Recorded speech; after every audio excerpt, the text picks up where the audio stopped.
The small city outside the train window grew more and more distant. The freshly sown winter wheat fields gradually replaced the low-rise steel buildings. The peaceful greenery stretching as far as the eye could see stood in stark contrast to the noisy chaos inside the train carriage. The hard-seat carriage was packed beyond capacity. Newly boarded passengers mostly carried large bags and spoke in thick Hui dialects. Some were discussing with their companions how to arrange their luggage, while others were politely asking for help lifting heavy items. At 1.80 meters, Chen Zier towered over most people around him, something that had its pros and cons. On the upside, he managed to place his own luggage on the overhead rack early. On the downside, the men nearby didn't hesitate to ask him to lift their stuff too. Bags were fine, but some boxes were quite heavy. Luckily, Chen Zier was strong enough to handle them. One oilcloth bag, however, was particularly heavy. He touched it and listened at it. Sounded like pots and pans, kitchenware. In 20 years, who would bother bringing this stuff? You could just buy new things when you get there. Chen Zier wanted to mutter a complaint or two, but he held back. These are just hard-working people trying to save every penny. After helping everyone, Chen Zier's back was soaked with sweat. He quickly sat down and took a sip of water. At that moment, a thin middle-aged man sitting diagonally across from him smiled and said, "Kid, you're worn out, huh? Judging by your look, you've probably never done any heavy labor before." Chen Zier had fair skin untouched by the sun and wore a loose casual outfit that looked somewhat stylish for the time. At first glance, anyone could tell he came from a relatively well-off family. "You're not wrong," Chen Zier replied after taking another sip of water. "I'm no stranger to hard work, though I herded cows and tilled the land when I was young. I'm just a country boy." It was the truth. His family hadn't become comfortable financially until recent years. As a child, he really had herded cows. The middle-aged man gave him a knowing look but didn't press further, continuing instead with casual conversation. Gradually, the chaos in the carriage settled. Everyone seemed to have found their spots, ready to sit for hours or even tens of hours. A few passengers still tried to rearrange their luggage, especially those bags at risk of falling off the racks. Just then, a father and daughter approached Chen Zier's seat, saying it was theirs. The two older men currently occupying the spot were reasonable. They'd been resting after the struggle of boarding, but upon seeing the rightful owners arrive, they got up without hesitation. Seeing the pair were father and daughter, the thin middle-aged man offered, "Why don't I switch seats with this young fellow? Let the two of you sit together." The father beamed with gratitude, but the girl, flushed with frustration, squeezed into the window seat without acknowledging her father. She muttered under her breath, "Told you to buy tickets earlier. Now look, no air conditioning, no sleeper berth. We might as well be standing all the way to Zhonghai." Her father wore the atypical brown-framed glasses, had smooth pale skin, and shiny black hair, clearly an office worker. Scolded by his daughter, he looked embarrassed. This kind of crowding was uncomfortable even for a grown man like Chen Zier. No wonder the little girl was upset. Chen Zier simply ignored it and stared out the window. Originally, he had wanted to buy a ticket for the air-conditioned car, but train tickets were already hard to come by in those days. There was no online booking either. Like the girl said, at least they had seats. Could have been worse. They could have been standing all the way to Zhonghai. Chen Zier wasn't sentimental by nature, but as Huayang City disappeared behind them, he couldn't help but recall a cliché phrase. Years ago, when I boarded the train, I didn't realize that from that day forward, my hometown would only exist in winter and summer, not spring or autumn anymore. In his previous life, Chen Zier had worked as an English teacher in his hometown, so he never truly experienced the loneliness of being away from home. To him, that sentence always felt overly dramatic. He had now been reborn for a year. His personality was calm, not prone to impulsive actions. He never thought about instantly becoming rich overnight just because he remembered some future events. After all, he was just an English teacher, not a business tycoon. He understood exam traps, not corporate warfare. So, for the past year, he focused solely on studying for the college entrance exam. Thanks to a year of relentless effort and his advantage in English and remembering essay topics, he performed quite well. The good news, he got accepted into Zhonghai University, one of the 3 top universities in Zhonghai. The bad news, Ziyu was famous for humanities, and since his scores weren't competitive enough, he was assigned to a science-heavy major, transportation engineering. Neither in this life nor the last did Chen Zier know what exactly that major entailed. He was confused, but had no choice. After all, he wasn't a genius test taker. Getting into Zhonghai University alone was thanks to years of teaching experience and exam strategies. At first, he was disappointed, but later reasoned that not many people ended up working in the exact field they studied anyway. So maybe it didn't matter that much. The train had left Huishui 30 minutes ago. There were still 9.5 hours to go. Back then, trains didn't run as fast as high-speed rail, today barely hitting 100 km/h. With frequent stops, the journey was painfully slow. No smartphones, no laptops. 9.5 hours was real torture. Actually, Chen Zier brought a few books, but the noise in the hard-seat carriage exceeded his expectations. Staring blankly became the only option. As night fell, he glanced at the time, nearly 7 p.m. Outside, everything was pitch black. He stole a glance at the girl across from him. She must have inherited her father's good genes. Her skin was incredibly fair, her round face adorned with delicate, expressive eyes that seemed to speak. Unfortunately, round faces weren't Chen Zier's type. In his eyes, she wasn't classically beautiful, just cute. She had apparently accepted the reality of riding in a hard seat for hours and stayed silent. Meanwhile, her father was chatting enthusiastically with a thin, middle-aged man beside Chen Zier. Out of the corner of his ear, Chen Zier caught snippets of their conversation. Money and stocks. 20 years after the reform and opening up, chasing wealth had shifted from something shameful to something openly pursued, even boasted about. It seemed the thin man had made a fortune in the stock market. Though he pretended humility, his tone clearly hinted at pride. The girl's father cautioned, "Stocks are still new here. Not many understand them fully, me included. But one thing is certain: no matter how they operate, they must conform to economic laws. In your opinion, are the Shanghai and Shenzhen markets normal or not right now?" Chen Zier noted that the bespectacled man's demeanor and speech suggested he worked in government. Facing subtle displays of wealth, he remained neither servile nor arrogant, calm and courteous. Chen Zier naturally knew about the abnormal bull market of 1996. 2 months ago, he had even participated. The public enthusiasm for stocks that year rivaled that of 2007. What struck Chen Zier most was the worst securities fraud case in China's history that happened that very year. There was a company called HN Agricultural Development Company Limited. It rose from a mere 2 yuan per share to a peak of 26 yuan simply by issuing fake annual reports. To Chen Zier, such behavior was unfathomable. Everyone knew companies used technical means to polish financial reports, but outright lies? While he pondered, the thin man countered, "I know the stock market goes up and down, but in the next 6 months or even a year, there's absolutely no chance of a drop."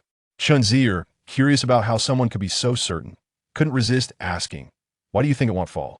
The thin man said, "Do you know what year comes next?" Chen Zier thought, 1997?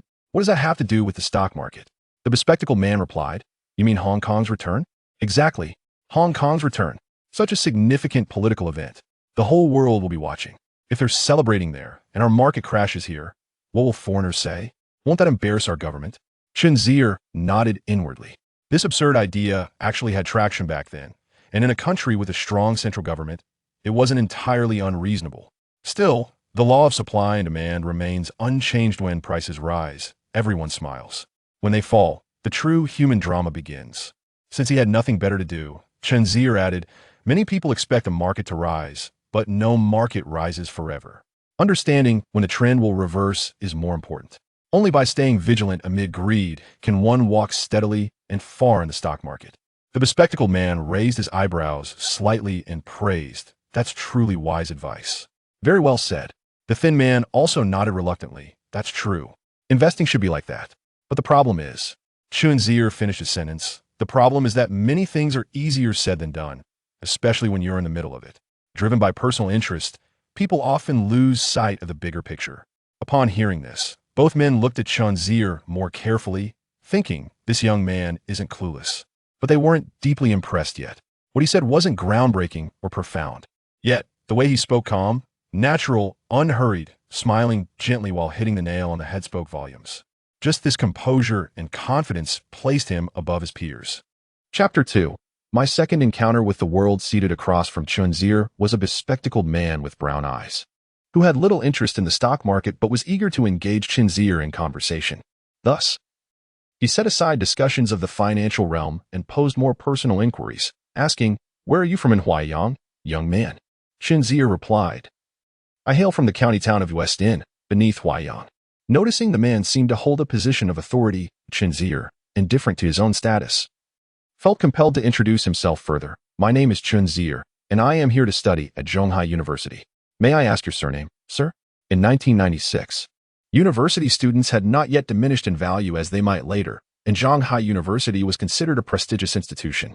Consequently, the 3 individuals present, including a young woman, regarded him with keen interest. The slender man beside them observed more closely. Chen Zier's eagerness to engage suggested an initiative in conversation. While the young girl could not perceive this nuance, the man sensed Chen Zier's intention and nodded, marking him as astute. After all, in a society governed by interpersonal relations, ignorance of such nuances could be perilous. At that moment, the man across from them responded, "My humble surname is Tan. I am Tan Jitai, and this is my daughter, Tan Wanqi." With a smile, Chen Zier remarked, "What a lovely name for a beautiful girl. A lovely maiden, graceful and elegant.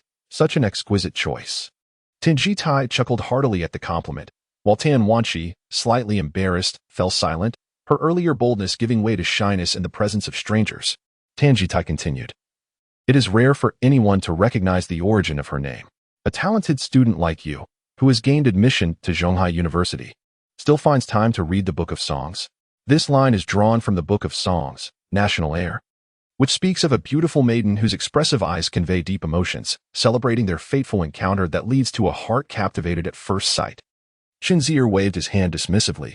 "Please, do not flatter me. It was merely a fortunate coincidence that I recalled such a line.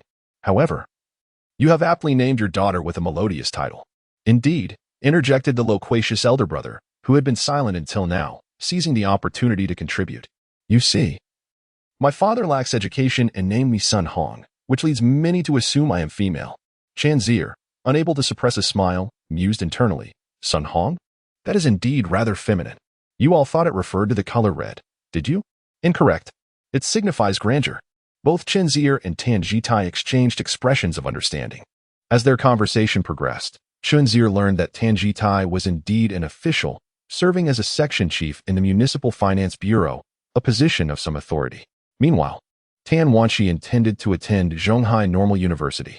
As for Sun Hong, he had spent many years in Zhonghai and was now selling discs on the street, though, to put it more charitably, he was a retailer, less charitably, a purveyor of pirated goods. In the 1990s, there were scarcely any legitimate discs or records available. The topic of the stock market abruptly waned, for Tan Jitai held little interest in it, and Chen Zier possessed limited knowledge. Sun Hong found himself at a loss for conversation as well. As time passes, the travelers gradually quiet down. By 9 in the evening, Chen Zier feels a slight hunger and decides to prepare a bowl of instant noodles. At this moment, some passengers have already leaned against their seats and dozed off. The girl across from him leans against her father, and Chen Zier also wishes to find something to support himself against. But upon turning his head to look at Sun Hong, a robust man, he finds no comfort there. With nothing much to occupy his time, Chen Zier takes out the book he brought along, a work titled Built to Last, authored by the American writer James C. Collins, a best-selling masterpiece. This book holds a distinguished place among Forbes' top 20 business books of the 20th century. In the span of a century, only 20 books have been selected as the best in business literature, which speaks to their excellence. Chen Zier finds the book rather intriguing. While the 12 myths it aims to debunk may not be absolute truths, the fresh perspectives indeed provoke thought. For instance, the author posits that a charismatic and exceptionally talented leader may be detrimental to a company's long-term success. Such leaders can significantly enhance a company's short-term performance. Yet from a broader perspective, their presence can foster an excessive dependence on individual personas, intertwining the company's fate with the life and death of that individual. How long can a company survive under such circumstances? Furthermore, what if this leader makes a grave mistake? Almost instantly, Chen Zier thinks of Apple Incorporated. As the most talented individual he can recall is Steve Jobs. Perhaps this notion holds merit, as Chen Zier finds himself somewhat persuaded by this argument. He had witnessed the release of the iPhone 7, which, merely by changing the camera, was touted as a new generation. This was hardly the quintessential Apple style people had come to know. Yet, familiarity is now a necessity, for the beloved style of Jobs has faded into memory. In essence, the more talented the leader, the greater the potential detriment to the company's long-term development upon their departure. However, one must not take Collins' assertions as gospel. Several exemplary companies he cites have faltered in later years. Take Motorola, for instance, which Collins praised as a visionary enterprise. Yet Chen Zier knows all too well that it succumbed to acquisition. 2 decades later, some critics scoff at the book, suggesting that the world evolves too swiftly for classics to retain their value. As the train sways gently, it becomes difficult to find slumber. Tan Jitai has dozed for over half an hour, but feels more discomfort than rest. stretching his shoulders, which have grown sore under the weight of his daughter. He attempts to find a more comfortable position but struggles to do so. As his gaze wanders, he notices the young man across from him engrossed in his book, prompting Chen Zier to consider bringing along some form of entertainment as well. He picks up the large brown glasses resting on the table, and upon wearing them, his vision sharpens, revealing that the young man is reading an English book. Chen Zier is not intentionally trying to be ostentatious. Rather, Built to Last has yet to be published in Chinese, so he had to rely on a contact from Hong Kong to acquire it.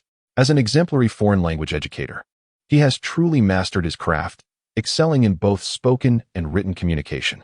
During the height of tutoring classes, he earned a considerable sum, which allowed him to embark on a budget journey through Western countries. In his past life, Chen Zier found comfort, yet it lacked the vibrancy he desired. Tan Zhitang's mind raced with several thoughts. At that moment, individuals proficient enough to read books without barriers in a foreign language were scarce. His admiration for Chen Zier deepened.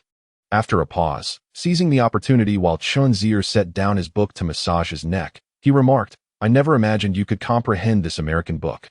"That is truly remarkable." Chen Zier, scratching his head, was at a loss for words. Little did he know the countless years he invested to achieve this level of understanding. However, he found it curious how Uncle Tan disowned the book's American origin. Tan Zhitang pointed to the small print on the cover, stating, "Though I cannot read it thoroughly, I recognize this word." He continued, "How did you manage this? My daughter has just been accepted into university, and I know how exhausting and time-consuming the college entrance examination can be. How could you manage to be admitted to Shanghai University while simultaneously studying the Book of Songs and mastering English to this extent? You appear to be only 18 or 19. I've studied English myself, and it requires a great deal of accumulation. It seems I have encountered a little genius." Chen Zier, upon hearing such meticulous observations, felt it indeed difficult to explain. Given the complexity of the situation, a humble response seemed excessive, so he opted for simplicity. "Thank you." He smiled, exuding vitality, confidence, and politeness. Tan Zhitang had already devised a plan. His daughter was excessively shy and timid, and she would have no one to rely on in Shanghai. Chen Zier appeared to be a commendable young man, a fellow townsman, conveniently nearby, and academically gifted. Perfect. Hence, he inquired, "Where is your school located in Shanghai?" This was a request for an address, facilitating future encounters. Chen Zier recalled the information on his acceptance letter, replying, "It's south on Taiyuan Road in the Shenhang district. I haven't visited yet. I still need to find it." Tan Zhitang's expression brightened. "So close?" Shanghai Normal University is also on Taiyuan Road. This was unexpected for Chen Zier, who felt pleased as well. After all, Tan Zhitang held a respectable position, and maintaining contact could only be beneficial. With this newfound understanding, both individuals felt reassured. Upon disembarking, they had ample time to gradually learn more about each other. As midnight approached, they settled into their seats, resting in silence. Chen Zier dozed off briefly but did not fall into a deep sleep. In a hazy state, the train finally arrived in Shanghai. As they entered the city, the train slowed further, occasionally revealing the swift passage of a black Santana outside the window, exacerbating the impatience of those eager to disembark, including Chen Zier. After sitting for so long and nearly enduring an entire night, he felt his back and legs ache. As dawn approached at around 5 o'clock, the first rays of sunlight began to illuminate the burgeoning city. To Chen Zier, the present-day Shanghai appeared dilapidated, characterized by low, gray concrete buildings, narrow roads, and a profusion of dust, far from the prosperity it would attain in 2 decades. Only the occasional modern building hints at the city's vibrant energy, and amidst this wave of momentum lies an abundance of opportunities. Contemplating this, Chen Zier felt a surge of excitement. Tan Zhitian seemed to notice Chen Zier's unusual demeanor, mistaking it for the reaction of a country bumpkin entering the city, and chuckled. "When I first arrived, I felt quite anxious, believing Shanghai to be an extraordinary place." Chen Zier couldn't help but smile upon hearing this. It appeared that others perceived him as a simple rural lad overwhelmed by the urban environment. After a moment's reflection, he remarked, "To put it in a slightly poetic manner, this is my second rendezvous with the world." Tan Zhitian merely smiled casually, assuming Chen Zier was referring to Huaiyang and Shanghai, when in truth, Chen Zier was alluding to the connection between his past and present lives. Chapter 3, A Fleeting Encounter in the Summer, Shanghai. Under the influence of the subtropical high-pressure belt, experiences a prevailing downward airflow. Coupled with the humidity brought by its coastal geography, the air becomes excessively damp. making even the sweltering heat of September feel stifling. As the train entered Shanghai, Chen Zier gradually sensed this oppressive heat. The entire city resembled an airtight container, suffocating in its stillness. The train station at the break of dawn offered no respite from the heat, with the surrounding air feeling thick and stagnant. The four of them followed the crowd out of the train. Sun Hong, aware that his destination differed from that of Chen Zier and the others, bid farewell and prepared to leave. Just before departing, Chen Zier recalled the stock market and cautioned him. Do not be foolish enough to believe the government will provide a safety net. By December at the latest, you must sell off your stocks. He could no longer recall the exact date when the market would turn. He only remembered it was around mid-December. Nevertheless, seeing Sun Hong's fatigued expression and dismissive demeanor, Chen Zier understood that his words were likely falling on deaf ears. This was to be expected, with his current stature. Chen Zier's advice would not easily be taken seriously by someone who had yet to mature. He decided not to press the matter further, resigning himself to the notion that each person is responsible for their own fate. Years later, even if Sun Hong did not heed his advice, he would still regard that warning as a pivotal moment that altered the course of his life. After Sun Hong departed, Chen Zier and the other two made their way outside the train station. Tan Wanqi wore a weary expression, while Tan Zhitian also appeared unwell. Unfortunately, there were no buses at this hour, although numerous unlicensed taxis were available, which clearly did not fall within Tan Zhitian's preferences. What to do? Chen Zier thought about hailing a taxi, as the exhaustion from the night's travel was palpable. However, after inquiring, Tan Zhitian learned that the distance to Taiyuan Road was nearly 20 kilometers, with the taxi's starting fare for the first 3 kilometers set at 10 yuan. The total fare for the entire journey would likely approach 100 yuan. Meanwhile, a bus would arrive in no more than an hour, and without hesitation, Tan Zhitian led the group to the bus station to wait. Chen Zier wanted to offer to pay for the taxi, but the words remained unspoken. Navigating the complexities of social interactions can be challenging. Some never grasp it throughout their lives, while at times, it can be distilled into a simple principle: avoid causing embarrassment for oneself or others. Should he choose to nonchalantly pay for a taxi, even with the thickest of skins, Tan Zhitiu would inevitably feel a pang of shame within, and a young girl like Tan Wanqi would certainly find it quite embarrassing. Furthermore, as an elder, he would naturally refrain from allowing a younger person to bear the expense, since he was aware of the discomfort he felt about parting with money. Why impose such a burden upon him? Later, when Tan Zhitiao learned that Chen Zier was not at all lacking in funds, he held this detail in high regard. Mr. Lin Yutong remarked that among the top 10 vulgarities of society, the foremost is the jingling of coins in one's pocket. Chen Zier did not consider himself superior. Rather, the very notion of these vulgarities is so distasteful that it is best to keep a distance from them. For instance, there are those who invariably speak of their wealthy relatives, those who hasten to bed with a beauty, or those who boast about their small acts of kindness. Thus, Chen Zier paid the price for his decision by enduring an hour at the bus stop.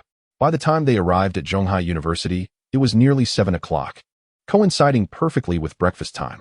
The fatigue from their journey had indeed taken a toll on their energy.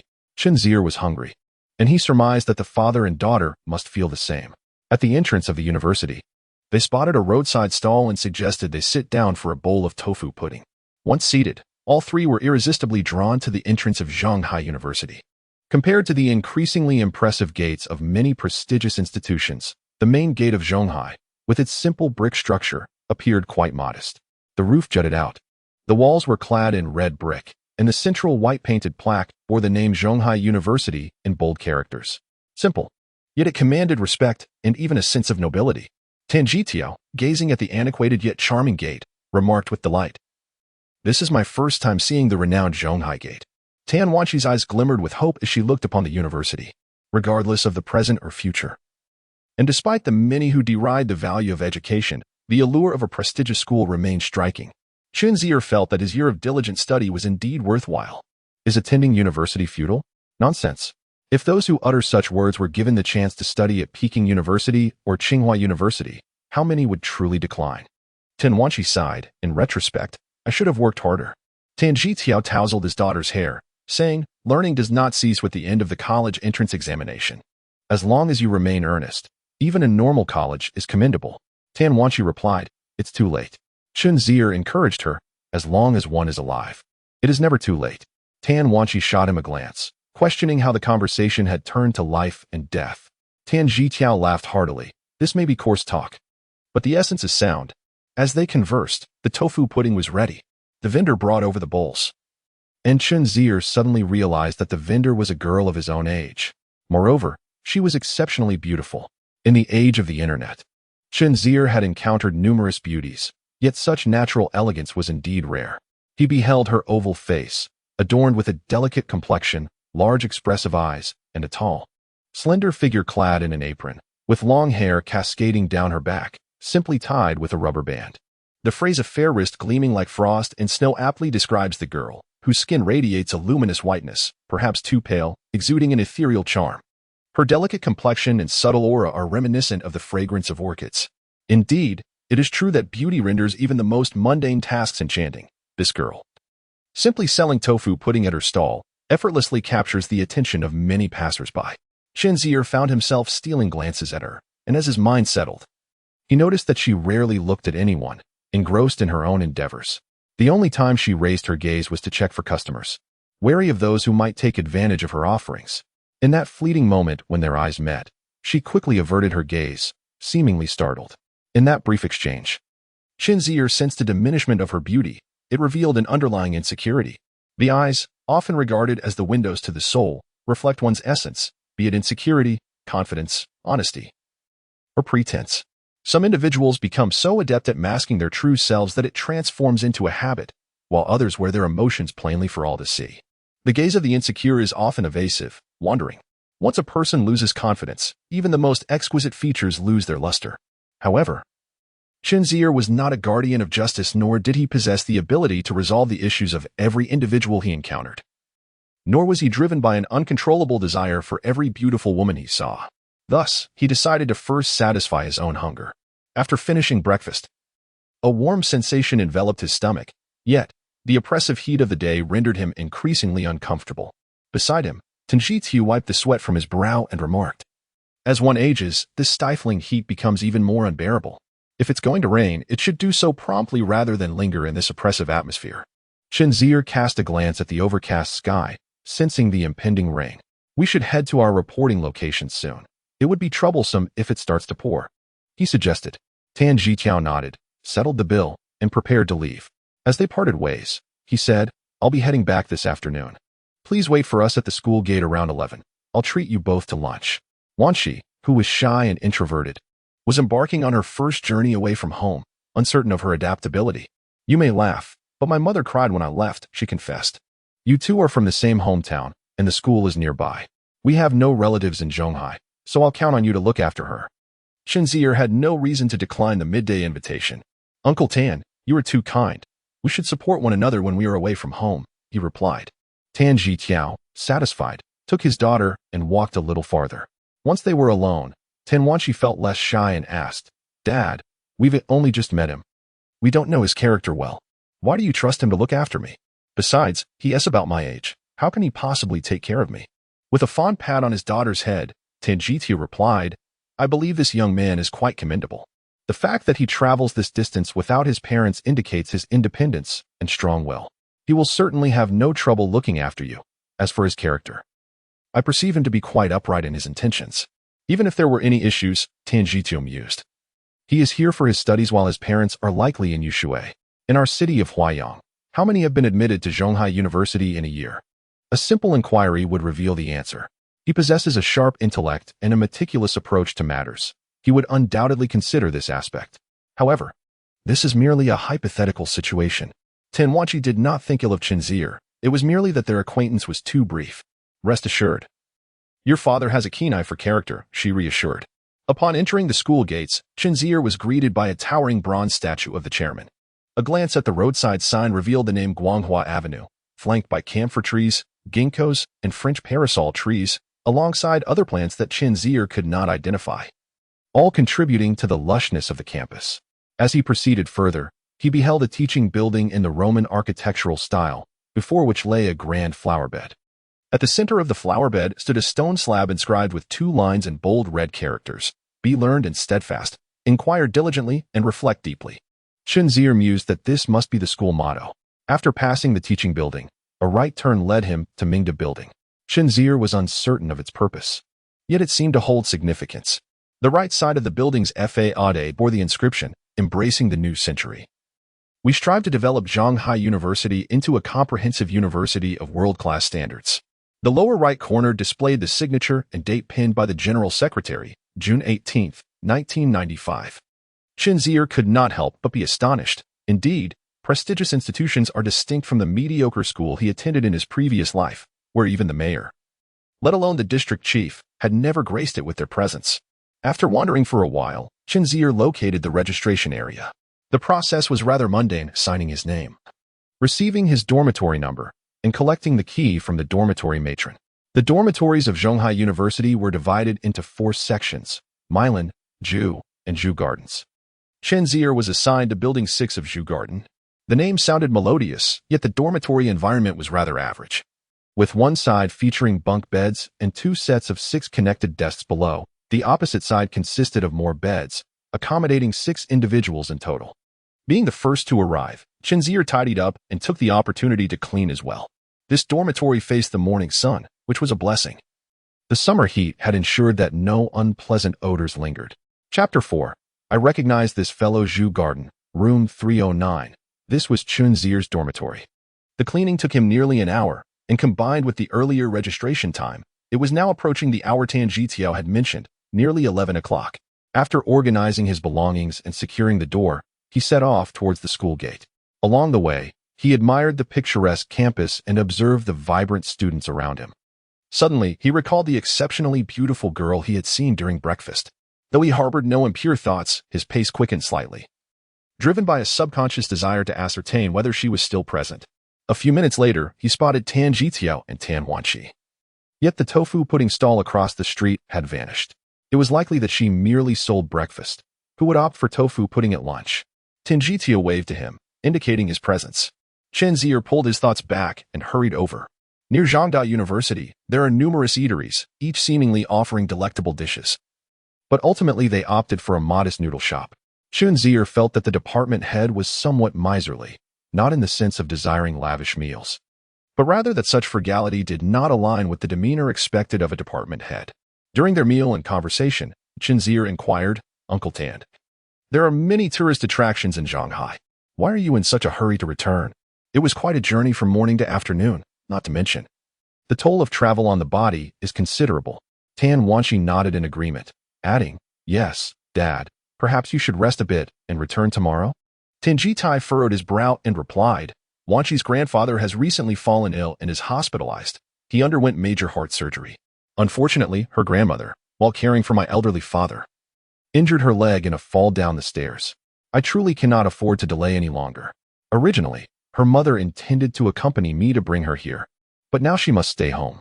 Leaving Wanqi alone to care for 2 elderly individuals is exhausting, and I cannot help but worry." Chen Zier had not anticipated such a situation and remarked, "Oh, I hope the old gentleman is all right." The surgery was successful, but he required rest and recuperation. Chen Zier understood now that the family's troubles had led to this frugality. Truly, calamity does not come alone. Such challenges are not easily surmountable for an ordinary family in these times. Tan Zhitai suppressed his concerns and shifted the conversation to Chen Zier's situation, asking, "Why didn't your parents accompany you to university?" Chen Zier replied, "They initially intended to, but I insisted they stay back. My father is quite busy with work, and my mother has never traveled far. If she came with me, I might have to send her back myself." Tan Zhitai then inquired, "What does your father do for a living?" Chen Zier explained, "He is quite preoccupied running a store in our county, named Shenbai Electronics, primarily selling home appliances." He deliberately mentioned the name, and to his surprise, Tan Zhitai recognized it, exclaiming, "Oh, I remember now. Isn't that the large electronics market in the center of your county? Who knew you were a little tycoon? I've heard that televisions have been selling like hotcakes these past 2 years." Chen Zier chuckled, "There is no little tycoon here. I often hear my father lamenting the difficulties of doing business and how hard it is to make money." Tan Zhitai remarked, "But isn't the sales going well? What difficulties could there be?" Chen Zier pondered for a moment and replied, "Business is much like our studies. If one does not progress, one regresses. Thus, my father is always contemplating opening a branch in the city, but I see the worry etched on his face daily. The greatest challenge remains securing loans.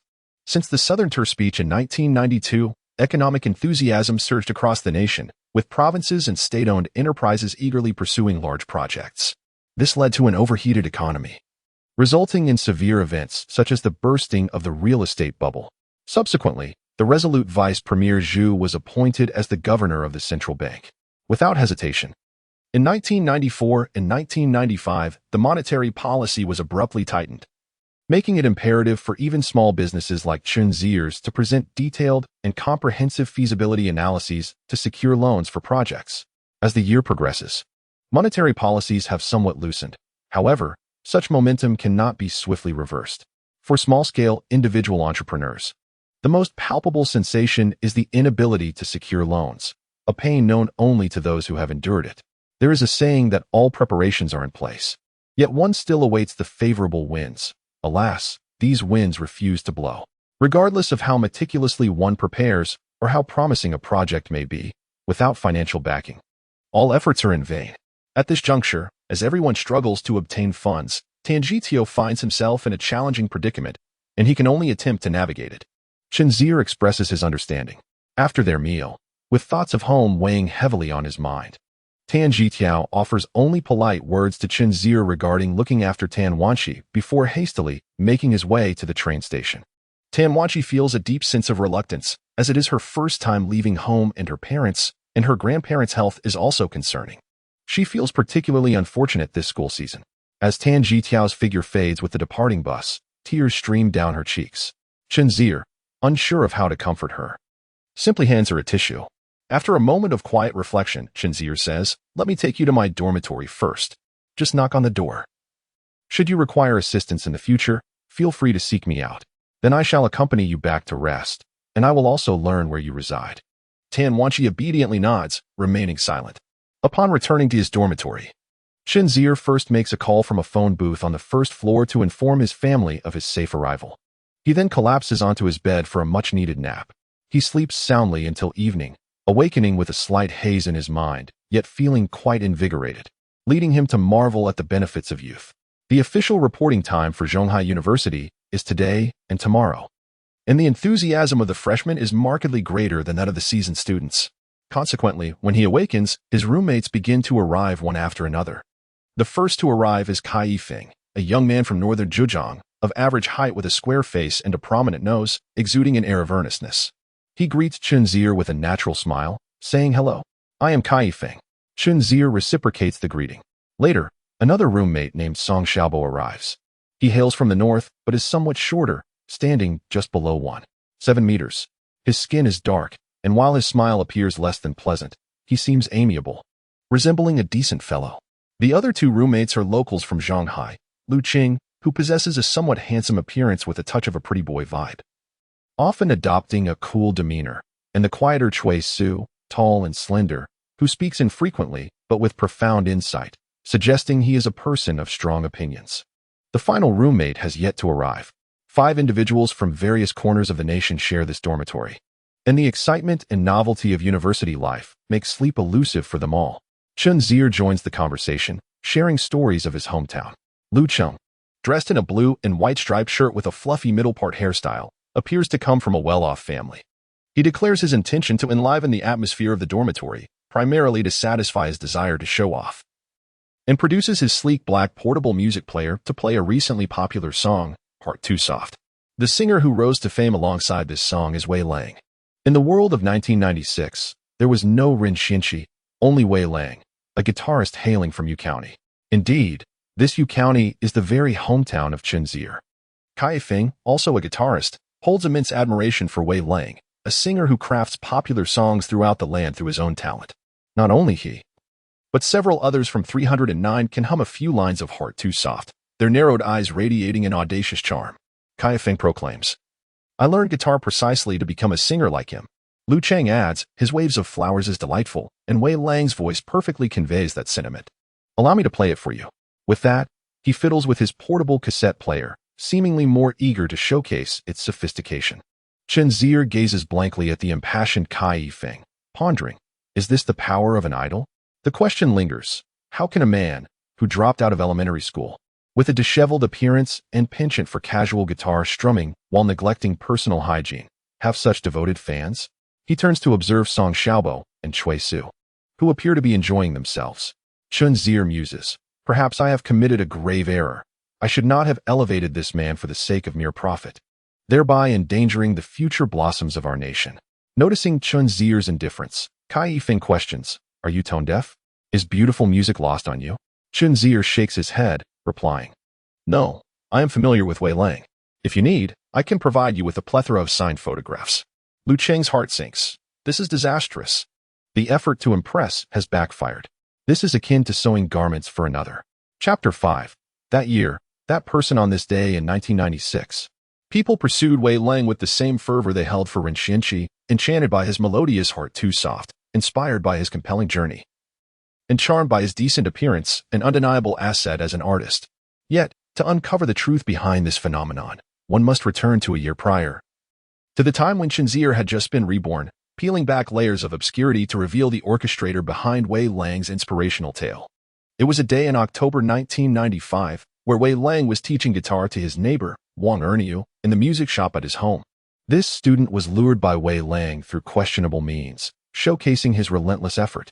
For he knew that the tuition would allow him to soon replace his flip-flops with cotton slippers, especially with November just around the corner. Chen Zier lived nearby, often hearing Wei Lang unexpectedly belting out the earth during moments of solitude, or some rock piece needing drums. Yet he could rarely finish a verse without the rhythm collapsing into chaos, often due to a bucket, repurposed as a drum, being knocked over or broken. It has been informally noted that this was the household's most heavily invested daily necessity. Such unanticipated and hoarse outbursts would disrupt Chen Zier's train of thought, hindering his contemplation of the Chun family's wealth-building strategies. It was a golden autumn evening, with leaves strewn across the streets. Chen Zier sat by the window of his second-floor bedroom, envisioning his future. He distilled a core idea. He needed his first pot of gold. He contemplated engaging in trade.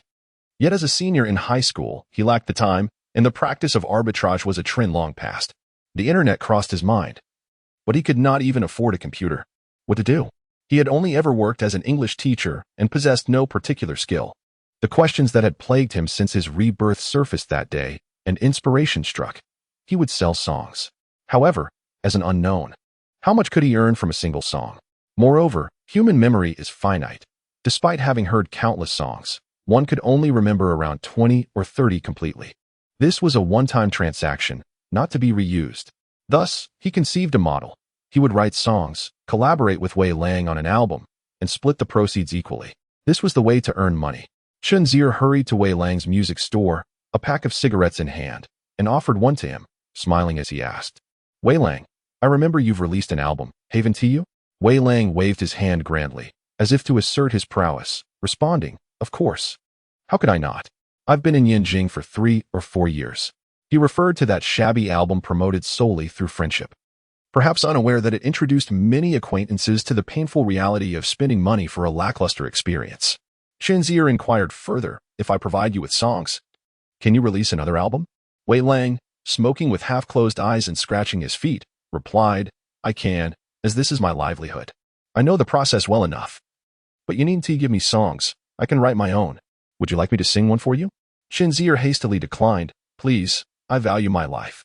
Days passed, and Chen Zier sought out the school's music teacher.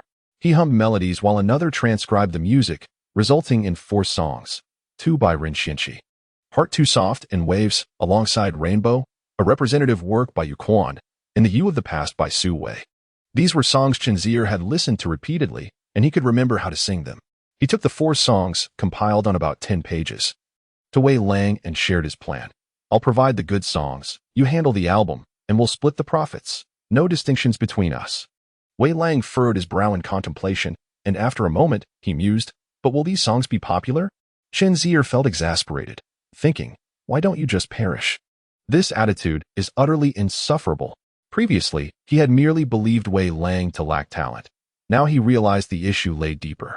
The most frustrating part was that he had indeed gifted this fool 4 songs destined for success. Damn it, as someone reborn, how could he feel that someone else's fortune surpassed his own? Chen Zier retorted, "Don't worry about whether they will be hits. Just tell me if you have confidence in singing them well." Then, you can gather 5 or 6 more songs, and an album will come together. He challenged him, hey, don't you have new songs? Haven't you been writing all this time? Chen Zier envisioned 4 lead songs, complemented by a few catchy tunes of his own, ensuring a well-structured and commercially successful album. Upon hearing this, Wei Lang immediately straightened his posture, exclaiming, how could I possibly have none? He inquired once more. Who provided you with these songs? Chen Zier replied, guess. Wei Lang continued, just assume they are penned by me. You must know some people in Yangqing, right? I believe with these 4 songs, some company would certainly be inclined to produce an album for you. Not necessarily, Wei Lang asserted confidently. Chen Zier, puzzled, asked, what do you mean? Lacking confidence? Not at all. What I mean is that just because you provided these 4 songs doesn't guarantee anyone will produce an album for me. I have several new compositions as well, and I believe it is based on my own songs that they might agree. Chen Zier retorted, if murder were not a crime, you would already be a lifeless corpse. He was unwilling to engage in further trivial discourse, and to prevent this fool from later denying their acquaintance, Chen Zier produced a contract. Wei Lang, this is an authorization letter, granting you the rights to my 4 songs. Once you sign, they are yours to perform. Is it necessary? Ultimately, it is my own songs that will gain popularity, Wei Lang scoffed, seemingly indifferent. Perhaps he felt a sense of despair, believing he would never escape his small county, or perhaps he regarded Chen Zier as merely a schoolboy, thus finding the formalities somewhat awkward. Chen Zier chose to disregard his emotions, rising to fetch a pen, urging him to inscribe his name. Once you sign, you can perform the songs. Wei Lang laughed derisively. You really take this seriously, don't you? Do you think a few casual songs can bring you fame? What about us musical geniuses? Chen Zier thought to himself that Wei Lang was left with mere words. The contract was in place, and payment would suffice later. Thus, the matter was settled. Subsequently, Wei Lang sought assistance from friends in the music industry to send a few songs to Yangqing. The response was unexpectedly swift, after all. One need only consider the quality of the 4 popular songs Chen Zier had provided. Before long, Wei Lang returned to announce to Chen Zier, brother, a company in Yangqing is interested in my songs. I am on my way to becoming a superstar. Your songs? Historically, those who fail to perceive their own worth rank among the most oblivious. The only thing that pleased Chen Zier was when Wei Lang said before departing, I remember our agreement. When I feast on meat, I shall surely let you sip the broth. Chen Zier responded, I desire the other half of the meat, not just the broth. Wei Lang remained unconcerned. Then, in February of 1996, shortly after the Spring Festival, Wei Lang released his album, Part 2 Soft, which began to sweep through the streets and alleys of the nation, captivating people with its melodies and gathering Wei Lang a burgeoning fan base. During this time, Wei Lang called Chen Zier, exclaiming in disbelief, brother, I truly am a star. You are incredible. All the songs you gave me have become hits. Everyone is praising how beautifully I sing. What has happened? How has life transformed so drastically? Chen Zier chuckled lightly. What has happened? You simply have the good fortune of encountering me. Let us rewind to September 1996 at Shanghai University, room 309, Bamboo Garden number 6.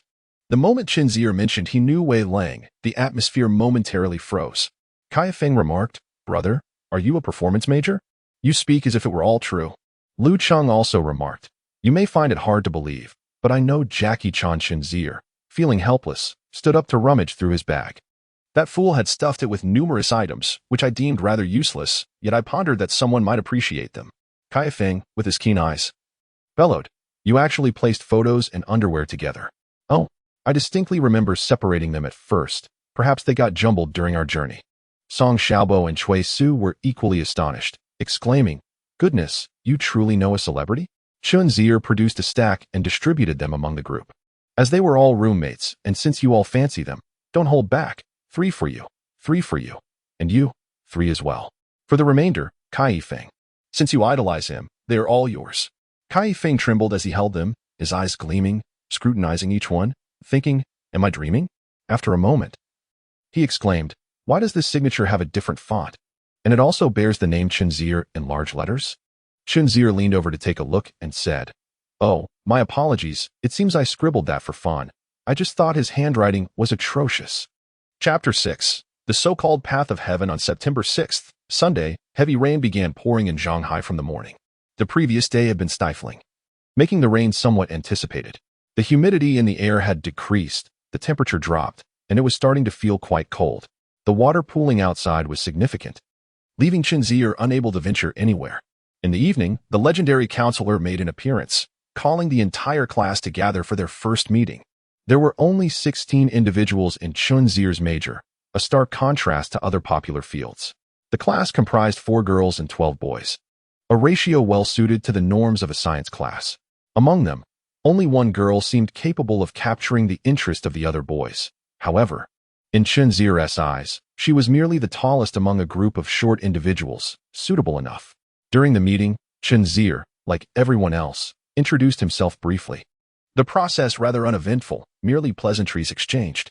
No one sparked his interest. With only 16 people in such a vast nation, he couldn't even find a fellow townsman.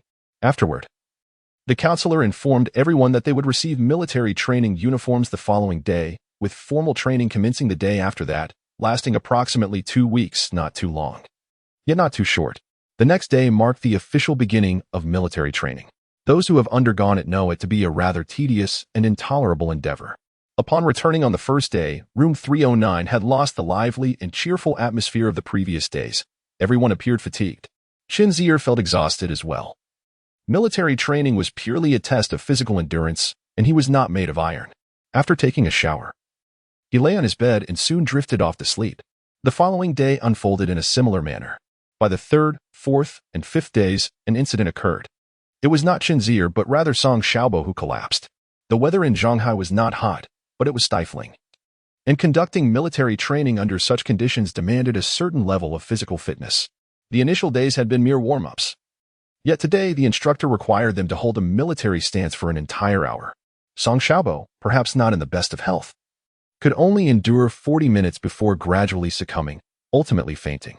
The individuals nearby were startled, causing a disruption in their formation. For about 10 seconds, no one knew how to respond. Although the instructor was stern, he too felt a pang of unease at the incident. After a brief moment of contemplation, he seemed to recall something. Everyone disperse. Move aside. Do not crowd here. Allow him to breathe fresh air. Chen Zier grasped Kai Yifeng's arm and rushed to the instructor's side, saying, "Instructor, he is our roommate. Let us carry him to the infirmary." It appeared to be the instructor's first experience training university students. Despite his efforts to maintain composure, Chen Zier noticed a hint of panic in him. There was undoubtedly a difference in physical resilience between students emerging from the grueling high school experience and those who had genuinely enlisted. The instructor had misjudged the situation during his initial training. However, this was not the moment for such reflections. After receiving the instructor's consent, Chen Zier and Kai Yifeng lifted Song Xiaobo and proceeded to the infirmary. Upon arrival, they discovered that Song Xiaobo was not alone. Nearly 78 girls and 3 boys were already there, all clutching their foreheads, faces flushed, and gasping for air. The doctor was quite adept, and it turned out that Song Xiaobo's condition was merely mild heat stroke caused by the oppressive weather, while others seemed unconcerned. Song Xiaobo felt an overwhelming sense of embarrassment upon regaining consciousness, but he was genuinely grateful for the assistance from Chen Zier and Kai Yifeng. Recovery from heat stroke typically requires a few days. Fortunately, the following day, rain fell in Shanghai, seemingly answering Song Xiaobo's silent prayers. Physical training was rendered impossible. Yet the instructor was not one to easily let them off the hook.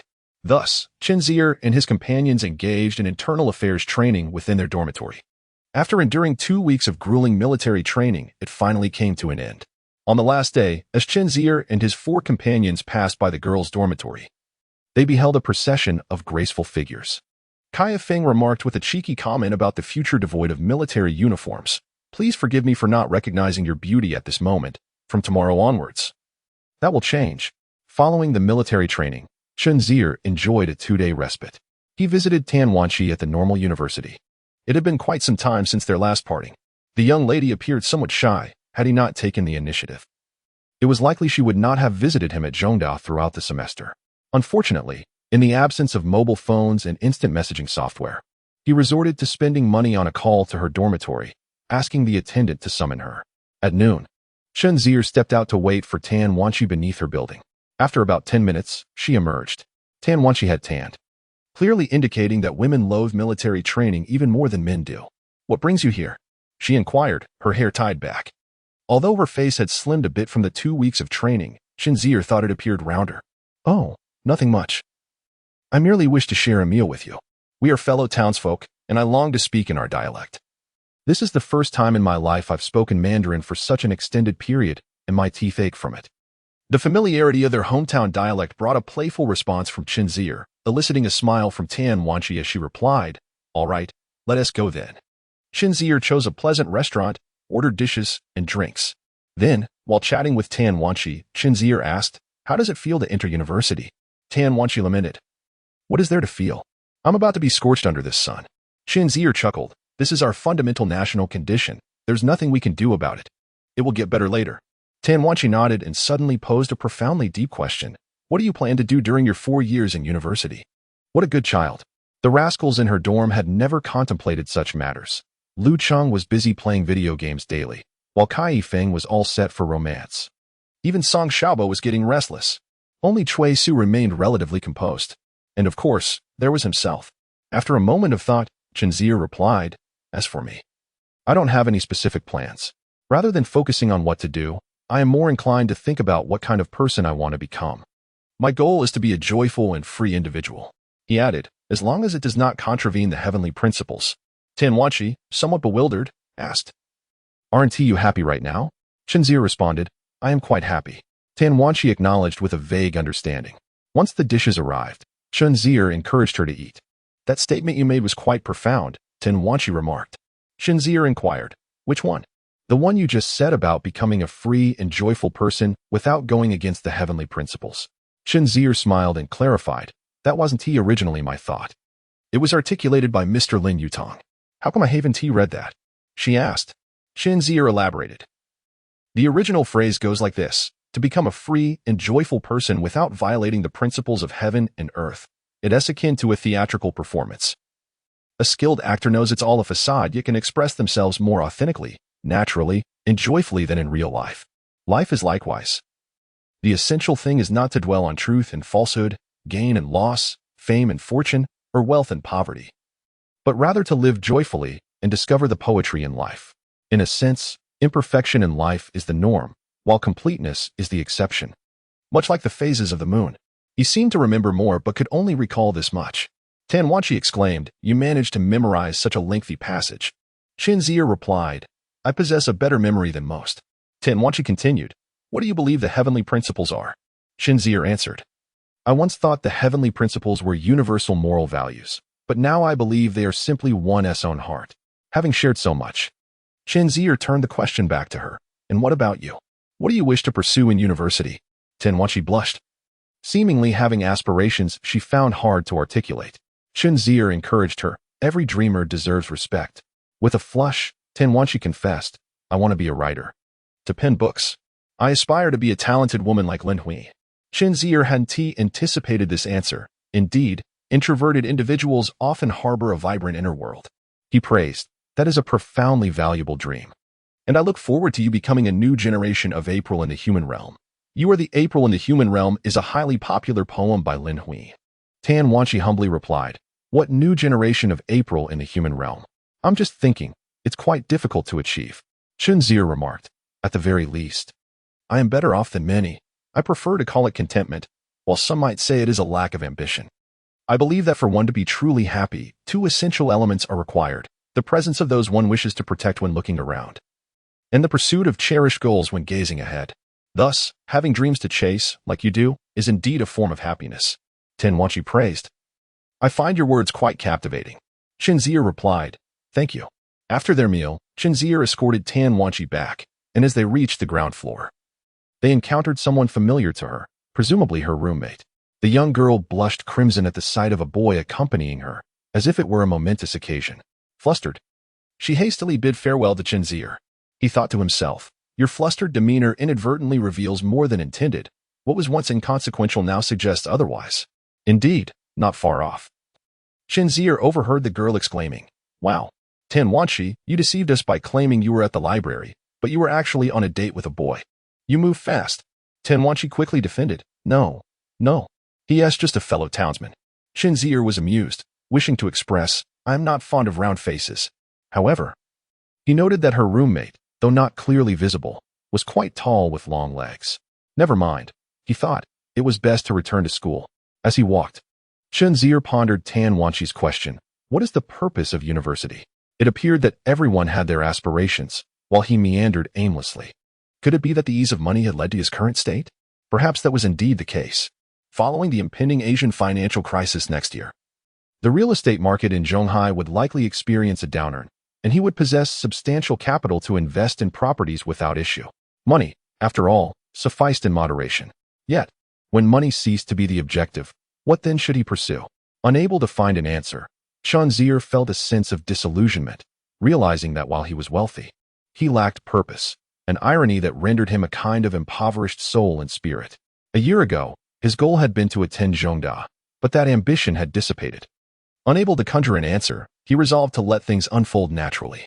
Upon returning to the dormitory, he found Kai Yifeng and Lu Cheng engrossed in a spirited game of Contra. Noticing Chen Zier's arrival, Kai Yifeng inquired, "Old Chen, where have you been? You skipped lunch." "I already ate, with a fellow townsman," Chen Zier replied. "Oh, was it a boy or a girl?" Kai Yifeng exclaimed, suddenly animated. "How did I not think of that? You could have leveraged the hometown connection. Old Chen, you were quite clever. You appear so earnest, yet your actions are swifter than mine." Chen Zier was left speechless. "What nonsense are you talking about? She's just a regular townsman. Is she not pretty?" he asked, contemplating her appearance. "Average," he concluded. Kai Yifeng seemed to have an epiphany. Nudging Lu Cheng, "She must have a roommate, right?" Chapter 7. Foreigners. Chen Zier found himself devoid of life's ambitions, yet he felt a peculiar joy. Is this not the very state of existence that countless individuals yearn for 2 decades hence? Free from the shackles of employment and mortgage, while his assets burgeoned daily. How infuriatingly delightful. Thus, he resolved to savor his life at Zhongda to the fullest. Chen Zier possesses a range of hobbies, both healthy and reasonable. One is football, which he engages in to prevent his body from aging and becoming rusty, and the other is reading, which keeps his mind agile and open. Thus, he joined the school's football club and frequently visits the library to absorb diverse, yet intriguing perspectives. As for Kai Yifeng's dream of a communal dormitory, it remains merely a concept on paper. With the semester just beginning, despite any desire to secure companionship, patience is essential. One must wait for everyone to acclimate to their new environment and lower their defenses. The year 1996, it seems, did not witness any historically significant events that captured Chen Zier's attention. Everything unfolded quite ordinarily. After a 3-month holiday, Chen Zier resumed his classes. The curriculum was not extensive, averaging 2 classes a day. He had to tackle university-level English, a challenge that continues to perplex many Chinese students. Additionally, there was advanced mathematics, a subject he despised. Alongside moral education, which included political theory, he also took a foundational computer course, as the internet was rapidly gaining traction in the United States. And Zhonghai was at the forefront of this international wave. Lastly, he had a foundational course in transportation engineering, the nature of which remained somewhat of a mystery to him. In summary, the courses were bearable. At least half of them were manageable for Chen Zier. The first 2 weeks of classes were quite relaxed, as both teachers and students were in the phase of getting to know one another. During a moral education class before the National Day holiday, Chen Zier encountered a girl selling tofu pudding. In the large lecture hall of the first teaching building, he caught sight of her from a distance. She sat in a discreet spot at the back, seemingly averse to drawing attention. Chen Zier was surprised to discover that this girl was a student here. Moral education classes typically did not foster interaction between teachers and students, so it was unsurprising that Chen Zier had no opportunity to engage with her. Classes proceeded normally, and so did their dismissals. Deep down, Chen Zier hoped for a chance to converse with her, but the opportunity never presented itself. And he was not the type to force a conversation with a girl merely for the sake of speaking. Thus, he continued with his life. On the first Saturday, Chen Zier and Kai Yifeng played a football match, though Kai's skills were rather lacking, likely due to his inexperience. Consequently, he could only defend, which did not suit his temperament, leading to a frustrating experience. Chen Zier's performance could be deemed average. However, having played for several years, he was quite adept at maneuvering the ball, making him relatively skilled among amateur players. As the match concluded, a young man named Xue Bohua proposed they play together again sometime, excluding Kai Yifeng, who needed to build his endurance to last half an hour on the field. Chen Zier readily agreed. On the weekend, feeling unoccupied, Chen Zier rose early and headed to the library. By noon, he ventured alone to the cafeteria for a meal. Zhongda boasts 3 dining halls and a halal restaurant, and Chen Zier had developed a fondness for the spicy and sour shredded potatoes from the second dining hall. Having frequented it several times, While queuing for his meal, he unexpectedly encountered a blue-eyed foreign youth, an occurrence that marked Chen Zier's first encounter with an international student at Zhangda. He encountered a bit of trouble while purchasing his meal. It seemed he desired beef and potatoes, yet the chef served him pork, and not just any pork, but fatty cuts that appeared quite unappetizing. His Mandarin was somewhat halting, limited to simple words such as I and that.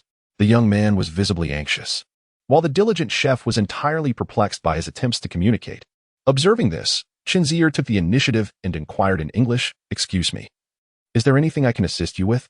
Upon hearing English, the young man looked as though he might kneel in gratitude, exclaiming, "Oh my God, you speak English?" Chen Zier was taken aback by his exaggerated reaction and chuckled, "Yes, I can. Is your meal incorrect?" He immediately replied, "Yes, yes, yes. I think I should learn the names of a few Chinese dishes next time, at least the name for pork, so that this gentleman doesn't put this greasy pork on my plate. What I wanted was the beef and potatoes next to it." Chen Zier turned to the chef and said, "Excuse me, could you please change his order to beef and potatoes? It seems he does not like pork." The chef, likely unaccustomed to such a situation, was left in a state of bemusement but complied with Chen Zier's request without further ado. Later, Chen Zier served himself some shredded potatoes. The foreign youth remained, waiting for Chen Zier. He expressed his gratitude. "Thank you so much. It is such a stroke of luck to encounter someone who speaks English. My name is Robert Dale, and I am from the United States. Do you mind if we share a meal?" Chen Zier introduced himself in return and replied, "Not at all. Let us find a place to sit." Once seated, Robert remarked, "My goodness, your English is excellent. Have you ever been to the United States or any other country?" Chen Zier shook his head. "No, I haven't even applied for a passport." As they spoke, he felt the gaze of many around them, which contrasted with his usual dining experience. In this era, fair-skinned, blue-eyed individuals were a rarity in the country, and the surrounding classmates regarded them with curious eyes. Those who drew closer could hear Chen Zier conversing effortlessly with this foreigner, which evoked an indescribable sense of pride. Robert, seemingly accustomed to or indifferent to the attention, spoke fluently. "So, how did you learn English?" "You know, I've been striving to learn Chinese recently, but mastering a foreign language is truly challenging." Chen Zier replied, "I watch American movies. You know, life is like a box of chocolates. You never know what you're going to get." Robert laughed heartily. "You've seen Forrest Gump too?" "That is my favorite movie." Chen Zier affirmed, "Yes." That quote left a deep impression on me. Robert continued, "And what about this one? What do you want to be when you grow up?" "What does that mean? Am I not allowed to be myself in the future?" "It's simply amazing, don't you think?" "That is precisely what I aspire to, which is why I came to China." Chen Zier curiously asked, "Are you studying at Sun Yat-sen University?" Robert shook his head. "Well, sort of. In fact, I am an exchange student, studying here for a year starting this semester." "What are you studying?" "International relations. I harbor a profound interest in the study of the ancient and enigmatic culture of Huaxia." "You were born in a magical land," Chen Zier jested. Robert, embodying the quintessentially unpredictable nature of an American, was unfazed by Chen's remark. Instead, he responded with laughter, "Haha. You possess a delightful sense of humor. I appreciate that." Chen Zier replied, "Thank you. However, I must clarify, I have a preference for women." Robert continued to chuckle heartily. Chen Zier then inquired, "So, from which university are you on exchange?" Robert answered, "Stanford University. Are you familiar with it?" Chen Zier expressed a hint of confusion, as his impression of Stanford was that it primarily consisted of science students engrossed in computer programming. He wondered how it could possibly have a program in international relations. "If you are referring to the Stanford in Silicon Valley, then I am indeed aware of it," Chen Zier acknowledged. Robert sighed, lamenting that Stanford's reputation had been overshadowed by those keyboard-clacking nerds. Chen Zier could not disagree. The internet had indeed created a wealth of opportunities, attracting many entrepreneurial heroes, while professors of international relations were far less celebrated. After their meal, Robert insisted that Chen Zier would now serve as his Chinese tutor. Chen Zier welcomed the prospect of such a friendship, as it would be beneficial for practicing his spoken language skills. Robert introduced Chen Zier to his companion, a fellow American, but a woman. "Karen's Mandarin is slightly better than mine, but she has encountered some difficulties. I believe she will be delighted to meet you. You cannot imagine how tormented she has been by her report," Robert remarked. Karen, as Robert had mentioned, was a tall woman with golden hair. When she emerged from the student apartment, her height was somewhat imposing to Chen Zier, who estimated her to be around 1.78 meters tall, hardly shorter than himself. Her long legs, accentuated by tight-fitting jeans, were quite eye-catching. After Robert introduced the two, it was indeed as he had predicted. Karen appeared genuinely excited. Chen Zier took a moment to observe her closely. Not only was she statuesque, but her features were also exquisitely refined.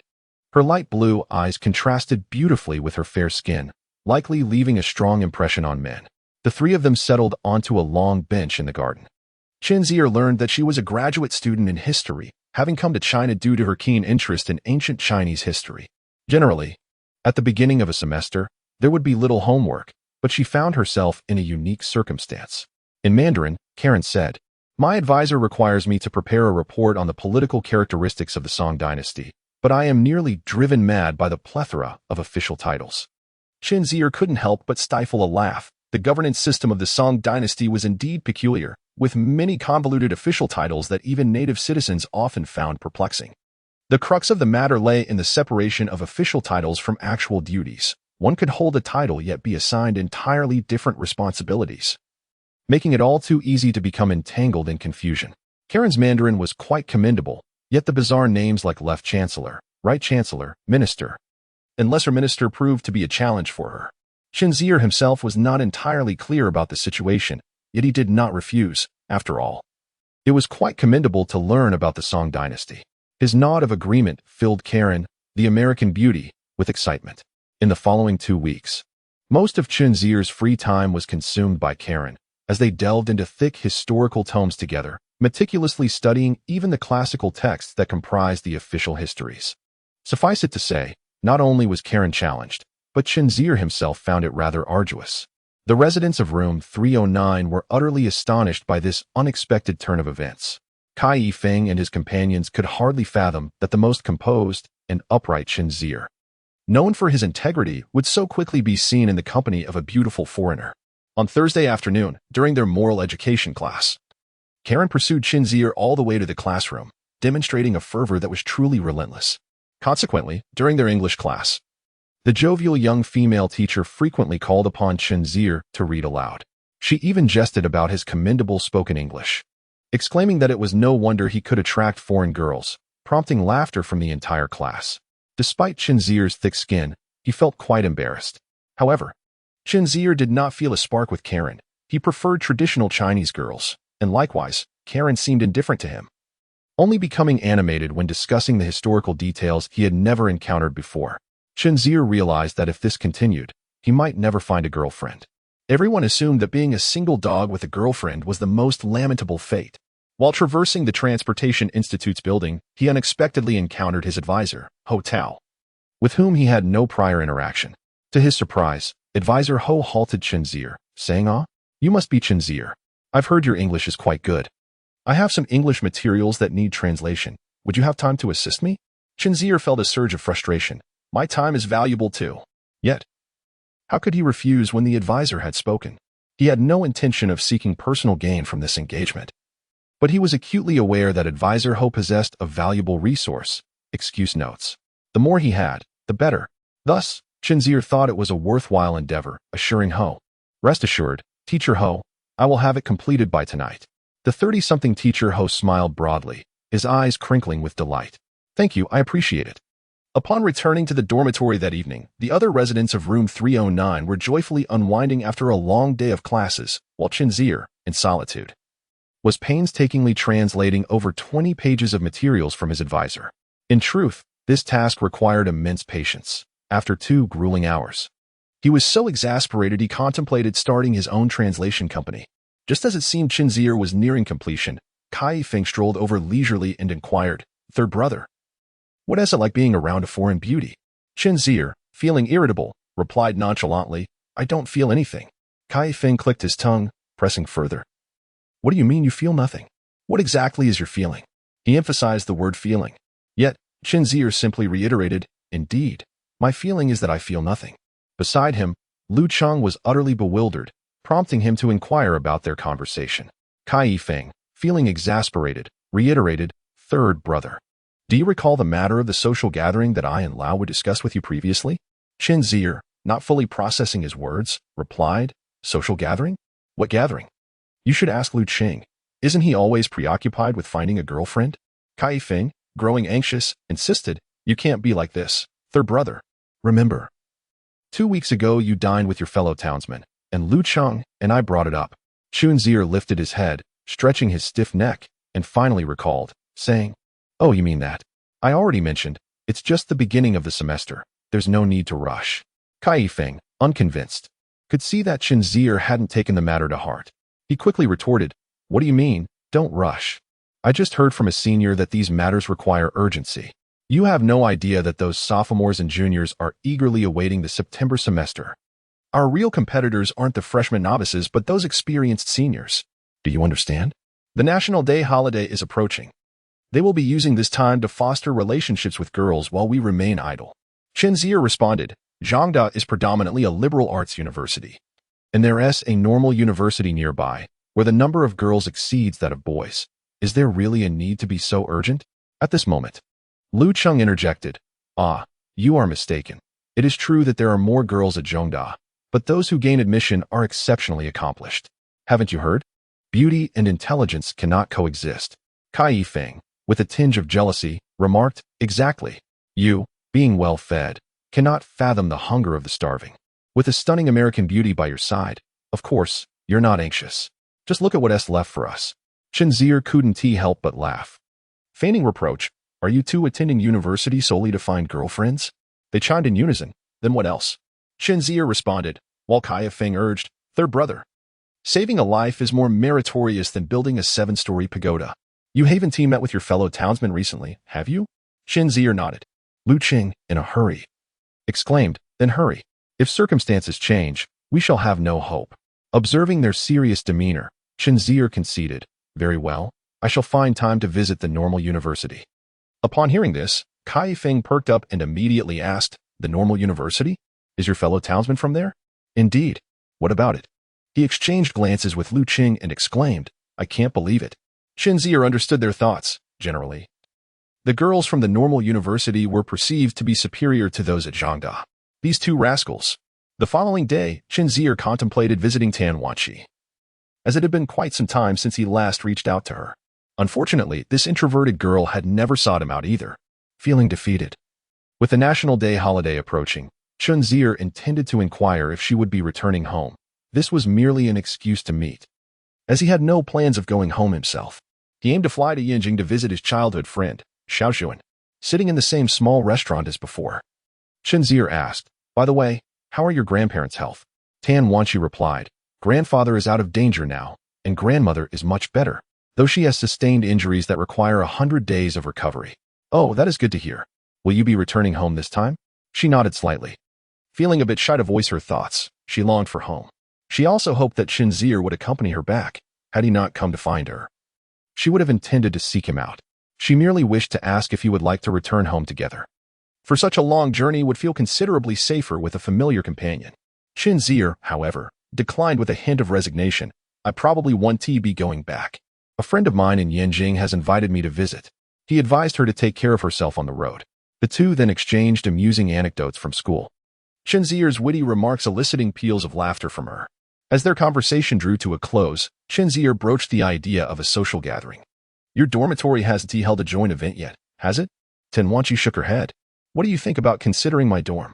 We could engage in activities together, which would help us meet new friends." Tan Wanqi felt her cheeks flush. She hadn't intended to outright refuse, as rejecting someone was not her forte. However, readily agreeing would mean making decisions for her roommates. Finally, she managed to say, "I'll ask my roommates when I get back." "All right." The members of room 309 did not have to wait long for her response, as the National Day holiday commenced. On the evening of September 30th, Chen Zier had a phone conversation with his childhood friend, Xiaoxuan. Their discussion flowed normally until Xiaoxuan mentioned Wei Lang, with whom all three of them had grown up in Wechuan County. "Wei Lang told me you earned 300,000? Xiaoxuan's voice carried a mix of surprise and envy. Chen Zier did not deny it. There was nothing to deny, for it was legitimate income. This had been the agreement he made with Wei Lang. "I'll create great songs, you'll produce the album, and we'll share the profits equally. No distinction between you and me." When he received the remittance at the end of April, he felt a surreal astonishment at how effortlessly the money had come. However, Xiaoxuan's subsequent words caused Chen Zier to furrow his brow. "It seems Wei Lang doesn't want to see me anymore." The last time we had dinner. He told me not to reach out to him casually, fearing it might affect his public image. Chen Zier was taken aback. Could this dim-witted fool truly have become so arrogant? He felt a wave of discontent. Xiao Zhuan was an honest man without ulterior motives. He wouldn't fabricate tales. What could Wei Lang possibly mean? Chen Zier found it hard to believe Wei Lang would utter such sentiments, so he pressed further. Are you certain those were his exact words? Absolutely, Xiao Zhuan replied. I think Wei Lang has changed. Their essay saying, ISNT there? Money can corrupt the heart? This ISNT merely corruption. It's a transformation into a wolfish heart. Why not just go ahead and exchange lungs for dog-s? That would perfectly complement a wolfish heart with a dog-s lungs. In the end, Chen Zier exclaimed, that's ridiculous. Reflecting further, he realized it had indeed been a long time since Wei Lang had contacted him. The crucial point was that the sales wave for his album had already passed, totaling around 1.4 million copies. This meant it was time to divide the earnings. Yet, there had been no communication whatsoever. Was it possible he lacked Chen Zier's contact information? Nonsense. Even a detour from his hometown would suffice to acquire it. Could it be that Wei Lang had pocketed 600,000 solely from this album's revenue? It is utterly absurd. Over 140,000 units sold at a price of 9 yuan each, yielding total sales exceeding 10 million, yet he only received 600,000? This is not the 1990s. Artists can indeed profit from album releases now, unlike 20 years in the future when they would incur losses. Goodness. Chen Zier wishes he could confront him directly and shake him awake. Do you not remember the contract you signed? Have you forgotten after a year? After a moment, Chen Zier calmed himself. That industry has always been rife with chaos, filled with a multitude of messy affairs and individuals. A reflection of human nature that is beyond his control. Wei Lang, in his past life, merely led an ordinary existence, untested by the overwhelming allure of 1 million. Fortunately, he had signed a contract. It could have been worse. Otherwise, dealing with someone so illiterate and numerically challenged would indeed be quite a headache. The following morning, he hurried to the airport and took a direct flight to Yanjing. Upon arrival, he took a taxi to Yen University. Xiao Zhuan was studying there. A veritable academic prodigy who had been accepted into the mathematics department, with tuition funded by the Finance Bureau of Yu County, both fame and fortune in his grasp. This did evoke a twinge of envy in Chen Zier. Although Zhongda was formidable, it still paled in comparison to these two giants in the capital. Chapter 9. Integrity First. Strength as foundation. When Chen Zier saw Xiao Zhuan, he noticed he had grown even thinner. Once not overweight, he now resembled little more than skin and bones. Clad in a gray cloth shirt and wearing cloth shoes, he presented a rather rustic appearance. Xiao Zhuan's eyes were small and often crinkled with laughter, giving the impression that he had no eyes at all. In a certain sense, his face possessed a comedic charm. Xiao Zhuan was a person of intellect far surpassing his emotional quotient. Adapting to this new environment within a month was a daunting challenge. Therefore, the arrival of his old acquaintance Chen Zier brought him great joy. Chen Zier's spirits were initially high, yet the situation with Wei Lang left him feeling perplexed, rendering the beautiful campus of Yin University unappreciated in his eyes. Upon meeting Chen Zier, Xiao Zhuan began to recount his experiences at the university. Just as Chen Zier was curious about how these exceptional individuals pursued their studies, he remarked, "You know, during my first month here, I felt surrounded by lunatics." Chen Zier chuckled and inquired, "What do you mean? I used to think my intellect was commendable, but upon arriving here, I realized I might be the dullest of the lot. The professor lectured on real variable functions, and I struggled to keep up, while some classmates conversed effortlessly with him." Chen Zier looked at him quizzically. "I attended 2 sessions of advanced mathematics and comprehended nothing. Does that mean I'm of low intelligence?" Xiao Zhuan displayed unabashed astonishment. "No way. How could that be? The numerical analysis we study is more challenging than advanced mathematics, yet I find numerical analysis quite manageable. Advanced mathematics shouldn't be that difficult, should it?" Instantly, Chen Zier lost interest in the discussion. He had never favored the sciences. Perhaps due to his diligence, he managed to cope with elementary mathematics in high school. Yet advanced mathematics was indeed a struggle. Yet Xiao Zhuan persisted, saying, "Do you know? Sometimes I spend an entire afternoon grappling with a theorem that spans a meter in length, or still fail to comprehend it, while several individuals can effortlessly derive it themselves. My classmates are truly extraordinary. I have a roommate who, after missing a class, can glean what the teacher conveyed by merely flipping through a few pages of the textbook." Chen Zier swiftly interjected, "Please refrain from such remarks. Continuing down this path will lead me to believe that the disparity in intelligence between individuals is more pronounced than that between humans and dogs. Xiao Zhuan, with youthful naivety, shook his head. That's hardly the case. You are far more intelligent than any dog. Chen Zier, upon hearing this, felt a strong urge to punch him, gripping his neck. He exclaimed, "Stop spouting nonsense." Xiao Zhuan chuckled heartily, seemingly unfazed. Chen Zier found himself at a loss with his foolishness. Suddenly, Xiao Zhuan recalled the matter of money and inquired, "Did you truly earn that much?" Chen Zier nodded. Xiao Zhuan's expression brightened, genuinely pleased for his best friend's unexpected fortune.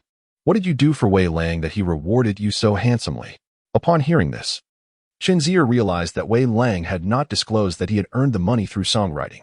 However, in an instant, he understood that Wei Lang likely wished to keep this matter private, hence not informing Xiao Zhuan.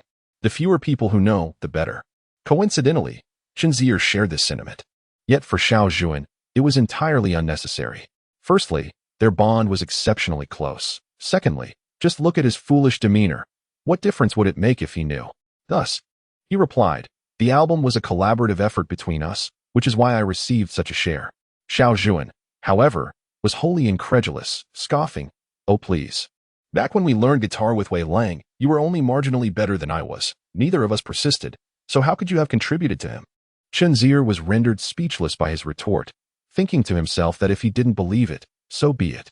He countered, "Wei Lang won't even let you approach him anymore, yet you still refer to him as Brother Wei?" Upon this mention, Xiao Zhuan felt a pang of discomfort, remarking, "Once you become a star, you must be mindful of your image. Look at me. If I were photographed, it would undoubtedly bring him shame." Chen Zier replied, "You need not underestimate yourself. While our society is indeed plagued by a culture that glorifies wealth, the prevailing values still exhibit a degree of tolerance towards knowledge and academia. Having a friend who is a student from Yin University will only enhance his positive image." Upon such analysis, Xiao Zhuan's heart sank, realizing the implications for Wei Lang. Chen Zier, recognizing he had inadvertently spoken too candidly, paused before diverting the conversation. Wei Lang is certainly headed for ruin. Upon hearing this, Xiao Zhuan was alarmed. Why?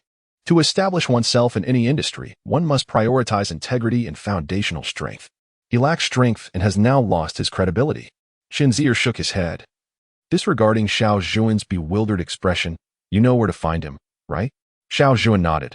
"I have his home phone number and know where his agency is." "Are you planning to seek him out?" After a moment of hesitation, he replied, "Perhaps it's best to let it go." Chen Zier understood his implication. 300,000 was already a substantial sum, and there was no need to shamelessly pursue a superstar. Yet he was not the type to willingly allow himself to be taken advantage of. How could he possibly let it go? He did not provide Xiao Zhuan with a lengthy explanation. He merely patted his shoulder and said, "I have an inkling. Just give me his number." Xiao Zhuan complied. Chen Zier understood that without resolving this matter, he could not enjoy his time with Xiao Zhuan, so he did not stand on ceremony. Instead, he sent Xiao Zhuan back to his tasks and resolved to find him later. At a public telephone booth on campus, he dialed the number.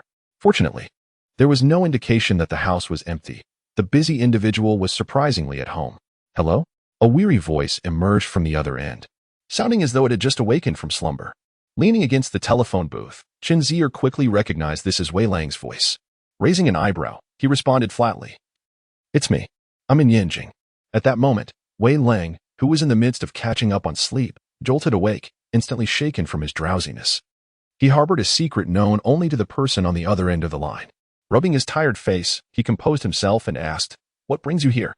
"You didn't give me a heads up." Chen Zier replied, "I just arrived not long ago. I'm with Xiao Zhuan at Yanda. I'm unfamiliar with Yanjing. You should come to find me."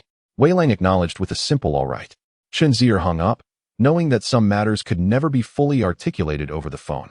Wei Lang felt an ominous premonition. He had never anticipated that Chen Zier would come to Yanjing to see him. To Wei Lang, Chen Zier was still merely a callow youth who had recently exited high school. Even though he had entered university, it had only been a month. In Wei Lang's mind, Chen Zier should be indulging in life with his 30,000, rather than seeking him out. The current Wei Lang was no longer the man who once shuffled about in flip-flops. His confidence had been validated. The boasts he once made had transformed from mere jokes into grand aspirations. His demeanor had changed significantly. On television, one could only see a handsome figure, while no one recalled his previous awkwardness. Wei Lang contemplated calling his manager but hesitated, realizing it would be inappropriate. The most popular songs he had were pinned by Chen Zier, a secret he had kept from everyone, including his manager. Thus, his manager was unaware and could offer no guidance. He forced himself to calm down, rise, tidy himself, and set out. Chen Zier was waiting at a small shop near the north gate. He now recognized that Wei Lang had become somewhat inflated with pride. Yet if he was willing to honor their agreement and provide the promised share, it could only be said that he had forgotten his gratitude, not that he was ungrateful. In the future, they would merely drift apart, waiting to see when this young man would falter. If he failed to uphold his end of the bargain, then exposure would be inevitable. However, Chen Zier was reluctant. He felt no obligation to uphold the handsome and inspirational image of Wei Lang in the public's eyes. He merely wished to receive the money they had previously agreed upon. Yet, exposure could jeopardize Wei Lang's financial standing, and how could he then share profits with Chen Zier? Thus, this matter required careful consideration. After about an hour, a black Volkswagen sedan pulled up before him. "Get in," Wei Lang instructed. "I'll take you somewhere. This place is too crowded." Wei Lang had undergone quite a transformation. Donning a gleaming black leather jacket and sporting a center-parted hairstyle that appeared somewhat foolish in Chen Zier's aesthetic view. Chen Zier inhaled sharply and settled into the passenger seat. Half an hour later, they entered a quiet restaurant's private room. Wei Lang feigned nonchalance, politely urging Chen Zier to order first.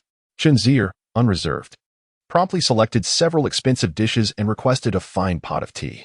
Wei Lang thought to himself that Chen Zier was indeed quite forward. Nonetheless, he forced a smile, saying, "You arrived so unexpectedly without prior notice, making it difficult for me to come and fetch you." To Chen Zier's astonishment, his demeanor was exceedingly amiable. However, after a year apart, Wei Lang had changed significantly, yet his choices suggested that, despite appearances, his intellect remained somewhat lacking. Chapter 10. You are breaking the law. Chen Zier chose not to engage in frivolous banter.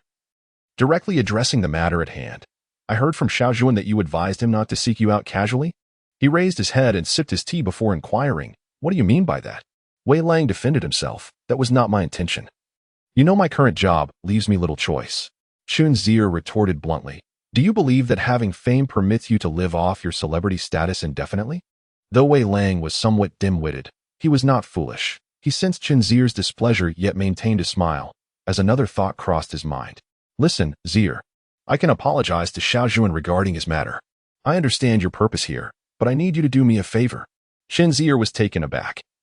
"You want me to assist you? Are you out of your mind?" Wei Lang, oblivious to the subtleties of social cues, continued. "The songs you gave me truly changed the course of my life.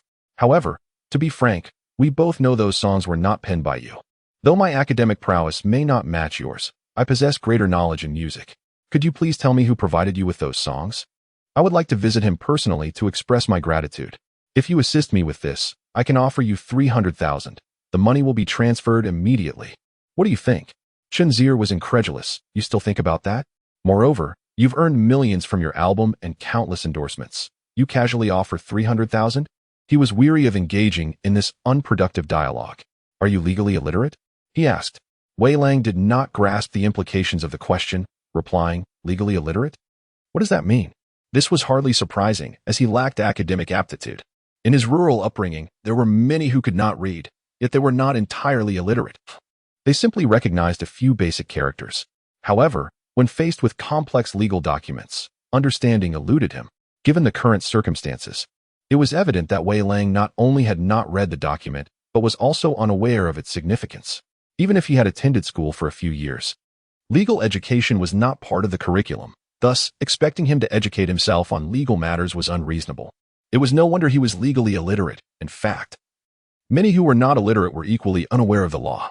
For instance, those who believed that men could not commit rape were commonplace. Many young individuals believe that engaging in fights is inconsequential, and some have been brawling since childhood without any serious repercussions. However, it is crucial to understand that fighting with weapons and causing injury to others, whether minor or severe, may constitute the crime of participating in a collective brawl. Chen Zier has also encountered individuals in court who lack legal knowledge. In one case concerning a traffic dispute, the plaintiff presented evidence, which the insurance company acknowledged without objection. The car owner also conceded, stating there were no disputes regarding the evidence. Suddenly, the plaintiff grew agitated and exclaimed, "Your Honor, why do they claim my evidence is meaningless? I wish to lodge a protest." Intrigued, Chen Zier was inclined to enlighten him about the significance of the contract they had signed. He methodically explained, "My purpose in visiting today is twofold. Firstly, to have a bit of fun with Xiao Zhuan, and secondly, to act as a debt collector. Remember a year ago when we agreed that I would produce excellent songs, and you would create the album, with profits shared equally? Surely, you haven't forgotten?" Wei Lang, with an air of audacity, retorted, "Did I not give you 300,000 for songs in total, averaging over 70,000 each, an exorbitant sum?" Chen Zier could only shake his head at Wei Lang's inflated sense of self-worth. "I have no intention of debating the specifics we initially discussed. I merely wish to remind you that when I provided you with the songs, you signed a contract. You even remarked on my youthful cunning, as if it were a serious matter. Do you recall?"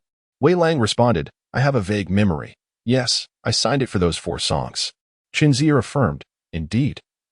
That was an authorization for you to use them, contingent upon your sharing the profits with me, as stipulated in the contract. Did you not read it?" Though Wei Lang struggled with comprehension, he understood enough to widen his eyes and inquire, "So what?" "So, you are obligated to compensate me. Otherwise, you would be violating the law." Wei Lang, incredulous, scoffed, "Who are you trying to intimidate? I paid you over 70,000 per song, and now you claim I'm breaking the law? No judge would side with you." Chen Zier, growing increasingly exasperated, questioned, "How can you be so deceitful and yet feel justified? You seem to be aspiring to reach the sun." "We are not discussing ethics here. We are discussing the law," Chen Zier asserted, his voice tinged with anger. Wei Lang, sensing the gravity of the situation, pondered aloud, "But it has been a year. I'm not even sure if that is my signature." Chen Zier pressed, "Are you suggesting you wish to deny the agreement?" "I am not denying it. I have already given you a price of over 70,000 per song." Chen Zier realized the conversation was growing convoluted. Fortunately, he had brought the crucial document with him, a photocopy to deter any foolish actions from the obstinate individual. When Wei Lang saw the document, he was taken aback. "What is this?" "This is the legally binding document that you signed." "It is a photocopy, of course.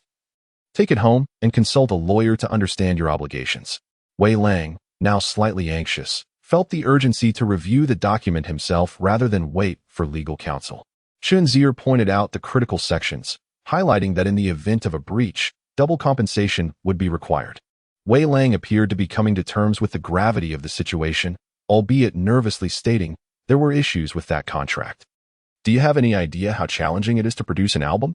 I have sung every line of my songs no fewer than a dozen times. Are you aware of the countless days and nights we have dedicated to the mixing process? You merely provide a handful of songs and then await half of the earnings. Do you deem this equitable?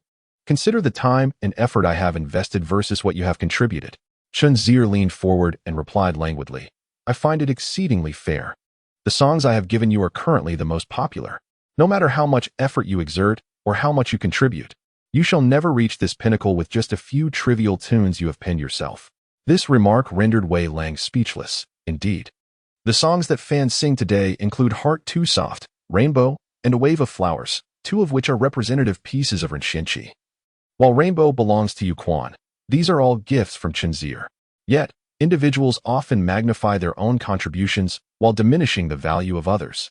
Wei Lang asserted, "Even if I were to sell a single song, it wouldn't amount to much. Offering you 300,000 means I've effectively paid over 70,000 for each song, which is already exorbitant. You've profited enough. If you request more, I'm afraid I cannot comply. My expenditures are substantial and have all been exhausted. Should you agree to my earlier proposal, I can find a way to procure another 300,000 for you. If not, I'm at an impasse. Do not blame me for being ungracious, my friend. What a farce of friendship." Chen Zier realized that engaging in a genuine confrontation with him would yield little, as it was likely Wei Lang would refuse to part with any funds. Thus, Chen Zier suggested, "Perhaps you should also enlist a lawyer. We can have them negotiate on our behalf." The following day, with both parties represented by their respective attorneys, what further discussion could there be?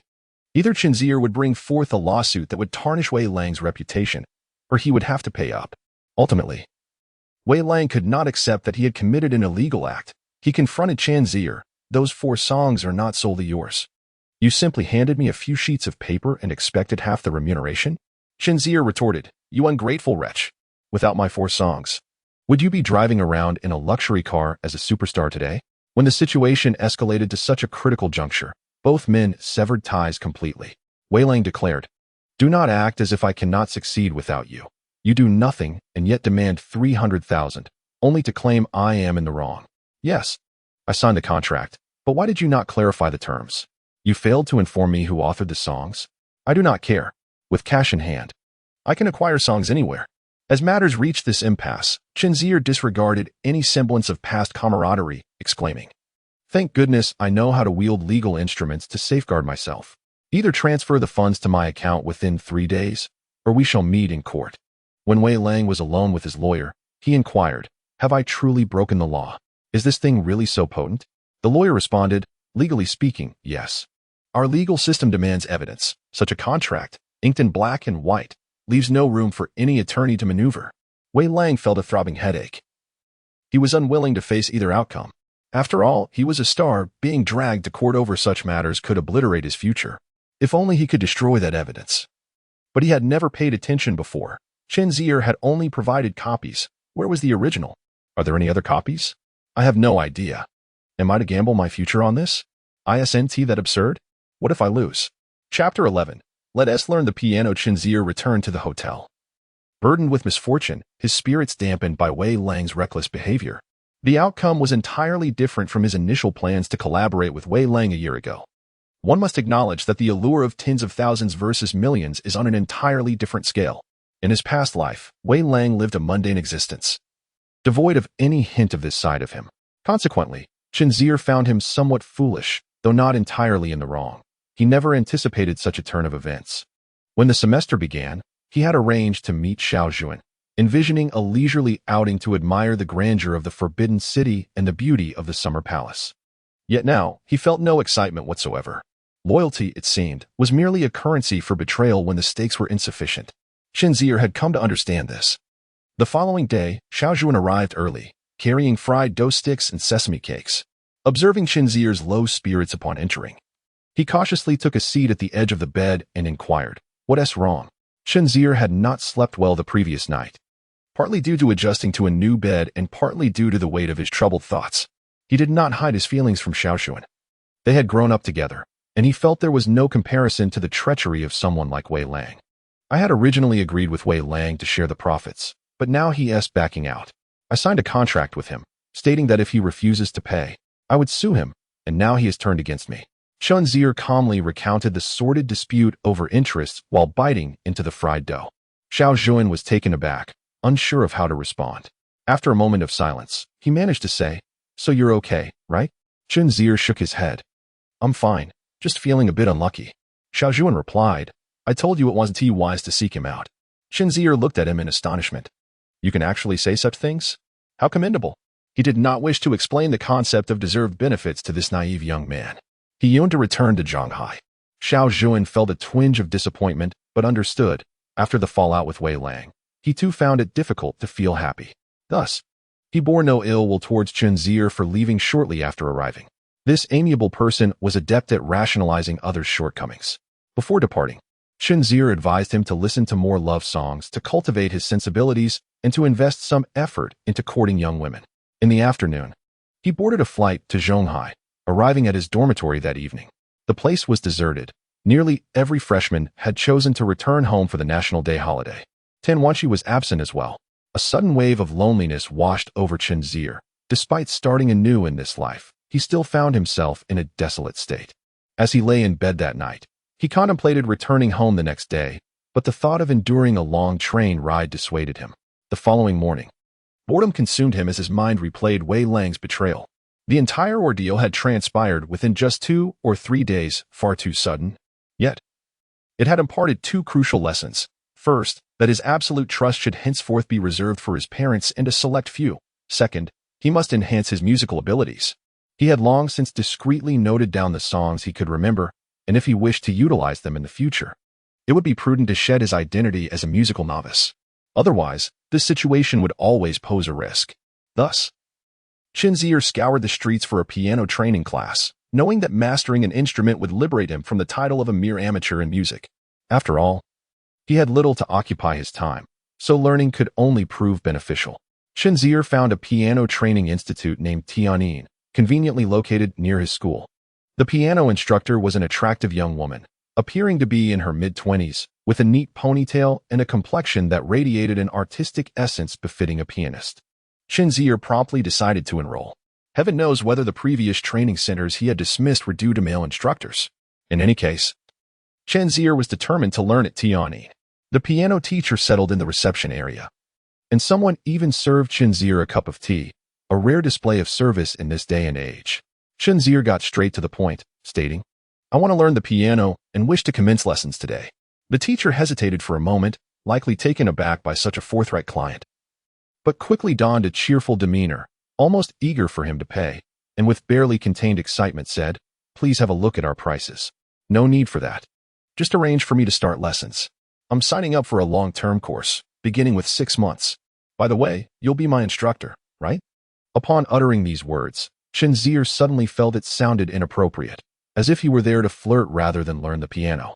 However, the instructor was unfazed, her delight apparent as she replied, "Of course, I will personally teach you." At this, Chen Zier chose to say no more.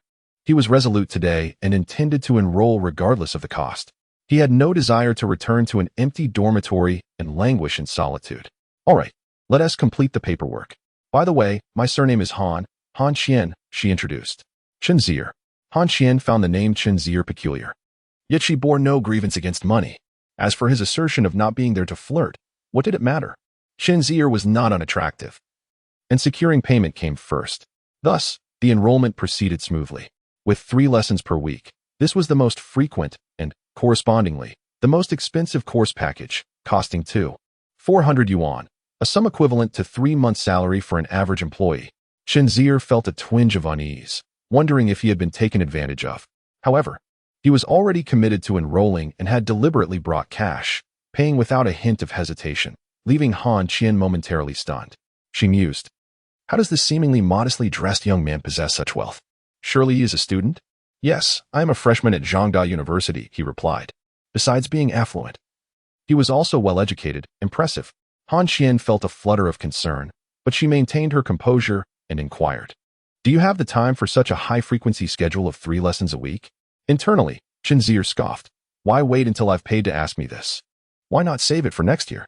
Earlier, he had praised the quality of service here. Truly, one must be shrewd in business. With a slight disdain in his heart, he answered, "I don't have many courses. I have time." Han Qian inquired, "May I ask why you suddenly decided to learn the piano?" Chen Zier tilted her head in contemplation and replied, "I do not wish to remain musically ignorant. My decision to learn the piano was rather impulsive. Yet I am confident that I shall not regret it." Han Qian found this reasoning rather perplexing. "You acknowledge your impulsiveness, yet you are so assured you won't regret it? By the way, Han Laosher, can you compose songs?" Chen Zier still had that matter on her mind. Han Qian responded, "Of course, I can. In truth, writing songs is not difficult. It's just that my compositions are lacking." Upon hearing this, Chen Zier felt reassured and thought she could seek guidance gradually. She flattered Han Qian, saying, "You are being modest, Han Laosher. If it's not difficult, how long do you think it will take me to learn? Would 6 months suffice?" Han Qian appeared troubled. The student's request was indeed peculiar, wanting to master it in merely 6 months. "Are you really that impatient?" Chen Zier, realizing her eagerness, replied, "If I cannot write a song in 6 months, that's fine. I can continue my studies next semester. However, Han Laosher, do consider giving me a discount on the registration fee. It's rather steep." Han Qian chuckled heartily. "You are always welcome." She could tell that the child was not short of money, especially given how he had paid without a hint of hesitation. Thus, she held a favorable impression of Chen Zier, despite her somewhat eccentric behavior. In the commercial world, significant clients often leave a favorable impression. Thus, the formal class commenced at an astonishing pace. Han Qian first corrected Chen Zier's posture. "When playing the piano, you must sit up straight. Your arms should rest comfortably. When pressing the keys, your fingers must be decisive and precise, employing the fingertips to strike vertically. Allow me to demonstrate." Chen Zier was unaware of the strict requirements that preceded playing. She thought to herself, "I'm fortunate to have a teacher of decent appearance. I shudder to imagine adjusting my posture under the scrutiny of those haggard old men with unkempt beards and yellowing teeth at such close proximity."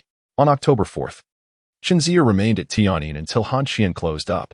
By October 5th, her spirits had significantly lifted. She found solitude quite agreeable. In the afternoon, she encountered Karen in the library, who informed her that Robert had gone traveling, stating that one must venture out to truly understand China. That evening, they dined together, and Chen Zier shared her newfound pursuit of piano lessons, to which Karen expressed her admiration and support. October 6th marked the final day of the deadline for Wei Lang. During the past 3 days, Wei Lang had called once, hoping Chen Zier would grant him an extension. Just as her anger had begun to dissipate, it flared anew.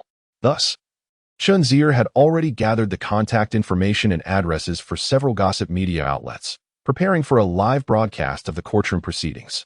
If the payment was not received today, Wei Lang would be thrust into the headlines. The potential displayed by individuals when confronted with the dichotomy of survival and annihilation is truly astonishing. Ultimately, Wei Lang deposited money into Chen Zier's account. Last time it was 30, and this time 300. This figure seemed to represent only half of his earnings. The album sales were already phenomenal, with numerous advertisements and engagements. The notion of merely earning 600,000 seemed ludicrous. However, concurrently, Chen Zier lost a friend.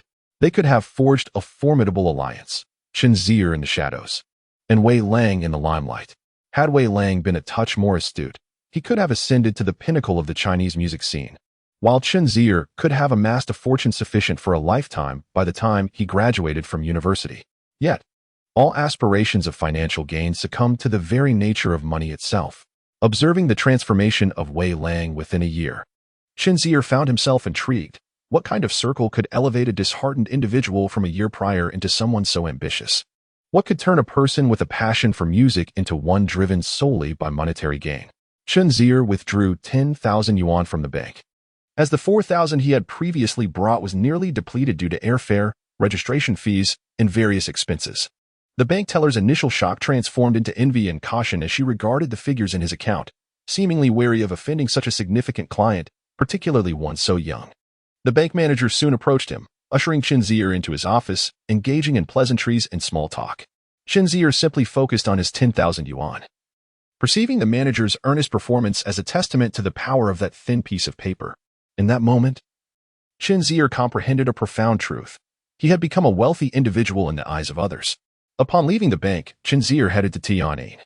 Although he had piano lessons the following day, attending today posed no significant issue. Han Qian noticed Chen Zier's distracted demeanor as the evening class concluded. She inquired, "What is wrong with you today?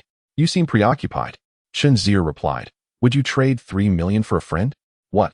She responded, "I mean, if God offered you 3 million but required the sacrifice of a friend, how would you choose?" Han Qian gazed at him as if he were a child and said, "God usually only tells me not to believe in such fortunate circumstances. Wealth must be earned through hard work." Chen Zier reiterated, "I'm speaking hypothetically." Han Qian, not taking it seriously, jested, "If such a thing were real, I would likely choose 3 million. "Why?"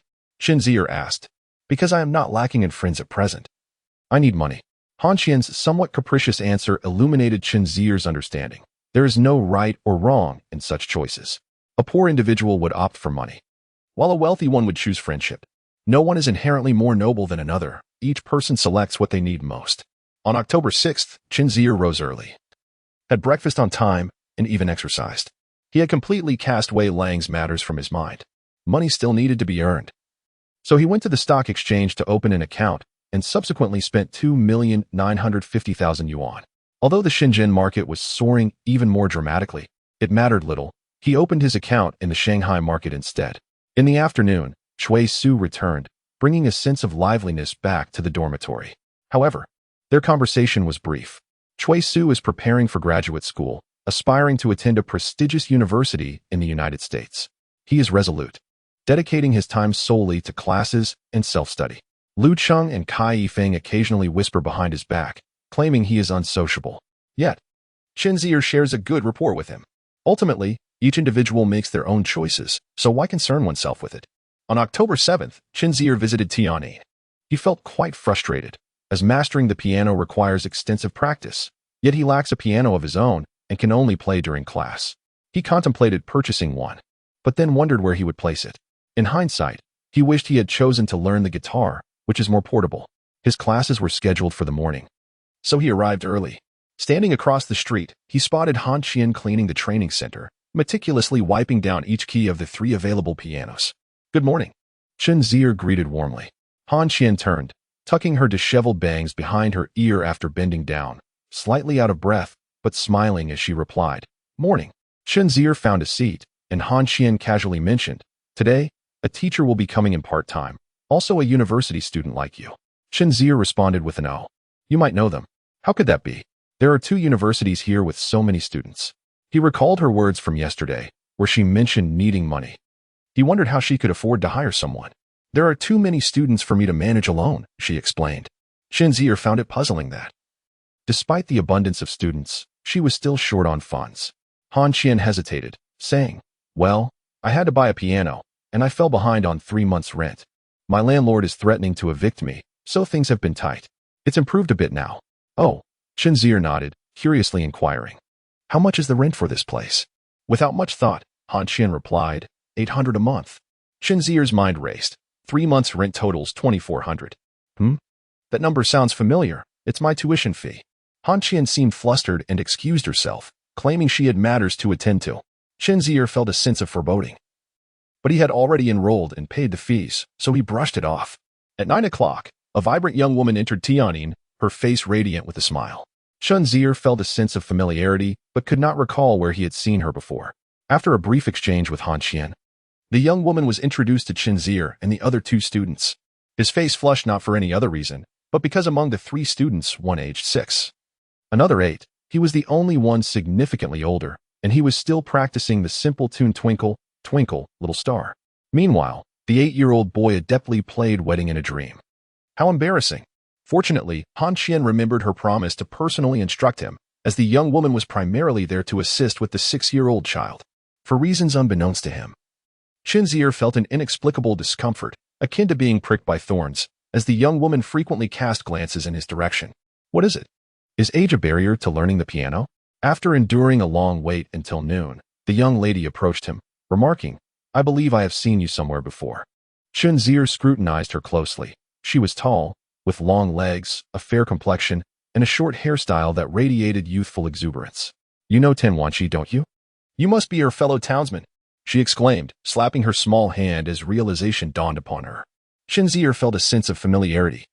Was she not the roommate he encountered while escorting Tianwanqi home? "Indeed, I am from the same hometown as Tianwanqi. You must be her roommate, correct?"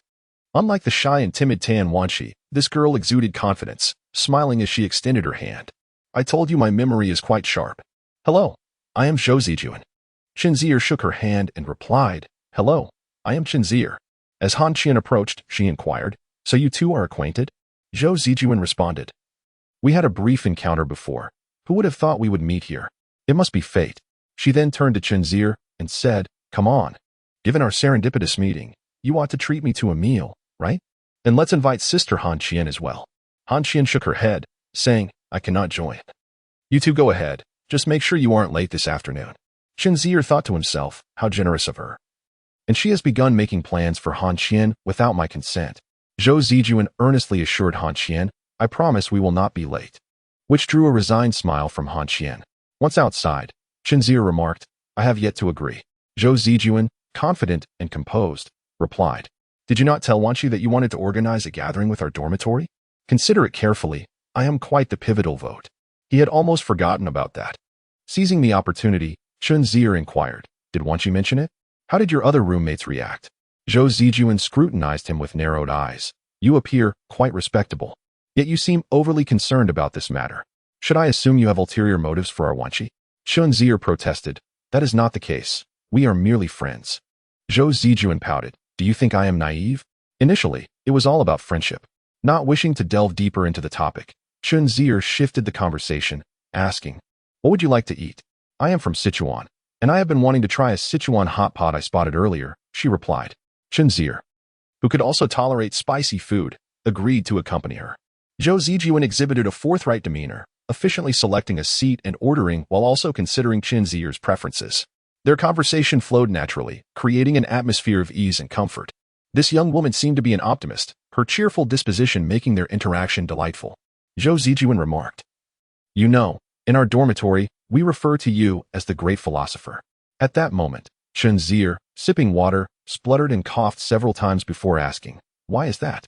Zhou Zijuan, shaking her head with pride, replied, "I came up with it." It's rather fitting, don't you think? Chapter 13. Cupid. The god of love in a hot pot restaurant located at the entrance of the university, Chen Zier and Zhou Zijuan sat facing each other. One day, I chanced upon you escorting Wanqi back, and I inquired about how your fellow townsman was faring. She remarked that your words were deeply philosophical and quite intriguing. Later, Wanqi shared details about the gathering, and your distinctive trait became known to all. There was a slight awkwardness. However, Chen Zier found it difficult to articulate his thoughts. A habit cultivated over years of teaching, not out of a desire to be a mentor, but rather a tendency to delve into profound truths. Elevating discussions to the realms of life, nation, and even humanity, this mindset was deeply ingrained and challenging to alter. The genuine reason could not be disclosed. So he merely circled back to say, I do not deserve such a title. I merely borrow the wisdom of the learned and add a touch of my own experience. Zhou Zijuan, noticing Chen Zier's slight embarrassment, found it rather amusing. Yet, devoid of any malicious intent, she adopted a tone of commendation, stating, in fact, everything you shared that day, Wanqi has conveyed to me as well. I share her sentiments and believe your insights are remarkable. You are indeed a person of great wisdom. I particularly appreciated your observation that when one looks around, there are those who can offer protection, and when one looks ahead, there are goals to pursue. This embodies true happiness. I find it particularly astute. Thank you. Chen Zier's sincerity was palpable. Zhou Zijuan regarded the confident and insightful young man before her, his masculine presence invigorating her spirit. She absent-mindedly bit her chopsticks, lost in thought, until Chen Zier reminded her to eat. A rare, bashful smile graced Zhou Zijuan's lips. They later conversed about the reasons for attending the gathering, at which point Chen Zier learned of Zhou Zijuan's remarkable piano skills. Naturally, she supported the idea of the gathering. After their meal, they parted ways. Zhou Zijuan had to continue her part-time job, while Chen Zier returned to school. Upon arriving at the dormitory, he discovered Song Xiaobo had also returned, followed by Lu Qing and Kai Yifeng in succession. The next day marked the commencement of classes. And Tan Wanqi called to inform Chen Zier that their dormitory had agreed to participate in the gathering. This news left Kai Yifeng and Lu Qing so exhilarated that they felt compelled to express their gratitude through exuberant gestures towards Chen Zier. Though Song Xiaobo's emotional expressions were less overt, he too seemed to harbor anticipation. Cui Su was absent from the dormitory, likely engrossed in his studies at the library. Thus, Room 309 was utterly electrified, brainstorming how to proceed with the activities, with a consensus that the sooner, the better. Subsequently, Chen Zier was dragged into a shopping center by them, where they scoured 3 nearby clothing stores before finding outfits to their liking. The flamboyant Kai Yifeng even styled his hair in a fashionable manner. On the first Friday evening after National Day, the 2 dormitories congregated at the Ilan restaurant near the entrance of Taiyuan Road at the Normal University. The 4 from 309 attended, with Cui Su opting out. A decision that Chen Zier and the others had grown accustomed to. Wanqi's dormitory also comprised 4 members, and I must say, they were all quite attractive. Zhou Zijuan, with her vivacious personality, naturally took the lead, and Chen Zier guided his companions into the private room. Without a hint of shyness, Zhou Zijuan called out at the entrance, "No sitting next to your roommates. Everyone must spread out." She then swiftly took her place beside Chen Zier, declaring, "I shall sit with you." Chen Zier gestured for her to take a seat, and Zhou Zijuan settled down beside her. Knowing she had to sit next to a boy that evening, Tan Wanqi naturally chose the other side of the familiar Chen Zier. An amusing scene soon unfolded as Kai Yifeng seemed to take a liking to Tan Wanqi. Stealthily inching closer with a playful grin.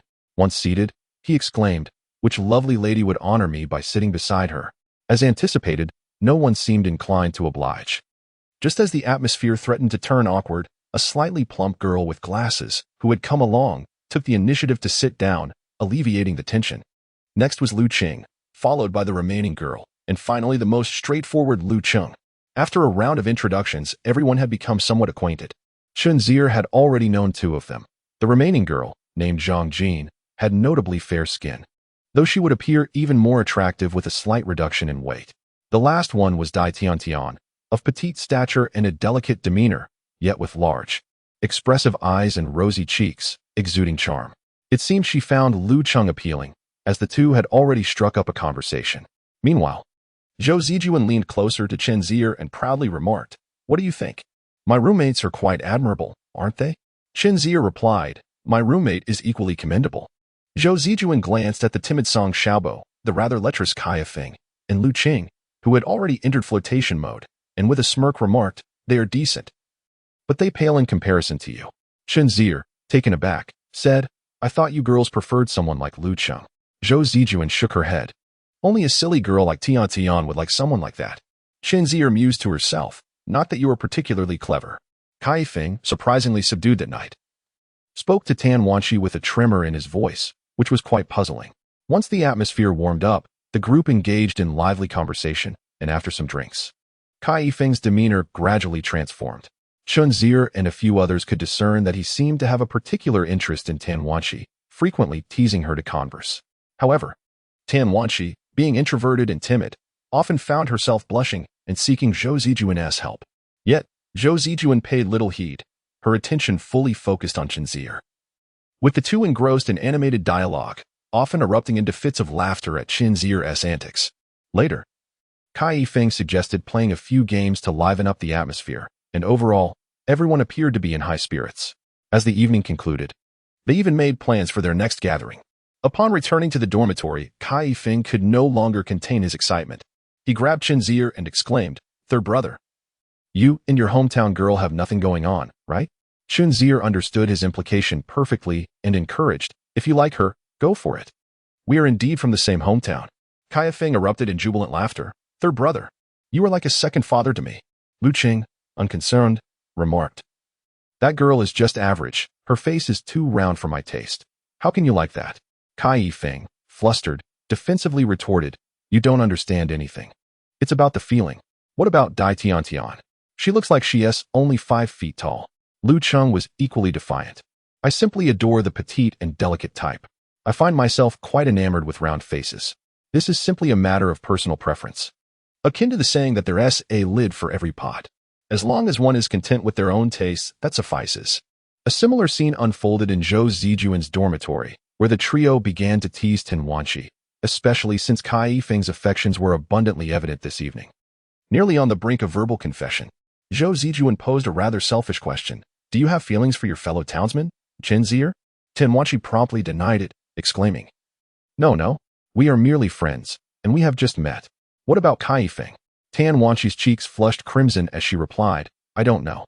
Sensing her resolve wavering, she shifted the focus onto Zhou Zijuan. "Sister Zijuan, you're in no position to criticize me. I think you might actually like Chen Zier." The other two girls readily agreed. To their surprise, Zhou Zijuan boldly affirmed, "Indeed, I hold a favorable impression of him." The trio gasped in unison, scarcely able to believe their ears. Zhou Zijuan, unfazed, retorted, "Why all the fuss? To love fiercely and hate passionately has always been my principle. I find Chen Zier quite admirable. If you're not interested, I shall gladly take my chance. Do not regret it." Tan Wanqi huffed, "What does that have to do with me? Why bring me into this? If you desire him, go ahead and pursue him. We are nothing to each other." The fearless nature of Zhou Zijuan had been on full display. Zhang Jin, ever the gossip, inquired, "What is it about him that has captured your heart so quickly?" The last 4 words caused Zhou Zijuan's cheeks to flush slightly as she clarified, "It's not our first meeting. I saw him when he escorted Wanqi back. And I've encountered him while working part-time. I believe this is fate." The girls found the exchange rather sentimental and retreated to wash up and retire for the night. Chapter 14. Interrupted? On October 20th, Zhonghai experienced a sudden drop in temperature, accompanied by heavy rain throughout the night, followed by fierce winds the next day. The tempestuous weather swept away any lingering warmth, heralding the impending arrival of winter in 1996. Kai Feng, ever the whirlwind, prioritized style over comfort, ultimately catching a cold. To make matters worse, he inadvertently passed the illness onto Chen Zier. Having been reborn, this marked Chen Zier's first bout of illness. Despite his condition, his spirits remained unscathed. He recalled having read that an occasional cold is beneficial for one's immune system, much like a military force that must occasionally engage in drills to maintain readiness. Chen Zier approached Ho Tao for a few sick leave notes, particularly for his advanced mathematics class, which he had no desire to attend. Unfortunately, Zhonghai's persistently cold and dreary weather exacerbated Chen Zier's illness, as he developed a high fever of 39 degrees Celsius, feeling feverishly hot, yet uncomfortably cold. He curled up in the infirmary bed, receiving intravenous fluids, appearing somewhat forlorn. Fortunately, Zhou Zijuan arrived swiftly upon hearing of his condition. bringing with her a steaming bowl of millet porridge in her lunchbox. Although Chen Zier's appetite waned due to his illness, he felt a warm glow in his heart. In the infirmary, there exists a long rainbow television, currently showcasing the fervently popular The Legend of Chu Liuxiang, starring the iconic actor Chen Xiaoqiu, who is widely regarded as the quintessential portrayal of Chu Liuxiang. In this regard, Chen Zier's taste aligns with that of the general public. However, Zhou Zijuan exhibits no interest in martial arts narratives. Instead, she meticulously studies the medication prescribed by the doctor, instructing Chen Zier on the proper dosage and timings as if the ailment were her own. Chen Zier gradually comprehends her heartfelt sentiments but finds himself at a loss for how to reciprocate. Zhou Zijuan, bold in spirit, has attempted on several occasions to voice her feelings directly, only to be skillfully evaded by Chen Zier. Han Qian, sensing an underlying tension, engages Chen Zier in conversation. Inquiring about the matter, Chen Zier simply responds, "When one spends too long alone, one forgets how to coexist with another." Once Chen Zier recovers, he returns to his somewhat monotonous routine. Subsequently, throughout November, Zhou Zijuan seldom sought him out. As the semester progressed into its latter half, the initial excitement of returning to campus gradually waned, overshadowed by the relentless onslaught of impending examinations. On December 26th, Chen Zier is scheduled to take a calculus exam. The day following Christmas, which left Kai Yifeng in a sour mood for the entirety of that day. He had contemplated for quite some time the perfect moment to surprise Tan Wanqi on Christmas, intending to confess his feelings and perhaps even embark on a relationship. Yet, this peculiar exam date thwarted his plans. Indeed, although he had experienced love at first sight, he had yet to articulate his feelings. Chen Zier firmly believes that if one truly harbors affection for another, regardless of one's confidence, the fear of rejection looms large, leading to prolonged hesitation, sometimes lasting for months, or even a lifetime. This is not indecision, it is simply the inability to bear the repercussions of rejection. Because of care, there exists fear. Thus, Kai Yifeng has become a giant in thought yet a dwarf in action. Perhaps by 1996, he would no longer have the opportunity to voice those words. Regardless of how wild the children of Classroom 309 had been in the past, their focus has recently shifted towards examinations. Chen Zier, too, set aside his usual readings on economics, history, and politics, opting to engage in self-study, meticulously tackling the intricate calculus problems. He had previously skipped several classes, and now faced the daunting challenge of self-preparing for the subsequent chapters. Incidentally, Lu Qing and Dai Tian have officially begun dating. Despite the prevailing expectation that the first couple would be Kai Yifeng and Tan Wanqi or Chen Zier and Zhou Zijuan, unexpectedly, Lu Qing has taken the lead. Indeed, being handsome does make a difference, which one might refer to as the law of attractiveness. As December approached, Chen Zier frequently purchased newspapers to monitor the stock markets of Shanghai and Shenzhen.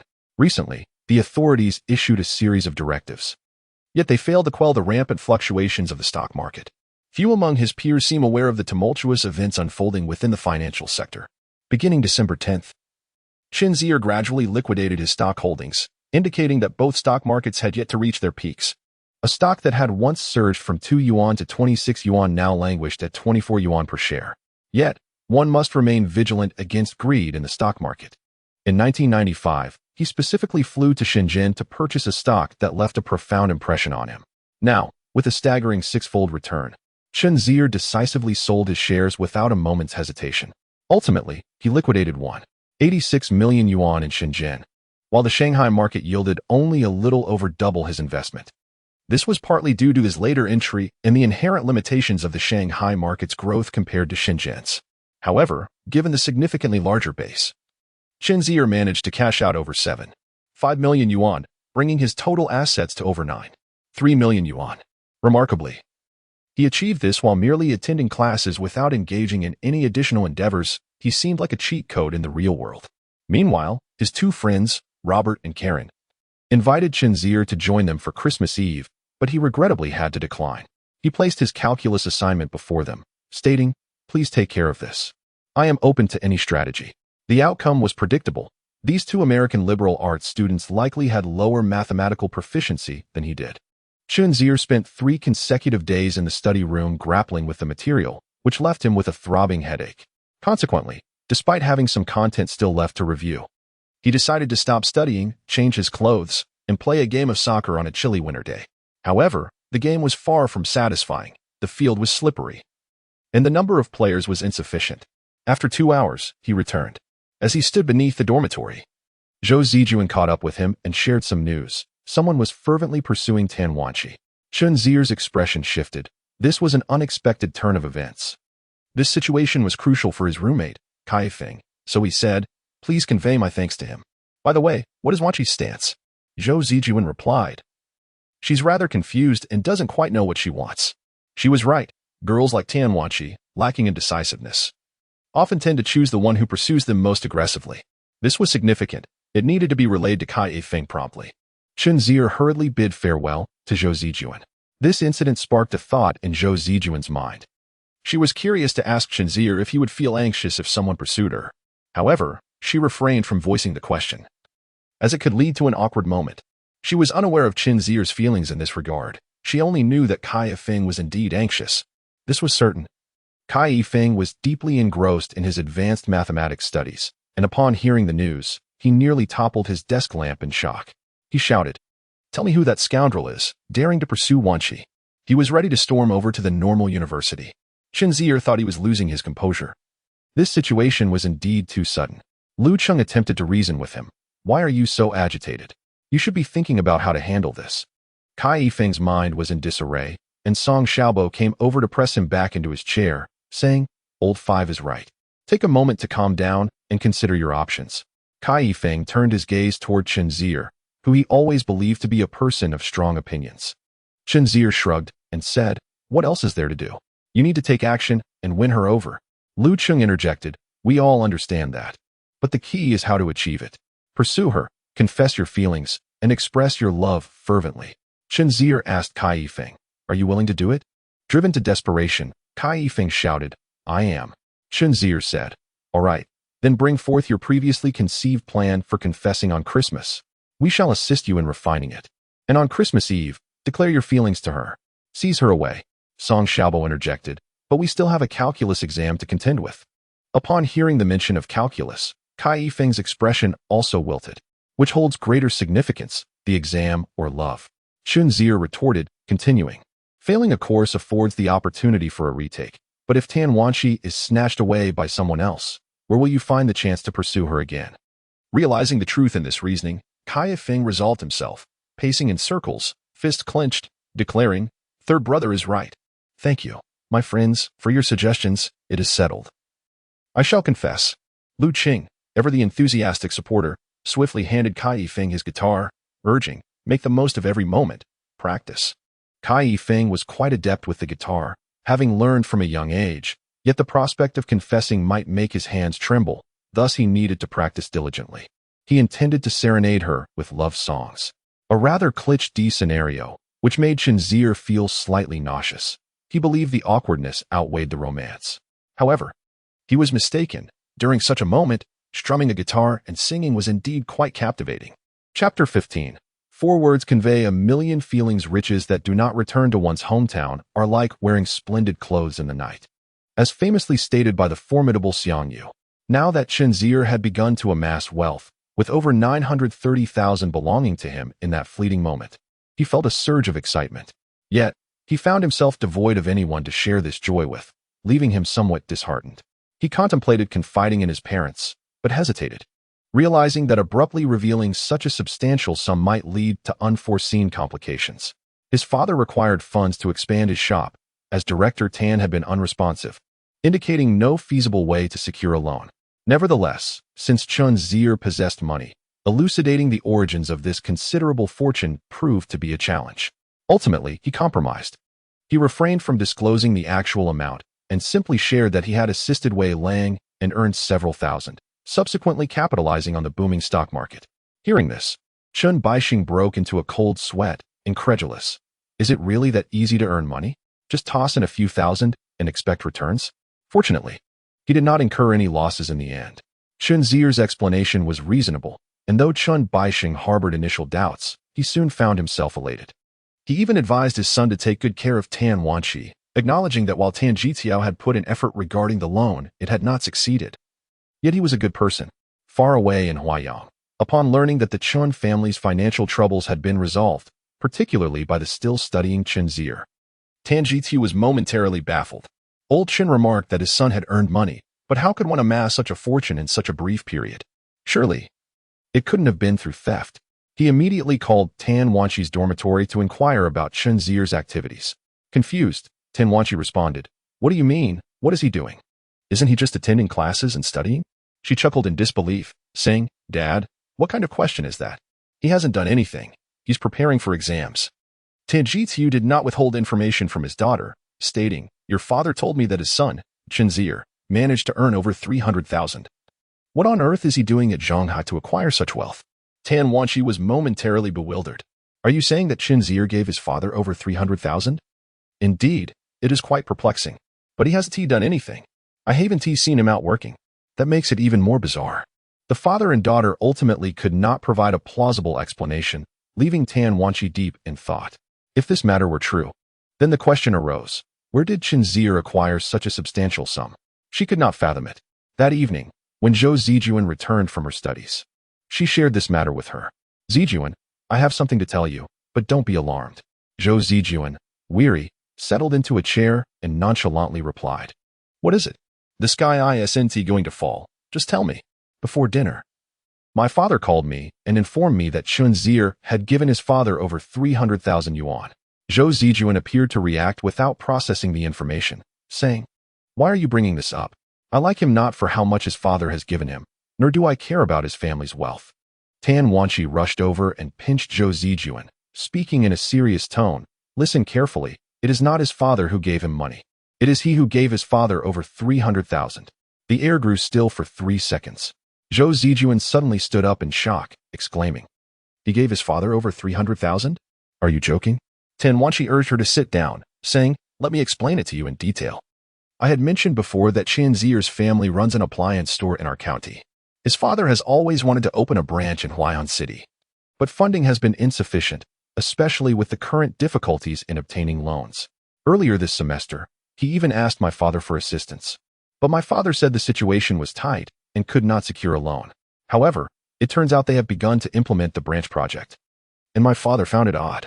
Upon investigation, he discovered that the funds were provided by Chen Zier, over 300,000. Zhou Zijuan was no longer composed. Although she came from a well-off family, with her father as a chief physician and her mother as a principal, 300,000 was an astonishing amount. She reconfirmed, "Are you saying that Chen Zier gave his father 300,000? Tan Wanqi nodded. "Where could he have possibly acquired that much money? 300,000, not 300.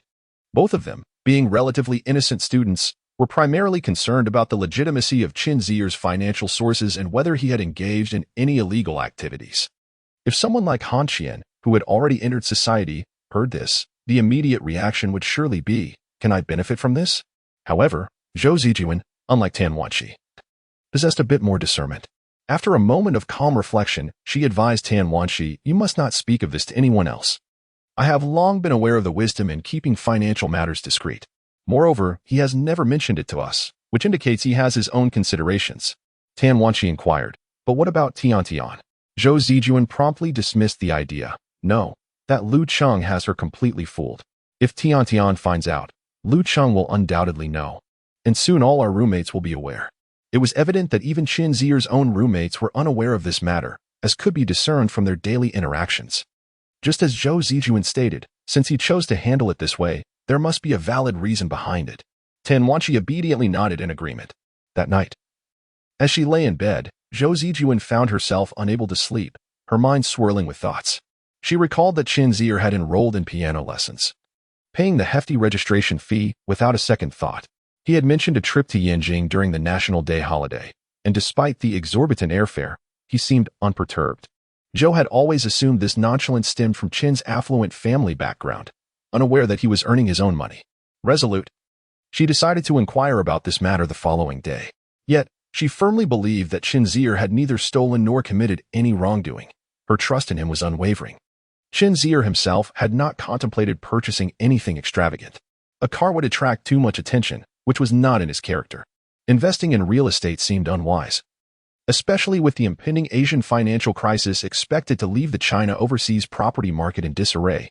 Buying at such a time would be foolish, not financially careless. As for other purchases, his computer was outdated and inadequate, and connecting it to the internet posed its own challenges. Perhaps a new phone could be considered, but he would wait until after the exams to explore that option. The next day, Zhou Zijuan found Chen Zier at their usual spot in the library. "What brings you here?" he asked, puzzled. Since his last illness, her visits had diminished significantly. This was only the second time she sought him out. The first being to inform him about someone pursuing Tan Wanxi. Zhou's expression was complex, unsure of how to begin her inquiry amidst the library's stillness and the throngs of people. Ultimately, she pulled Chen outside and asked, "Where did you get your money?" Subtlety was not Zhou's forte. She went straight to the point. Chen, taken aback by her directness, asked, "What money?" "I heard from Wanxi, who heard from her father, that you gave your dad 300,000. I'm baffled as to how your father trusts you, considering I've never heard of you having a job." "I'm a bit concerned." Bold and forthright, this had always been her style. Chen Zier, caught off guard by the convoluted nature of her approach, replied cautiously, There is some truth to that. Where did such a large sum come from?" She pressed. "I made it from stock trading," he said, and after a moment's silence, Zhou, surprised by his brevity, exclaimed, "Is that all?" "Yes," Chen nodded. "It's quite straightforward, don't you think? You may not be aware, but our country's stock market has been booming this year." Of course, Zhou understood the basics of stock trading, having just never delved into it deeply. She didn't suspect Chen of deceit. She merely found his explanation too succinct. After a moment to process this revelation, she asked, "How much did you actually earn?" Chen pondered a number he deemed reasonable and replied, "Less than 1 million, I think. The exact amount escapes me." Unexpectedly, Zhou gasped in shock. "1 million?"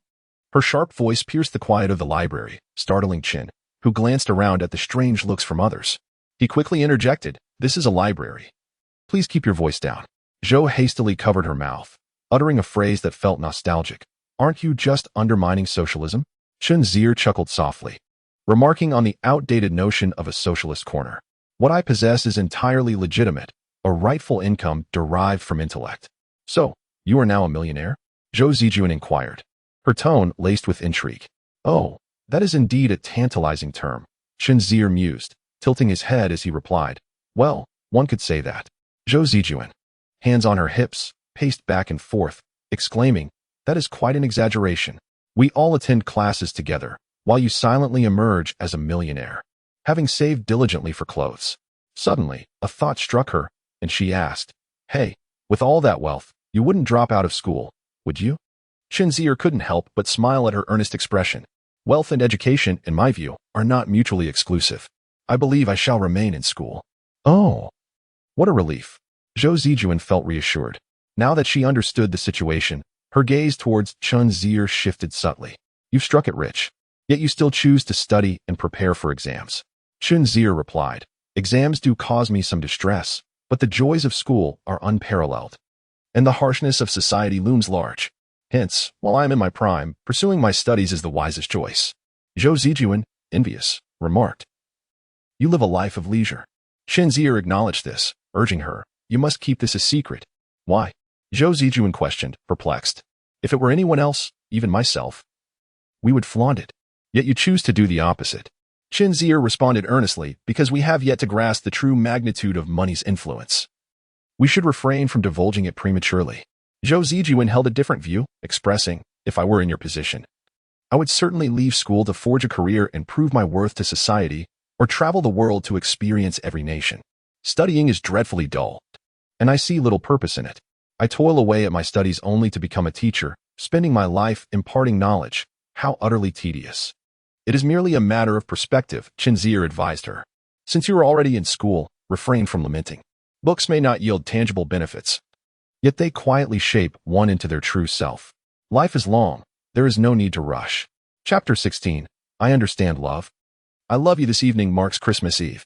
The day of judgment for Kai Yifeng has arrived. In room 309, except for Cui Su, the entire assembly is mobilized. Song Xiaobo is busy massaging Kai Yifeng's shoulders, while Lu Qing polishes his guitar to a brilliant shine, and Chen Zier continually offers encouragement. Kai Yifeng exhibits notable courage. Throughout the preparations, he has never wavered. Lu Qing managed to acquire some mousse from somewhere, styling Kai Yifeng's hair into a dashing center part. After a while, an aunt downstairs called out that there was a phone for 309. It was Lu Qing's girlfriend, Dai Tian Tian, signaling that Tan Wanqi had returned to the dormitory. Let us go. The journey took less than 10 minutes, and at the foot of the dormitory building of the Normal University, the peculiar quartet attracted curious glances from passers-by. Upon hearing the commotion, the second-floor dormitory of Tan Wanqi erupted into chaos, akin to a boiling pot of porridge. Song Xiaobo carefully placed the stool he had brought, while Kai Yifeng sat down with great seriousness, gently strumming the strings. The young ladies, aware of the impending event, responded with enthusiastic cheers. Zhou Zijuan and Dai Tiantian rushed outside to join the excitement. This surprise had been kept secret. Chen Zier had not mentioned it to Zhou Zijuan, nor had Lu Qing to Dai Tiantian, for surprises thrive on discretion. Thus, both girls were particularly astonished. Young Dai Tiantian was so moved that she was almost in tears, clearly wishing for a similar moment with Lu Qing. Zhou Zijuan, with her fondness for lively gatherings, was somewhat displeased with Chen Zier's tight-lippedness. She confronted Chen Zier, saying, "How long has your dorm been planning this? Why haven't you let me in on it at all?" Chen Zier, with an air of righteous seriousness, replied, "This concerns the success rate of our dorm's fourth member's confession. I may have a big mouth, but I know when to exercise caution." She then inquired, by the way, how did Wanqi react? Zhou Zijuan was somewhat anxious. With Kai Yifeng about to begin, she refrained from dousing his enthusiasm and quietly told Chen Zier, "I only know that Wanqi was anxious in the dorm. She is not as touched and shy as you might think." Chen Zier frowned. That can't be true. Regardless, Kai Yifeng had already commenced. He took a deep breath and shouted towards the window of room 223, "Tan Wanqi, I love you." The crowd erupted with excitement. "Your presence is like a rainbow in my life, so tonight, I dedicate a song titled Rainbow to you." This song, Rainbow, was a lyrical piece stolen by Chen Zier from Yuquan, a sweet and gentle love song cherished by college students. Without electronic equipment, it relied solely on Kai Yifeng's voice. Lu Qing, understanding the situation, helped calm the crowd to maintain silence. Otherwise, Tan Wanqi would hear nothing. Chen Zier thought to himself. Thankfully, they could hear a bit from the second floor. It would be awkward if the scene below was lively while the upper floors remained quiet. The venue fell silent, and Kai Yifeng officially began to sing. "If you love, do not pretend. If you're lost, do not hesitate." Kai Yifeng's voice was quite pleasant, possessing a rich male tenor that, infused with genuine emotion, rendered the rather sentimental lyrics not overly cloying, but rather warm. "From this moment on, my world has one more you. Sometimes it's sunny, sometimes rainy, on cloudy days. I will tell you I love you more than the beauty of a rainbow." Kai Yifeng felt a bit nervous and stumbled slightly during a chord transition. But this flaw was hardly noticeable to those unfamiliar with the guitar. Chen Zier thought he sang beautifully. At least his performance surpassed her own. Zhou Zijuan, moved by the melody, fiercely admonished Chen Zier, "You need to take piano lessons seriously. Learn it quickly." Chen Zier ignored her, joining the crowd in a chant of "Agree to him, agree to him, agree to him." However, after nearly 3 minutes of calling, there was no response. Chen Zier's heart began to sink, and Kai Yifeng grew increasingly anxious, shouting, "Wanqi, come down and meet me." Zhou Zijuan shook her head, saying, "I'll go check." Kai Yifeng looked at her with grateful eyes, silently pleading for her assistance. Just as she was about to ascend, Tan Wanqi emerged. Chen Zier had remarkable eyesight. He noticed that Tan Wanqi's eyes were red, likely from tears. She seemed moved, but something was amiss in her expression. Kai Yifeng sniffed. His cheeks stiffened as he forced a smile, saying, "Wanqi, you finally came down." Tan Wanqi struggled to hold back her tears, crying, "Why did you do this? So many people are watching. Do you find this amusing?" Kai Yifeng was taken aback. "Wanqi, I like you, that's why. You like me. So you should know what I appreciate and what I despise. Everyone knows about this, and it puts me in an awkward position, can't you see that?" Chen Zier sensed the tension and muttered under his breath, "Damn it," before stepping forward to offer comfort. "Wanqi, please calm down. This idea was mine. Perhaps it lacked consideration and caused you distress. I sincerely apologize, but Lao Kai truly cares for you. I hope you can feel his affection." Tan Wanqi glanced at Chen Zier, then at Kai Yifeng, before finally saying, "I'm sorry." The moment that Kai Yifeng had dreaded for months had come to pass. Reluctantly, he inquired, "Why? Why can't it be me?" Tan Wanqi replied, "Because neither of us understands love." With that, she departed, and the crowd gradually dispersed. Chen Zier approached Kai Yifeng, patting his shoulder without uttering a word. Lu Qing was equally surprised. He had believed that Lao Kai would succeed, only to receive the dismissive response, "We both don't understand love." Frustrated, Kai Feng hurled his guitar to the ground and stormed off without saying a word. Song Xiaobo intended to pursue him but was stopped by Chen Zier. He needs solitude right now. Being rejected in front of so many was a blow to his pride. He required space to nurse his wounds. The situation had soured. Everyone felt deflated. Lu Cheng and Dai Tiantian left together, while Song Xiaobo turned to Chen Zier. Chen Zier instructed him to return home, taking Zhou Zijuan with him. The chill outside was biting, prompting Chen Zier to guide her into the warmth of the classroom. Can't comprehend? Zhou Zijuan remarked. The world of women is quite intricate. Chen Zier admitted his lack of understanding, urging her to explain. If you had spoken to me earlier, I would have dissuaded you from this ill-conceived notion. However, discussing this now is futile. You boys only seek to grab attention with romantic gestures, never considering what a girl truly desires. What does she want? He asked. You know Wanqi's character. She is quiet and reserved, least accustomed to being in the spotlight. Yet you subjected her to this spectacle. To put it plainly, Kai Feng frightened her. This approach might work on me, but with Wanqi, it only brings adverse effects. What does this have to do with being reserved? Which girl does not appreciate romance? Didn't T. Laokai express his feelings courageously tonight? She rejected him in front of so many, Zhou Zijuan countered. See, this is emotional manipulation. Just because Kai Feng performed well, Wanqi is obligated to accept him? Must she become his girlfriend merely because there were witnesses to his declaration? I treat you well too. Why don't you pursue me? What does that have to do with us? Zhou Zijuan had accumulated several months of pent-up frustration, and with her fearless disposition, she boldly declared, What does it matter? Don't you know that I like you? Chen Zier replied, I deeply regret not having spoken to you sooner. However, knowing of your considerable wealth has made it difficult for me to express my feelings. I do not wish for you to think that my affection is motivated by your riches. Chen Zier was not being pretentious. Zhou Zijuan was indeed wonderful. But love is fundamentally rooted in feelings. He admired many individuals around him, both men and women, each possessing their own virtues. Yet, there is only one person whom he truly loves. Love is a rare luxury, not something that can be summoned at will, discarded casually, or easily replaced. Chen Zier said, You need not bear this burden. I understand that you do not value money. These past days, I have wronged you. Zhou Zijuan sighed repeatedly and said, Let me have a hug. Chen Zier did not refuse. He stated, Wanqi mentioned that we both do not understand love. I cannot fully grasp her meaning. Yet, perhaps she is correct, as it is a weighty word that requires much contemplation. Zhou Zijuan shook her head, asserting, I understand love, I love you. Chapter 17. Hello. 1997 for the trio of 309, Christmas in 1996 was dreary, marked by Kai Feng's failed confession and the impending exams on the 26th, rendering December 25th devoid of any festive spirit. Fortunately, the four of them would not face the dire consequences of failing their courses. After completing his advanced mathematics exam, Chen Zier discarded all the practice problems he had worked on, only to be informed by a classmate that there would still be a second semester of advanced math to contend with. Chen Zier reacted with a stunned exclamation as the new year approached. The year 1996 was about to fade into history, making way for the promising year of 1997. Kai Feng withdrew from the guitar performance he had signed up for at the New Year's Eve party, thereby incurring the ire of the student council senior. But he remained unconcerned, immersing himself in video games with Lu Cheng. The New Year's activities for 309 and 223 were overshadowed by the failed confession, and no one mentioned the prospect of celebrating together. Thus, on the evening of December 31st, Chen Zier spent the night with Robert and Karen, two foreign friends. He brought along several local delicacies as gifts, and the three of them feasted together in Robert's apartment, ringing in the new year.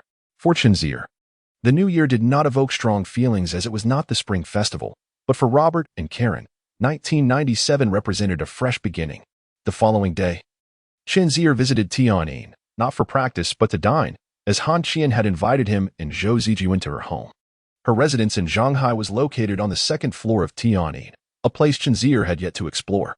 Naturally, he seized the opportunity to play the piano for a while. After 6 months of study, he was still laying the groundwork. Formal piano instruction begins with the most fundamental finger techniques, a rather tedious process. Han Qian was quite strict, insisting that Chen Zier master the 5-line staff and discern the position of each note through tactile awareness. As a novice, learning to read sheet music was not particularly challenging. The difficulty lay in becoming familiar with the keys, requiring him to visually locate each note. The fragments you produce are inevitably disjointed, perhaps even nonsensical. To truly grasp this sensation is merely the initial step, far more challenging than mastering the guitar. However, once a solid foundation is established, a period of rapid advancement ensues, during which your gaze should solely fixate on the sheet music, allowing your fingers to instinctively align with the rhythm of the piece. Previously, Chen Zier had played simple pieces like Swan on the Lake and Song of Spring, as well as the slightly more challenging Aphor-Elise. He aspired to learn Wedding in a Dream, which left a favorable impression on him. Yet Zhou Zijuan cautioned, even if you technically meet the requirements of this composition, achieving fluidity is another matter altogether, and even if you do play smoothly, it may lack grace. Without 3 to 4 years of dedicated practice, attempting to imbue Wedding in a Dream with emotion is but a fool's errand. Thus, it is prudent to focus on building a solid foundation. Chen Zier harbored some resentment in his heart, yet this was indeed Han Qian's expectation.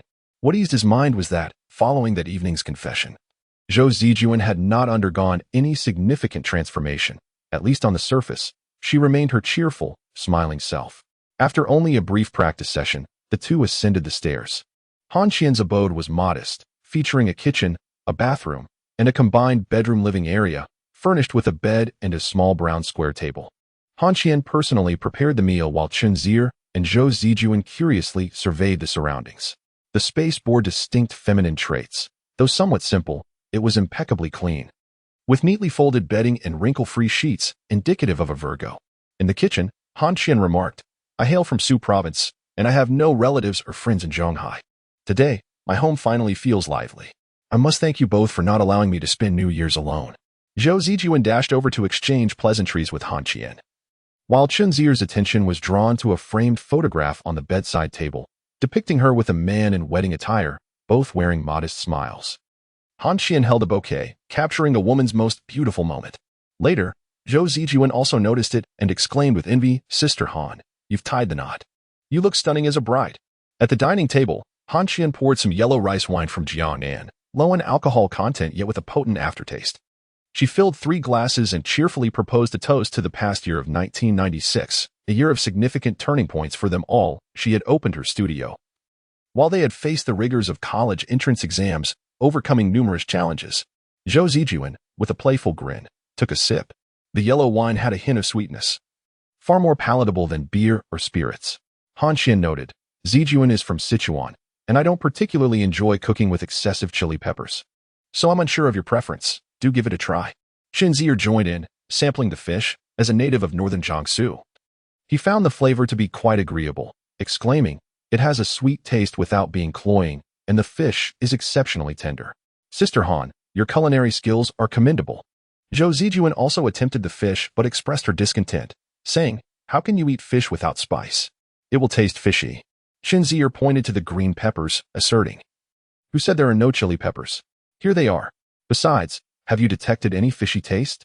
To us, this is akin to not using chili at all." Chen Zier felt a wave of despair and thought to herself, "Perhaps it would be better for you to indulge in other dishes." Han Qian primarily concerned herself with Zhou Zijuan, but upon seeing her enjoy her meal, she relaxed and smiled contentedly. The second glass of wine was proposed by Chen Zier, who declared, "Sister Han suggests a toast to 1996, but I believe we ought to honor 1997 instead. The past is behind us, and we must gaze toward the future. Here's to you, 1997. Zhou Zijuan teased, the philosopher speaks differently." Han Qian found this reasoning sound and chimed in, "Cheers to you, 1997. As the Huangjiu took effect, Zhou Zijuan and Han Qian, being spirited young women, became somewhat exhilarated, not intoxicated, but the alcohol was certainly taking its toll. Zhou Zijuan, holding a previous wedding photograph, inquired, "Sister Han, you were married, right? Where is my brother-in-law?" Han Qian's expression darkened as she took another sip of her drink, suddenly appearing sorrowful as she sighed. "He has passed away." Chen Zier's heart sank at this revelation. Zhou Zijuan's countenance also shifted dramatically, and she quickly apologized. "I'm so sorry, Sister Han. It's all right, it's been a long time. I've moved on and embraced life anew," Han Qian replied, though her eyes glistened with unshed tears, indicating her struggle to remain composed. Zhou Zijuan, feeling guilty, glanced towards Chen Zier for support.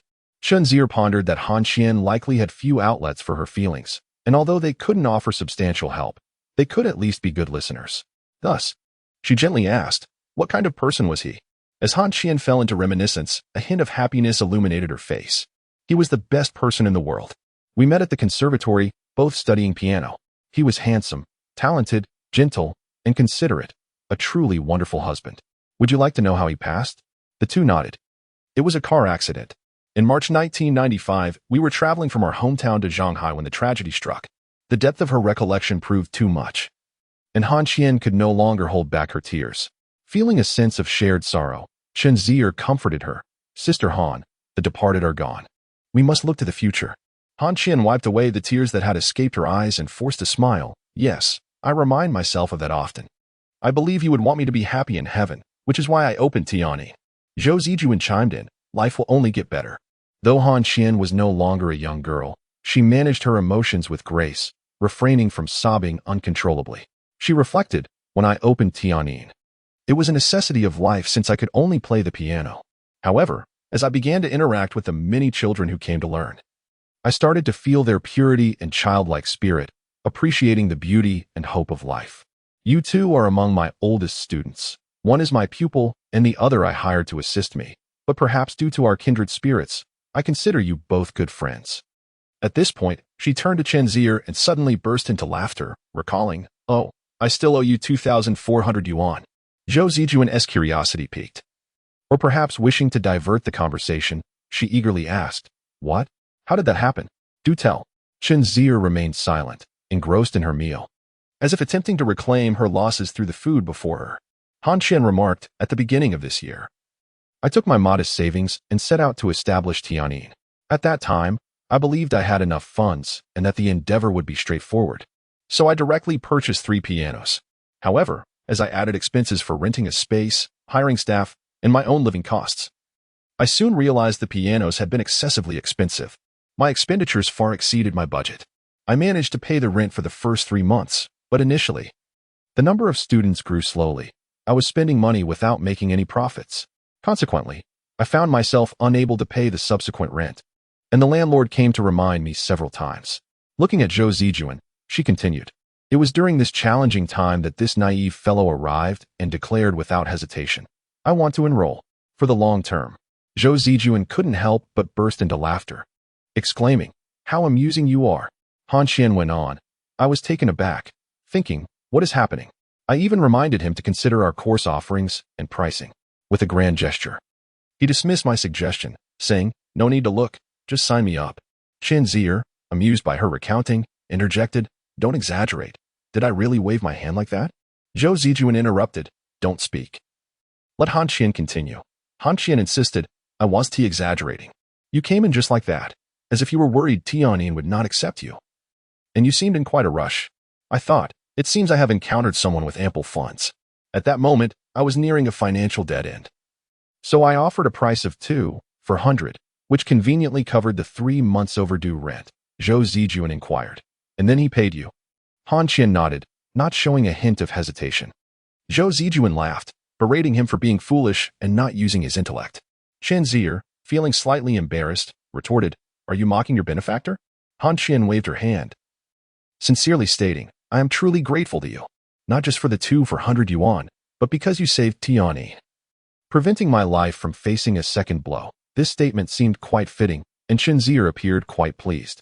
Yet, Zhou Zijuan, having indulged in drink, disregarded Chen Zier's assurances and scoffed, Sister Han Qian, you need not feel guilty. He is quite wealthy now, and all of it comes from the hard-earned money of the common people. If he gives it to you, just accept it. Han Qian, intrigued, asked, the hard-earned money of the common people? Is his family in government? She had always presumed Chen Zier hailed from a wealthy or noble background. Not at all. Chen Zier refuted, I earn my wealth through intelligence, wisdom, and foresight in stock trading. If she insists on deeming it the fruits of common labor, I cannot change her perspective. Zhou Zijuan, however, covered her mouth, seemingly realizing her slip of the tongue, and intended to apologize to Chen Zier. But to her surprise, he understood her implication and shook his head, saying, I prefer to keep it discreet, not because I am ashamed, but because being overly secretive seems pretentious. It's not illicit money. It can stand in the light. Han Qian queried, what secret? What money? Am I allowed to know? With her permission, Zhou Zijuan eagerly divulged, the secret is, he is a millionaire. Han Qian's expression shifted to one of astonished admiration. On January 6th, a gentle snow began to fall in Zhonghai, though the snowflakes were small. Having fallen throughout the night, the entire world was cloaked in white. On this day, Zhangdao was on holiday, marking the end of Chen Zier's first semester of college. Lu Cheng and Cui Su, both residents of Zhonghai, departed early. Song Xiaobo began organizing his belongings early in the morning.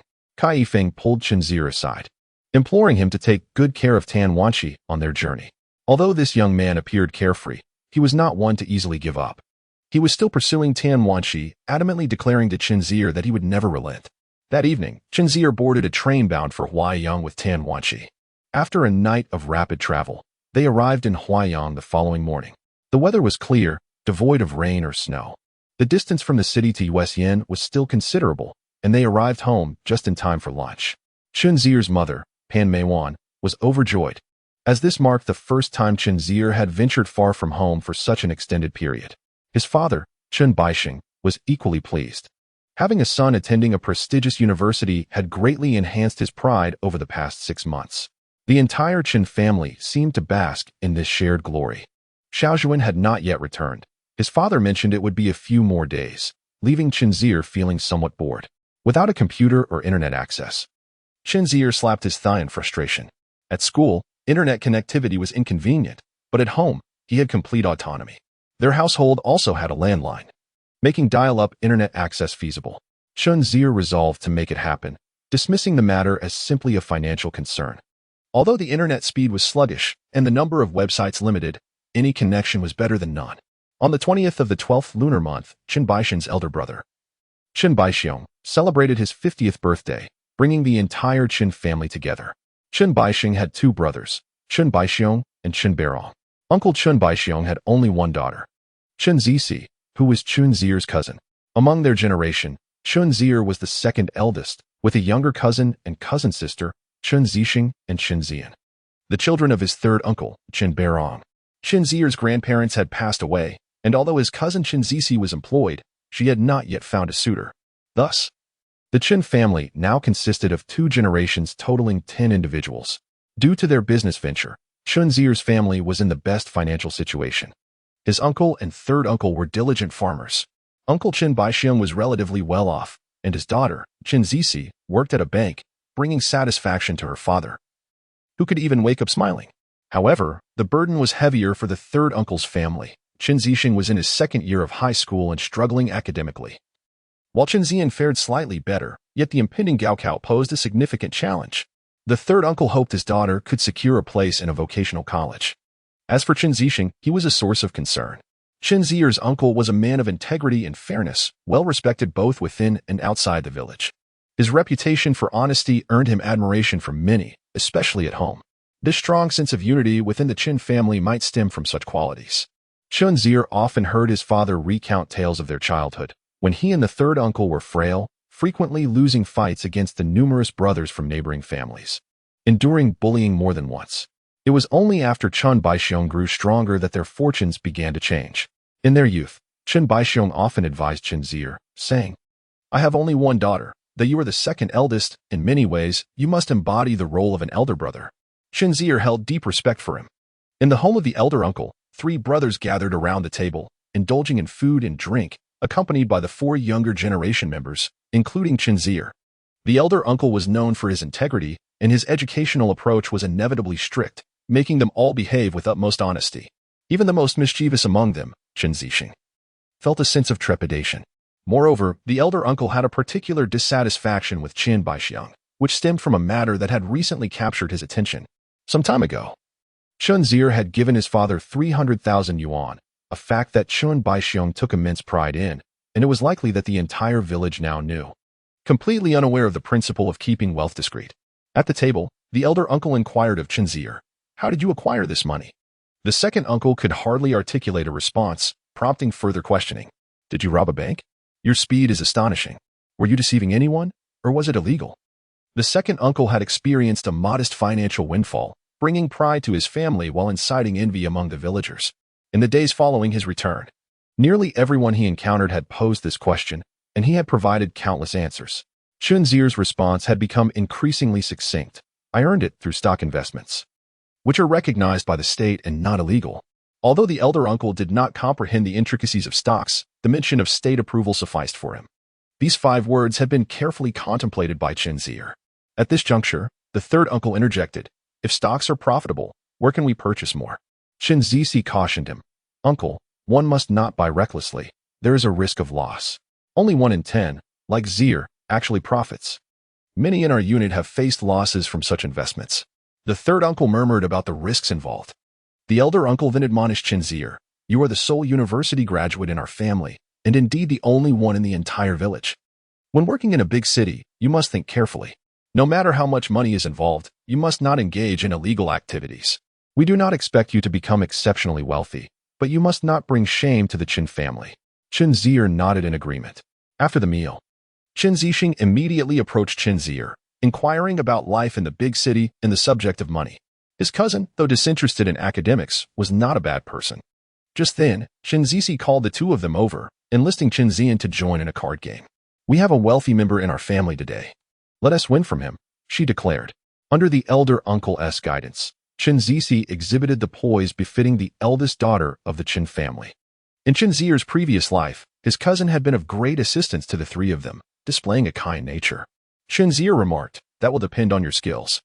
Across the table, Chen Zier said, "I'm not very skilled. Please go easy on me." Chen Zier joined forces with her, stating, "We 1T win against you.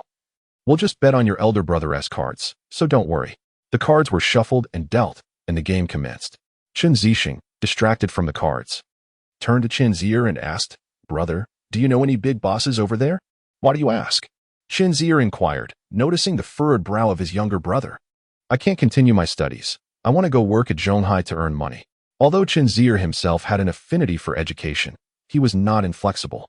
Being scholarly did not necessarily equate to success, and lack of education did not imply failure. He recognized his brother well enough to understand that keeping him in a classroom would be a waste of time.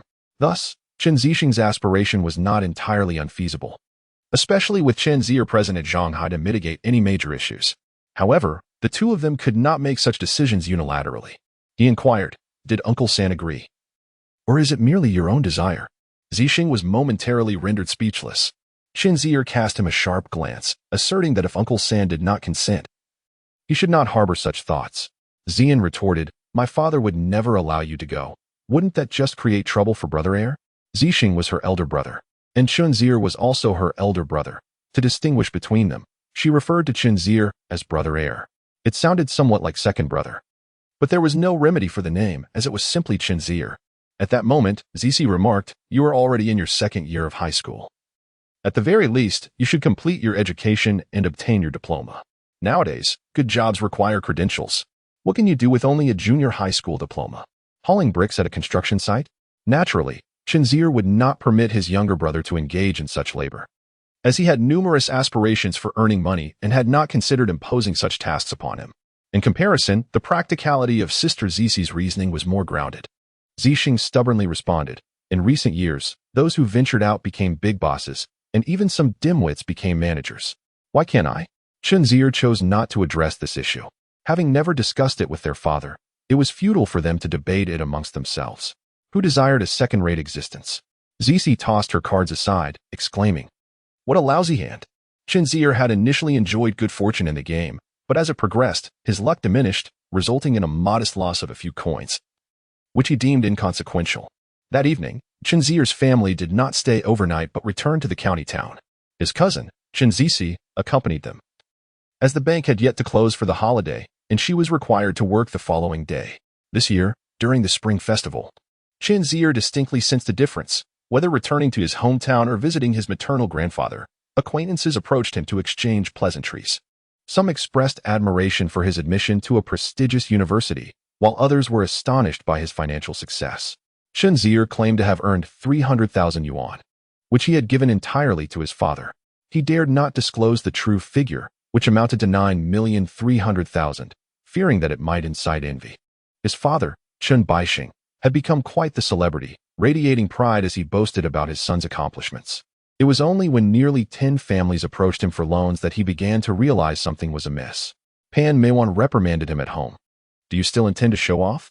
Now everyone thinks our family operates a bank."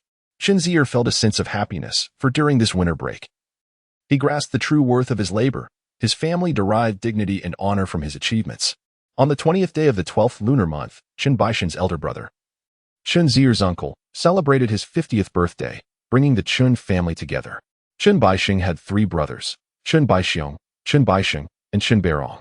Uncle Chen Baixiong had only one daughter, Chen Zier, who was also Chen Zier's cousin. Among this generation, Chen Zier ranked second. He also had a younger male cousin, Chen Zixing, and a younger female cousin, Chen Zian, who were the children of Uncle Chen Beirong. Chen Zier's grandparents had long since passed away, and though his cousin, Chen Zier, was employed, she had not yet found a suitor. Thus, the Chen family now consisted of 2 generations and 10 members. Chen Zier's family is thriving due to their business endeavors, while his uncle and third uncle are diligent and honest farmers. Chen Zier's uncle is in a relatively better position. His cousin Chen Zier is employed at a bank, which brings him immense satisfaction, often waking up with a smile. The burden on the third uncle's family is heavier, as Chen Zixing, in his second year of high school, struggles academically, while Chen Zian performs slightly better. However, the daunting challenge of the college entrance examination looms large, and the third uncle hopes that his daughter might at least secure a place in a vocational school. As for Chen Zixing, he remains a source of worry. Chen Zier's uncle is a man of integrity and fairness, well respected both in and out of the village, and he commands admiration in his household. Perhaps this is why the Chen family is tightly knit. Chen Zier often listens to his father recount tales of their childhood, when he and the third uncle were frail and frequently lost fights against more numerous brothers from neighboring families, enduring bullying more than once. It wasn't until Chen Baiqiong grew stronger that their fortunes began to improve. In his youth, Chen Baiqiong often reminded Chen Zier, "I have only one daughter. Although you are the second-born, in a sense, you must embody the role of the eldest." Chen Zier holds a deep-seated respect for him. At family gatherings, the 3 brothers sit at the table enjoying food and drink, while the 4 younger cousins are present as well. The uncle's upright nature leads to a strict approach to parenting, ensuring that all 4 children behave respectfully. Even the most mischievous, Chen Zixing, feels intimidated. Moreover, Chen Baiqiong harbors particular discontent towards him. There is one matter that weighs heavily on Chen Baiqiong's mind. Recently, Chen Zier gifted his father 300,000 yuan, a fact that Chen Baixing has taken immense pride in, to the point where he suspects the entire village is now aware, oblivious to the principle of keeping wealth discreet. The uncle inquires at the table, where did this money come from? Chen Zier struggles to articulate the source, prompting his uncle to press further. Did you rob a bank? It's quite rapid. Did you deceive anyone? Is it illegal? The news of Chen Zier's newfound wealth has sparked envy among the villagers. During his recent return, nearly everyone he knows has posed inquiries, and he has repeated his explanation countless times. With each retelling, his response has become more succinct. I earned it through stock trading. It is recognized by the state and not illegal. Though his uncle does not comprehend stocks, the acknowledgement from the state suffices for him. Chen Zier contemplated those 5 words for quite some time. At this moment, the third uncle interjects, then where can we buy such stocks? If they are profitable, we should acquire more. Cousin Chen Zier cautions, Uncle, we cannot invest blindly. It can lead to losses. For every 10 who profit like Zier, there is at least 1. Many at my workplace have lost money investing in stocks. It carries risks. The third uncle mutters about the risks involved. The uncle then admonishes Chen Zier. You are our family's sole representative from a prestigious university. You are the only one in the entire village. As you navigate your career in the city, think carefully. No matter how much money is at stake, never engage in illegal activities. We do not expect you to amass great wealth, but you must uphold the dignity of the Chen family. Chen Zier nods in agreement. After dinner, Chen Zixing immediately approaches Chen Zier, inquiring about life in the big city and matters of wealth. Although his younger cousin dislikes studying, he is not a bad person by any means. At that moment, Chen Zier called upon the 2 of them, uniting with Chen Zian to engage in a game of cards. Zier remarked, our family has produced a wealthy patron. Today, we shall win against him. Under the tutelage of his elder uncle, Chen Zier exhibited the elegance characteristic of the eldest daughter of the Chen family. In his previous life, Chen Zier had received considerable assistance from his cousin, who was exceptionally kind-hearted. Chen Zier replied, that depends on your skills. Zian, seated across from them, chimed in. I'm not very adept. Please go easy on me. Zier allied with her, stating, we shall not defeat you. We will merely bet on your elder brother's cards. Rest assured. The cards were shuffled and dealt, marking the commencement of the game. Zijing's thoughts were elsewhere. He inquired of Chen Zier, "Brother, do you know any influential business moguls over there?" "Why?" Zijing frowned. "I can't continue my studies. I wish to accompany you to Shanghai to work and earn some money."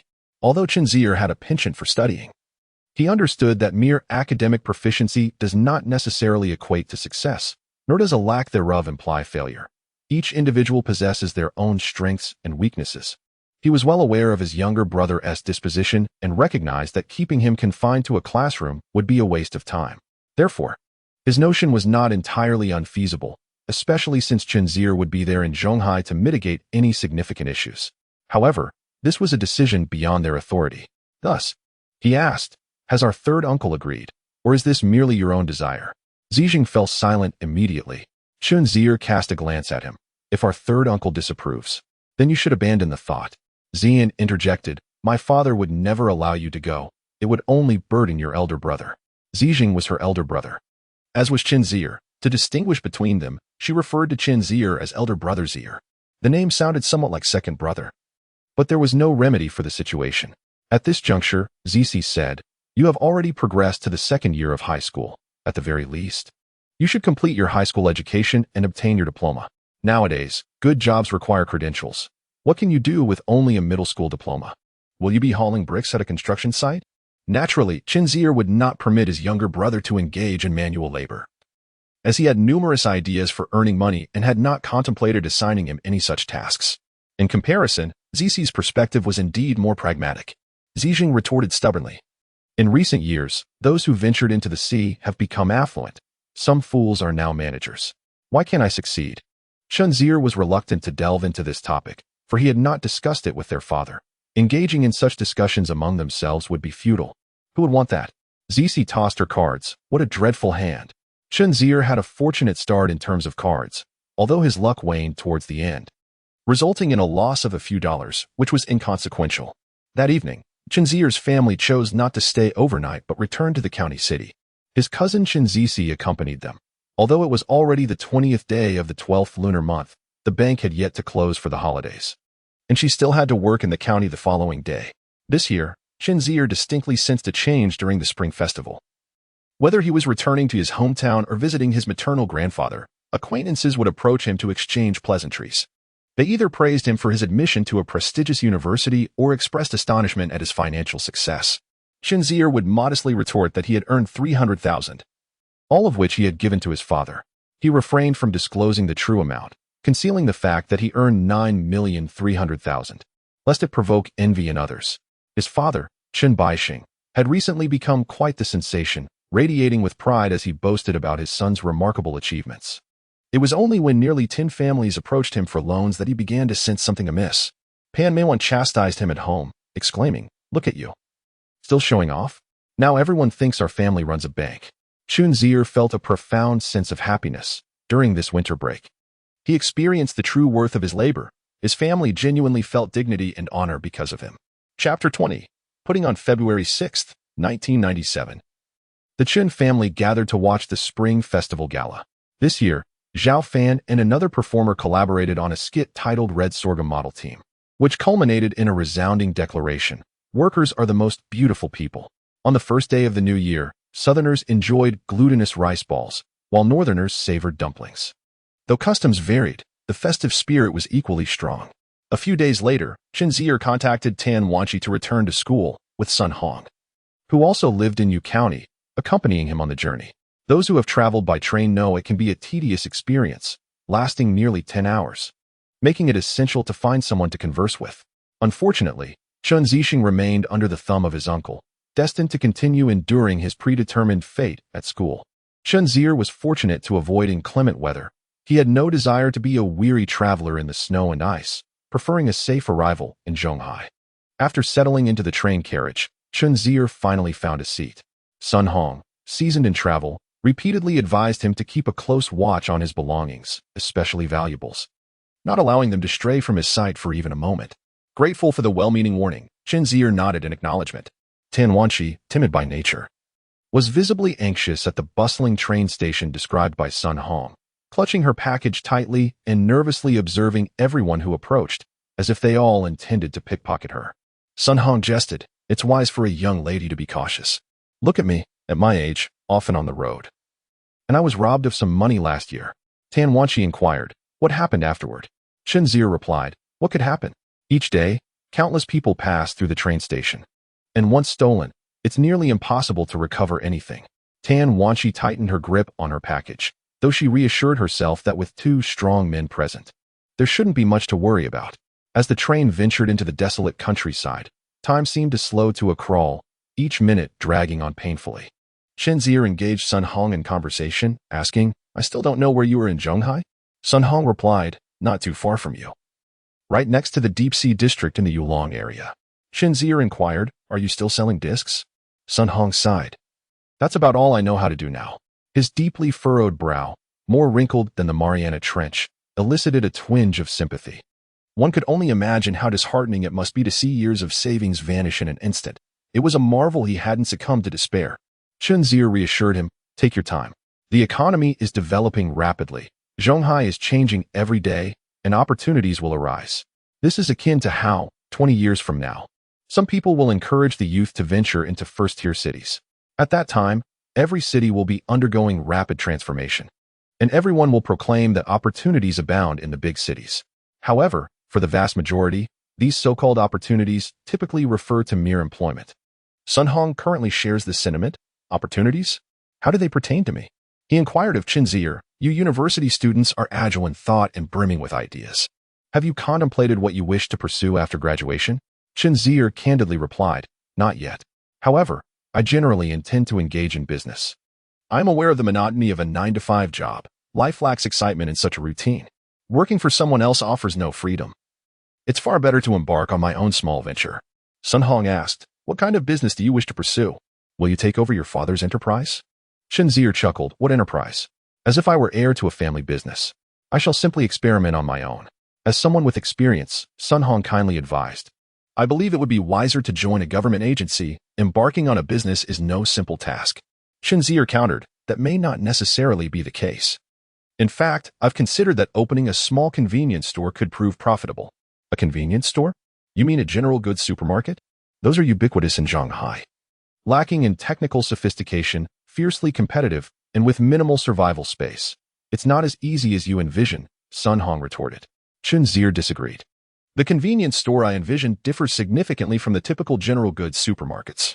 Those small markets are chaotically laid out, with outdated and dirty shelves, items haphazardly displayed. And only the owner knows where to locate what they seek. Furthermore, the ambience is often stifling, with insufficient lighting rendering it as dim as a prison cell. And some even have unpleasant odors. The most critical flaw, which I can deduce without a second thought, is the near total absence of service awareness. You speak of fierce competition. Yet I believe that if I can address the issues I mentioned, there would be no need for competition at all. It would be a one-sided triumph." Sun Hong, a businessman with practical experience, found Chen Zier's observations to be quite valid.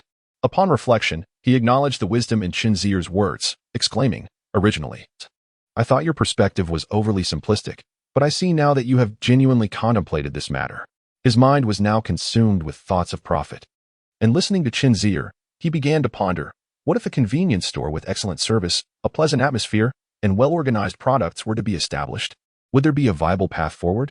He encouraged Chen Zier to elaborate further, asking, "Since you've identified a niche, have you considered opening one yourself?" "I sometimes think about it, but I am still a student," Chen Zier replied. Sun Hong was struck by the realization. Conversing with him made the age gap seem negligible, almost forgetting that he was merely a university student. Observing Sun Hong's apparent intrigue, Chen Zier felt a spark of interest himself.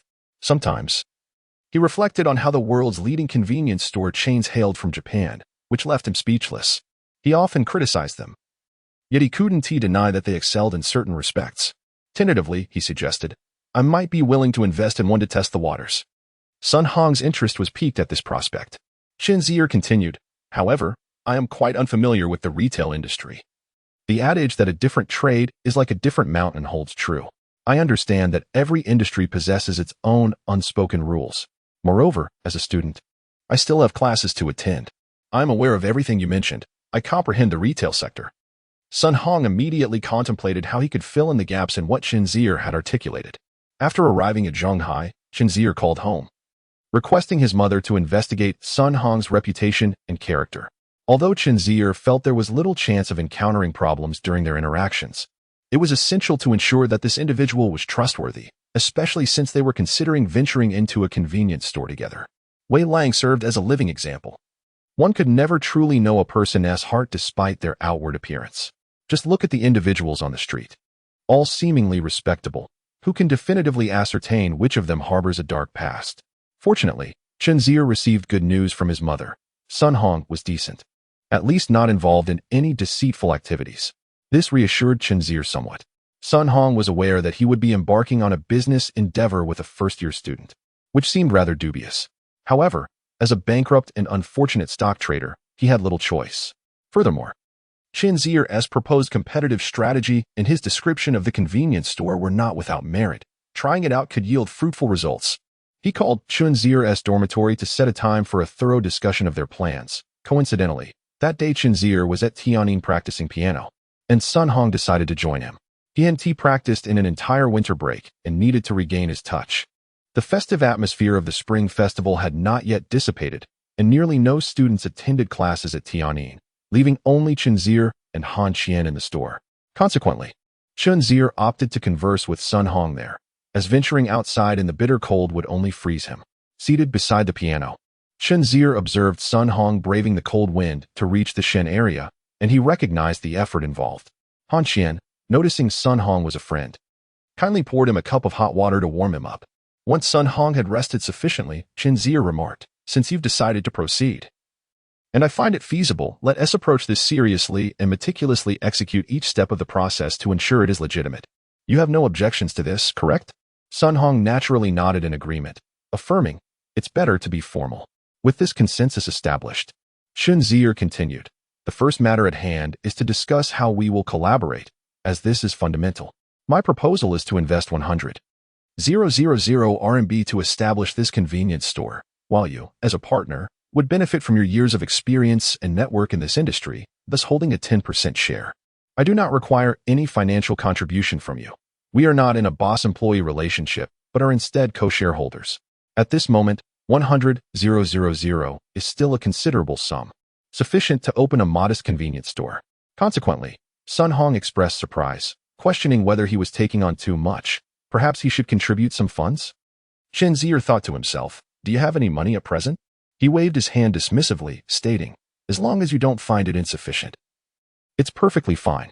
Regarding this matter, you can hire a lawyer to draft a contract, and I will sign it when the time comes. That is not an issue." Chen Zier had already grasped the necessity of a formal contract. Sun Hong nodded in agreement, adjusting his tie, a hint of nervousness evident. It was, after all, the moment to formally embark on their entrepreneurial journey. Chen Zier noticed his apprehension and turned to Han Qian, saying, "Teacher Han, could you kindly fetch a pen and paper?" Han Qian acquiesced, delivering the items to Sun Hong. Chen Zier continued, "The first matter I mentioned is to engage a reputable lawyer to draft a contract. You will hold 10% of the shares, while I will retain 90%.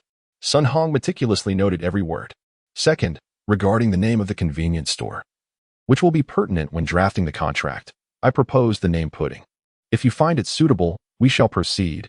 If not, we can deliberate further. It's not a pressing issue." Sun Hong replied, "I have no objections. Let's call it Pudding."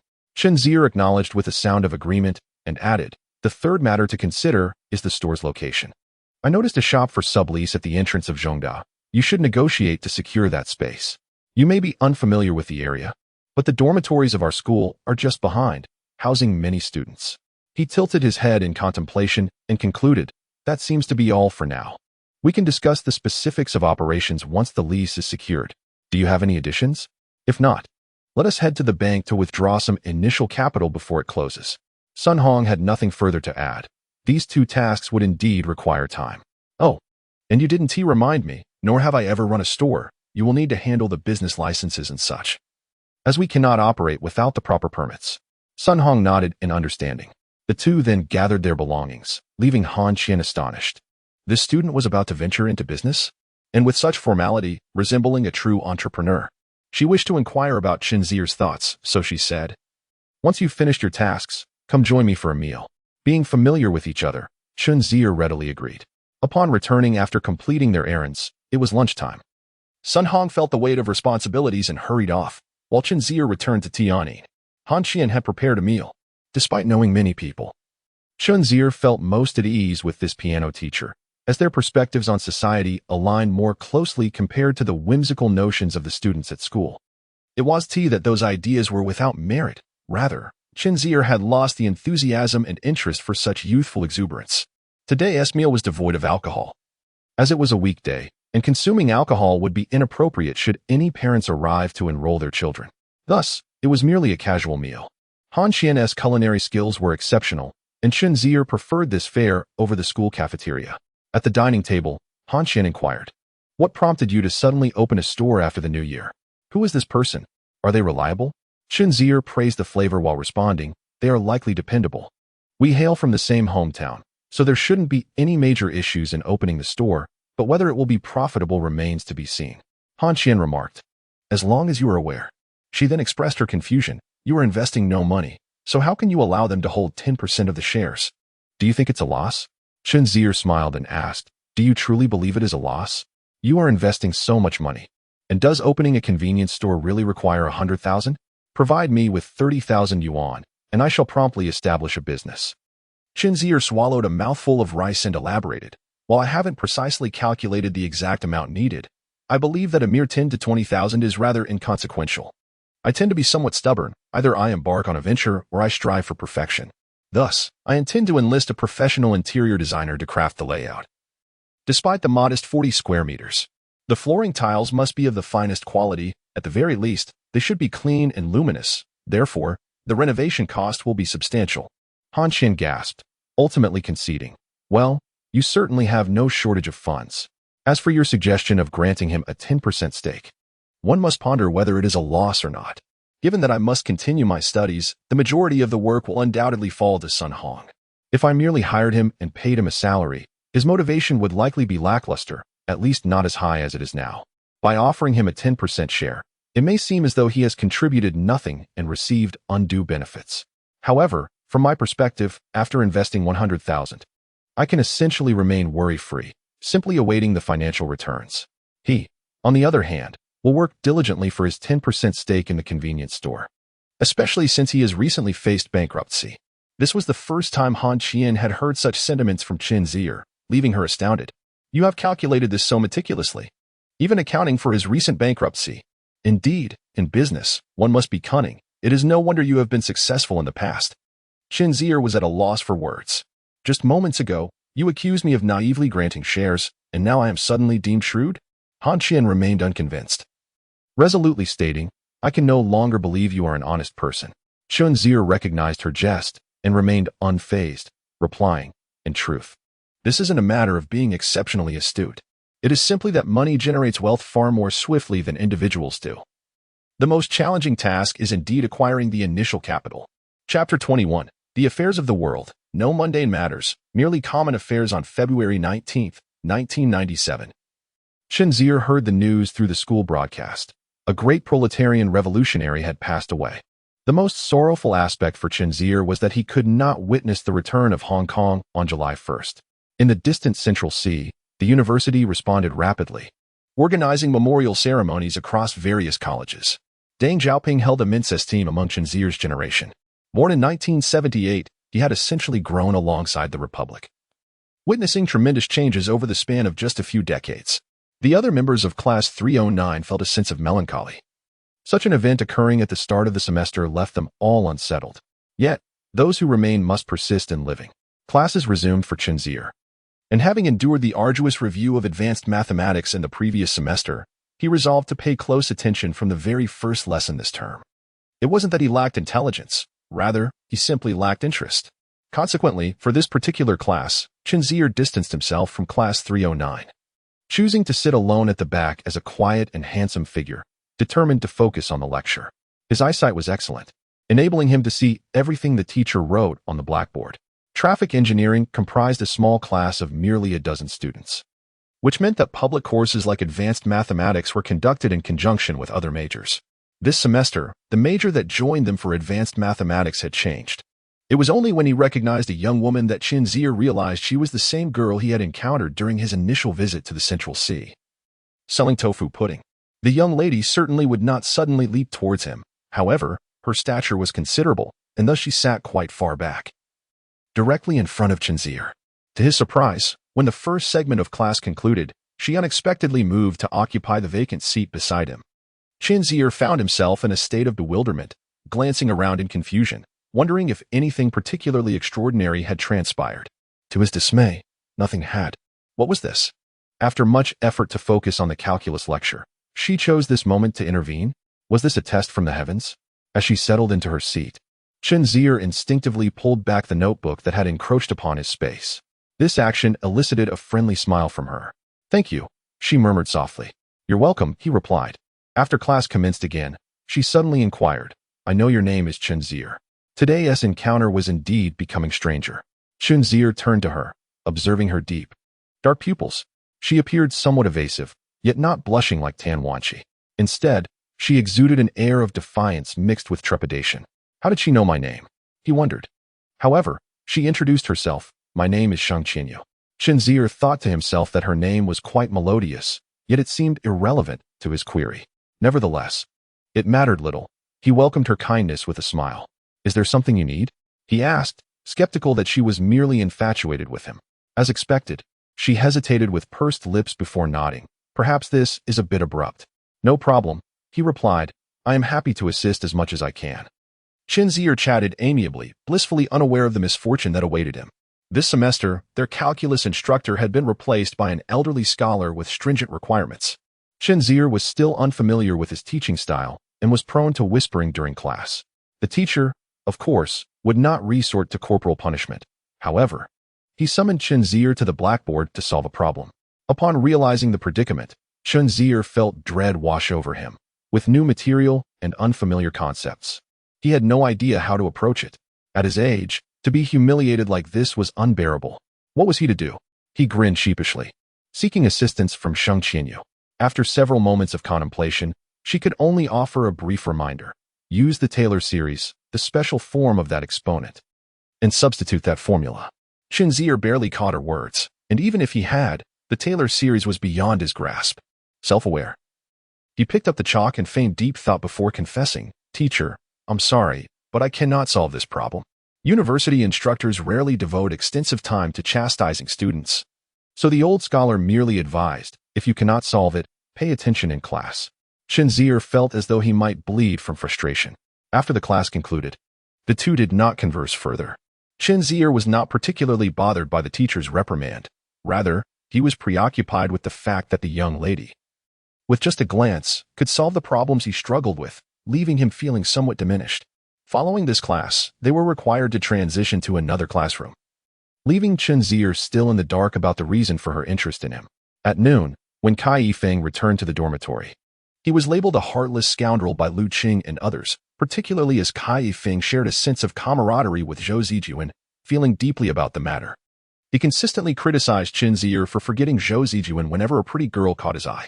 Before the next week's advanced mathematics class could commence, Zhou Zijuan arrived. Cai Yifeng revealed that this fellow had worked tirelessly to establish normal communication with Tan Wanqi, albeit at the cost of her being informed of any happenings here well in advance.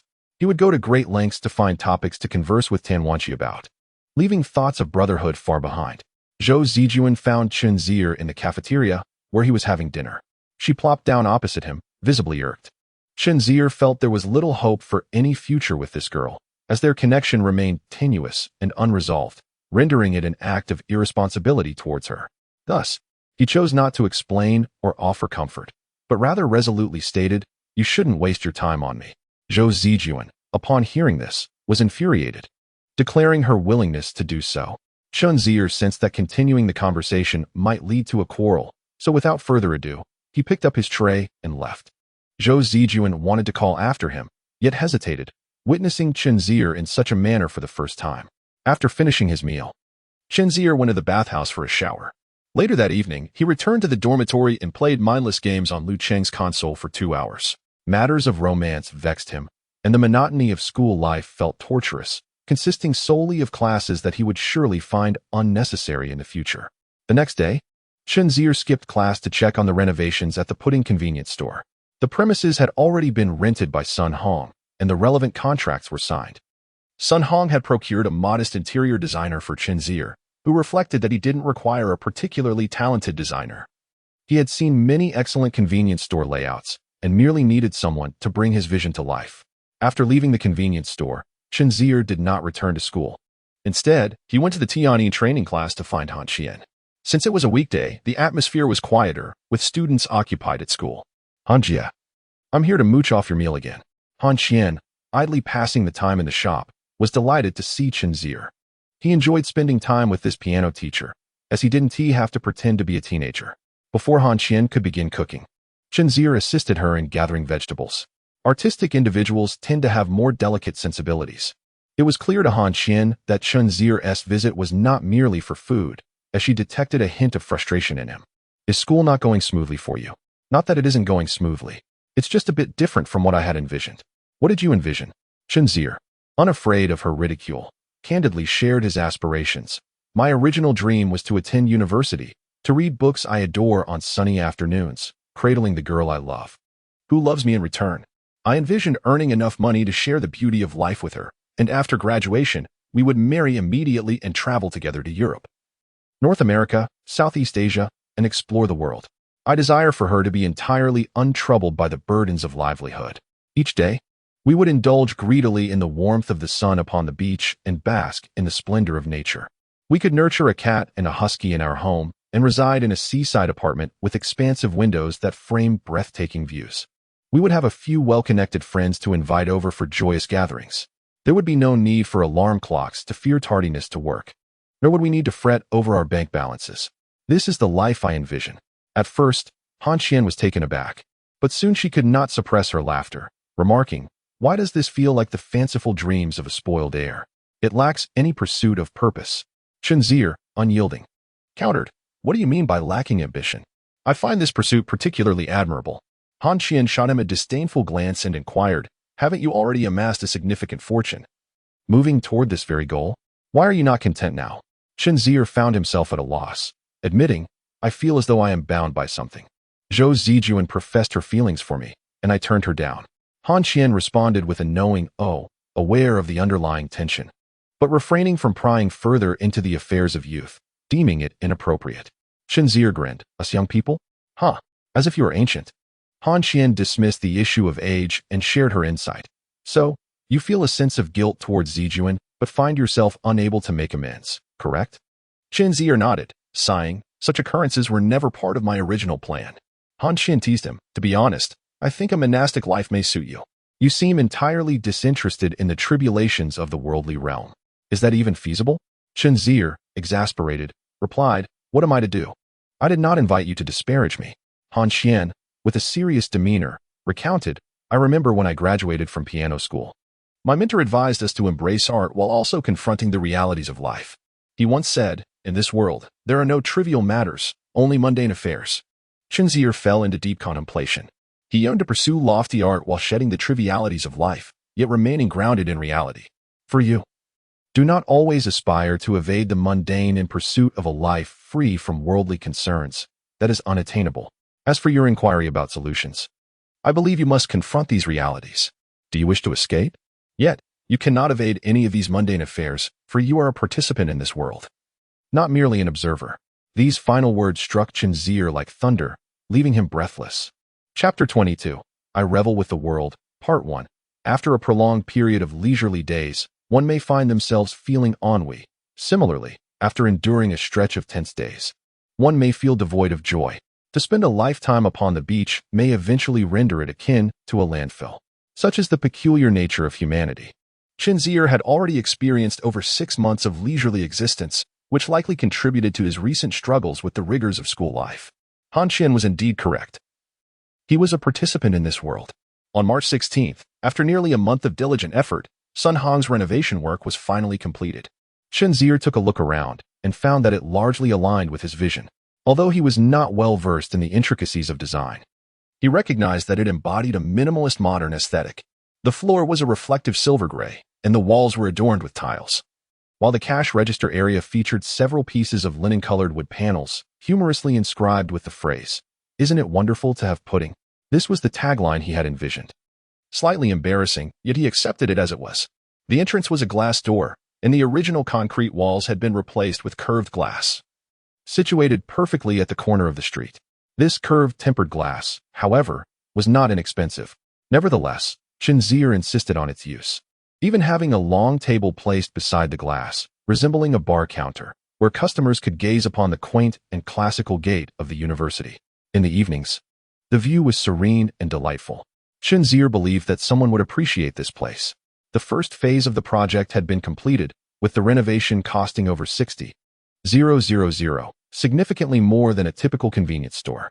The expenses included the flooring, light bulbs, refrigerator, air conditioning, tables, cash register, and, of course, the design of the tagline's font, along with that curved glass, all procured at a considerable cost. Sun Hong, upon witnessing the expenditure, felt a pang of regret. This was not merely setting up a convenience store, but rather establishing a high-end establishment. Yet it was precisely because Chen Zier had invested substantial funds that he was more dedicated to his work. This distinct atmosphere instilled in him a sense of hope. With the first phase nearing completion, Sun Hong intended to use the shelves from his previous store, but Chen Zier flatly rejected the idea, citing the dust on them as comparable to the surface of the moon. He was adamant about not utilizing them. The convenience store would only feature 3 rows of shelves, with all other products arranged on wall-mounted shelves, and the cash register would display a few small items. Sun Hong found this arrangement unsatisfactory, stating, "This way, we will be able to stock far fewer products. I think we can fit in one more shelf." Chen Zier countered, asserting that 3 was already sufficient, and he was even contemplating whether to reduce it to 2. If you add another, how will people navigate inside? These details, however, were not of utmost importance. What truly mattered was determining which items to stock. When Chen Zier posed this question, Sun Hong hesitated, responding, "We should sell the everyday essentials, right?" Chen Zier probed further. "Which items are those?" Sun Hong replied, "What else could there be? Rice, oil, and salt. Since we are located at the school entrance, we can also stock some stationery. It's a small store. After all, we can't fit in too much." Chen Zier carefully reflected on the secrets of managing a convenience store. Stepping outside, he surveyed the surroundings and inquired, "Do you know who lives around here? Have you looked into it?" Sun Hong replied, "Isn't this the entrance to Zhongdai University? Students." "Of course." "And behind that?" Chen Zier pressed, referring to the row of apartments behind the storefront. Sun Hong shook his head. He had been busy running around to purchase materials and handle permits, leaving little time to consider such matters. Chen Zier continued, "I spoke with our counselor, who informed me that students from the School of Foreign Languages, the School of Journalism, and the law school reside off campus, just over there. I inquired about their numbers, and there are approximately over 1,000 of them. Every weekday, they pass by the pudding convenience store, crossing Taiyuan Road to attend their classes. Therefore, we should not sell rice, oil, and salt. Instead, we should offer breakfast." Breakfast? Surely a roadside stall could handle that. Sun Hong exclaimed. "Why go through all this trouble?" Chen Zier felt a surge of frustration. How could one refer to their establishment as a mere roadside stall when they operated with proper licenses? The decision to sell breakfast is dictated by market demands. Never mind. He conceded, "Let's begin by hiring 2 young ladies. I will provide you with guidance then." In this era, the prevailing notions of business and competition remain fixated on pricing. Presently, Changhong Television is engaged in a relentless effort to slash prices, to the extent that their profit margins have dwindled to a mere 10 yuan per television, leaving insufficient funds for research and development, not to mention a lack of innovative mindset. They seem solely focused on leveraging economies of scale to undermine their competitors. It may sound incredulous, but in the frenzy of the market, televisions were once sold by the kilogram, a true occurrence. Certainly, hiring staff for the convenience store's checkout is essential. Sun Hong expressed confidence in his ability to manage it. Chen Zier understood Sun Hong's desire to minimize expenses. However, he firmly believed it was unfeasible. Setting aside other considerations, Sun Hong had recently faced bankruptcy and had scarcely smiled since, standing there at the cash register with a demeanor reminiscent of a menacing gang leader. When consumers approached to pay, it felt akin to extorting protection money. Who would want to return? Despite the challenges, Chen Zier was resolute, and Sun Hong proceeded with the task.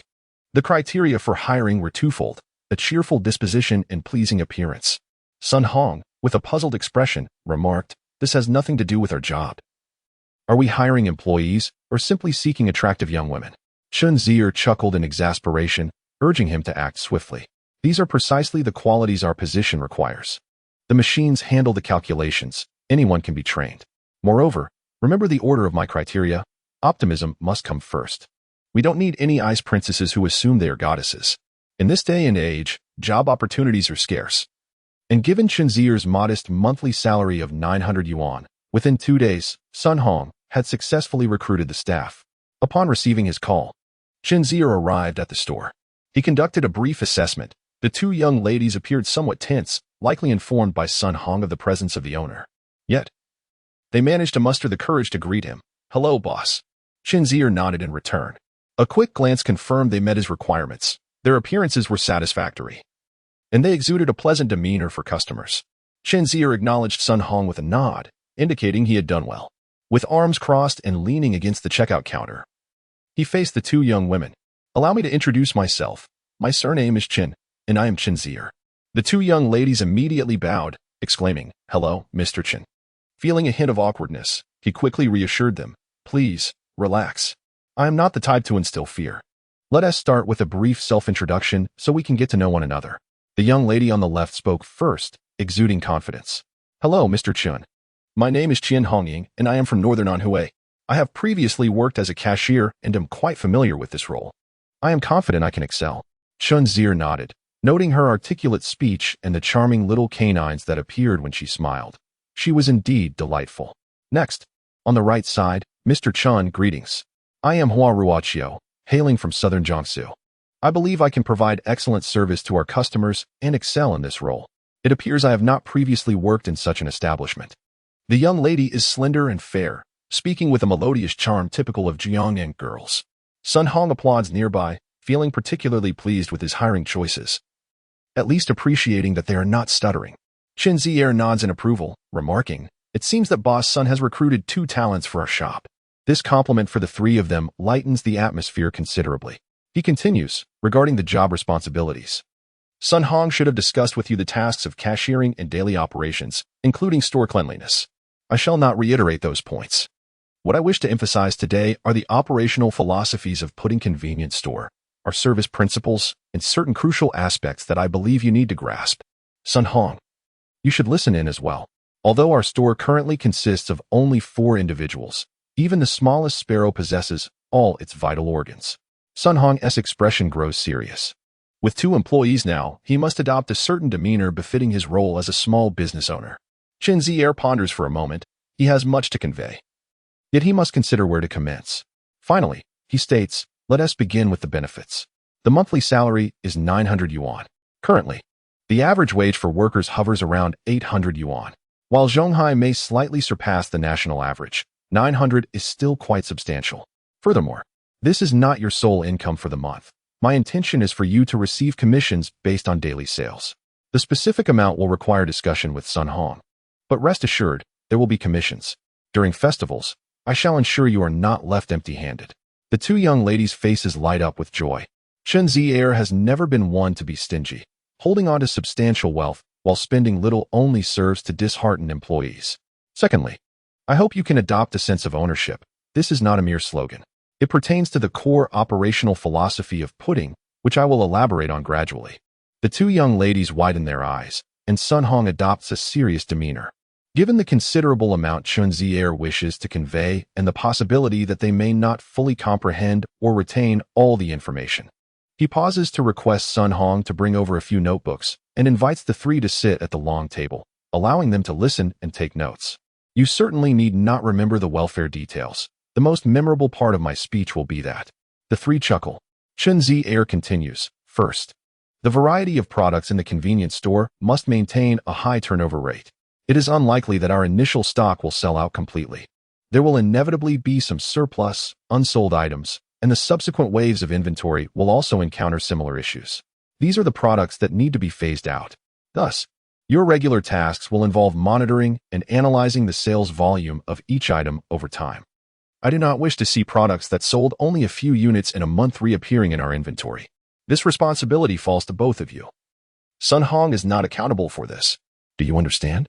Secondly, your responsibilities extend beyond the confines of the store. They encompass the outside realm as well. Given the limited scale of convenience stores, the variety of merchandise we can display is constrained. We cater exclusively to customers within a 500-meter radius. Beyond that, our services are not applicable. However, within this 500-meter range, it is imperative to ascertain the predominant demographics. In truth, the information you need to gather is extensive, including the average consumer spending power, age distribution, weather conditions, and any local festivities that may occur, among other factors. Huaruachio expressed her confusion and inquired, "May I ask, General Chen, what purpose do we have for collecting this information?" In Chapter 23 of I Wander with the World, Part 2. Chen Zier provided an illustrative example. Consider the umbrella as a product. Though it occupies considerable space, it becomes utterly superfluous on sunny days. Thus, despite its durability over time, we should refrain from maintaining excess stock. This necessitates an awareness of weather patterns. If forecasts predict heavy rain, it is essential to inform Sun Hong to order a sufficient quantity of umbrellas. The three individuals exchanged perplexed glances, struggling to grasp Chen Zier's rationale. As weather forecasts are not always reliable, with a hint of exasperation, Chen emphasized, "Do not dismiss this as fanciful thinking. It is crucial to adhere to this mindset." Furthermore, I previously discussed with Sun Hong our intention to sell breakfast, a decision informed by the presence of numerous students in the vicinity. Each morning, these students must attend classes, and they invariably require breakfast. If our convenience store can provide delicious, convenient, and appetizing morning meals, do you not believe they would sell out rapidly? They all nodded in agreement. However, Sun Hong interjected, "While sales are undoubtedly promising, how many convenience stores actually offer breakfast?" Chen Zier countered, "Just because other convenience stores do not, must we also abstain? Have you heard of differentiated competition? This concept implies that we possess what others lack, and we excel where others falter. Hence, breakfast becomes our unique selling proposition." Qian Hongying's eye sparkled with newfound understanding. This was a notion she had never encountered before. Yet, Chen Zier was not finished. Additionally, as breakfast items have a short shelf life, it is essential to accurately predict the quantity that will be sold. For instance, if you prepare 300 breakfasts from Monday through Friday, you must certainly reduce that number for Saturday and Sunday, as many students tend to indulge in sleep-ins on non-school days, thereby skipping breakfast. If we rigidly prepare 300 breakfast items, we risk significant wastage. Determining the reduction requires diligent record-keeping. You must track data from the first week to the 10th week and beyond, ensuring that daily statistics are meticulously documented to derive a relatively accurate average. This data will enable you to prepare in advance, ensuring we are well-equipped for any eventuality. After allowing a moment for reflection, Chen Zier stated, "Now, regarding the second point, understanding the necessity of gathering even the smallest details about the surrounding environment, do you comprehend?" Both Qian Hongying and Huaruachio nodded, their expressions now devoid of the lightheartedness they had displayed earlier when Chen had mentioned benefits.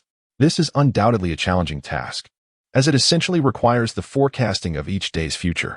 This is also the reason why Chen Zier intends to offer them commissions. Who would be inclined to undertake this task for a fixed salary? The third point, the two young ladies began to swallow, and things were already quite challenging. There was a third point. Chen Zier, indifferent to their plight, stated that the third point was relatively simple. "I need you to wear matching uniforms, Sun Hong. Please take care of the order." "Very well. They should be bright and sunny, something pleasing to the eye." "No problem." In conclusion, Chen Zier summarized, "The aforementioned constitutes an overview of your work responsibilities. I have elaborated extensively, yet it essentially boils down to our need to accurately grasp the who, what, when, and how much of our demands. The most often overlooked aspect is who is purchasing the goods, which remains crucial. Do you understand?" All three nodded in agreement. "Sun Hong, please compile what I have said into a document. I do not wish to repeat this every time we open a new branch. That is impractical. First, we will discuss benefits, then work responsibilities, followed by service principles." Chen Zier organized her thoughts and began, "I have given some preliminary consideration. In putting convenience store must adhere to 4 fundamental service principles. We are a fusion of retail and service industries. Excelling in retail alone is insufficient. The key lies in the provision of service. This is a simple truth that everyone can understand. The first principle is friendly service. Qian Hongying has previous experience in this role and should have received some training.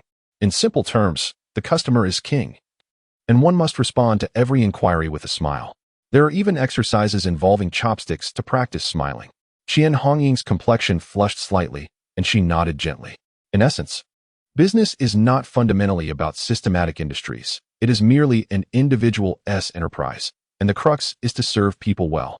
To put it another way, friendly service is a cost-free means of differentiation in competition.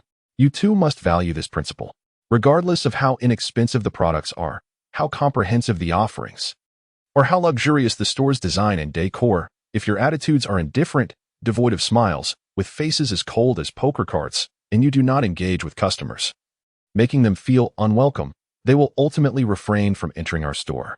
Just consider our breakfast offerings. Do customers have to eat from us? Chen Zier continued. In countries with robust service industries, two terms have gained popularity: customer satisfaction and employee satisfaction. Chen Zier decided to conduct a small test, asking them which they believed was more important, customer satisfaction or employee satisfaction. Sun Hong was the first to respond. Customer satisfaction is paramount. The other two young ladies, not daring to assert their importance over customers, echoed the sentiment that customer satisfaction is crucial. However, Chen Zier countered, "You are all mistaken. Employee satisfaction should take precedence over customer satisfaction. The reasoning is straightforward. If employees feel dissatisfied, they cannot ensure customer satisfaction. If I were to exploit you daily, and you referred to me as Chun the exploiter behind my back, arriving at work each day with resentment, how could you possibly present an optimistic and cheerful demeanor to customers?" The two young ladies stifled their laughter. "Thus, I must first attend to your needs, ensuring your happiness. For only then can I find joy myself. I invite you to determine what we should order next for this very reason. The pudding is not solely mine and Sun Hong's. It belongs to all of you. The more we sell daily, the more you prosper.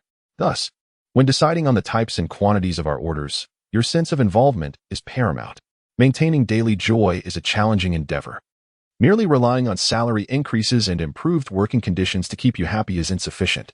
You must regard yourselves as the stewards of the pudding, empowered to decide what should be sold, rather than functioning like automatons, following my or Sun Hong's directives. The success of the pudding is a product of your own contemplation and judgment. Taking responsibility and acting proactively leads to a satisfaction that far exceeds the mere acquisition of 900 yuan. Therefore, you are not our hourly workers. You are partners in this venture. If we achieve commendable results, the possibility of you becoming managers in our second or third branches is certainly within reach." The two young ladies appeared visibly excited. Chen Zier's words were indeed inspiring, painting a bright future. This job seems remarkably unique. Having articulated the first point, Chen Zier proceeded to the second. Our second principle is cleanliness. This is a non-negotiable requirement.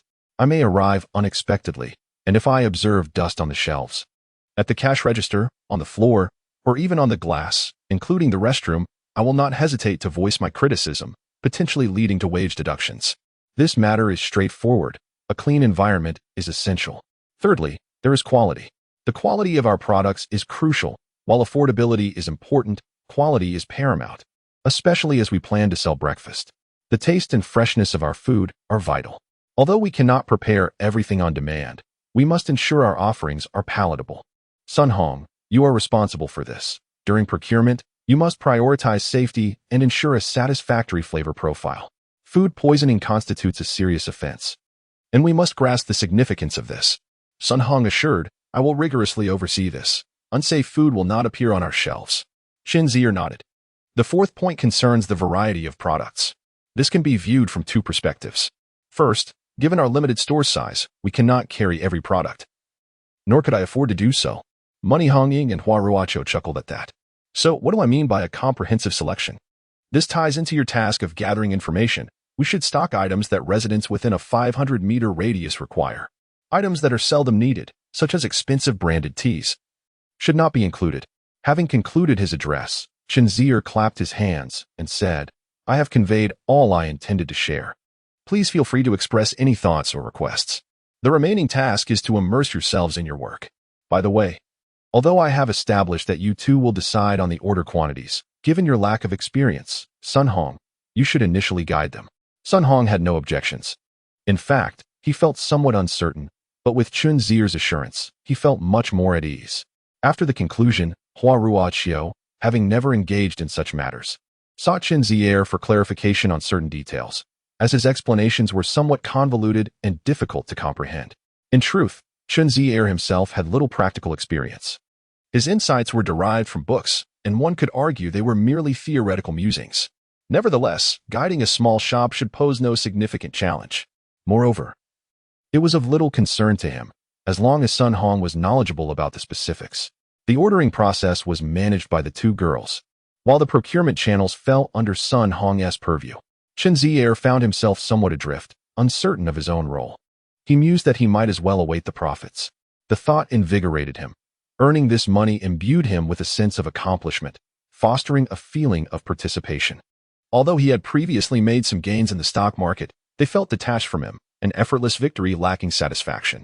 That evening, he again visited Han Qian for a meal. Feeling the need to express his gratitude, she had articulated a profound sentiment. To truly live in this world is to be an active participant. Thus, one must engage in endeavors to feel fulfilled and happy. Observing the world in leisure alone does not equate to true freedom. One must share that freedom with the world. Chapter 24. Negroponys. It has come to our attention that our university has invited Negroponys to deliver a lecture. In dormitory 309, Song Xiaobo announced this news to the group. Kai Yifeng was absent, having gone to seek out Tan Wanxi. Lu Cheng, engrossed in a video game, responded curtly, "Who?" Chen Zier pondered for a moment, recalling that he had seen the name in a newspaper last year, yet the details eluded him. Song Xiaobo exclaimed, "Negroponys, the esteemed American scholar and futurist, author of Digital Living." Lu Cheng remained indifferent, "Never heard of him, don't know him." Chen Zier felt similarly apathetic. He had not read Digital Living. However, if one were to mention his disciple, he would certainly recognize the name, Zhang Chaoyang. Finally, Sheng Qianyu gathered her courage to approach Chen Zier, or perhaps she genuinely required his assistance. She observed him on the basketball court, standing for several minutes before he noticed her. From a distance, their voices were inaudible, so Chen Zier gestured towards himself, indicating, "Are you looking for me?" Sheng Qianyu nodded. He hurried to the sidelines, hands on his hips, panting. "What is the matter?"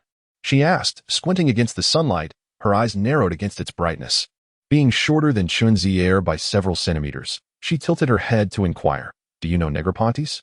He is coming to give a lecture at Zhongda this weekend."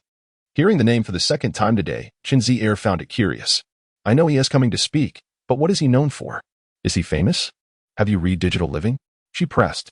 Chen Zier, taken aback, thought, "If I had read it, how could I not know who Negroponys is?" He replied, "I haven't read it. I dislike books with the word digital in the title." Sheng Qianyu recalled something, suppressing a laugh, though her tightly pressed lips betrayed her amusement. It was evident that Chen Zier was not fond of advanced mathematics, as his bewildered expression during class clearly indicated. Sheng Qianyu felt a tinge of embarrassment for having sought assistance and nearly ridiculed another. She adjusted her demeanor and said, "I apologize." Chen Zier, unfazed, replied, "No worries. Just speak your mind. What is wrong with this person giving a lecture?" Sheng Qianyu explained, "I am studying computer science, and Nicholas Negroponty is a highly esteemed figure in this field. I wish to converse with him, but he is American. Although I am diligently learning English, I fear my proficiency may not suffice." Chen Zier, feeling a sense of pride, remarked, "Are you mocking my poor mathematics skills? Everyone has their own strengths." After a fleeting moment of self-satisfaction, Chen Zier pondered about Negroponty, realizing that he was indeed involved in the internet domain. It seemed implausible that he wouldn't recognize such a renowned internet expert, especially since Chen Zier considered himself fairly knowledgeable about the subject. Meanwhile, Sheng Qianyu continued, "I have long known that you speak fluent English and have been eager to seek your assistance, as much of the cutting-edge material in my field is in English. However, I fear I cannot offer you any help in return. I wonder if you would be willing to assist me." Chen Zier responded, "Who says you cannot offer me help? You excel in advanced mathematics, don't you?" A flicker of relief crossed Sheng Qianyu's face as she thought, "So you are willing to assist me with this? It's merely translating and conversing with an American. That is quite simple." She expressed her gratitude, saying, "Thank you. I assure you, I will not let you fail your mathematics course." The notion of not letting him fail felt peculiar, as if she were implying he were a child of lesser intelligence. Chen Zier chuckled and nodded, masking his embarrassment. After a vigorous workout, Chen Zier returned home to shower and subsequently met Sheng Qianyu at their agreed-upon location. She held a few English books, struggling with their content despite her attempts to decipher them with a dictionary. As they walked toward the study room, Sheng Qianyu shared her challenges. Chen Zier took one of the books from her grasp, titled Optimization Algorithms in Computer Search. Flipping through its pages, he encountered numerous intricate formulas and dense annotations. He remarked, "You should have sought my help sooner. Studying this way consumes far too much time." Sheng Qianyu remained silent. Chen Zier then inquired, "How did you know I could speak English?" Sheng Qianyu explained, "Initially, I struggled to comprehend these texts and sought help from international students. Eventually, I discovered that you were acquainted with them." Chen Zier grasped her intentions. He anticipated that this young lady was so earnest in her pursuit of knowledge. The field of computer science was undergoing a seismic shift. What was considered new today could become obsolete by tomorrow, necessitating a continuous engagement with the cutting edge. However, the barrier of language posed a significant challenge. After perusing a couple of pages, Chen Zier felt a headache brewing. This optimization algorithm seems to be heavily mathematical. It appears rather daunting. Nevertheless, he reassured himself that his role was merely that of a translator. He recalled Nicholas Negroponte and asked, "How remarkable is this individual?" Sheng Qianyu seemed to hold him in high regard, stating, "I am captivated by the future he envisions in being digital. My interest in computers is profound, as I believe they will transform humanity." Chen Zier quietly praised, "This thought is quite commendable. However, mere ideology is insufficient. The crux lies in how to effect change and whether there exists a clear and feasible model. Computer professionals worldwide are pondering this very question. The one who formulates the answer first will undoubtedly succeed. Yet, this is no simple task. For instance, there have long been proclamations that big data would transform humanity. But the methods of such transformation, the essence of big data, and its practical applications took several years to elucidate." Chen Zier perceived that Sheng Qianyu possessed the potential to capitalize on the internet. Thus he inquired, "How do you believe computers will alter humanity?" After a moment's contemplation, she replied, "I believe every facet of human life will be transformed. Our living conditions, work, entertainment, and even education. Be more specific. Do not speak in such grand terms." Sheng Qianyu, with a sense of yearning, remarked, "Individuals will transcend distances, and racial divides will facilitate genuine communication. People will connect with those thousands of miles away who resonate with them on a soul level. Those who yearn for connection, yet find themselves isolated, will discover their own sanctuary." Chen Zier pondered this. This should pertain to social interaction. He commended her. "I believe your vision has the potential to materialize. Perhaps you may even amass considerable wealth from it." Sheng Qianyu herself was skeptical, dismissing the notion of great wealth, stating, "This is not a novel idea of mine. Moreover, there already exists a forum called Yiwanqing that operates on a free basis. How can one profit from that?" Upon careful reflection, Chen Zier discerned that Sheng Qianyu's perspective lacked foresight. She articulated a rudimentary form of social interaction. Yet her thoughts remained largely within the confines of the community concept. Community, after all, is not an advanced notion. As she mentioned, the Yiwanqing forum has already emerged. Chen Zier sought to offer a subtle hint. "I have an immature idea." "What is it?" "Let us discuss it in the classroom. I will illustrate it for you on paper." What distinguishes social interaction from community? He posed, "That is an intriguing question. To be more specific, what is the conceptual difference between a community like Tianya and a social networking site? Both involve groups of people congregating. Yet why is one a colossal internet enterprise, while the other merely thrives modestly domestically?" Setting aside the works of Negroponte and the book he intended to translate, Chen Zier concluded that in the realm of the internet, technology is vital, yet ideology bears even greater significance. He procured a sheet of paper and inscribed the words community and social. In truth, he harbored little personal interest in establishing an internet enterprise. As long as someone else succeeded, he could simply invest. Moreover, should he attempt it himself, success was not guaranteed. However, there was a small sense of patriotism within him. Would a corporation of such magnitude, being Chinese, not be more gratifying? Sheng Qianyu also engaged in contemplation, pondering what Chen Zier was about to articulate. Pointing to the word community, Chen Zier remarked, "What you just referred to as Yiwanqing should be categorized as a type of community, including your own idea that people gather and communicate due to spiritual resonance. All of these can be considered communities, in my understanding, as communities emerge alongside content." He inscribed the word content below community. Sheng Qianyu nodded in agreement with Chen Zier's assertions. However, social interaction is distinct. How is it different? Social interaction is born of individuals. Beneath social interaction lies humanity. This indeed represents a fundamental distinction. However, Sheng Qianyu struggles to grasp its significance and inquires. So what can be done? Chen Zier contemplates for a moment before elucidating. From a business perspective, the scale achievable by a community is inherently limited. If 100,000 people speak simultaneously, it is akin to silence. In contrast, social interaction allows for 1 billion voices to coexist without interference. Thus, the distinction lies in the fact that a community can only function as a small enterprise, whereas social engagement has the potential for boundless expansion. Suddenly enlightened, Sheng Qianyu realizes. Thus, a love across the internet is destined to fail, while social interaction can foster a large corporation. Chen Zier muses to himself, could you not comprehend this more profoundly? You merely paraphrased my words. He perceives that she has yet to grasp the depth of understanding. Indeed, had her aptitude been so remarkable, she would not have remained inconspicuous in his previous life. He delves deeper into the distinctions, asking, did you ever attend a market in your childhood? Sheng Qianyu nods. Acknowledging that even now, as an adult, she frequents markets, everyone is aware of them. To illustrate, albeit imperfectly, a community resembles a marketplace where individuals congregate to seek specific content. The gathering serves as the platform, akin to a forum. Yet, gatherings are inherently limited in capacity. First, if the crowd becomes too boisterous and congested, prospective attendees may be deterred, opting instead for less populated markets. Second, in a vast gathering, buyers struggle to locate desired items, while sellers may exploit the chaos to peddle counterfeit goods. Therefore, as the scale increases, the quality of content inevitably diminishes. Sheng Qianyu nods, recognizing that forums indeed reflect this reality. Initially, when attendance is low, the atmosphere is vibrant, with each participant offering profound insights.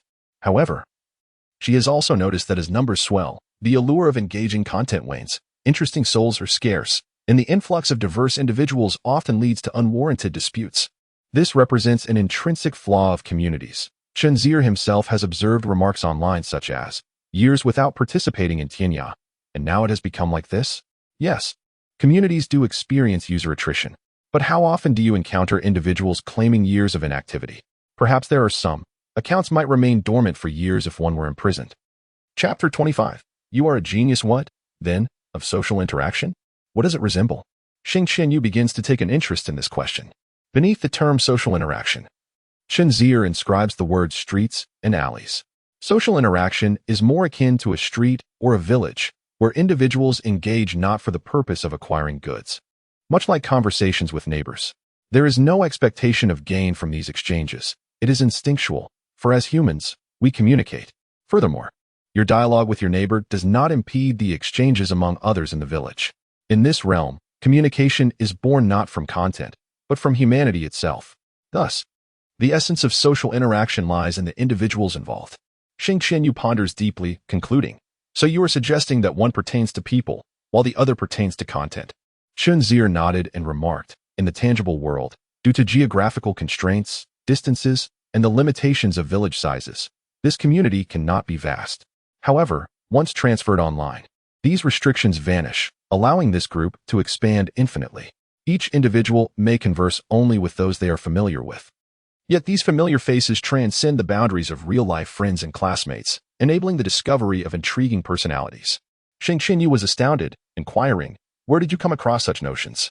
Chen Zier, unfazed, replied, I conceived it myself. If Chen Zier were an established internet entrepreneur, his words might incite fervor among fellow geeks. Yet, Sheng Qianyu was merely a freshman, grasping the profound significance of his statement, though she could not comprehend its full magnitude. Thus, she did not rationally contemplate how to embark on a life of struggle from the perspective Chen Zier presented. Instead, she emotionally praised him, exclaiming, you are a genius. Chen Zier felt a flicker of accomplishment, compensating for his prior struggles in calculus, and boasted, perhaps I truly am. Sheng Qianyu chuckled, you ought to pursue computer science. Your ideas are so unique that you might become the next Yang Ziyuan. Yahoo went public in 1996, and Yang Ziyuan became a hero among the Chinese, at least within the realm of the internet. However, Chen Zier did not aspire to be Yang Ziyuan. As Forrest Gump famously stated, I just want to be myself. Sheng Qianyu carefully tucked the sheet of paper containing Chen Zier's few scribbled words into her book, aware, as a computer science student, that even a handful of words could hold immense value. What was happening in the internet landscape of 1997? In the United States, it was the era of Yahoo, with everyone engrossed in creating portal sites and navigation browsers. The question of profitability seemed distant. The primary concern was how to increase user engagement and traffic. In China, this year was heralded as the dawn of the internet. What does dawn mean? It refers to a time long after when people would reminisce, saying, that was the year when we didn't even know what we were doing. She carefully secured that paper within her book, secretly vowing that no one must see it. Subsequently, she began studying with Chen Zier's assistance. The book resembled the essence of Chen Zier's thoughts, a pure mathematics text. For a brief moment, he truly questioned whether she could comprehend such an advanced work. Nevertheless, Sheng Qianyu genuinely understood it. Some formulas were not elaborated upon in detail, and certain derivation processes were quite concise. He witnessed her meticulously derive lengthy formulas he could not fathom, ultimately arriving at results identical to those in the book. These were merely a few instances requiring her careful derivation. For the most part, she only glanced at the material, seemingly grasping it all. It was then that Chen Zier realized something significant. The young woman seated beside him was, in fact, a genius. Immersed in her studies, Sheng Qianyu's mind became intensely focused, entirely unaffected by Chen Zier's previously intricate discourse, as she delved deep into the realm of search algorithms. Chen Zier secretly lamented his lack of understanding of advanced mathematics. He was aware that Larry Page, the founder of Google, had developed a unique algorithm that surpassed any prior ones, forming the foundation of Google's dominance in global search. However, he found himself perplexed by the specifics of this algorithm, uncertain if Google had ever disclosed it, and entirely uninterested in such information. Therefore, in this regard, he felt he could offer no assistance. Otherwise, he might jokingly tell the young lady that if Google and Facebook were to all bear the surname Zhong, it would be quite a spectacle. He translated his findings for Sheng Qianyu, noting that while the method was viable, its speed was inevitably compromised. Thus, during the 3 hours of study that evening, they only managed to cover the first 2 chapters. Sweat beaded on Chen Zier's forehead, not out of fear, but because he recognized the remarkable intellect of the girl before him. Goodness, it seemed not everyone struggled with advanced mathematics as he did. Sheng Qianyu stretched lazily, noticing Chen Zier's gaze upon her, and expressed her surprise, asking, "What's wrong?" In a moment of spontaneity, Chen Zier remarked, "You are quite beautiful." To his astonishment, the typically unflappable Sheng Qianyu's face flushed a deep crimson. She hurriedly lowered her head to gather her belongings and softly suggested, "Let us call it a day." "Thank you very much." She then took small, hurried steps out of the classroom. Chen Zier was left in a daze. What is going on? She is leaving just like that? However, Sheng Qianyu merely waited for him outside the door. An awkward atmosphere enveloped them. Chen Zier had not anticipated that 20 years later, complimenting someone's beauty would become quite commonplace. Seeking to shift the conversation, Sheng Qianyu mustered a question. "By the way, what does your name mean, particularly the character?" Chen Zier replied, "Your skills in changing the subject leave much to be desired. If you were genuinely interested, you would have asked me that when we first met." Yet, he did not dwell on it, as he too felt a bit awkward. He answered with utmost seriousness, "It's the character for to contradict," with Z added beneath it.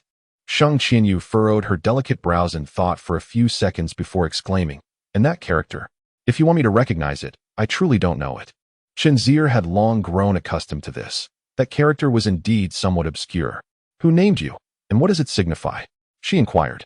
Chen Zier explained, "My father named me, drawing inspiration from a phrase in the doctrine of the mean." Sheng Qianyu's expression became one of surprise. "The doctrine of the mean? Your father reads such books?" Chen Zier chuckled. "Not at all. He merely remembers that one line. He told me that it was something his teacher emphasized during his studies, instructing him to remember it." Curious, Sheng Qianyu asked, "What is the phrase?" After a moment's contemplation, Chen Zier recited, "The original phrase is, 'The way of the gentleman is like traveling far.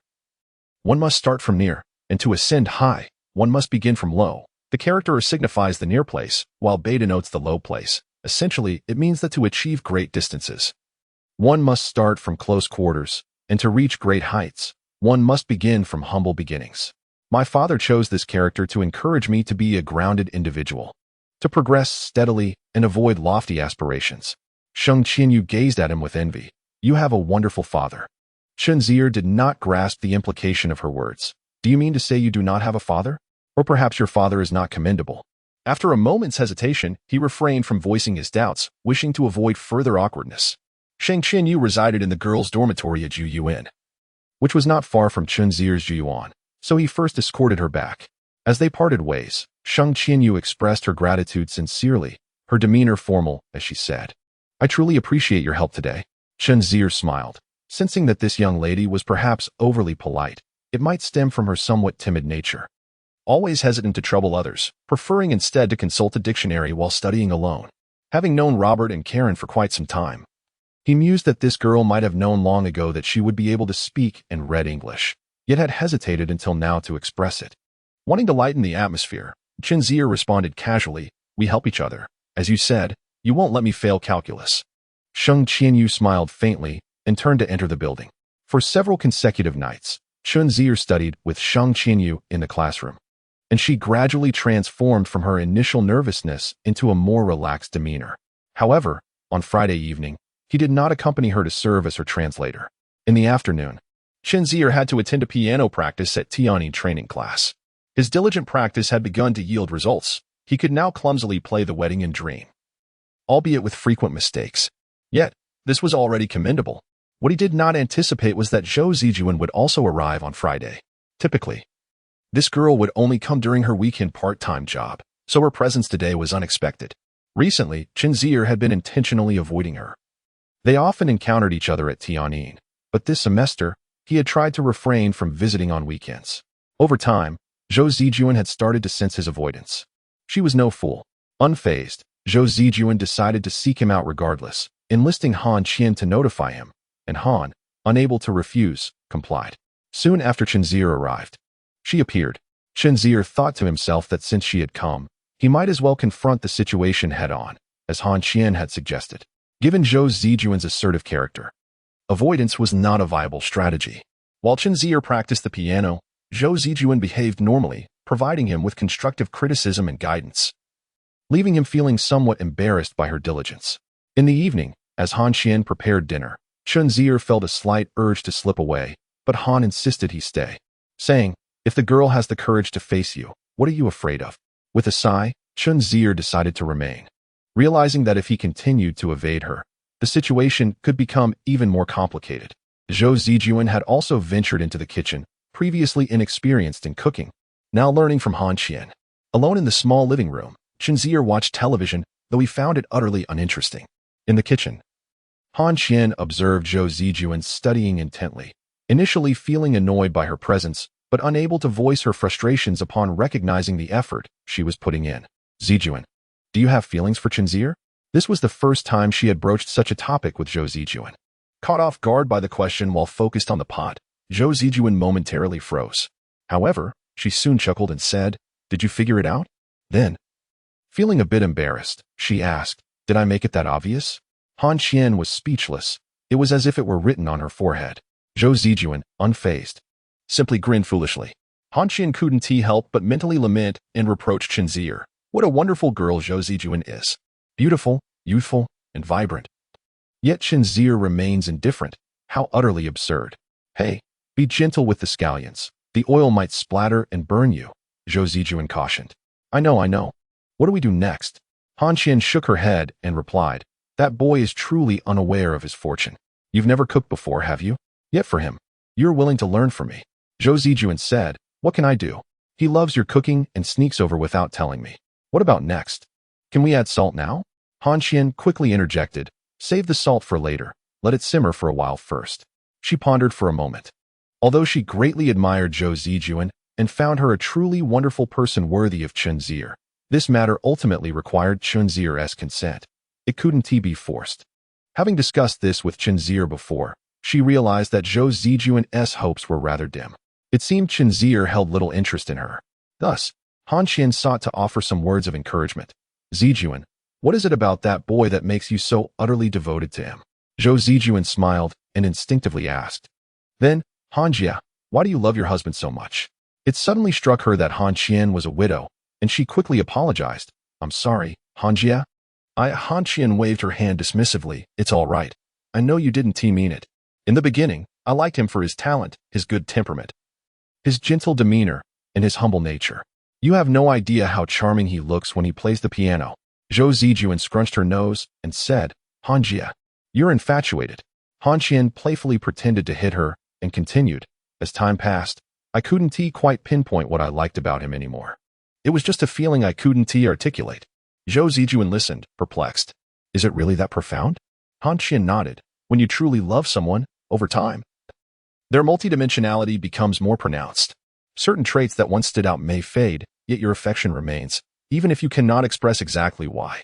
Zhou Zijuan shook her head. I don't understand that feeling. I only know I admire Chen Zier's confidence, his wisdom, and that serious demeanor he adopts when bragging. Yet somehow, he makes it all sound reasonable. In those moments, he exudes a mature masculinity that I find incredibly attractive. Han Qian was taken aback by her bold words. Covering her mouth in disbelief, while laughing, she exclaimed, "Who is truly infatuated here?" Zhou Zijuan raised her chin, declaring, "I'm simply expressing my true feelings." "I don't care." Han Qian admired her courage and love, and said enviously, "Sometimes, I wish I could be as brave as you." Zhou Zijuan, flattered, laughed. "Han Jia, you're wonderful too."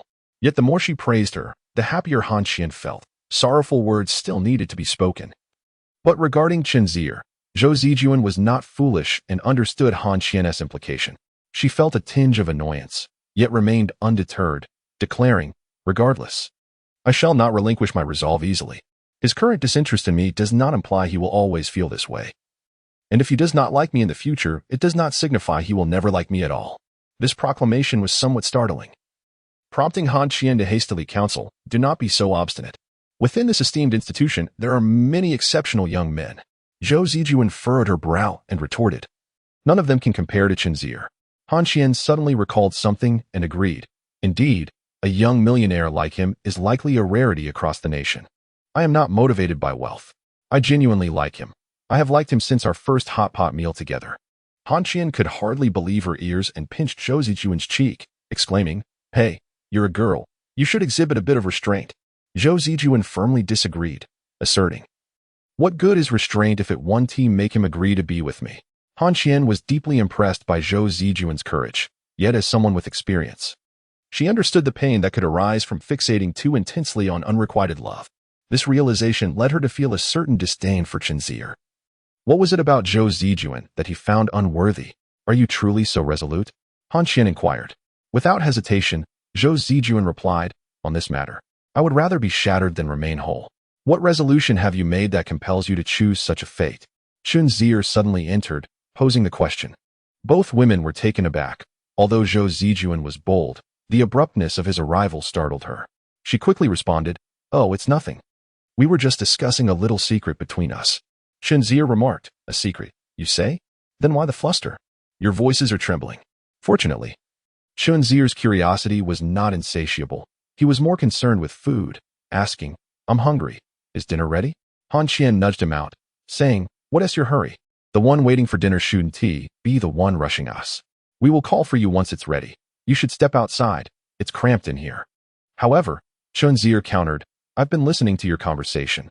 Where is the cooking happening?" Zhou Zijuan's face turned crimson as she exclaimed, "You heard everything?" Chen Zier nodded earnestly. "Oh dear. What kind of person eavesdrops on others?" Chen Zier exaggeratedly replied, "It's not as if I intended to listen. The room is so small that it was unavoidable." In truth, he had not truly heard anything. Had he done so, he would not be so nonchalant. He simply wanted the two to hasten their cooking, for his hunger was genuine. Han Qian, maintaining her composure, deduced that Chen Zier likely had not overheard them. Otherwise, he would be visibly agitated. Who had come to her last time, filled with guilt yet utterly helpless, to pour out their heart. Thus, Han Qian reassured Zhou Zijuan. "He is deceiving you. The sound insulation in this room is good. If he heard anything, it would be a wonder, let alone comprehend our conversation." Zhou Zijuan remained skeptical, studying Chen Zier for confirmation. Ultimately, he could no longer contain his mirth and laughed, asking, "Were you frightened?" "Haha, did I act convincingly?" Zhou Zijuan was exasperated. With her long legs, she swiftly took a step forward and playfully swatted Chen Zier. Chen Zier did not evade, yet it was not painful. It was merely a show of bravado with a light tap. Han Qian remarked, "Take your flirtation elsewhere. My space is limited, and I would prefer not to have it demolished." The two were left feeling awkward by her words, prompting Chen Zier to leave quietly and await dinner. Zhou Zijuan was also pulled in by Han Qian, who promptly closed the small door to the kitchen. She gazed silently at the fuming Zhou Zijuan, unable to contain her laughter, which erupted uncontrollably, bending her over with mirth. Zhou Zijuan, feeling embarrassed, retorted, "Sister Han, why are you laughing? Is it truly that amusing? When did this person learn the art of deception?"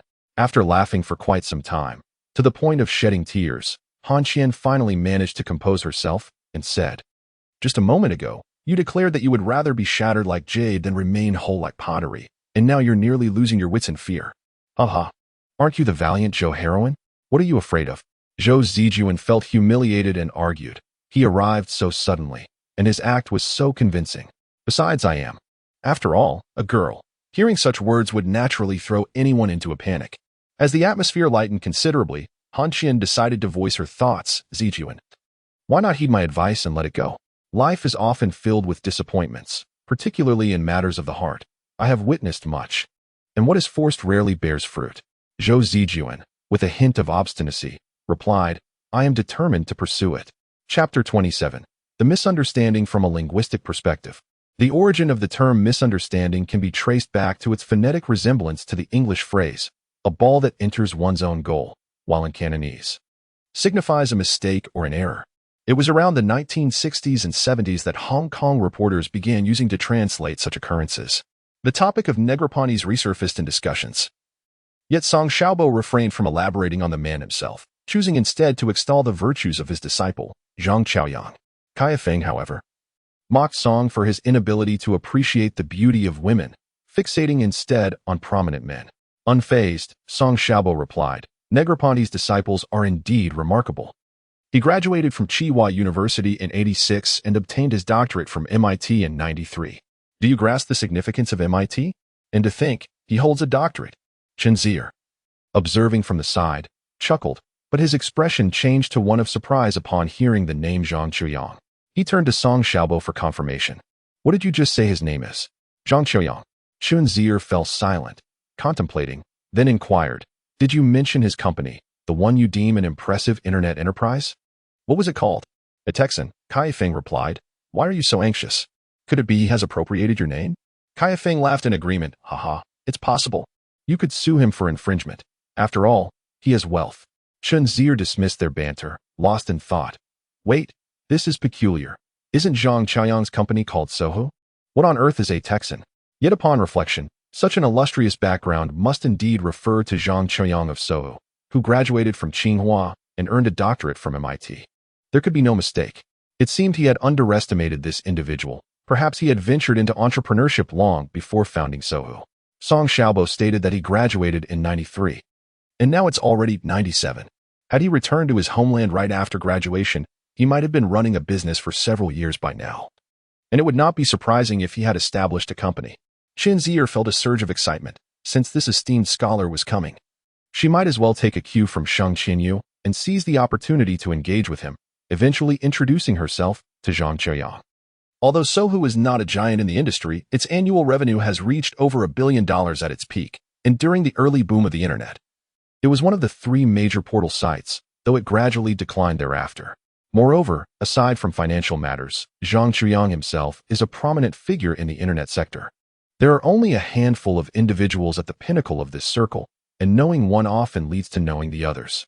Thus, Chen Zier, who initially had no interest in the Sunday lecture, suddenly found herself looking forward to it. However, sometimes fate plays tricks on us. Just as Chen Zier began to anticipate the moment she would sit down with the pioneers of the internet, the Computer Science College unexpectedly announced that the esteemed scholar would not be attending due to health reasons. The lecture was canceled. Chen Zier and Sheng Qianyu stood at the entrance of the Computer Science College, staring at the notice printed in black and white, rendered speechless, especially Chen Zier. Sheng Qianyu let out a sigh of relief, saying, "I feel a bit disappointed, yet also somewhat liberated." "Liberated? What do you mean?" "To be honest, I was a bit anxious this morning. Although I had decided to ask him questions, he is, after all, a world-renowned scholar," and Chen Zier interjected. "At a critical moment, you were still considering retreating? I see." Chen Zier was somewhat intrigued. The absence of the esteemed scholar was unfortunate, yet opportunities to engage with internet investments were not entirely lacking. Now, he felt a desire to understand Sheng Qianyu's apparent insecurity. Seizing the moment, he suggested they take advantage of the unexpected free time. So they headed to a quaint little CAF on campus where he ordered 2 drinks and settled down with her. In truth, she had made an effort to prepare, as evidenced by her attire. Previously, she wore plain gray or black coats, but today was different. She wore a light pink sweater layered with a brown trench coat, paired with form-fitting jeans that accentuated her long figure and charming aura. Sheng Qianyu accepted the drink and thanked Chen Zier. He began to guide the conversation, asking, "You seem to express gratitude and apologies quite frequently, 3 times a day at least. Why is that?" Sheng Qianyu replied, somewhat dazed, "Because I genuinely fear inconveniencing you." Chen Zier, feeling bold, said, "Let us be direct. My question might be a bit abrupt, but I find it hard to believe you harbor such feelings. I'm curious, why do you seem somewhat insecure?" Chen Zier's words were understated. It wasn't merely a hint of insecurity. She was profoundly insecure, to the extent that it affected her interactions with others. Sheng Qianyu's expression changed immediately. Having been struck at her vulnerable spot, she was at a loss for how to respond. Chen Zier remarked, "I apologize, I harbor no ulterior motives. I merely believe that a girl is stunning, possessing such grace and intelligence, surpasses most others in excellence. It defies reason." Sheng Qianyu replied succinctly, "What does this have to do with looks?" Chen Zier wished to elaborate, yet Sheng Qianyu, unable to withstand the conversation, hastily excused herself, claiming to have urgent matters to attend to. This situation was indeed rather delicate. Chen Zier felt a sense of helplessness, pondering whether she had suffered some childhood trauma or perhaps endured a challenging period that shaped her character. He could not ascertain the truth nor press her with inquiries, resigning himself to the passage of time for resolution. Following the unexpected incident, the pudding convenience store was set to officially open the following Monday. On Sunday afternoon, Chen Zier visited, keen to experience his first leadership inspection. He had already heard whispers at school regarding pudding, predominantly praising its exquisite and modern decor, which greatly appealed to the youthful student demographic. Listening to such remarks filled him with a sense of ease, far surpassing any discomfort he felt during his calculus classes. Upon arriving at the store, he found Sun Hong and others present, the entrance adorned festively, reminiscent of a celebratory occasion. The 2 young women, upon seeing Chen Zier, were somewhat intrigued. They were not yet familiar with the owner's style, having only seen him infrequently, as if he were not truly invested in his own business. Sun Hong, however, was unfazed and guided Chen Zier around, though he himself was an amateur, merely ensuring the place was free of dust. On the following morning, pudding officially commenced operations, with the electronic sign above the entrance boldly proclaiming "Now open." Chen Zier did not appear confident in the store's imminent success. And indeed, this proved true. Any potential customer passing by could not resist the allure of its inviting facade. A mere glance through the glass revealed a space exuding cleanliness, brightness, and modernity. A small blackboard at the entrance showcased the beautifully pinned offerings by Chen Hongying, detailing the types of goods available, including soybean milk and buns, along with their prices. It could be said that anyone who merely glanced inside and then at the board would find themselves irresistibly drawn in. Once inside, the cheerful and youthful demeanor of the 2 young women serving customers created an atmosphere akin to a refreshing spring breeze. Chen Zier insisted that their personalities be lively and engaging, greeting patrons with bright, "Welcome," and "Hello. Your total is amount. Here is your change." There exists a saying that reflects a man's perception of a woman: "Your inner self determines my desire to be with you, while your outer self dictates my willingness to understand your inner self." The pudding convenience store, with its striking exterior and even more captivating interior, naturally endeared itself to customers. Chen Zier arrived later that evening, intending to ascertain the first day's revenue, but miscalculated the timing. At that moment, many students were returning to their dormitories, leaving him with little opportunity to converse with the 2 young women. The employees, upon noticing their boss's arrival, worked even more diligently. In the shop, the several seats beside the curved glass were perpetually occupied, and 2 young ladies casually sat down, enjoying their ice cream while engaging in conversation. Even Sun Hong was bustling about. Chen Zier intercepted him and inquired, "What are you running around for?" Sun Hong replied, "Some individuals are oblivious to where their desired items are. I'm merely informing them." "Isn't that what you said? Service is paramount." Chen Zier smacked his forehead and stopped him, saying, "Wait a moment, do not go." Sun Hong, puzzled, asked, "Huh? Why not?" He then added, "It's just that we lack experience in displaying our products. It's a bit chaotic, and these people may not find what they're looking for." Chen Zier responded, "Let them search at their own pace." Sun Hong retorted, "My esteemed boss, what are you saying? Didn't you just emphasize the importance of excellent service? Chen Zier pulled him into the corridor leading to the restroom, where fewer people lingered. He explained, if you allow them to search a little longer, they will spend more time in the pudding convenience store. If each person stays an extra minute or two, the outcome will be different. Sun Hong was speechless. Indeed. It would be different, but the shop would be overwhelmed. Are you foolish? Don't you want your shop to be bustling? Would you prefer it to be empty? Sun Hong was taken aback, realizing the truth in Chen Zier's words.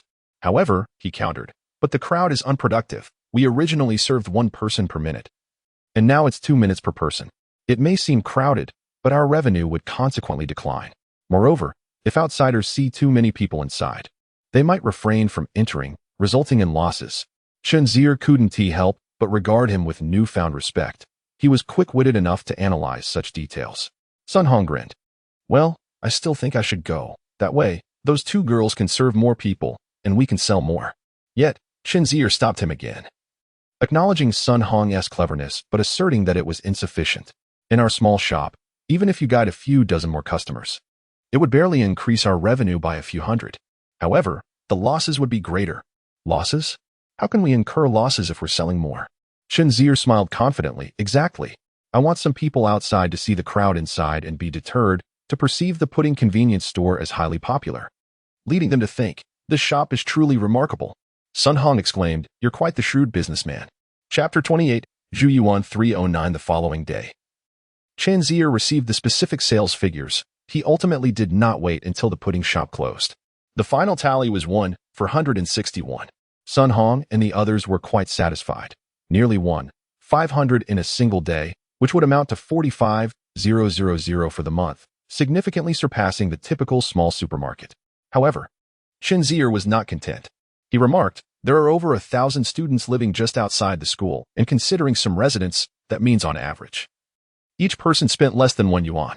This is an average. Most individuals spent several yuan, indicating that perhaps only a quarter or even a fifth of those who came to the pudding shop on the first day. Chen Zier did not criticize them. They had performed admirably, but he believed that the future held even greater promise. On April 11th, a warm spring rain fell in Shanghai, with the downpour being quite substantial. After the rain cleared, the weather became even more delightful, prompting Chen Zier to store away his sweater as lighter outerwear began to dominate. Over the weekend, the pleasant warmth inspired Chen Zier to don his jersey, accompanied by Cai Yifeng and Lu Cheng. As the 3 of them ventured to the playground for a game of football, Shui Buohua was also present. In fact, Chen Zier had come to know him reasonably well, having crossed paths on the pitch nearly every fortnight. Though their interactions remained confined to the realm of football, Shui Buohua, with his small glasses, wore an air of scholarly sophistication and appeared rather astute. He stood slightly shorter than Chen Zier, by about 5 to 6 centimeters, yet possessed commendable physical fitness, showcasing remarkable speed and skill on the ball. At first glance, Chen Zier sensed that Shui Buohua was not someone to be trifled with. Nevertheless, their rapport on the field was amicable, as Chen Zier demonstrated keen football awareness, proficient shooting, and adept passing, often partnering with Shui Buohua. However, their conversations did not extend beyond the game. Shui Buohua seemed reticent, while Chen Zier was not inclined to press for warmth in their interactions. Thus, all he knew was that this young man was named Shui Buohua and studied philosophy, a rather rare discipline. Upon noticing Chen Zier's arrival, Shui Buohua raised a hand in a simple greeting, to which Chen Zier nodded in acknowledgement. The trio commenced their warm-up, as the football club had gathered for the match, which had yet to begin. Lu Cheng expressed his disdain for Shui Buohua, remarking that he always projected an air of superiority, which was rather off-putting. Cai Yifeng, however, was indifferent, stating that if Shui Buohua truly had talent, he had every right to feel that way. If he was merely pretending, he would be a fool, and that would amuse him, as it had no bearing on his own life. Chen Zier shared Cai Yifeng's perspective, yet boasted about himself, proclaiming that individuals with both skill and humility, like him, were indeed rare on the field. Lu Cheng and Cai Yifeng scoffed at his self-praise. Chen Zier played as an attacking midfielder, Cai Yifeng as a striker, while Lu Cheng, who joined the game later, lacked technical prowess and focused on defense. Shui Buohua played as a right winger, favoring his left foot, showcasing exceptional skill with it, and often cutting inside rather than crossing from the byline, which led him to frequently operate along the right flank. All were amateur players, and possessing even one skill was commendable. The notion of well-rounded technical ability was virtually non-existent here, or in the case of someone like Chen Zier, such versatility merely indicated a touch of mediocrity. Chen Zier could pass, dribble, and shoot, and possessed a modicum of tactical awareness to find space, but it was all in the spirit of play, with none of their abilities standing out remarkably. Once the match commenced, everyone began to move energetically. When Chen Zier received the ball, he aimed to find his rhythm by advancing it forward. While he recognized many familiar faces among the players, the individual before him appeared unfamiliar and seemed a novice. Rushing in impulsively during the defensive play, only to halt abruptly in front of Chen Zier. Sensing the moment of hesitation, Chen Zier seized the opportunity to accelerate. The defender would require a moment to react, and with such a short distance, that brief interval was sufficient for Chen Zier to surge past with the ball. On the right, Xue Bohua sought the ball, but was closely marked, leaving him without a comfortable position to receive it. Chen Zier, undeterred, continued his advance. Unexpectedly, the young man who had been feigned out came rushing back and collided with Chen Zier, seizing the ball and carrying it in the opposite direction. Chen Zier stumbled a couple of times before regaining his footing and inquiring of a familiar face nearby. "Who is that?" The individual shook his head, indicating he was unaware, having never encountered him before. Chen Zier said little more. Such collisions are sometimes inevitable in football. The young man exhibited poor technique, failing to execute anything remarkable. And after several laps, Chen Zier eventually regained possession of the ball. As he approached again, Chen Zier observed him, a tall, lean figure with dark skin, sporting a military-style haircut reminiscent of an army uncle, projecting an air of competence. Yet, his movements were clumsy, unlike the previous occasion when he charged in and halted.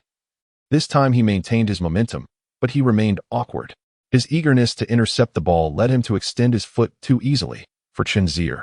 If one could simply snatch the ball with a foot, there would be no point in playing. In fact, the ball seemed to adhere to his foot, posing no risk of being intercepted. A well-meaning reminder, while reasonable collisions are permitted in football, the intent matters. Your recent attempt to deliberately knock me down to claim the ball constitutes a foul. Undeterred, the young man, having failed once, attempted again. Of course, Chen Zier evaded him, seizing the opportunity created by his ill-timed lunge to accelerate once more, resulting in an effortless bypass. The young man, understanding Mandarin, refrained from further aggression towards Chen Zier. After nearly 30 minutes of play, this group of clumsy players finally capitalized on an unguarded opportunity, with Xue Bohua scoring a goal. In that moment of triumph, excitement enveloped the field. Kai Yifeng leapt 3 feet into the air, and Chen Zier felt invigorated. However, as the game resumed, the previously competent young man defending Chen Zier began to escalate his actions. Lacking professional referees in this amateur match, Chen Zier could only repeatedly urge him to play fairly. Initially believing him to be teachable, she was unaware that perhaps, having been repeatedly outmaneuvered by her, he harbored some resentment. Consequently, after being bested once more, he charged from behind Chen Zier and executed a sliding tackle. Chen Zier had kept a watchful eye on him, wary of his lack of professionalism and the potential for injury. Although she caught a glimpse of him in her peripheral vision, his speed was too great, and she could not evade him in time, resulting in a collision. She fell to the ground. Kai Yifeng rushed over, shouting angrily, "Do you even know how to play football? Are you tackling the ball or the player?" He then turned to Chen Zier, asking, "Is your foot all right?" Chen Zier felt a slight pain, but assessed it was manageable. She stood up and moved her ankle, concluding there was no significant issue. The young man, however, dismissed the incident lightly, stating it wasn't intentional. Lu Cheng and Xue Bohua approached, relieved to see Chen Zier was unharmed. Chen Zier called out onto the field, "Who is responsible for this player?" A similarly crew-cut youth in a black jersey stepped forward, saying, "I'm in charge of him." "What is the matter?" Chen Zier, displeased, responded, "What is the matter? Are you blind? Do you speak to your parents with such rudeness?" She replied calmly, "It's nothing. Just tell him to be mindful of his actions. You said he is fine, right? Besides, he didn't mean to." Kai Yifeng's anger reached its peak. "What business do you have standing there talking?" he exclaimed. The other individual retorted defiantly, "What are you going to do about it?" Chen Zier intervened, urging Kai Yifeng to remain calm, assuring him that he was unscathed. Xue Bohua inquired, "Are we still playing?" To which he responded, "Why not?" The game resumed. But Xue Bohua refrained from requesting the ball again, as Chen Zier decided against passing it, opting instead to bypass the novice before him. It seemed an effortless task. A mere feint should suffice. Yet, Chen Zier faltered, stumbling momentarily. The lanky youth seized the opportunity to snatch the ball. Chen Zier regained his balance and hastily attempted a pass, but instead of connecting with the ball, he struck the other player's leg with considerable force. The previously silent individual immediately collapsed, clutching his leg and writhing on the ground, stifling his cries of pain. The young man in the black jersey, who had previously defended him, rushed over, fuming. "Are you deliberately retaliating? Was that kick really necessary?" Chen Zier replied, "I did not intend to harm him.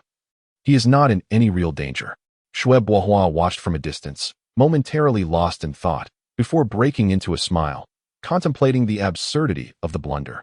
The hot-headed youth in the black jersey charged forward, intent on confronting Chen Zier. Kai Yifeng stepped in to block him, pushing him aside and warning, "Think carefully before you act." Lu Cheng sensed the escalating tension and quickly moved to the front. Unfazed, the young man in the black jersey pointed at both Kai Yifeng and Chen Zier, declaring, "This matter is far from over." He then rushed to assist the fallen player.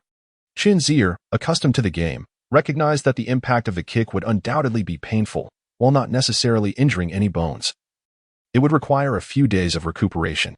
Chen Zier found the youth peculiar, resembling a child with autism, not uttering a word, and stubbornly fixated on his grievances. While there was no necessity for verbal communication during football, his persistent desire to inflict harm was intolerable. Trapped, the youth stood on one foot, fixated on Chen Zier. Mimicking his demeanor, Chen Zier remarked, "I did not mean to." Yet, the youth continued to stare at him. Chen Zier then stated, "Building 6, Room 309, Zhuyuan. I am Chen Zier." Chapter 29. Yet I fear not in the university, engaging in romantic pursuits or frequenting game halls is hardly scrutinized. As long as one does not spend the night without informing the counselors, it typically poses no significant issue. However, fighting is a rare boundary that must not be crossed. Yet this boundary did not prevent the situation from escalating. That very night, the individual clad in a black jersey stormed into Chen Zier's dormitory. As he pushed open the door, Chen Zier had just finished washing his hair and was reclining in a chair, sipping milk. With audacity, the intruder declared, "Meet me behind the game hall tomorrow night. We shall settle this matter." The game hall, located on the street adjacent to Zhongda, was 2 streets away. Lu Cheng was aware of this, but Chen Zier had never been there, having only heard of it. Kai Yifeng, even angrier than Chen Zier, immediately stood up saying, "What are you being so arrogant for? Whoever doesn't show up is a coward." Yet, the intruder's gaze remained fixed on Chen Zier. After finishing his milk, Chen Zier asked, "What are you staring at? Can't you comprehend what my brother is saying?" The young man pointed at them before departing. Cui Su had yet to return. And Song Xiaobo, oblivious to the unfolding drama, hurriedly inquired, "Who was that? What has transpired?"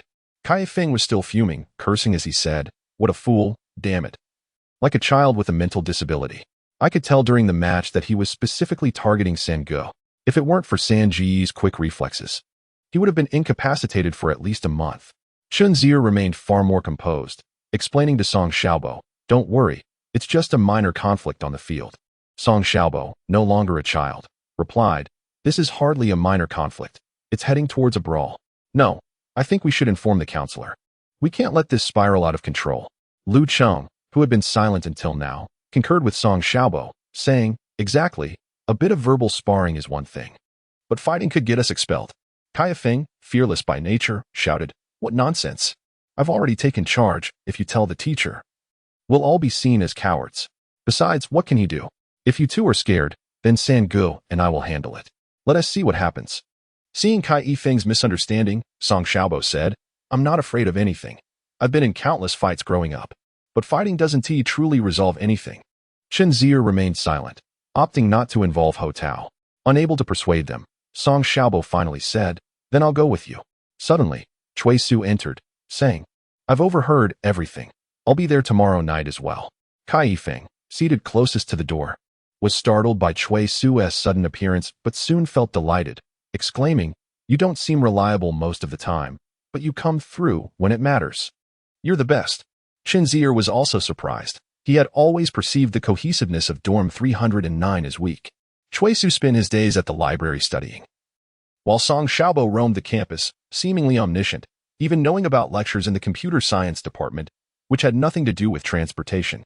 Lu Cheng was always hanging out with Dai Tian, while Kai Yifeng revolved around Tan Wanqi. Aside from attending classes, Chen Zier spent his weeks either studying at the library with Chiron or practicing piano, recently dedicating significant time with Sheng Qianyu. Although they conversed well, the sense of unity among them was markedly less intense than in other dormitories, where residents frequently engaged in activities together. They rarely even had group dinners. However, just moments ago, he had developed a newfound respect for Chui Su, redefining his perception of Dorm 309. The next day in the cafeteria, Shui Bohua approached him, taking a seat across from Chen Zier with his tray. Observing the pork on Chen Zier's plate, he remarked, "You've got quite the appetite," which suggests you're in good spirits. Chen Zier understood his implication and replied, "I wouldn't skip a meal over such trivial matters." Shui Bohua peered at him through his glasses for a second or two, then suddenly smiled, saying, "Trivial? Is that how you define the incident with Zheng Yitzai?" Zheng Yitzai? This was the first time Chen Zier had heard that name. "Are you referring to the one I accidentally injured?" Shui Bohua nodded. "After returning home yesterday, I found out his name. He is not from our school, but studies at the nearby Normal University." "Then how did he end up playing football at our school?" Chen Zier questioned, and he looked so dazed, he didn't even respond when spoken to. "What does that mean?" Shui Bohua, seemingly unfamiliar with the individual in question, remarked, "This is inconsequential. What truly matters is that you have injured Zheng Yitzai. This matter will not be resolved lightly. It was an accidental injury. An accidental injury is still an injury. You provoked me first. Will you convey the same to Vice President Zheng?" Chen Zier paused mid-bite, taken aback. Shui Bohua, uncertain of his intentions, simply departed. Nevertheless, recognizing the goodwill behind his words, Chen expressed his gratitude before he vanished from sight. As for Vice President Zhang, Chen Zier was indifferent to the situation, yet his roommates were a different matter entirely. He had no intention of offering an apology. He felt no wrongdoing on his part. His stance was that while he could cover the medical expenses for the injured, the act of being kicked was self-inflicted. In fact, he harbored a more sinister plan. Since he was unperturbed by financial repercussions, he thought to inflict a beating, pay for the medical care, and once the individual had healed, repeat the cycle. "I shall pay, and you shall endure the pain, until you submit." As long as no permanent harm is inflicted, it does not constitute a criminal offense. It becomes a matter of who has more money and who can withstand more blows. This notion, while somewhat malicious, seemed to him a far-fetched possibility in a university setting. Brawls were not regarded as an honorable endeavor. Regarding the identity of Zheng Yitzai, Chen Zier considered it best to remain oblivious if he were to know. It would deter him from dragging his roommates into reckless antics. The prospect of confrontation later that evening was fraught with peril, especially given that it involved the president's son, which could lead to expulsion. Central University is renowned for its rigorous academic standards and strict regulations. Recently, a minor physical altercation on campus resulted in disciplinary action. Despite the injuries being superficial, the implications of such an incident had reached the office of the university's administration, though Chen Zier was unafraid of expulsion. As his attendance at this institution bore little significance for his future, his roommates, Kai Yifeng, Lu Cheng, Song Xiaobo, and Chui Su, faced a different reality. Their futures hinged on this moment. While camaraderie is commendable, one must not gamble with another's life. Thus, that evening, Chen Zier chose not to return to the dormitory. He ventured alone, unaccompanied to the rendezvous. Meanwhile, the group at room 309 awaited Chen Zier's return to set out together, but unbeknownst to them, he had already departed. Chen Zier arrived as scheduled at the narrow street. The boisterous youths from room 309 were present, and upon spotting Chen Zier, one approached with audacity. "Came alone, did you?" Chen Zier merely replied, "Lead the way." It was a brief stroll, taking only a minute to reach a small eatery adorned with several round tables. Only one table was occupied by 6 individuals, and Chen Zier noted that Zhang Yitzai was among them, though they carried an air of superiority. Their youthful countenance betrayed their status as university students. Chen Zier, undeterred, took a seat at an adjacent table and inquired, "Now that everyone is here, how do we resolve this?" Meanwhile, in room 309, Kai Feng was becoming increasingly anxious. He asked the others, "Did Sangha mention when he would be back?" No one nodded in affirmation. Chui Su, stroking his chin in contemplation, exchanged a glance with Kai Yifeng, and suddenly stood up, prompting Kai Yifeng to grasp his intent. Song Xiaobo, noticing the two suddenly standing to leave, hurriedly approached and inquired, "Where are you two headed?" "To the front street." Chen Zier pointed at Zheng Yitzai and said, "Ask him, what does it mean to tackle someone from behind during a game?" The individual beside Zheng Yitzai, seemingly there to defend him, sported a center-parted long hairstyle and had a rather unremarkable face, lacking any intimidating features, yet he attempted to project a tough demeanor, retorting, "Are you suggesting that if you kicked someone, it was justified? If Xiaokai got kicked, isn't it his fault?" Chen Zier, unfazed, boldly replied, "Oh, you're absolutely correct. Had he not intentionally tackled me, I wouldn't have retaliated." The man slammed his chopsticks down with a loud crack. "Do you still hope to obtain a degree from Zhangda?" Chen Zier banged the table in response. "What nonsense. If I can't get it, neither can you." Not far away, in a vehicle, Shuebuhua sat quietly alongside a middle-aged man. Even if it were disclosed that Zheng Yizai had connections that could reach the upper echelons of the school, would he still not back down? "Uncle Tong, have you truly investigated? Does he have any powerful backing?" The middle-aged man replied, "Almost none. He hails from northern Jiangsu. His parents merely engage in small business. It can be confirmed that there are no prominent figures in his family. Thus, I believe he is merely a reckless youth, bold, tall, and physically imposing. Likely unaccustomed to defeat and brawls, hence he harbors no fear." However, Shuebuhua found this conclusion rather hasty. "That is incorrect. He is an intelligent individual. You do not understand football. One can glean much about a person through their play. Though amateur, positions matter. Chen Zier plays as an attacking midfielder, a role that necessitates a spirit of sacrifice and organizational skills. One must assess teammates' movements, comprehend collaboration, and understand how to execute an attack effectively. A mere brute cannot fulfill these responsibilities. Perhaps he possesses some undisclosed principles." In the midst of the chaos, the aggressor was visibly infuriated by Chen Zier's demeanor. He extended 3 fingers, stating, "I shall not waste words.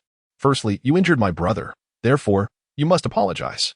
Secondly, you are responsible for the medical expenses, merely 2,000 yuan.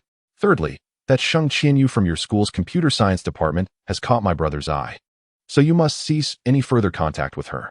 If you agree to these 3 conditions, we can coexist peacefully. Should you refuse, we shall have to settle this tonight." Chen Zier was taken aback by the connection to Sheng Qianyu. Zheng Yizai had an interest in her. He pondered briefly, and it began to make sense. No wonder this fool had been acting nervously during the game, fixating on her. Chen Zier quickly reverted to his initial stance, stating, "I accidentally injured someone and will cover the hospital expenses without question. However, an apology is out of the question. This incident was instigated by him. As for whether I see Sheng Qianyu, that is entirely unrelated." Upon hearing this, the man extinguished his cigarette, crushing it underfoot in a fit of rage, his face turning a shade of green.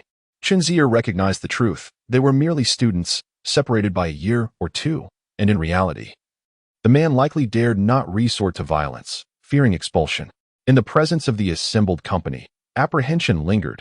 Pursuing higher education was no trifling matter. The threat of expulsion loomed ominously, for a return home would surely result in parental wrath, irrevocably shattering one's future. The crowd exchanged glances, each harboring their own thoughts.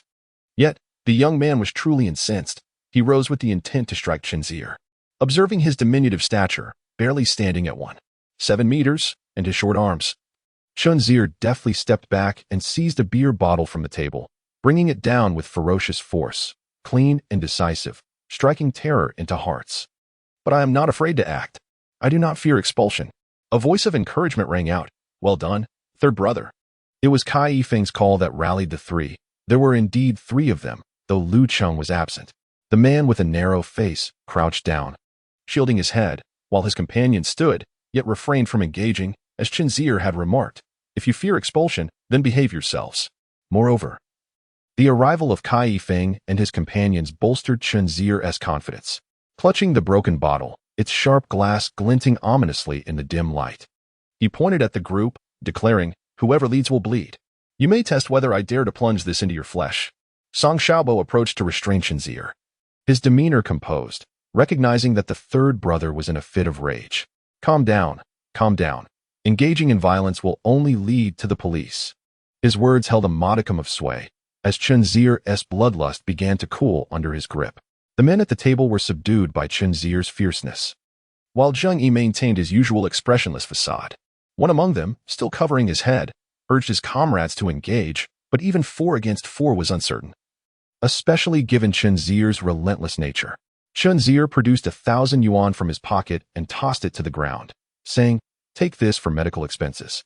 If you wish to act tough in the future, either do so genuinely or return to your studies. The casualness with which he discarded the money revealed his privileged background, effectively quelling any remaining thoughts of confrontation among them.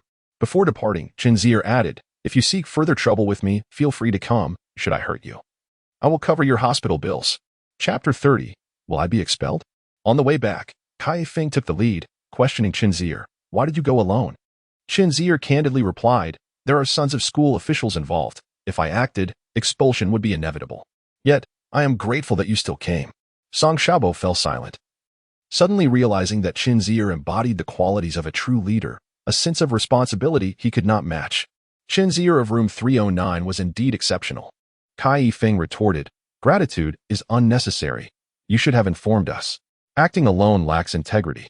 Chui Su, being more pragmatic, inquired, "So, now that you've fought, will you be expelled?" The question hung heavily in the air, prompting a contemplative silence among the group. Chen Zier himself was uncertain. Ideally, he would not be expelled, but if he were, it mattered little. His main concern was how to explain it at home. "Is there any way to resolve this?" Kai Feng asked. "There is none," came the reply. They were all from out of town, and even if they had connections, they did not extend to Zhonghai, nor had they any real leverage. Chui Su, being a local, shook his head as well, and Chen Zier understood his character. This refusal indicated a lack of solutions rather than a reluctance to help. Lu Qing is also a local of Zhonghai, and Kai Feng has contemplated this. He further considered that Lu Qing's absence tonight is not something to hold against him. Chen Zier does not blame him either. The three of them are grateful for Chen Zier's willingness to defy the school's punishments on their behalf. However, Lu Qing's absence is understandable given the significant impact it carries. Kai Feng, youthful and impetuous, finds it hard to forgive, exclaiming, "Time reveals the true nature of people. When crucial moments arise, it's impossible to discern the true character of this little brat." Bah! Chen Zier interjected, "Hey, he is still our roommate. And we have 3 more years to live together. We shouldn't create discord in the dormitory." Despite this, Chen Zier is aware that Lu Qing is unlikely to stray far from room 309. Upon returning to the dormitory, Lu Qing feels somewhat awkward when he approaches Chen Zier. All he receives is a thank you for his concern. The others, to varying degrees, seem to think he is not worth forging a deeper connection with. The situation appears to settle quietly, yet Chen Zier remains less optimistic, anxiously awaiting the school's response. Strangely, after waiting for a while, there is no news. Those who were attacked seem to have vanished, and Chen Zier is still anticipating a chance to retaliate. Feeling that something is amiss, he can do nothing but wait. Eventually, Shui Bohua arrives.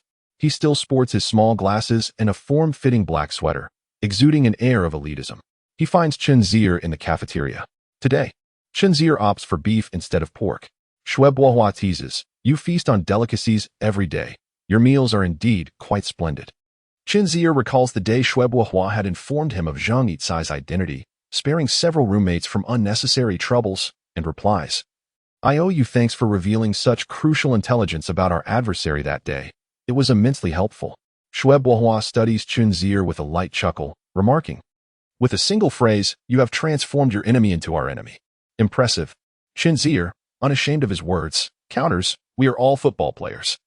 And I believe that person's deliberate actions on the field constitute him as our adversary." Shui Bohua disregards the semantics and states, "You make a valid point. However, if you wish to thank me, it may not be as simple as just one piece of information." Pondering over his meal, Chen Zier contemplates, "Is the school refraining from punishing me because of you?" Shui Bohua nods, explaining that as long as no one files a complaint regarding the brawl off campus, it suffices. Zhang Yicai's accidental injury while playing football is something his father would likely understand. Chen Zier falls into silence, feeling the unfairness of the situation. He then inquires, "May I know why that person listens to you? Do you not believe I can handle it?" Shui Bohua replies, "I do. But I am curious as to how you manage it, and even more curious about why you choose to assist me." Shui Bohua candidly responds, "Perhaps it's because my father is the deputy mayor. These individuals are inclined to show me some respect. As for why I am helping you, it is not a burden at all, and I find your presence in the school rather intriguing." "What kind of intrigue?" Chen Zier retorts, "I have no interest in men." Shui Bohua, finding humor in the situation, ultimately replies, "You need not keep expressing your gratitude. I seek nothing in return." Chen Zier, feeling amused by his predicament, concludes with a sincere, "Thank you, truly. I appreciate your assistance and your honesty." Chen Zier hoped he would express his desires directly, as the feeling of owing someone a favor was not particularly delightful. Therefore, he gestured for him to speak plainly. Shui Buohua wasted no time, inquiring, "You study transportation. Yet why are you so adept at business?" Noticing Chen Zier's slight confusion, he continued, "I know about the pudding convenience store. It has recently gained considerable popularity at Zhongda." Chen Zier was unsure how he had learned that this establishment belonged to him, but it mattered little, as he had never intended to keep it a secret. He clarified, "To say I am proficient is an overstatement. I merely grasp the basics, supplemented by a stroke of good fortune." Shui Buohua replied, "You need not be modest. The fact that you have managed to innovate within an otherwise overlooked convenience store is intriguing." This praise was the most gratifying compliment Chen Zier had received. "Could you share your vision for pudding's future?" Chen Zier, surprised, asked, "Are you interested in business?" Shui Buohua responded, "I possess a certain curiosity. Often, familiarity breeds indifference, while the distant ignites a yearning." Chen Zier found this perspective reasonable, noting that Shui Buohua's ambitions did not lie within the bureaucratic sphere. Regarding pudding's future, Chen Zier stated, "The specifics will be addressed as challenges arise, yet generally speaking, pudding's trajectory is towards franchising. Although we currently have but one location, the market in our country is vast. Even 1,000 stores would scarcely suffice in Zhonghai." Shui Buohua inquired, "Do you have confidence?" To which Chen Zier replied, "From the moment we embarked on this journey, confidence has been abundant." Shui Buohua revealed his intention. "Is pudding open to new partners?" Without hesitation, Chen Zier warmly welcomed the idea. Firstly, this could be seen as a form of reciprocity, and secondly, Shui Buohua's connections could significantly benefit pudding's growth. Chen Zier harbored no possessive notions regarding large equity stakes. A parsimonious leader merely alienates talented individuals and constrains the enterprise's potential. The vision of a leader undeniably shapes the future of a company, and a significant aspect of such vision lies in one's capacity to embrace others and share the fruits of labor. In this world, the opportunities for individual success are exceedingly rare. Even an emperor requires a cadre of loyal aides and capable ministers. As for equity, to speak candidly, those who are financially secure need only maintain control. The written shares pale in comparison to the real-time support necessary for an enterprise's growth. Therefore, if Shui Buohua expressed interest in investing, why decline? There was no justification for refusal. Chen Zier's straightforwardness further impressed Shui Buohua, an ordinary individual emerging from a modest background, possessing a proven successful model and on the brink of profitability. Without a second thought, he agreed to invest. This was a tangible benefit, not a mere jest. Shui Buohua had witnessed far too many individuals clutching onto their interests without release, following in the footsteps of his grandfather and father. "Chen Zier, you are indeed a talent," he mused. "May I inquire as to the origin of the name pudding?" Chen Zier candidly replied, "I simply adore a type of ice cream called pudding, hence the choice." Shui Buohua, the name may seem peculiar, yet it is merely a trivial matter. Nevertheless, Shui Buohua resolved to invest, though the specifics of the shareholding required careful consideration. Moreover, Sun Hong is one of the principal stakeholders of pudding, and while he may not have the authority to make decisions, it is only fitting to inform him of this development. Would Sun Hong acquiesce? Certainly. Given his position as deputy mayor, he would be more than welcoming. A week later, Shui Buohua managed to gather the required funds. The fact that he still needed to raise money was quite unexpected for Chen Zier, indicating that he did not possess the kind of parents who would allow him to spend frivolously. 48,000 secured him an 18% stake in pudding. Presently, Chen Zier had only invested 100,000, making Shui Buohua as 48,000 a lucrative acquisition. However, in a few years, pudding would undoubtedly experience rapid expansion, rendering that investment a remarkable gain. Yet, Chen Zier was not overly concerned with profiting. He had never considered retail as his primary vocation. The convenience store was merely a venture inspired by Sun Hong's previous endeavors, a fleeting whim on his part. Consequently, the contract was signed swiftly, and pudding officially welcomed its third proprietor. Chapter 31. So-called excellence. Shui Buohua's 18% stake was divided, with Chen Zier receiving 15% and Sun Hong 3%. This was the final arrangement. Sun Hong felt quite at ease with the discussions he had previously held with Chen Zier and increasingly respected the young men as foresight, wisdom, and magnanimity, which were indeed exceptional. Pudding's daily sales had surpassed 3,000, far exceeding the performance of his former small shop. The addition of Shui Buohua as a new partner was entirely agreeable to him, He even selected a hotel to host a gathering to welcome the three of them. During the banquet, Sun Hong introduced Shui Bohua to Pudding's operational status and the business philosophy conveyed by Chen Zier, nodding in agreement, further solidifying his belief in Chen Zier's talent. Seizing the opportunity, Chen Zier proposed the idea of expanding Pudding into a chain. Shui Bohua remarked, "I am not well versed in business, so I shall primarily listen today." Sun Hong, brimming with enthusiasm, had long since shed the shadows of his previous bankruptcy and was now fully motivated. Amidst the clinking of glasses, Chen Zier stated, "The notion of a chain was my initial intention. Pudding will not be limited to just 1 or 2 locations, as that would be rather uninteresting. However, how to advance the chain and how to implement Pudding's operational philosophy as the scale increases and management challenges intensify are issues that require resolution." Without delving into grand ambitions, he suggested that the second branch of Pudding be established at the entrance of the normal university. Shui Bohua furrowed his brow in confusion. Sun Hong interjected, "Isn't that too close? Could it lead to competition between our own stores?" Chen Zier shook his head. "You could conduct a simple customer survey regarding this matter. The question is straightforward. Do more visitors to Pudding come from the normal university or from the central university? I have not observed this myself, but I suspect that few students from the normal university frequent it. Why? Due to the highly substitutable nature of the items sold in our convenience store. It is noteworthy that, despite a mere 800-meter distance, few individuals are inclined to traverse an additional 10 minutes or even 5 for items that can be acquired within a mere 2 minutes.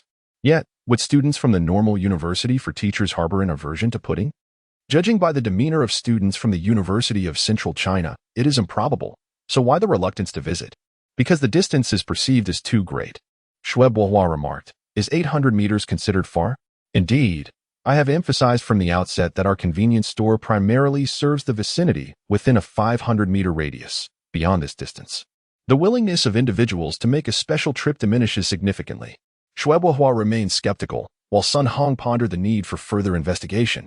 Opening a store entails an investment of tens of thousands, thus necessitating careful consideration. Moreover, Chen Zier continued to convey his thoughts. "Sun Hong, you must not confine your identity to that of a sales assistant. You are the general manager." Upon hearing these words, Sun Hong straightened his posture, albeit feeling somewhat sheepish, questioning his worthiness of such a title. "You are well aware of my style. I seldom engage in the minutiae of operations, and Shui Bohua is even less inclined to do so. Thus, you are indeed the general manager, and your intimate knowledge of the distribution of goods within the convenience store reflects your sense of responsibility. However, your role transcends that of a sales assistant.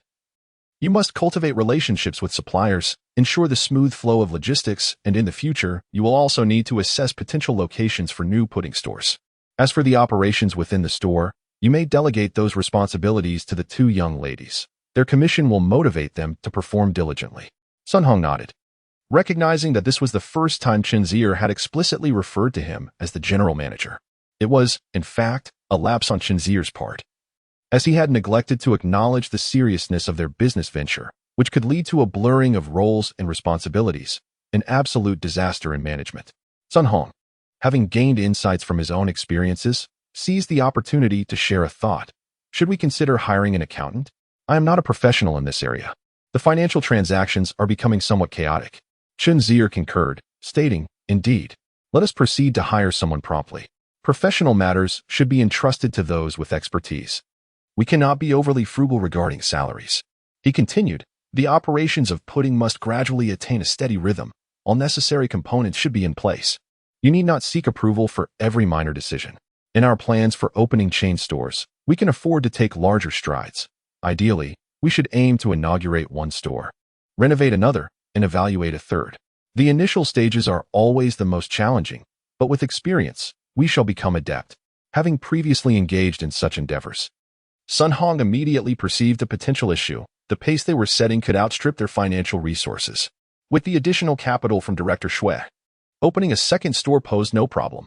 However, accelerating this pace before achieving a certain scale would tighten their cash flow considerably. After a moment's contemplation, he suggested, "Perhaps I could negotiate a slight delay in payment during each restock to alleviate some pressure." Chen Zier promptly rejected this notion, stating, "No, that contradicts Pudding's pursuit of excellence. I have always maintained that, although we are merely a small convenience store, we must strive for perfection. We should pay the full amount for our inventory without retaining a percentage. We are not in one of such funds. Yet, it is true that many in the industry adhere to this practice as a customary approach. Chen Zier insisted, stating that pudding must adhere to its own principles and not follow blindly. By doing so, we will attract a growing number of high-quality enterprises willing to collaborate with us, allowing us to set higher demands, such as prioritizing the supply to pudding and ensuring the quality of goods. This would create a virtuous cycle. Otherwise, the businesses willing to partner with us would inevitably decline in quality, adversely affecting our operations. If our sales do not improve, we would be compelled to withhold payments, leading pudding to fade into obscurity, rendering excellence merely a hollow slogan. Chen Zier spoke of the future, once pudding boasts thousands, even tens of thousands, of outlets, earning a stellar reputation among consumers and ensuring significant sales volume. Suppliers of daily necessities will surely line up to provide goods to pudding. By then, pudding will have a plethora of choices and may even secure better quality while negotiating for lower prices. However, this remains merely Chen Zier's aspiration. With a current daily sales figure of only 3,000, pudding cannot impose any demands on manufacturers who do not lack such modest sales figures. Regarding the funds lagging behind the pace of expansion, Chen Zier noted that their first store spanned over 40 square meters, which was excessively large. Future stores should ideally be kept around 25 square meters. Convenience stores do not require such vast spaces, a realization Chen Zier gradually came to. Sun Hong nodded in agreement, acknowledging that reducing the area by nearly 50% would indeed save a considerable amount on renovation costs. After the gathering concluded, Sun Hong set about establishing the second branch. Chen Zier and Shui Bohua returned to school, and while walking, Shui Bohua remarked, "You truly understand the art of business. Your ideas and determination are beyond my articulation." Chen Zier replied, "For pudding to evolve into an exceptional chain of convenience stores, the crux lies not in my vision or Sun Hong's execution, nor in the amiability of our cashiers. What, then, can elevate pudding to excellence?" Shui Bohua inquired. "Excellence is not merely about actions, it pertains to habits. As a student of philosophy, you should recall Aristotle's famous saying, though he referred to humans. Similarly, the daily practices of pudding will ultimately shape its future. My opinions matter little. What is paramount is the cultivation of exemplary habits, the unwavering pursuit of excellence, until we achieve greatness." Chen Zier entrusted nearly all matters concerning the convenience store to Sun Hong, retreating into the confines of academia as April passed quietly. During this time, terms such as Soros and Tai Bot began appearing in financial newspapers, reminding Chen Zier that this year was indeed far more exciting than the last. On May 16th, when Tan Wanqi celebrated her birthday, Kai Yifeng seized the opportunity, and the groups from 309 and 223 finally reunited. Tan Wanqi and Zhou Zijuan had heard of Chen Zier's earlier altercation, which left Zhou Zijuan in a cold sweat. Fortunately, Chen Zier emerged unscathed. Alongside this incident, they became aware of Lu Cheng's choice. The young women opted for silence, for Lu Cheng was Dai Tiantian's boyfriend, and he had merely considered his own interests a tad more. Dai Tiantian is a young woman who, in the throes of romance, has seemingly lost her reason. She resolutely defends Lu Cheng, believing that he has safeguarded both her and their relationship. Zhou Zijuan, however, remains reticent, harboring a degree of disdain for Lu Cheng. On the night of the birthday celebration, both Lu Cheng and Dai Tiantian attended. Kai Yifeng, feeling somewhat displeased, chose to ignore Lu Cheng, and Chen Zier similarly offered him little attention. Kai Yifeng's contempt stemmed from anger, while Chen Zier viewed him with indifference. Believing it unwise to leave one's back exposed to someone unworthy of deep trust, Lu Cheng, possessing a certain audacity, soon grew bored and decided to take Dai Tiantian away. Zhou Zijuan, observing this, expressed her concern, stating, "Your roommate is lacking in responsibility. I fear that Tiantian may fall victim to his deception." Chen Zier replied, "Everyone has their own fate. Even if you advise her now, will she heed your words?" Zhou Zijuan fell silent. Chen Zier added, "Tonight is Wanqi's birthday. Do not fret unnecessarily." Zhou Zijuan nodded, and after the departure of the two, the atmosphere grew even more vibrant. Kai Yifeng, having indulged in drink, found himself intoxicated for the first time that evening. Chen Zier recognized that he had sought this state. Kai Yifeng confided, "I have lost a brother. I truly regarded him as such." Chen Zier echoed his sentiment. "I feel the same way." As they departed the table, Kai Yifeng continued to speak, surprising Chen Zier with his newfound verbosity. When he mentioned Tan Wanqi, Chen Zier was aware that he was still pursuing her. though she had yet to relent. This predicament must have weighed heavily upon him. Kai Feng, embracing Song Xiaobo, exclaimed, "Boss, you don't understand. Chasing after girls is exhausting." Song Xiaobo, having also consumed alcohol, responded, "You mock me for not daring to pursue girls." Kai Feng laughed heartily. "Ha! You can't even muster the courage to glance at them, yet you wish to pursue. You know what? If I don't explain myself to you, you wouldn't grasp what I mean. Let me speak to Sangul." He then threw his arms around Chen Zier's neck, declaring, "Good, damn it. Women say that girls should not take the initiative. Why is that? They claim that girls chasing boys is too exhausting? I just want to ask them, does it not exhaust boys to chase girls as well? Nonsense. This has nothing to do with gender. To me, longing for something unattainable is exhausting. Longing for something unattainable is exhausting. And what of Zhou Zijuan?" Chapter 32. The Future Due to Lu Cheng. The atmosphere in room 309 grew peculiar. Chen Zier, who had never favored lingering in the dormitory, found himself spending even less time there. Were it not for the impending holiday and the associated inconvenience, he would have sought to rent an apartment outside. As May drew to a close and the semester approached its end, the pressure of examinations began to mount. Robert, the exchange student from Stanford, approached Chen Zier, stating, "My time at Zhongda is coming to an end. I hope you can join me at Stanford. I look forward to reuniting there." Chen Zier accepted his invitation, assuring him that he would indeed attend. Recently, he had contemplated the prospect of studying abroad. Spending a semester in a different environment during his sophomore year seemed appealing. Stanford, with Silicon Valley at its doorstep, offered the chance to encounter future billionaires. However, it appeared that they did not offer a program in transportation. Chen Zier had little interest in other institutions, and thus the matter remained unresolved. It was not until Robert uttered those words that Chen Zier realized his freshman year was coming to an end. The second year of his rebirth passed by much more swiftly than the first, to the extent that he felt the passage of time was almost imperceptible. In the blink of an eye, he was on the brink of his sophomore year. Throughout this year, he had amassed considerable wealth and forged numerous connections, to the point where his name, Chen Zier, had taken on a special significance in the eyes of those around him. With the reconstruction of his life, he had made a commendable start. As he prepared for his final exams, Sheng Qianyu fulfilled her promise, significantly enhancing Chen Zier's preparedness for advanced mathematics compared to the previous semester. Despite this examination encompassing material from the last term and Chen Zier having already returned his textbooks to the teacher, Sheng Qianyu's memory proved invaluable. Her assistance saved him a great deal of time and spared him from considerable anguish. With some leisure time at hand, Chen Zier began to follow the unfolding financial turmoil in Southeast Asia. Though he retained few details, one aspect stood out distinctly.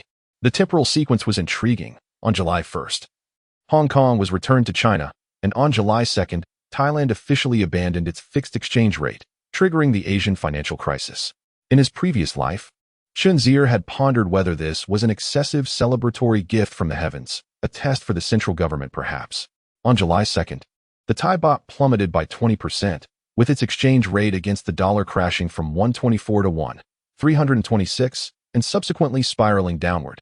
At its most dramatic, the rate fell to 155, resulting in a staggering 20% loss of national wealth for Thailand, leaving the vast majority of the middle class utterly impoverished.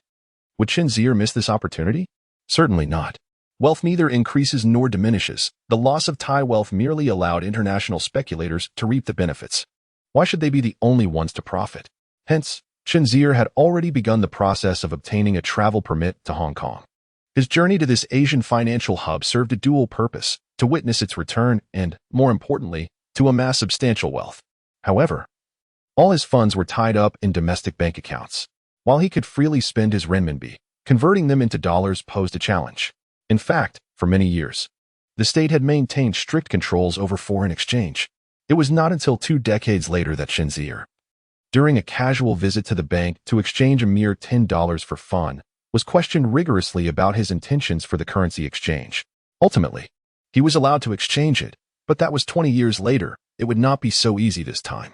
Moreover, this time he sought not $10 but 1 million. In 1997, the average exchange rate for the renminbi against the dollar hovered around 1.82. And the funds he had previously invested in the stock market were approximately worth just over $1 million. This situation required the ingenuity of Xue Bohua. Upon hearing Chen Zier's intention to exchange dollars, old Xue initially paid little heed. He merely inquired, "What do you need dollars for?" I'm about to go on vacation abroad. Chen Zier replied. But the bank won't let me exchange. Oh, how much do you need? 1 million. At that moment, Shui Bohua, while sipping water, spewed it out in astonishment, asking, what did you say? Chen Zier reiterated, $1 million. Dollars? Yes, dollars. He was aware that the sum would astonish Shui Bohua.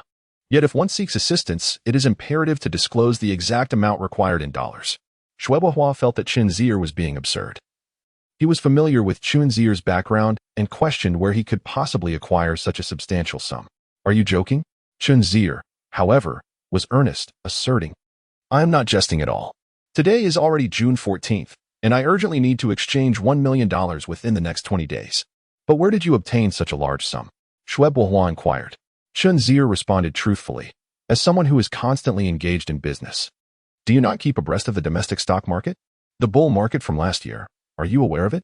Shui Bohua nodded, acknowledging his awareness, as it had been frequently mentioned by the authorities. Are you saying you profited from the stock market? Then where did your principal come from? Chen Zier did not wish to elaborate further, simply stating, is $1 million feasible or not? Shui Bohua nodded, conceding, it is feasible. But what do you intend to do with such a large amount of dollars? Chen Zier remained candid. I believe the exchange rate of the Thai baht is quite unstable and may plummet soon. I wish to short it. Shui Bohua was bewildered, asking, what do you mean by that?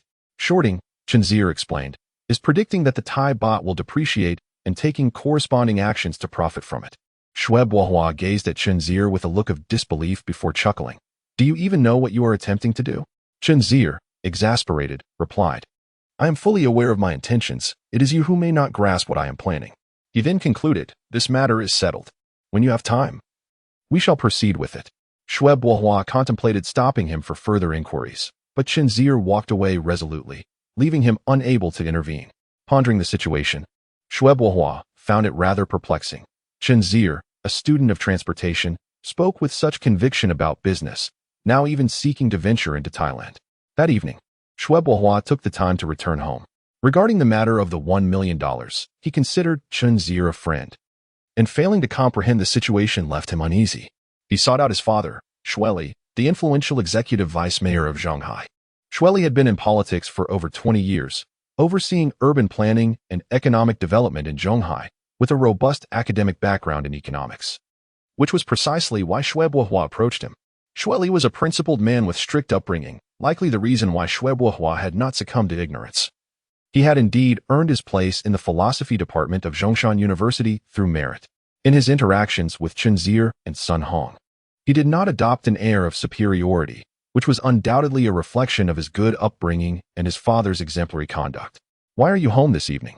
Did you not mention that you had exams coming up? Shui inquired, adjusting his frameless glasses. His skin was dark, and he bore several wrinkles at the corners of his eyes, making him appear older than his years, exuding an air of authority, yet his demeanor was remarkably amiable. Shui Bohua held great respect for his father and took a seat across from him in the study, saying, I have a matter I wish to consult you about.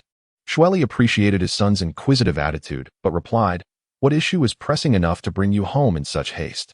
Shui Bohua remarked that he has always been forthright, whether conversing with Chen Zier or even with his own father. He said, I have a classmate who believes the exchange rate of the Thai baht is unstable and intends to short the baht. Shui furrowed his brow, for he is a person of action and does not hold in high regard wealth acquired through mere capital manipulation. Shui Bohua continued, it seems he has great faith in his judgment and plans to proceed, preparing to invest $1 million. Shui blinked in surprise, asking, which classmate of yours possesses such substantial funds? This question also puzzled Shui Bohua previously due to certain matters. He had investigated his background and found that his family was not wealthy. According to his own account, he had earned this money in last year's stock market. Shui pondered, a financial genius? No, perhaps it was merely a case of a blind cat stumbling upon a dead rat. Could it be that this novice, unafraid of tigers, wishes to try again? Shui Bohua finally posed his query. Since you work in economics, he claims the Thai baht's exchange rate is unstable. I wish to know, is shorting the baht a reliable strategy? Shui, setting aside his disdain, replied, you ask me if it's reliable. How can I know? However, it is indeed true that the baht's exchange rate is unstable. Thailand's economy does exhibit some signs of bubbling. Yet, economic matters are exceedingly complex. Even the slightest factor can trigger a domino effect. Xue Bohua murmured. So that means he is correct. Xue Li, however, disagreed, stating, while it is true, it is not a novel perspective. As early as 1994, an economist named Paul Krugman criticized the so-called economic miracle of Southeast Asia. He believed that the economic growth in East Asia was a result of long-term capital investment. However, the growth of total factor productivity has been negligible. He posited that only an increase in total factor productivity can yield long-term prosperity, not merely capital investment. I largely concur with his viewpoint. Improving Thailand's economy is no easy feat. Xue Bohua, being a philosophy student, found it difficult to comprehend such specialized terminology. Xue Li explained, in essence, there are indeed issues within Thailand's economy, and the baht has recently been rather unstable. However, discussing it in an academic article is not the same as trading the baht with actual money. Simply put, while we could write extensively about the potential issues the baht may face in the near future, trading it is an entirely different matter. For instance, when will the baht encounter problems? How severe will those problems be? On any given trading day, will it rise or fall? All of this requires a general understanding, and such predictions are fundamentally impossible. Therefore, I believe it is unwise to engage in trading. Xue Bohua recalled Chen Zier's expression while saying this, perplexed. If it truly is something entirely unpredictable, then why does he appear so self-assured? Xue Li fell silent, contemplating the gravity of $1 million, a substantial sum. Ultimately, he still disagreed, advising, if he is your friend, it would be prudent to counsel him to act with caution. No one can predict the future. One should not be overly confident, especially in the ever-changing realm of the foreign exchange market. The factors determining future exponential growth transcend human intuition. Xue Bohua nodded. Yet he lacked confidence in persuading Chen Zier. Chapter 33. Walls everywhere, yet invisible undoubtedly. Chen Zier would not be swayed by Xue Bohua, as he had long harbored this intention. Xue Bohua could not endorse such a gamble, but he nonetheless assisted Chen Zier. The days of significant endeavors approached as the school examinations gradually came to an end, while for others, the essence of summer vacation became increasingly palpable. Kai Yifeng, after indulging in revelry, remained unyielding in his pursuit of Tan Wanqi. He believed that love could not simply be relinquished. He was determined to seize every moment. Unwilling to accept the outcome of returning home for the summer, he recently contemplated inviting Tan Wanqi to visit Yanqing, mentioning that his cousin had begun working there at the start of the year, in a government position with commendable benefits. May he succeed in extending this invitation to her. Song Xiaobo declared he would not return home, opting instead to remain in Zhonghai to seek employment, as did Chui Su, who intended to focus on his studies. Zhou Zijuan encountered difficulties. Her home lay far away in the southwestern region, and though she had initially planned to stay at school, she learned that Chen Zier would not be in Zhonghai for the summer, extinguishing her desire for extra earnings by assisting Han Qian. The summer in Zhonghai was sweltering, and Chen Zier, particularly sensitive to heat, became exceedingly restless under high temperatures, finding it impossible to concentrate on any task. Thus, he would not linger there for long. His plan was to first visit Xiangqiang, then head north to see his family, hoping to find time for some leisure as well. While students enjoyed their vacation, those working outside did not share the same luxury. Han Qian's Tianyin Training Center entered peak season. As children learning piano concluded their school courses and prepared to spend the summer there, busy days were on the horizon for Han Qian, and the time to earn was approaching. Yet, the impending departures of Chen Zier and Zhou Zijuan left her feeling melancholic. Having ventured alone from Jiangsu to Zhonghai without relatives and with few friends, the term summer vacation felt somewhat foreign to her after several years away from school, evoking many nostalgic reflections. Ultimately, she could only juggle her work responsibilities while forcing a smile to wish Chun and Zhou a delightful holiday. The trio's final meal before summer vacation was not held at Han Qian's home. Instead, Chen Zier chose a fine restaurant for their gathering. He mentioned his trip to Xiangqiang, alluding only to leisure while concealing his intent to engage in currency trading, for otherwise, he would be met with a barrage of questions. This travel plan to Xiangqiang filled Zhou Zijuan with envy, prompting her to insist on accompanying him. However, Chen Zier posed a condition that nearly dashed her hopes. Do you have a pass? Zhou Zijuan, frustrated, retorted, why do you always keep your plans to yourself? Going alone to unfamiliar places is hardly enjoyable. Han Qian chuckled, recalling the return of Xiangqiang on July 1st, her excitement palpable as she said, I too yearn to witness this historic moment firsthand. However, neither of us can go. Upon your return, you must regale us with your experiences. Chen Zier nodded in agreement. As the meal progressed, Han Qian hesitantly broached her request to Chen Zier. Feeling somewhat embarrassed, she nonetheless mustered the courage to speak. I have a younger brother who just completed his college entrance examination. However, my family has little hope for his university aspirations, and he himself lacks confidence in continuing his education. Chen Zier recalled Chen Zier and chuckled. What a coincidence. I too have a brother who is not particularly inclined towards academics. Yet it matters not, as attending university does not solely determine one's life path. Han Qian continued. This boy possesses lofty ambitions and grand dreams, yet his abilities do not match his aspirations. He constantly yearns to venture into the big city. Now that the exams are over, he is even more insistent on coming here, especially since he sees me in Zhonghai. But what can a recent high school graduate truly accomplish? I don't have any connections. So I wanted to ask if you might know of any suitable job opportunities for him. Chen Zier grasped her intent midway through her explanation. She was seeking his assistance in finding her brother a job. Such is the nature of human relationships. You help me, and I help you.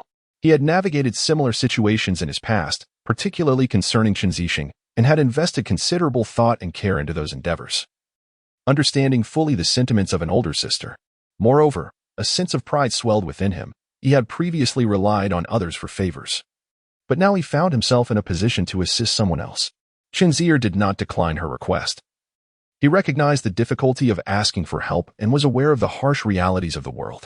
Fortunately, the situation was not insurmountable, as pudding was rapidly expanding and in need of manpower. The only issue was that he would not be in Zhonghai for a while. However, Han Qian was a friend he held in high regard, having shared countless meals during their freshman year, and he wished to personally guide her brother to Sunhong. After pondering for a moment, he replied, as long as he does not see my place as too small to showcase his ambitions, resolving this employment matter should be manageable. However, you are aware that I will be away from Zhonghai for some time. When will your brother be arriving? Upon receiving Chen Zier's affirmation, Han Qian felt a wave of relief wash over her, her expression brightening as if a lingering concern had been lifted. What could a novice like him possibly be picky about? As long as he has a job to sustain himself, that's sufficient. Remembering the timing, she added, if you happen to be in Zhonghai during the summer break, please let me know. I will have him come over immediately. Su province is quite close, making it convenient. Chen Zier nodded in agreement, finding the plan feasible. That sounds good. It will also give him some time to relax after finishing high school. Han Qian nodded in response, having harbored this matter in her mind for over a week. Their friendship had always been pure, built on mutual understanding and respect, allowing for much exchange. Yet, discussing this topic felt at odds with her nature, as she seldom made such requests. Furthermore, she was wary of intertwining friendship with personal gain, not wishing for any adverse impact. However, she was pleasantly surprised by Chen Zier's enthusiastic response, believing that a person of his maturity would surely understand her position. Having assisted her younger brother in securing a job and no longer feeling belittled by her friends, Han Qian felt a profound sense of joy. Chen Zier, though still a student, possessed a heart that was not entirely unblemished. He could accept such circumstances.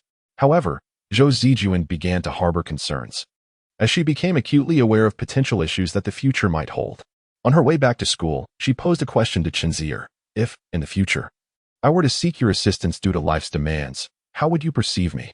Chen Zier found the inquiry rather peculiar and replied, what is there to consider? I would do my utmost to help you. Unsatisfied with this vague response, Zhou Zijuan endeavored to articulate her thoughts more precisely. I am not inquiring about your willingness to assist me. Rather, I wish to know if, upon my request, you would regard me with disdain. She pondered this notion, believing that financial constraints could diminish the essence of relationships. Chen Zier reassured her, stating, I would not. I possess the discernment to understand the character of my friends. Furthermore, we reside in a society governed by human connections. While one could adopt an indifferent demeanor, I am not yet capable of such detachment. If I have the means to improve the lives of my family and friends, I shall endeavor to do so, as this embodies the purpose of my struggles. Zhou Zijuan smiled, nodding in satisfaction without further comment. For those who are sensitive and prideful, such matters are often challenging to navigate. Observing her lingering worries, Chen Zier comforted her, saying, you may not fully grasp this yet, but I, having grown up in a humble household, understand the immense difficulties ordinary people face when undertaking various endeavors. You will comprehend this once you graduate, Our society is rife with invisible barriers. Zhou Zijuan returned home with a somewhat reassuring answer. Yet that night, her astute mind unraveled a troubling realization: if she did not strive for success, she would gradually diminish in Chen Zier's life, ultimately finding herself in a position akin to Han Qian's today, submissively pleading with Chen Zier, powerless to effect change. Nearly awaiting a response of perhaps. Although Chen Zier assured her of his willingness to help and his lack of disdain, she remained apprehensive about the uncertainties of the future. What if, even by the slightest chance, he were to express otherwise? What then would she do? That night, while Han Qian enjoyed sweet dreams, Zhou Zijuan lay awake, restless. On June 21st, the summer vacation officially commenced at Zhongda University. On this day, an unexpected downpour accompanied by strong winds ensued. The capriciousness of the rainy season was bewildering. Ironically, despite the rainfall's promise to dispel the heat, the sun appeared even more relentless afterward, rendering the air stifling. However, the torrential rain ultimately only delayed people's journeys momentarily. Though fierce and swift, it passed quickly, and soon, individuals began to make their way home. As the freshmen bid farewell to their roommates, they laughed and cheerfully exclaimed, "See you in sophomore year." The youthful scholars remained blissfully unaware of the relentless passage of time. Kai Yifeng extended an invitation to Tan Wanqi for a trip north. Joyfully calling out in the dormitory for quite some time, Lu Qing departed almost immediately upon the break's onset, while Cui Su maintained a disciplined study routine. Song Xiaobo announced that he had secured a promising summer job, eager to gain work experience and earn money to support his living expenses. Chen Zier did not assist him in resolving his work issues. Song Xiaobo, his roommate, took him to Sun Hong, where he would thereafter refer to him as boss. Or perhaps the third. This was not how Chen Zier envisioned things, at least not during the 4 years of university. On the eve of the holidays, Sheng Qianyu sought out Chen Zier, hesitantly inquiring if he would be leaving for the summer break. Regrettably, Chen Zier had to pursue financial opportunities and could no longer serve as her translator. Sheng Qianyu expressed her understanding, albeit with a hint of disappointment. During this conversation, Chen Zier learned that she hailed from Zhonghai, which explained her ethereal charm reminiscent of the waters of Jiangnan. On June 23rd, with Zhonghai sweltering in heat, Chen Zier set forth for the airport, destined for a direct flight to Hong Kong's Kai Tak Airport. After more than 2 hours, the plane landed, marking his first encounter with this land in 2 lifetimes. Chapter 34, A Harvest of Gains Upon Arrival. Chen Zier secured accommodation in a hotel and enlisted the services of a professional adept in foreign exchange trading to handle his investments. Everything was meticulously arranged. On June 28, 1997, Chen Zier employed a 5-fold leverage, using his $1 million as capital to borrow 12.5 billion Thai baht from the bank, with the exchange rate standing at 125. However, he borrowed baht without holding any, as he anticipated a decline in its value. Thus, he traded baht for dollars in the foreign exchange market, ensuring he retained dollars in hand. At the stroke of midnight on July 1st, the national flag of the Republic and the flag of the Special Administrative Region were raised in Hong Kong. After enduring a century of tumult, Hong Kong had finally returned to the embrace of the motherland, prompting widespread celebration among the mainland populace. Yet, in Hong Kong, Chen Zier witnessed a contrasting sentiment. A segment of the local population, lacking understanding of the mainland, exhibited signs of panic, even perceiving an impending apocalypse. However, as the sun rose, it appeared that little had changed, and the government organized festivities to commemorate the return. On July 2nd, Thailand unexpectedly announced the abandonment of its fixed exchange rate system in favor of a floating rate, igniting a financial crisis that would reverberate throughout Asia. Prior to this, the Thai government had made numerous attempts to stabilize the baht, including utilizing foreign reserves to purchase baht and raising interest rates to enhance its appeal. Nevertheless, these efforts proved futile. On the day the fixed exchange rate was abandoned, the baht plummeted, with its exchange rate against the dollar dropping by 20%. Reaching a low of 1,326, and this was merely the beginning. For Chen Zier, based on the exchange rate on July 2nd, his $5 million could be exchanged for 16.3 billion baht. After repaying the bank 12.5 billion baht, he was left with 380 million baht, equivalent to $16 million, his profit. In a single day, he earned $16 million, amounting to 9.5 million renminbi. Terrifying. It was recalled that by January 1998, the baht's exchange rate against the dollar would fall to 155, potentially yielding Chen Zier a profit of 2.7 million. However, he lacked the luxury of time. And although a financial crisis was underway, exchange rates do not always decline linearly. Fluctuations could occur. With his leveraged position, a slight uptick could spell disaster for him. Thus, Chen Zier chose to play it cautiously for the day. There was still more to come. Patience was a virtue. As an old saying goes, the best is yet to come. Chen Zier was acutely aware that the crisis, which originated in Thailand, had its most severe impact in Indonesia. This nation had essentially transitioned from a middle-income status to one of poverty. The political strongman Suharto, who had ruled for over 3 decades, was compelled to step down in light of the gravity of the situation. The extent of the damage and the depth of the wounds inflicted were evident. During this era, the circumstances in countries like the Philippines, Malaysia, and Indonesia were largely akin to those in Thailand, all of which adhered to a fixed exchange rate system. Thus, the issues faced by Thailand were mirrored in these nations. Consequently, the events in Thailand merely served as a prelude. In truth, the initial targets of Soros were Thailand, the Philippines, and Malaysia, primarily due to the relatively modest scale of their financial markets, which made them easier to manipulate with a smaller amount of capital. Once these nations were toppled, the confidence in larger stock markets would inevitably collapse, allowing for minimal investment to yield maximal returns, while also minimizing the risk of failure. This strategy was reminiscent of Soros's battle with the British pound, which initially exploited the vulnerabilities of the Italian lira, a currency that could not withstand turbulence. Before turning to the pound, the sequence of attacks on Southeast Asia followed a similar pattern. Soros employed a strategy of starting with the smaller and weaker markets, striking at their vulnerabilities one by one. Indonesia, in terms of both population and land area, was the dominant player within ASEAN, located in Southeast Asia and straddling the equator. It comprises over 13,600 islands, earning the title of the archipelago nation. With an area of 1.9 million square kilometers and a population of 180 million at the time, it ranked 5th in the world, making it a prime target in Soros's Southeast Asian agenda. Indeed, following the depreciation of the Thai baht, the international speculative capital, still unsatisfied with its gains, began to assault the Indonesian rupiah. Strangely enough, even in August, there were still some astute individuals who naively believed that Indonesia had somehow evaded catastrophe, with certain large hedge funds even purchasing the rupiah. As a result, the rupiah that Chen Zier had borrowed did not face a lack of buyers in the foreign exchange market. Everything seemed to proceed as it had during the speculation on the Thai baht, albeit with an increased principal of $1 million. From the end of July, the exchange rate of the rupiah against the dollar reached 1.2615, nearing Indonesia's established floating rate ceiling of 1.2682.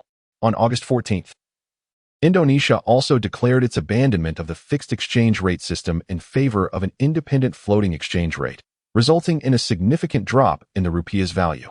Similar to the Thai baht, by August 22nd, the exchange rate had plummeted to 1.3045, breaching the 3,045 threshold. This was nothing short of a disaster. Yet Chen Zier profited an additional $1.8 million. He arrived with $1 million and departed with $3.8 million, demonstrating newfound wisdom. He did not convert all his funds into renminbi to take back home. Instead, he brought back $1.8 million, leaving the remaining $2 million deposited in a Swiss bank.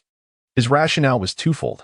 First, bringing everything back served little purpose as he had yet to decide on a business venture. Second, this would facilitate future international travel without the hassle of converting to dollars. On August 25th, Chen Zier returned to Shanghai on a commercial flight. Upon arriving, he did not head straight to his dormitory but sought out Sun Hong instead. After 2 months apart, Sun Hong appeared even more spirited, updating Chen Zier on the progress of the pudding franchise. The expansion was brisk. The 5th location was under renovation, and the site for the 6th had already been scouted. The staff count had risen to 22, yet only Qian Hongying and Hua Ruoqiu were familiar with Chen Zier. He spent several hours visiting each branch and felt reasonably satisfied with the development of the pudding brand. Upon learning of Chen Zier's return, Xue Bohua soon made an appearance. Adhering to his straightforward approach, he opened with, "My father wishes to invite you to our home as a guest."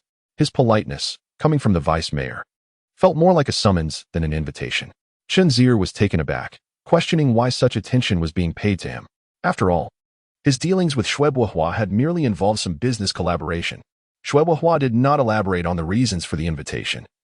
He simply provided a time for their meeting and departed. With only a few days left before school resumed, Chen Zier contemplated a visit home and called his family. Chen Baixing answered, advising against the trip given the proximity of the new term. Traveling by train was also inconvenient. Chen Zier agreed, feeling fatigued from his travels. Although he had earned a considerable sum, he had not savored the delightful home-cooked meals in ages. The past 2 months had been a roller coaster of anxiety and excitement, accompanied by several nightmares, leading him to lose a few pounds. It was time to relish the flavors of his hometown. After stowing his luggage in the dormitory, he set out to find Han Qian. As he approached the entrance of the Tianyin Training Center, he suddenly recalled that Han Qian had entrusted him with helping her brother secure a job. He had been so absorbed in his own endeavors that he had completely forgotten about it, despite having promised to address the matter during the summer break. With only 5 days remaining until school commenced, he felt a twinge of guilt. When he arrived at the store, Han Qian was busy. She paused momentarily upon seeing Chen Zier, then greeted him with a gentle smile. Han Qian seemed in good spirits, pleasantly surprised to see him. "You're back. When did you arrive in Zhonghai?" she asked. Chen Zier noted the sincerity in her smile. It was devoid of pretense. He had initially expected some irritation regarding her brother's situation, yet this perceptive and understanding woman seemed entirely unperturbed, joyfully welcoming him instead. This display of kindness moved Chen Zier to the brink of tears. Had it been someone like Zhou Zijuan, the reaction would likely have been confrontational. But Han Qian was different. She quietly offered her goodwill, always ready to lend a helping hand. Though Han Qian had little time to converse, she recognized Chen Zier's intent upon seeing the groceries he carried, so she directed him to take a seat on the second floor. Chen Zier may not possess culinary skills, yet he is quite adept at washing vegetables and cooking rice, an ability that aligns with the average capabilities of most men. He does not fall short. His industriousness stems from observing Han Qian, who busily toils away, and he feels a twinge of guilt for burdening her. As he nears the completion of his vegetable washing, Han Qian finally makes her appearance. The hustle and bustle of summer vacation has not defeated her. Rather, it has ignited a semblance of a strong woman within her. With great enthusiasm, she inquires about Chen Zier's experience in Hong Kong. How was it? Was it enjoyable? Did you witness the return? What were your impressions? Han Qian refrains from mentioning her brother, which, in turn, tightens Chen Zier's heart with unease. He replies, "It was lively, indeed, but the commotion was predominantly among our people. Those across the sea are quite worrisome." He offers a brief explanation of the circumstances. Once the dishes are ready and he prepares the chopsticks, Chen Zier notices something unexpected. Another person is joining them. Han Qian has set 3 sets of utensils. Nodding, she smiles and says, "Yes, my brother. He should be off work soon. Let us wait for him." He is already here? The mention of this makes Chen Zier feel a bit awkward, and he quickly adds, "Your brother has arrived? Why didn't you inform me earlier? I should have been more considerate regarding his job." Han Qian shakes her head, dismissing his concerns. "It's fine, really. You likely have your own matters to attend to. Besides, he has found a job and is doing quite well. He is satisfied with the situation." Chen Zier understands that it is not truly fine, but rather that Han Qian does not wish to trouble him. Nevertheless, he suggests, "Sun Hong is in need of staff. He is a good person and is skilled at communicating with the youth. If you think it's suitable, I can take him there tomorrow." Han Qian expresses her gratitude. "Really? Thank you so much." Chen Zier playfully replies, "Oh, you're too polite. As long as the food is delicious, I'll be satisfied." After 10 minutes pass with no sign of her brother, Chen Zier begins to feel restless. He shakes his head and distracts himself by aimlessly looking around, only to discover an unusual object on the usually tidy bed, a book. He picks it up. 6 Records of a Floating Life. "You've read this, haven't you?" Chen Zier asks. This book recounts the ordinary lives and trials of a couple, written by Shun Fu during the Qing dynasty, filled with the minutiae of daily existence. It seems unlikely that Han Qian's brother would be the reader. It is more probable that it is Han Qian herself who has perused it. "I read it some time ago, but recently I felt compelled to revisit it." Han Qian responds. Chen Zier flips through the pages, noting the book's pristine condition and the delicate annotations in neat handwriting. "You must have been quite busy these past 2 months. How do you find time for such leisurely reading?" "Amidst busyness, one must seek relaxation. I appreciate the book's prose. It conveys a sense of simplicity and authenticity." "Indeed, you read such literature as well?" "Books are meant to be read. Why should I refrain?" Chen Zier proclaims boldly. Han Qian remarks, "I'm merely surprised. I thought you would dismiss someone like Shen Fu as a mere trivial man. Yet you've actually read his work." "On the contrary, I find him quite admirable. In fact, I feel a certain kinship with him. Han Qian could not help but chuckle at the absurdity of it all. What nonsense you speak. In what way do you resemble Shen Fu? Although he hails from a scholarly family, he never held an official position nor succeeded in business. After losing his father, he lived a life of turmoil and hardship. From society's perspective, he is undeniably a failure. What do you admire in him? Truth be told, I used to be just like that. Chen Zier replied with a profound expression. Although he did not experience the same level of hardship, he acknowledged a certain melancholic aura akin to that of a literary youth. Lacking ambition and grand aspirations, content merely to lead a modest life. Han Qian was utterly confounded. In the past, was Chen Zier truly like that? Upon touching upon his innermost secrets, Chen Zier quickly shifted the conversation away from himself and queried Han Qian, "Then what of you? If you hold such a judgment of Shen Fu, why do you read this book?" "I do not like Shen Fu. I believe he lacks the responsibilities of a husband. With his talents in writing and painting, I cannot fathom how he could not find a job to support his family. Yet, he ended up selling his children. And when his wife, Yunyang, fell gravely ill, he had no money for medicine. However, I do cherish the depiction of their ordinary life together, though fraught with difficulties. Their mutual sincerity is truly admirable." Chen Zier recalled her deceased husband. Perhaps the deeper the yearning for what one cannot have, the more profound it becomes. Sensing a shift in the atmosphere, Chen Zier asserted, "What I miss most is the mindset of Yunyang advocating for Han Yuan, a quality that is sorely lacking in today's young women." You, how shameless," Zijuan exclaimed, unsure of how to respond. Han Qian blushed with astonishment, nearly letting slip an expletive. Han Yuan was a renowned courtesan whom Yunyang adored. Despite Shen Fu's reservations, she insisted on taking Han Yuan as a concubine. Simply put, Chen Zier's sentiment reflected the notion of a legitimate wife encouraging her husband to take a mistress, a concept that was scandalous in their time. It was no wonder Han Qian was taken aback. Nevertheless, Chen Zier, undeterred, maintained a tone of righteous conviction. "I merely articulated what most men dare not say." Han Qian scoffed. "I must warn Zijuan, your thoughts are too perilous." Chen Zier dismissed her concerns, thinking if you could dissuade her, that would indeed be a tremendous help. As their conversation progressed, he sensed Han Qian might strike him, but fortunately, her brother finally returned. Chen Zier scrutinized him at first glance. Small eyes, a sharp nose. A stature that was not short, yet with slightly hunched shoulders, giving him a rather sneaky appearance. Chen Zier's expression darkened. He could not help but compare Han Qian's delicate features with her brother's, wondering if they truly shared the same blood. He almost wished to summon the goddess and want to inquire, "Did you accidentally slip during the creation? What an oddity you have fashioned." Han Xiaojun noticed Chen Zier and, with a grin, inquired, "Sister, do we have a guest? Is this your boyfriend?" Chen Zier and Han Qian were momentarily at a loss for words. Han Qian retorted, "What nonsense are you spouting? Mind your manners. Hurry and wash your hands for dinner. We have been waiting for you for ages." Han Xiaojun took a seat at the table, and Han Qian explained, "Remember, he is not my boyfriend. This is Chen Zier, the esteemed boss I mentioned to you and Mom. This is my younger brother, Xiaojun, my dear sibling." Han Qian emphasized the word dear, perhaps due to past doubts raised by others. Chen Zier, astonished, remarked, "You've mentioned me to your mother?" It became imperative to clarify the nature of her beloved son's employment. On the other side, Han Xiaojun, having just sat down, immediately stood up with exuberance, exclaiming, "So, you are the boss, Chen? Ah, I've heard my sister speak of you. How is it that you became a boss at such a young age? Remarkable indeed." Faced with her brother's enthusiasm, Han Qian could not help but feel exasperated. She kicked him lightly, saying, "Sit down and eat. Why so chatty? Just because you're young doesn't mean you can't be a boss. Not everyone is like you." It was understandable for Chen Zier to have such questions. This was the first time he witnessed Han Qian's fierce demeanor. He turned to Han Xiaojun, "Please, take a seat. There is no need to be overly polite. I have known your sister for quite some time." Han Xiaojun, seemingly obedient, settled back down to eat. His bold nature led him to initiate a conversation with Chen Zier, asking, "Boss Chen, what business do you operate? Is it profitable?" Han Qian sighed, wishing he hadn't made money the first inquiry.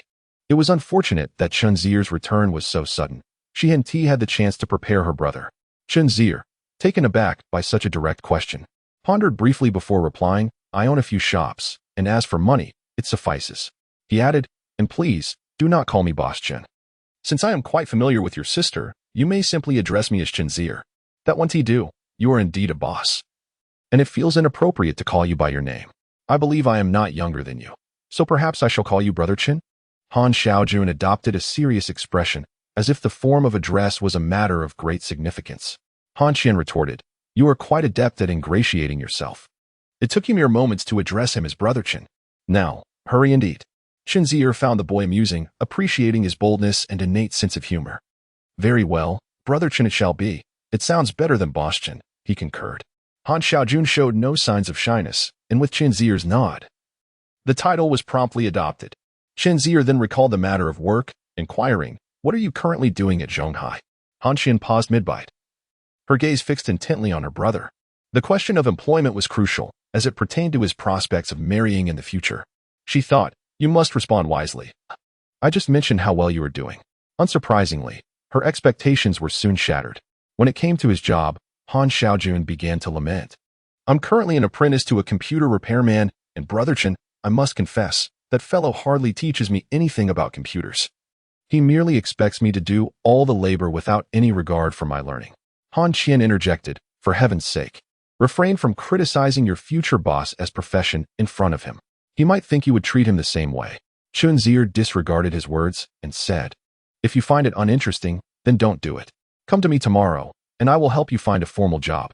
It would alleviate your sister's constant concern for you." Han Xiaojun was exceedingly excited and stood up again, repeatedly expressing his gratitude. "Oh, thank you so much, Brother Chen. From now on, if you tell me to go east, I will never go west. I will certainly exert my utmost effort to excel in this job. Please convey my thanks to your sister." After Chen Zier departed, Han Xiaojun continued to chatter in front of Han Qian. "Sister, what kind of person is this Boss Chen? He seems so young. Is he really a boss?" Han Qian, while washing the dishes, recalled his exaggerated demeanor from earlier and found herself at a loss. Hearing his doubts ignited a spark of irritation within her as she replied, "You, of all people, should appreciate the kindness of someone offering you a formal job. You praise Brother Chen in front of others, yet you doubt him behind his back?" Han Xiaojun, picking at his teeth with a toothpick, replied, "I am not doubting him. I just find him rather young." Han Qian remained silent. Han Xiaojun then inquired, "Hey, sister, do you know how much money this Boss Chen has?" Han Qian did not respond, giving him a disdainful look. "Oh, why does it matter how much he has? It has nothing to do with you. Why are you so curious?" Han Qian admonished. "It's just curiosity," Han Xiaojun persisted. After some thought, Han Qian estimated, "Well, perhaps 1 or 2 million. So little?" he questioned. "Well, it's sufficient, considering his young age." "Sufficient for what?" Han Qian asked. Han Xiaojun's eyes squinted with delight as he massaged her shoulders, deliberately seeking to charm her with flattery. "Spit it out already," Han Qian said impatiently. "Sister, since he cares so much about my job, do you think he is interested in you?" Han Qian turned around and twisted Han Xiaojun's ear, saying, "I see you have become increasingly reckless. How can you utter such words? Do you think your brother-in-law cannot hear?" "Ouch, sister, that hurts." Han Xiaojun quickly begged for mercy. Han Qian felt a mix of anger and helplessness. "You must not speak of this again," she warned him. "Your brother-in-law has already left. Why do you keep thinking about him?" Han Xiaojun rubbed his ear and continued, "He has not died. He lives in my heart." Han Qian stubbornly replied. Han Xiaojun, not being a brute, understood his sister's pain. Seeing her reminisce about her deceased husband filled him with concern, and he exclaimed, "He was just a stutterer. You married him and have longed for him for so long. Isn't that enough? You should also consider the future." Han Qian, in a fit of anger, retorted, "Even if your brother-in-law stuttered, I still liked him. The music he produced on the piano is far more enchanting than the words you speak. This is my final warning. Do not speak of such things again. He is my husband, your brother-in-law, and will always be. I, Han Qian, may not have wealth, but where my heart lies, even the unseemly is cherished. Remember that." Han Xiaojun was taken aback, muttering under his breath, "I was just joking. Why take it so seriously?" Chapter 36. The entire world is in love. That evening, Chen Zier returned to room 309, where only Song Xiaobo was present. With a few days left before the start of the school year, the campus was nearly deserted. Song Xiaobo had noticeably tanned, likely from the summer sun. "Upon seeing your luggage, I instantly recognized that you had returned to school. Why have you arrived so early?" As Song Xiaobo approached Chen Zier, who had just pushed open the door, he playfully draped his arm over Chen Zier's shoulder. Chen Zier, feeling the fatigue of the day, made his way to a chair and declared, "I had nothing pressing to attend to, so I decided to come to school early." "Is no one else here yet?" he inquired. Chui Laonyo is around, but you won't see him until it's time for bed. It's a habit. After all, he is an unparalleled academic prodigy. After a brief respite, Chen Zier began to tidy his bed and wipe down his desk, which had accumulated quite a bit of dust over the 2-month span. The warm and humid climate of Zhonghai also brought forth an array of insects. Song Xiaobo asked Chen Zier how his summer vacation had been. Chen Zier responded vaguely, reciprocating the inquiry, but this little rascal announced a piece of news that Chen Zier never anticipated. I'm in a relationship. Song Xiaobo uttered these words with a hint of bashfulness, visibly uncomfortable as he looked at Chen Zier. Chen Zier was taken aback, yet it seemed reasonable given their age. He asked, really? With whom? What do you mean? Is it so unusual for me to be in a relationship? Song Xiaobo protested against Chen Zier's astonishment before revealing. You know her. It's Zhang Jin from room 223. Chen Zier recognized her immediately. She was the slightly plump girl from Tan Wanqi's dormitory, not unattractive by any means. He imagined that Song Xiaobo must have been over the moon. How did that come about? Chen Zier, occasionally curious about gossip, inquired. We happened to work at the same summer tutoring center and got to know each other quite well. I sensed she didn't seem to dislike me, so I mustered the courage to pursue her. Not bad at all. Lao Kai often says you have no interest in girls, yet you've moved faster than I have. Among our dorm, you're the second fastest. Chen Zier teased, patting him on the shoulder. Unexpectedly, Song Xiaobo, with utmost seriousness, corrected him.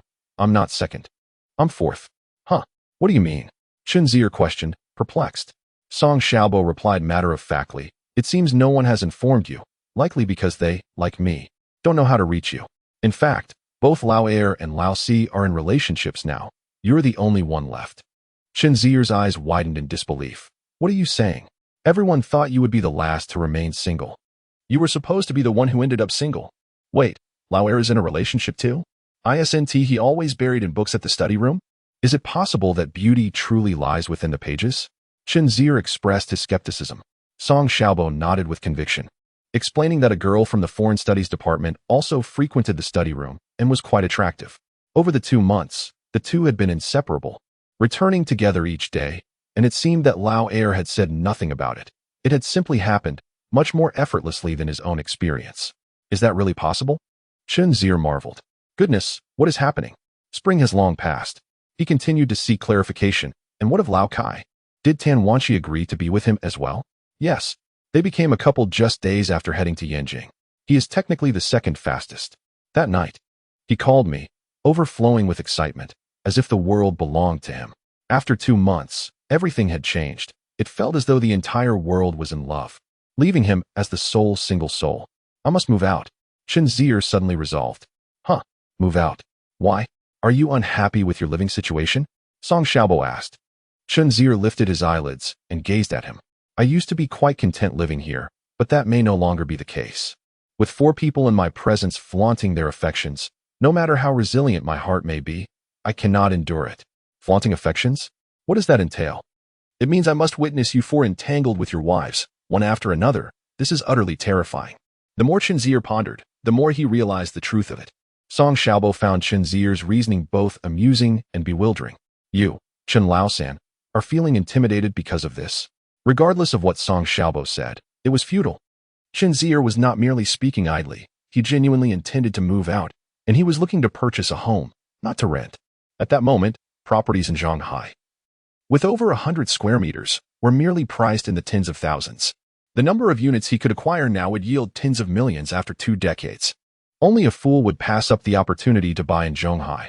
Ideally, he would secure one residence on the left bank of the Huangpu River and another on the right, allowing for varying perspectives of the river view to stave off aesthetic fatigue. He possessed sufficient funds and was aware that Zhonghai's real estate, having been impacted by the Asian financial crisis, had begun to exhibit signs of fatigue, with instances of unfinished buildings starting to emerge, particularly among properties constructed by foreign investments facing financial strains. Late into the night, Chui Su returned, his face aglow with the joy of newfound romance. This usually expressionless individual was indeed transformed by the power of love. Curiously, the typically reticent Chui Su greeted Chen Zier upon arrival and engaged in lively conversation with Song Xiaobo. Most infuriatingly, the two began to inquire about the best dining spots, expressing intentions to take their girlfriends out on dates. Chen Zier lay on his upper bunk, inwardly lamenting. At that moment, He truly felt that remaining here as a single man would inevitably render him a mere single dog.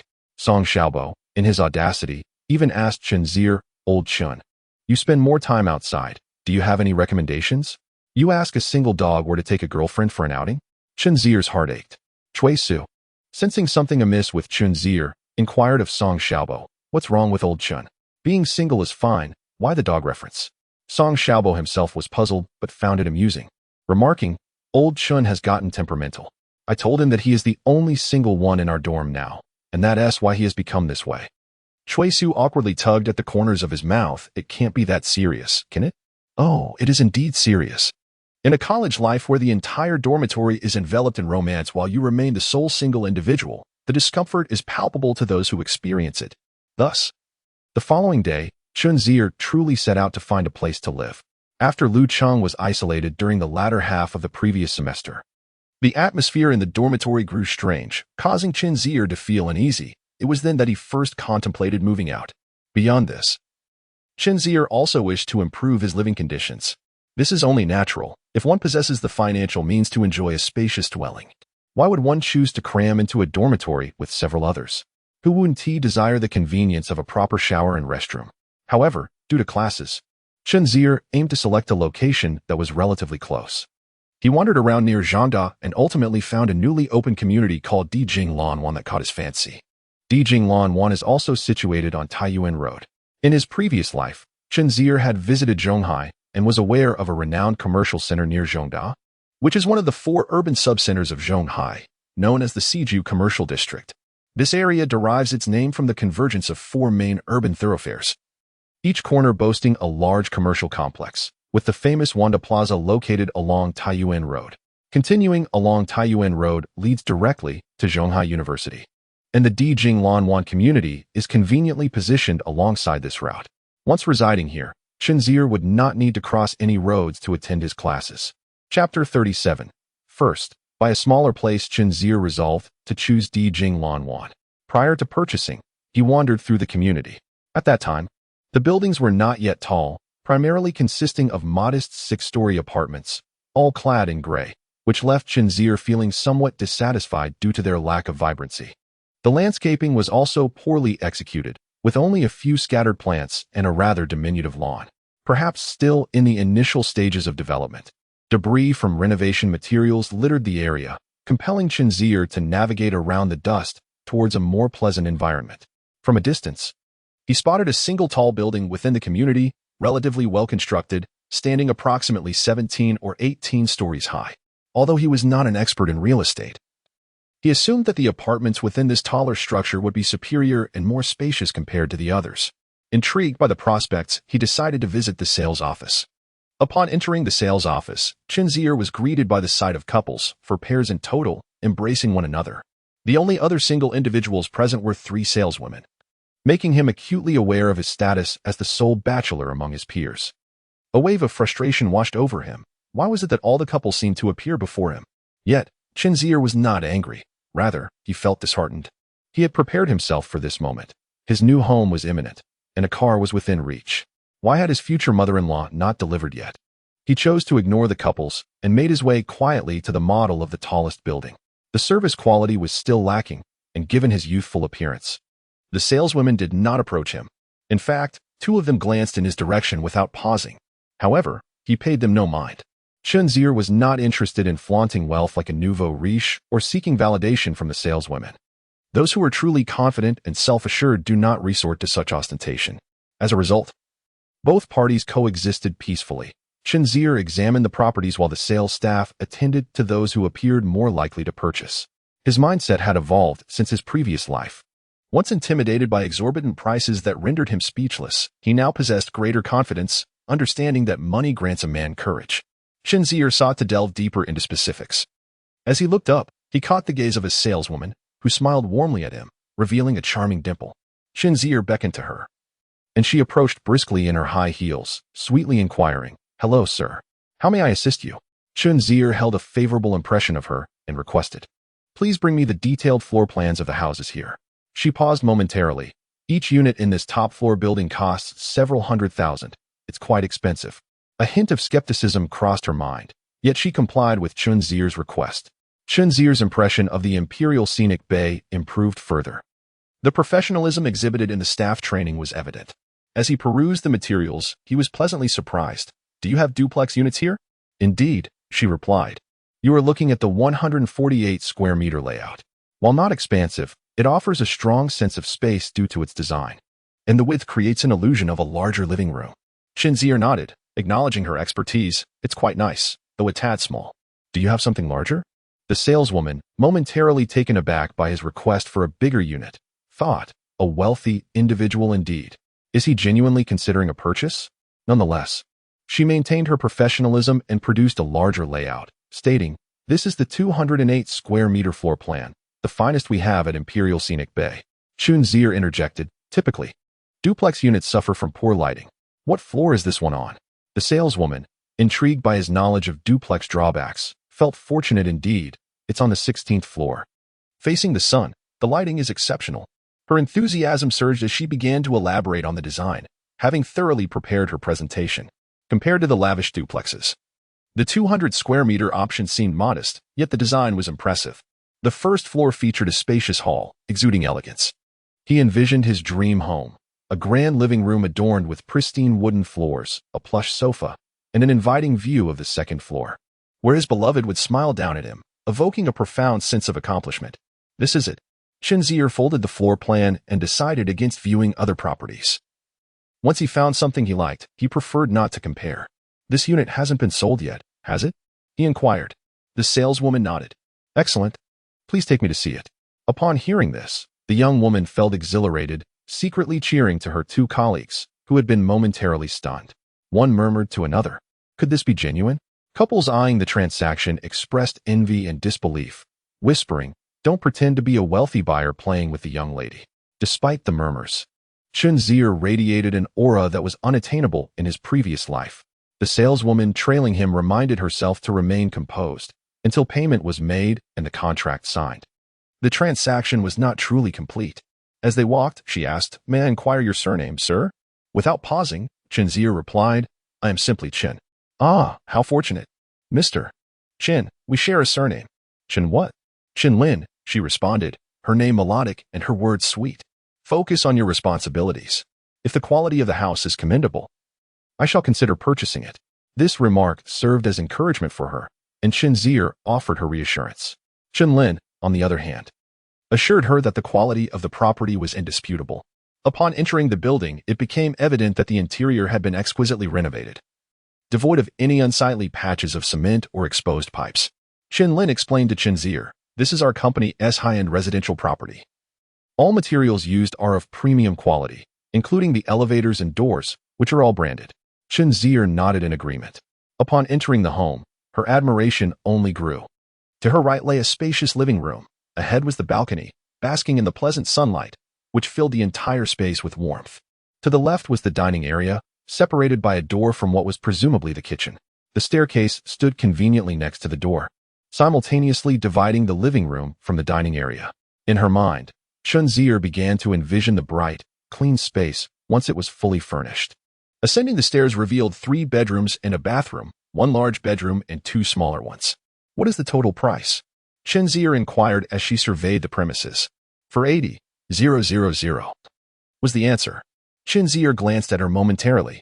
Her experience in viewing properties was limited, and she often recalled the anxiety of a similar situation in her past life. Along with the daunting price tag, standing in such a splendid home now, and hearing the quote of 480,000 indeed felt surreal. Her impression was one of disbelief. Is it truly so inexpensive? Chen Lin, assuming he found the price excessive, prepared to express her concerns, but was taken aback when Chen Zier merely paused briefly before continuing her exploration, seemingly unperturbed by the substantial figure. Chen Zier took her time, examining the property with great care, while Chen Lin enthusiastically extolled its virtues. Standing by the railing on the second floor, Chen Zier looked down and suddenly felt that while the width was ample, it lacked length. After all, 200 square meters was relatively modest for a duplex. Nonetheless, considering its proximity to the school, it was indeed a commendable find. Observing Chen Zier's slight frown, Chen Lin felt a pang of anxiety, pondering what might be amiss. Unaware that Chen Zier was simply musing, Perhaps it is small, but that is acceptable. Chen Lin was bewildered. Small? How could this be considered small? Chen Zier gave the smooth railing a firm slap and declared, "This is the one." Chen Lin's heart raced. "Are you certain?" Chen Zier nodded, admitting, "I still feel it's a tad small, but I'll settle for this one." Settle for a smaller one? Chen Lin struggled to grasp his nonchalance regarding the 480,000. In the midst of her astonishment, she felt a rush of elation. This transaction would yield her a substantial commission. Amidst her excitement, Chen Lin maintained her composure. Beaming as she congratulated Chen Zier on his new home, inquiring, "Will Mr. Chen be opting for a full payment?" She scrutinized him closely. Chen Zier nodded lightly. "You brought the purchase intent letter, correct?" Chen Lin's breath faltered slightly. With a swift flourish, Chen Zier signed the intent letter and then made his way to the bank. Such a significant sum necessitated a bank transaction, as it was unwise to carry it in cash. Chen Lin offered to accompany him, but he declined, saying, "You focus on your work. I'm committed to this purchase, so there is no need to worry." Chen Zier ventured alone to the nearest bank, while Chen Lin returned to the sales office, her heart laden with unease. Upon her arrival, her two companions quickly encircled her, inquiring, Lin, what news?" Chen Lin replied, "I've finalized the agreement. The letter of intent has been signed." The two expressed astonishment. "You truly purchased it? Could it be a scam? That property costs 480,000. One of them calculated. With a base salary of 900 and a commission totaling 1,500 a month, I would earn 18,000 in a year. To amass 480,000, I would need to forego all expenses for over 20 years. Moreover, it appears smaller than our place. It seems like it was born into wealth." "Ah. Fortune indeed distinguishes itself." Another voiced concern, suggesting it might be a deceit. Chen Lin, contemplating this, found it hard to believe, yet the purchase intention was undeniably genuine. Caught in a whirlwind of conflicting emotions, she recalled Chen Zier's earlier words. "Do you know? He found the house too small. My goodness, it has 2 floors. It's quite spacious." He even remarked about settling for a smaller property first. The two girls looked perplexed. Was this truly the mindset of the affluent? However, he did not appear to be the offspring of a wealthy family. Chen Lin shared this sentiment, pondering that Chen Zier's approachable demeanor was not characteristic of a scion of wealth. Given his youth and apparent lack of familial riches, it suggested he was not well off. This client was indeed enigmatic. Chen Lin was filled with questions, yet all she could do was wait, her anxiety mounting. When Chen Zier arrived half an hour later, it felt to her as if much more time had elapsed. Upon his second visit to the property, unlike the last time where no one paid him any heed, all 3 saleswomen now focused their gazes upon him. He wore an expression of nonchalance, presenting the bank receipt indicating the remittance of 480,000 to Chen Lin. "Let us sign the contract." Chen Lin's heart soared with joy. It is indeed real. Chapter 38. After purchasing the property, Chen Zier promptly sought out someone to handle the renovations. Coincidentally, due to the expansion of Pudding Convenience Store, Sun Hong was still in contact with renovation professionals. Although this was not a store renovation, he believed they would manage well. Upon entering the house, Sun Hong was left speechless. "You simply bought such a large apartment in Shanghai just like that?" Chen Zier replied, "It was a straightforward transaction. Do you expect it to be more complicated?" For the first time, Sun Hong felt the weight of his age, pondering what the younger generation was preoccupied with these days.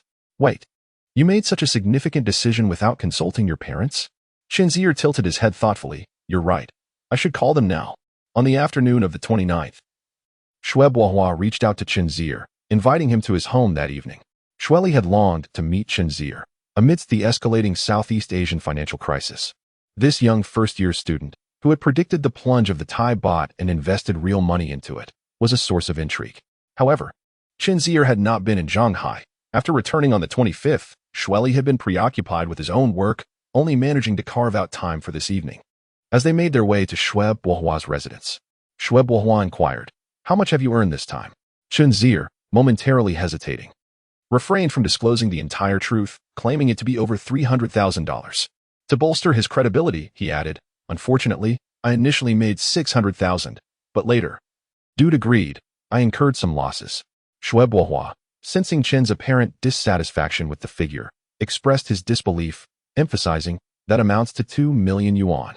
Chen Zier nodded in agreement, acknowledging his good fortune in accumulating such wealth, chuckling softly. Not wishing to delve deeper into the subject, Chen Zier asked Shui Bohua, What prompted your family to invite me? Shui Bohua replied candidly, I mentioned your request for the exchange of $100 million to my father. He works in economics and should find this matter intriguing, hence his desire to meet you. The mention of economics made Chen Zier's mind race. He feared the encounter would lead to discussions on economic matters, and he would be expected to persuade someone far more knowledgeable than himself, a situation fraught with potential pitfalls. Having previously attempted to impress an expert and failing spectacularly, since Wei Lang had always believed Chen Zier's songs were penned by another, he felt the weight of apprehension. Fortunately, he had a modicum of time to gather his thoughts regarding how experts explain the Asian financial crisis. Moreover, he rallied his spirits, reminding himself that he had lived through those events. When Chen Zier met Shui Li, he comprehended why Shui Bohua was not a frivolous young man. Shui Li exuded an air of integrity, dressed in a simple gray cotton tank top, much like his son, and wore glasses that reflected a glimmer of wisdom. He resembled both an official and an erudite scholar. Shui Bohua's mother appeared somewhat younger than Shui Li. Warm and hospitable, she expressed genuine delight at Chen Zier's visit. As he settled onto the luxurious sofa in the Shui household's living room, it was Chen Zier's first experience engaging in conversation with such a distinguished official. The initial discussion did not revolve around financial crises but rather revolved around casual familial pleasantries, inquiring about Chen Zier's origins and his parents' professions. Shortly thereafter, as dinner commenced, Shui's mother asked Chen Zier if he had been dating anyone at school. He replied in the negative, to which she remarked, with your talents, surely there are girls pursuing you? Chen Zier deftly redirected the attention towards Shui Bohua, stating that he was the one who would attract admirers at school. Undeterred, Shui's mother continued to express a desire to introduce Chen Zier to potential partners, but Shui Li, possibly disinterested in such matters of romance, intervened to steer the conversation back to more pertinent topics. He began discussing the current status of Pudding, the convenience store. Chen Zier explained, the inception of Pudding was born from a simple idea, and I never anticipated its success would exceed expectations.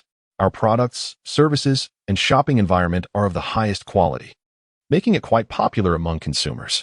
Just 2 days ago, our other partner informed me that plans for our 5th store are underway. Currently, each store averages a daily revenue of 4,000 yuan. Calculating from the opening of our first store in March, it has only been 6 months.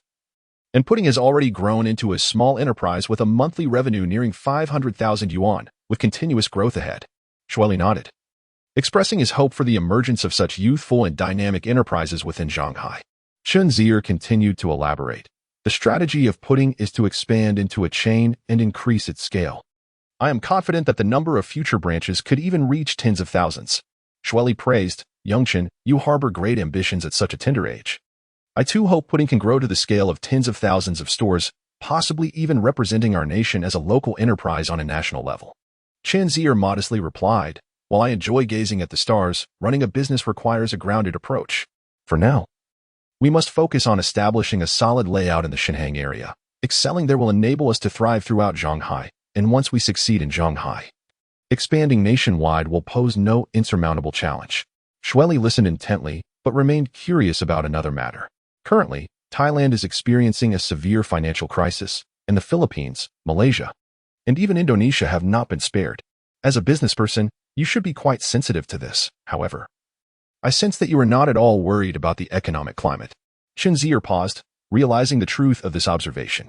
Indeed, many fear that our country might be affected, especially since Southeast Asia is a vital trading partner, and the impact is inevitable. Those engaged in commerce tend to perceive the situation as unfavorable, yet I remain brimming with confidence and aspire to gaze skyward for a national expansion. After pondering thoughtfully, Chen Zier stated, I possess a considerable level of faith in our nation's economy. This prompted Shui Li to inquire, what is the source of your confidence? Chen Zier replied, on one hand, I trust the leaders managing our country's economy. Shui Li assumed this was mere rhetoric, but Chen Zier spoke earnestly, recalling how Mr. Zhu, still a vice premier at the time, made the most astute decision during the period of minimal tolerance for economic missteps. In 1998, he declared that it would take 3 years to rectify the dismal performance of state-owned enterprises and their substantial bad debts, a claim few believed he could fulfill.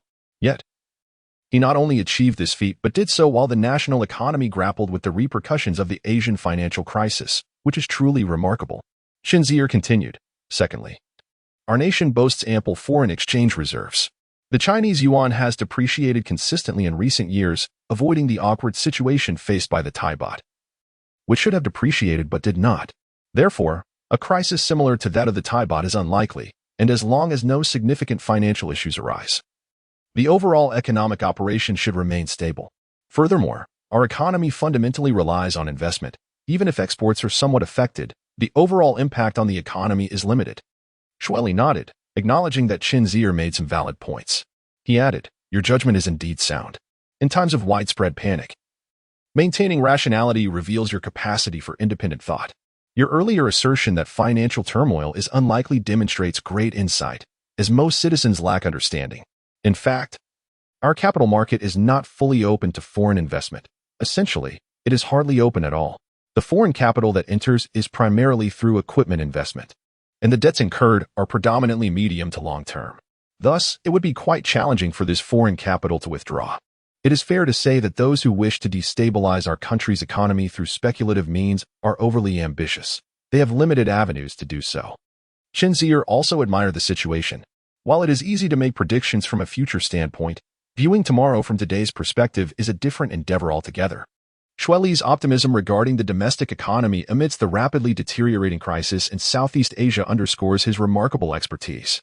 "I have heard from Xiaohua that you expressed skepticism about the Thai baht back in June.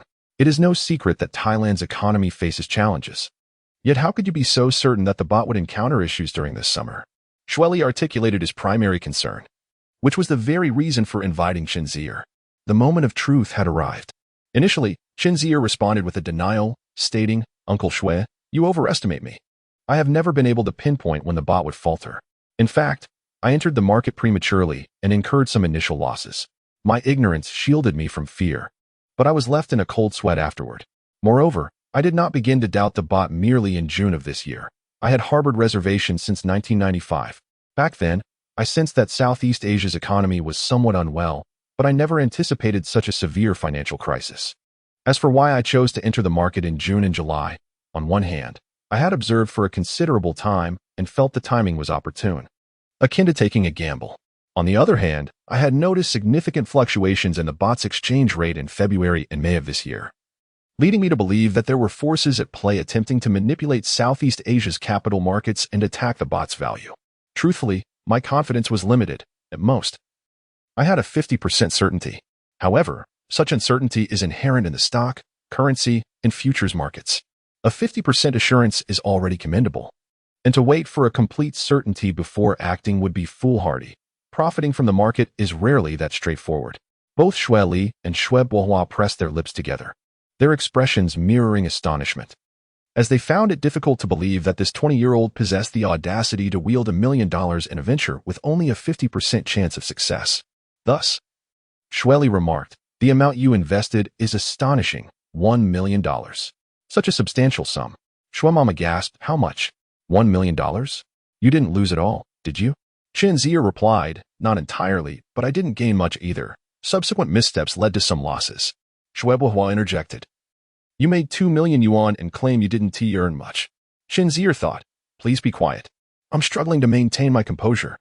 Xue Mama's gaze toward Chen Zier transformed. Had she had a daughter, she would have considered Chen Zier as a potential son-in-law. Xue Li continued to ponder Chen Zier's words. Although Chen Zier's arguments were not flawless and lacked sufficient justification, his concluding statement resonated well: to profit in the stock and currency markets, one cannot wait for complete assurance before taking action. Such opportunities are rarely so favorable, with low risk and high returns being mere fantasies. After dinner, Chen Zier lingered for a short while before departing. Xue Li then remarked to Xue Bohua, "Your classmate is quite remarkable. He may appear nonchalant, but the challenges he navigates are anything but trivial. Analyzing yesterday through the lens of today requires merely thought, however. Envisioning tomorrow from today's perspective necessitates profound contemplation. These are entirely distinct concepts. Moreover, the audacity to wager substantial sums of money demands considerable courage. Yet, such extreme measures should be undertaken sparingly. With financial resources at one's disposal, it would be more prudent to engage in tangible enterprises that benefit the nation and its citizens, albeit at a slower pace. This approach is far more grounded and reliable. You may convey this sentiment to him." Xue Bohua nodded silently in agreement. Chapter 39. Sophomore year. On September 3rd, the university officially commenced its academic year. Prior to this, Chen Zier had entrusted Han Xian's younger brother, Han Xiaojun, to Sun Hong, as the fifth branch of Pudding was set to open imminently. With preparations for the sixth branch underway and investigations for a seventh location to be conducted, Sun Hong was completely overwhelmed by the flurry of activity. However, since Han Xiaojun had been personally brought in by Chen Zier, he paid particular attention to him. Fortunately, despite Han Xiaojun's loquacious nature, he was diligent in his work. Han Qian repeatedly advised him not to aspire for greatness and wealth, but at the very least, to avoid causing trouble for others. Han Xiaojun listened to his sister's counsel, yet he felt a strong desire to distinguish himself. Previously, opportunities had eluded him, but now, having the chance to interact with the boss, he was determined to showcase his abilities. Cai Yifeng departed for Shanghai on the 1st, arriving 2 days before the start of classes. After parting ways with Tan Wanxi in August, he had felt a sense of confinement. Upon Lu Qing's arrival, he silently moved his belongings away, surprising everyone by being the first to relocate outside. Lu Qing came from a family of means, a fact known to all in room 309. However, this did not earn him respect. Cai Yifeng even remarked that leaving sooner was preferable. The amiable Song Xiaobo exchanged a few pleasantries before bidding him farewell, while Cui Su acted as though nothing had transpired. Thus, Lu Qing was no longer part of 309. Chen Zier felt no sorrow over this turn of events, but rather a sense of wistfulness. Merely a year prior, they had been drinking and boasting together, and now, just a year later, everything had changed. By the dormitory door hung a wooden plaque carved by Cai Yifeng, inscribed with the words, "Who among us has no brothers?"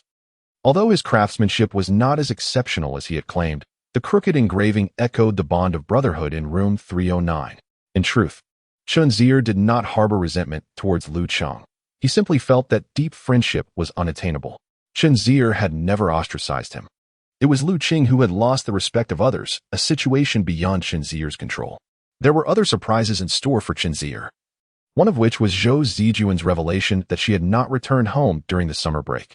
He spotted her in the library of Zhonghai University, where she wandered amidst the sea of business management books on the 3rd floor. Chen Zier inquired, "As a student from the normal university, what brings you here?" Zhou Zijuan replied, "The business management program at Zhangda is comparatively stronger, and the quality of the collection is superior." She guided Chen Zier to the library's top floor, which, aside from a few air conditioning units, contained little else. He had no idea that the library at Zhongda offered such a splendid view. On clear days, he could even see cargo ships navigating the Huangpu River. Regrettably, today was not fortunate, and the view was obscured.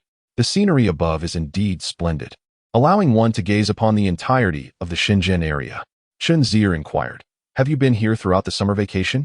Zhou Zijuan nodded, appearing somewhat withered. Having spent 2 months in air conditioning that had sapped her body of moisture, why not go back? Chen Zier asked. Zhou Zijuan, still wearing a cheerful smile, expressed her delight at seeing Chen Zier again and declared, "I no longer wish to be a teacher. I aspire to be an accountant." What prompted this change? Chen Zier inquired. Zhou Zijuan explained, "My uncle is in the building materials business, and I asked my aunt how a woman, with limited capabilities, could become indispensable to a company." She replied, "It's not so difficult, just manage the finances." Chen Zier responded, and Zhou Zijuan proudly stated, "What do you think? My little calculations are quite astute, aren't they?" Chen Zier laughed. "It's impressive that you could think of this." Zhou Zijuan passionately proclaimed, "In the future, you will be here, and I will be there. We shall unite our strengths. The company need not be excessively large. Something akin to Microsoft will suffice. Could we not aim for a more realistic target?" Chen Zier retorted, speechless. Zhou Zijuan couldn't help but burst into laughter, incessantly referring to Chen Zier as President Chen. Though it was not particularly humorous, she found herself unable to stop laughing. Thus began Chen Zier's sophomore year in a rather peculiar manner. Each individual around him was undergoing significant transformations, instilling in him a restless desire to break free from the confines of the university and embark on entrepreneurial ventures like those internet moguls. For life is but a single gamble. However, upon reflection, he decided against it. University lasts only 4 years, while the working years stretch far beyond. After the semester commenced, Chen Zier's greatest joy was the absence of advanced mathematics classes. He could already envision how light his course load would be. This semester, the college introduced a plethora of specialized courses. As a student majoring in transportation engineering, Chen Zier still remained uncertain about the specific career paths his major would entail, which he found rather embarrassing. Lu Qing's departure, in a certain sense, proved beneficial for Room 309, restoring the joviality of their previous banter. Yet, gradually, Chen Zier discerned that this was not particularly advantageous for him. The remaining trio exhibited a lack of empathy, frequently boasting about their escapades with their girlfriends. And once the topic was broached, it became an incessant discourse. This was a subject in which Chen Zier felt he had no place, yet was unwillingly compelled to listen, causing him considerable discomfort. That evening, as he lay in bed, the group continued their chatter.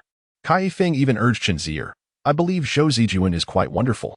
Once she mentioned that she is wholeheartedly fond of you. You should not hesitate. Accept her sooner rather than later." Both Song Xiaobo and Cui Su concurred with this sentiment.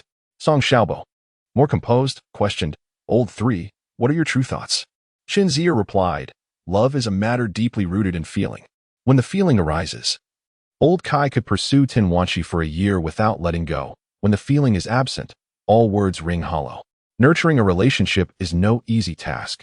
Without a genuine desire to be together, even the smallest setback can unravel it. I am not hesitating. Rather, I am being responsible to her and to myself."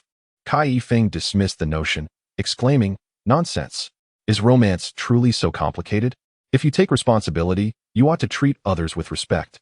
Song Xiaobo concurred, stating, "Come on, Lao San, how can a young man like you lack any passion?" Cai Yifeng retorted, "Even Cui Lao air is brimming with hormones, while you merely dwell on feelings." Cui Su defended himself, asserting, "I follow a romantic path, relying more on emotions than Lao San." The group reacted with disdain. Song Xiaobo probed further, "So, Lao San, is there a girl you fancy? How about Sheng Qianyu from the computer department?" Chen Zier shook his head. She's just another academic overachiever like Cui Lao air. You might not believe it, but we only discuss academic matters. Do you know any other girls?" Chen Zier replied, "I've resigned myself to being a single dog." "That's a rather harsh question." Cai Yifeng suggested, "You should join a student organization, like the student council. What future do you see mingling with a bunch of guys all day? You play the piano, right? I'll mention to a senior that with your talent, the student council would definitely want you." Chen Zier did not object. After all, meeting new people and studying more could indeed enrich his university experience. Thus, their only foray into romantic discourse ended inconclusively, with no one persuading the other. Song Xiaobo remarked that a lack of passion was understandable. After all, he was not 20 anymore. While Zhou Zijuan had indeed moved him, being moved is not synonymous with love. Many struggle to differentiate between the two, as they often appear strikingly similar. Moreover, if one lacks the determination and capability to bring happiness to a girl, one should refrain from making advances, a principle Chen Zier upheld regarding relationships. Such matters must be resolved with the passage of time. Aside from romantic entanglements, the residents of Room 309 found themselves captivated by electronic gadgets, particularly Cai Yifeng, who had recently developed an insatiable fondness for mobile phones with an ever-growing possessiveness. This year, Nokia had seemingly released a network-enabled mobile phone, though Chen Zier was uncertain if it was the first of its kind. He only knew that these compact devices were indeed winning over consumers. The Nokia 8110 appeared to Chen Zier as clunky as a brick, complete with an unsightly antenna. Nevertheless, most regarded it as incredibly cool. After much contemplation, Cai Yifeng resolved to gift one to Tan Wanshi, yet its exorbitant price, over 8,000 RMB for the Chinese version, posed a challenge. He contemplated ways to earn money, racking his brain for ideas. This was understandable in 1997, when the average salary hovered around 1,000 RMB. Such high-end products were accessible only to those above the middle class. Holding a Nokia during this period conveyed a sense of prestige that would differ vastly from later years, though both the earlier and later models ranged from 6,000 to 8,000 RMB. The income levels varied significantly, with a 20-year gap in a rapidly developing economy marking a stark contrast. In 1997, the sliding phone adorned with an unsightly antenna gained immense popularity due to its curvaceous design and automatic sliding cover. When one slid open the cover of the 8110, it emitted a delightful click, a sound that proclaimed, "I am among the elite, wielding an 8,000 yuan device. Bow before me." This sentiment mirrors the later trend of mobile phone cases, which invariably featured a small circular cutout to showcase the device's back. Chen Zier, devoid of ostentatious tendencies. Nonetheless resolved to acquire one. At that time, his computer was rather antiquated and of limited utility. However, the demand for a mobile phone was undeniable. As relying on public telephones proved cumbersome, Cai Yifeng and Song Xiaobo presumed he was merely making idle talk, yet within a mere 2 days, Chen Zier truly possessed one. Igniting envy in the eyes of onlookers. Where did you procure the funds? Chen Zier was reluctant to delve into discussions about stock markets and currency exchanges. Having learned that attracting the attention of Su Li could lead to complications, engaging with someone knowledgeable could prove troublesome, and one could not guarantee success in deception every time. Thus, Chen Zier attributed his acquisition to the pudding convenience store. The beloved pudding convenience store? I am, in fact, the proprietor. Chapter 40. A moment of embarrassment convincing them of his veracity was no simple feat, particularly for Cai Yifeng, who could scarcely believe that Chen Zier was the owner of the wildly popular pudding convenience store. It was unsurprising, as Chen Zier had never shared this information with them, deeming it unworthy of discussion with a group of youngsters. Moreover, he seldom frequented the establishment, leading Lao Kai and the others to assume he was perpetually occupied with piano lessons. As a result, those closest to Chen Zier remained blissfully unaware of this aspect of his life. To substantiate his claims, Chen Zier took them directly to the pudding convenience store. Admittedly, he had not visited often, and the interior had changed significantly since his last visit, particularly with respect to the merchandise offered, which now included a new freezer for cold beverages. Cai Yifeng and Song Xiaobo trailed behind Chen Zier, chattering and laughing, eager to witness how he would solidify his boast. Suddenly, as Chen Zier strode boldly through the entrance, they heard a voice exclaim, "Good afternoon, Mr. Chen." Cai and Song exchanged incredulous glances. Could it truly be? Chen Zier recognized the staff member, Hua Ruoqiu, yet noticed the absence of Qian Hongying. Nodding in her direction, he inquired, "Hello. Why is it just you here? Where is Qian Hongying?" Hua Ruoqiu wore a peculiar expression, explaining, "Mr. Chen, Hongying was transferred to Store 4, which recently opened. Mr. Sun entrusted her with managing that location." An awkward silence ensued. As the owner, he was unaware of such developments. Nevertheless, being seasoned in the ways of business, Chen Zier promptly replied, "Ah yes, Mr. Sun mentioned it to me. That decision was a wise one." Hua Ruoqiu, not a naive child, recognized Chen Zier's pretense. However, given that he was the owner and the two behind him seemed to know him well, she lacked the courage to expose him in front of acquaintances. Instead, she stifled a laugh and nodded in agreement. Chen Zier further encouraged her, "Do your best, and strive for a promotion to manager at the branch."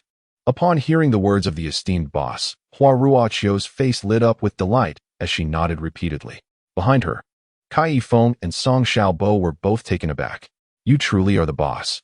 Cai Yifeng sought confirmation once more. Chen Zier nodded affirmatively. Song Xiaobo found himself at a loss for words. Cai Yifeng quickly regained his composure and playfully grasped Chen Zier by the neck, exclaiming, "You heartless capitalist. Selling a popsicle for $1.50? Why not just rob a bank?" Chen Zier interjected, "Hua Ruoqiu is present. Let's not create a scene here." With customers still inside, Chen Zier ushered them outside and remarked, "Do I not possess the demeanor of a boss? Is it so hard for you two to believe in me?" Gradually, Song Xiaobo began to accept the situation. He had always known that the third member of their dormitory, though not particularly loquacious, was resolute, daring, and astute, destined to achieve great things. However, he had not anticipated such swift success. Cai Yifeng grumbled, "With you like this, how am I to face Tan Wanxi? I will lose all confidence to boast before her." Song Xiaobo wholeheartedly agreed, recognizing that they were dealing with tangible realities and people they interacted with regularly. Surely, Zhang Jin would draw comparisons as well. "Being a good man is not inherently connected to this," Chen Zier replied nonchalantly. The two university students were not solely concerned with Chen Zier's success, but rather with their romantic interests. Youth and innocence held their own charm. Cai Yifeng disregarded this sentiment entirely, peering disdainfully through the glass at the pudding convenience store, stating, "Your cunning surpasses my imagination. And you claim to discuss only academics with Sheng Qianyu? Would discussing academics lead her to work in your store?" Chen Zier, puzzled, followed Cai Yifeng's gaze. "Huh? It truly is Sheng Qianyu. Why is she wearing the uniform of pudding convenience store?" Song Xiaobo, convinced this was orchestrated by Chen Zier, clapped him on the shoulder and encouraged, "Go on, hurry up and find yourself a partner."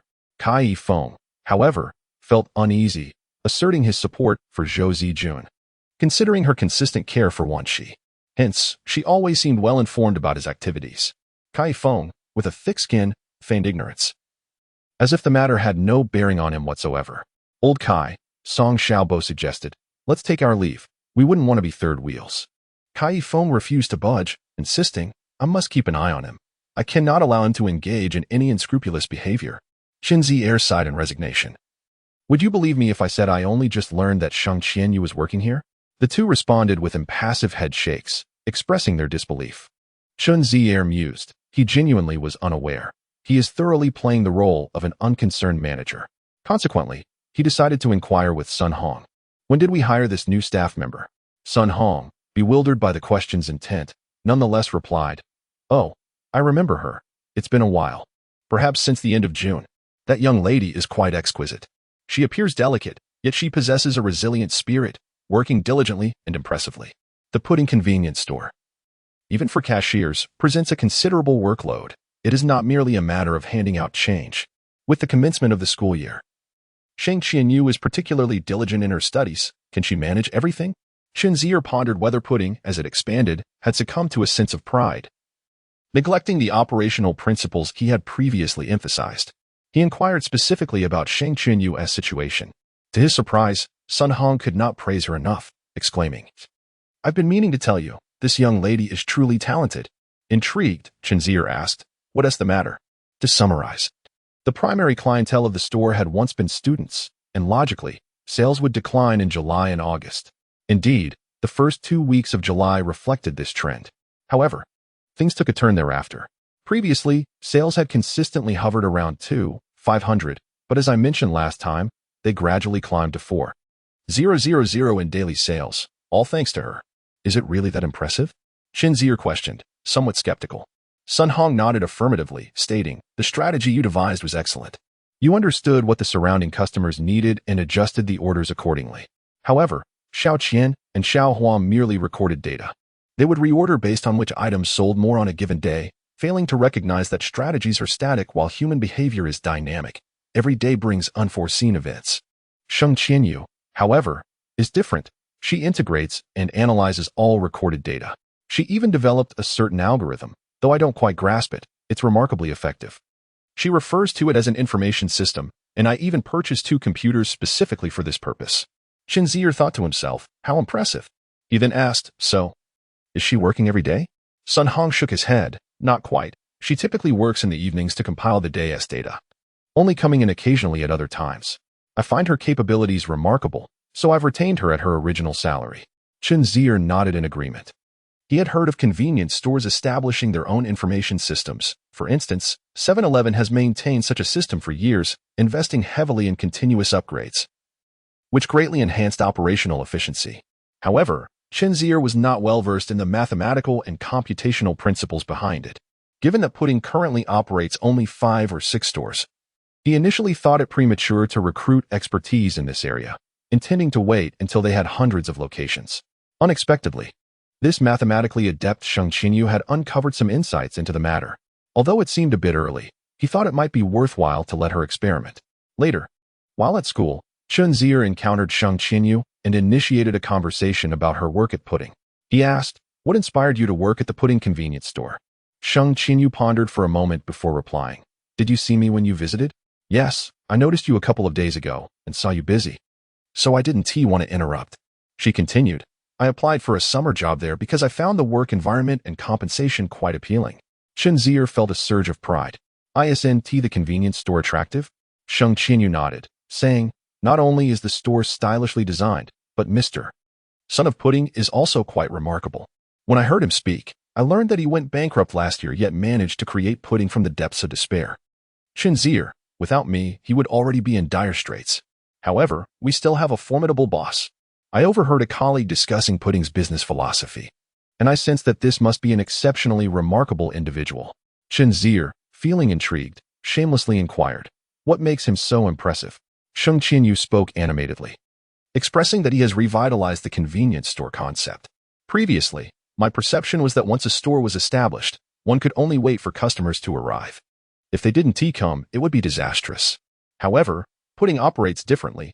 He transforms passivity into proactivity, which is a novel business approach I had never encountered before. Noticing Chen Zier's lack of astonishment, Sheng Qianyu, feeling challenged, stated, "Do you realize?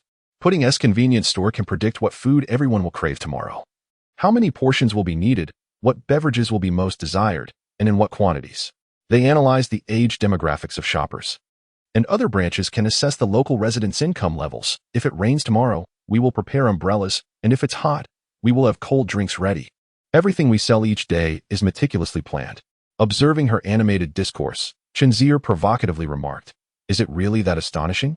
Sheng Qianyu replied with unwavering conviction, "I assure you, everything I said is true. I had no idea that a small convenience store could encompass such intricate details, and that many often overlooked data resources could be wielded as core assets. This data-driven mindset has inspired me. I even applied my mathematical knowledge. I believe that boss is undoubtedly a genius, much like you." Sheng Qianyu also regarded Chen Zier as a genius. She was still pondering the distinctions he made between community and social interaction, realizing there was much more to unpack within that concept. With a market valuation in the hundreds of billions, such a colossal company cannot be succinctly explained in just a few words.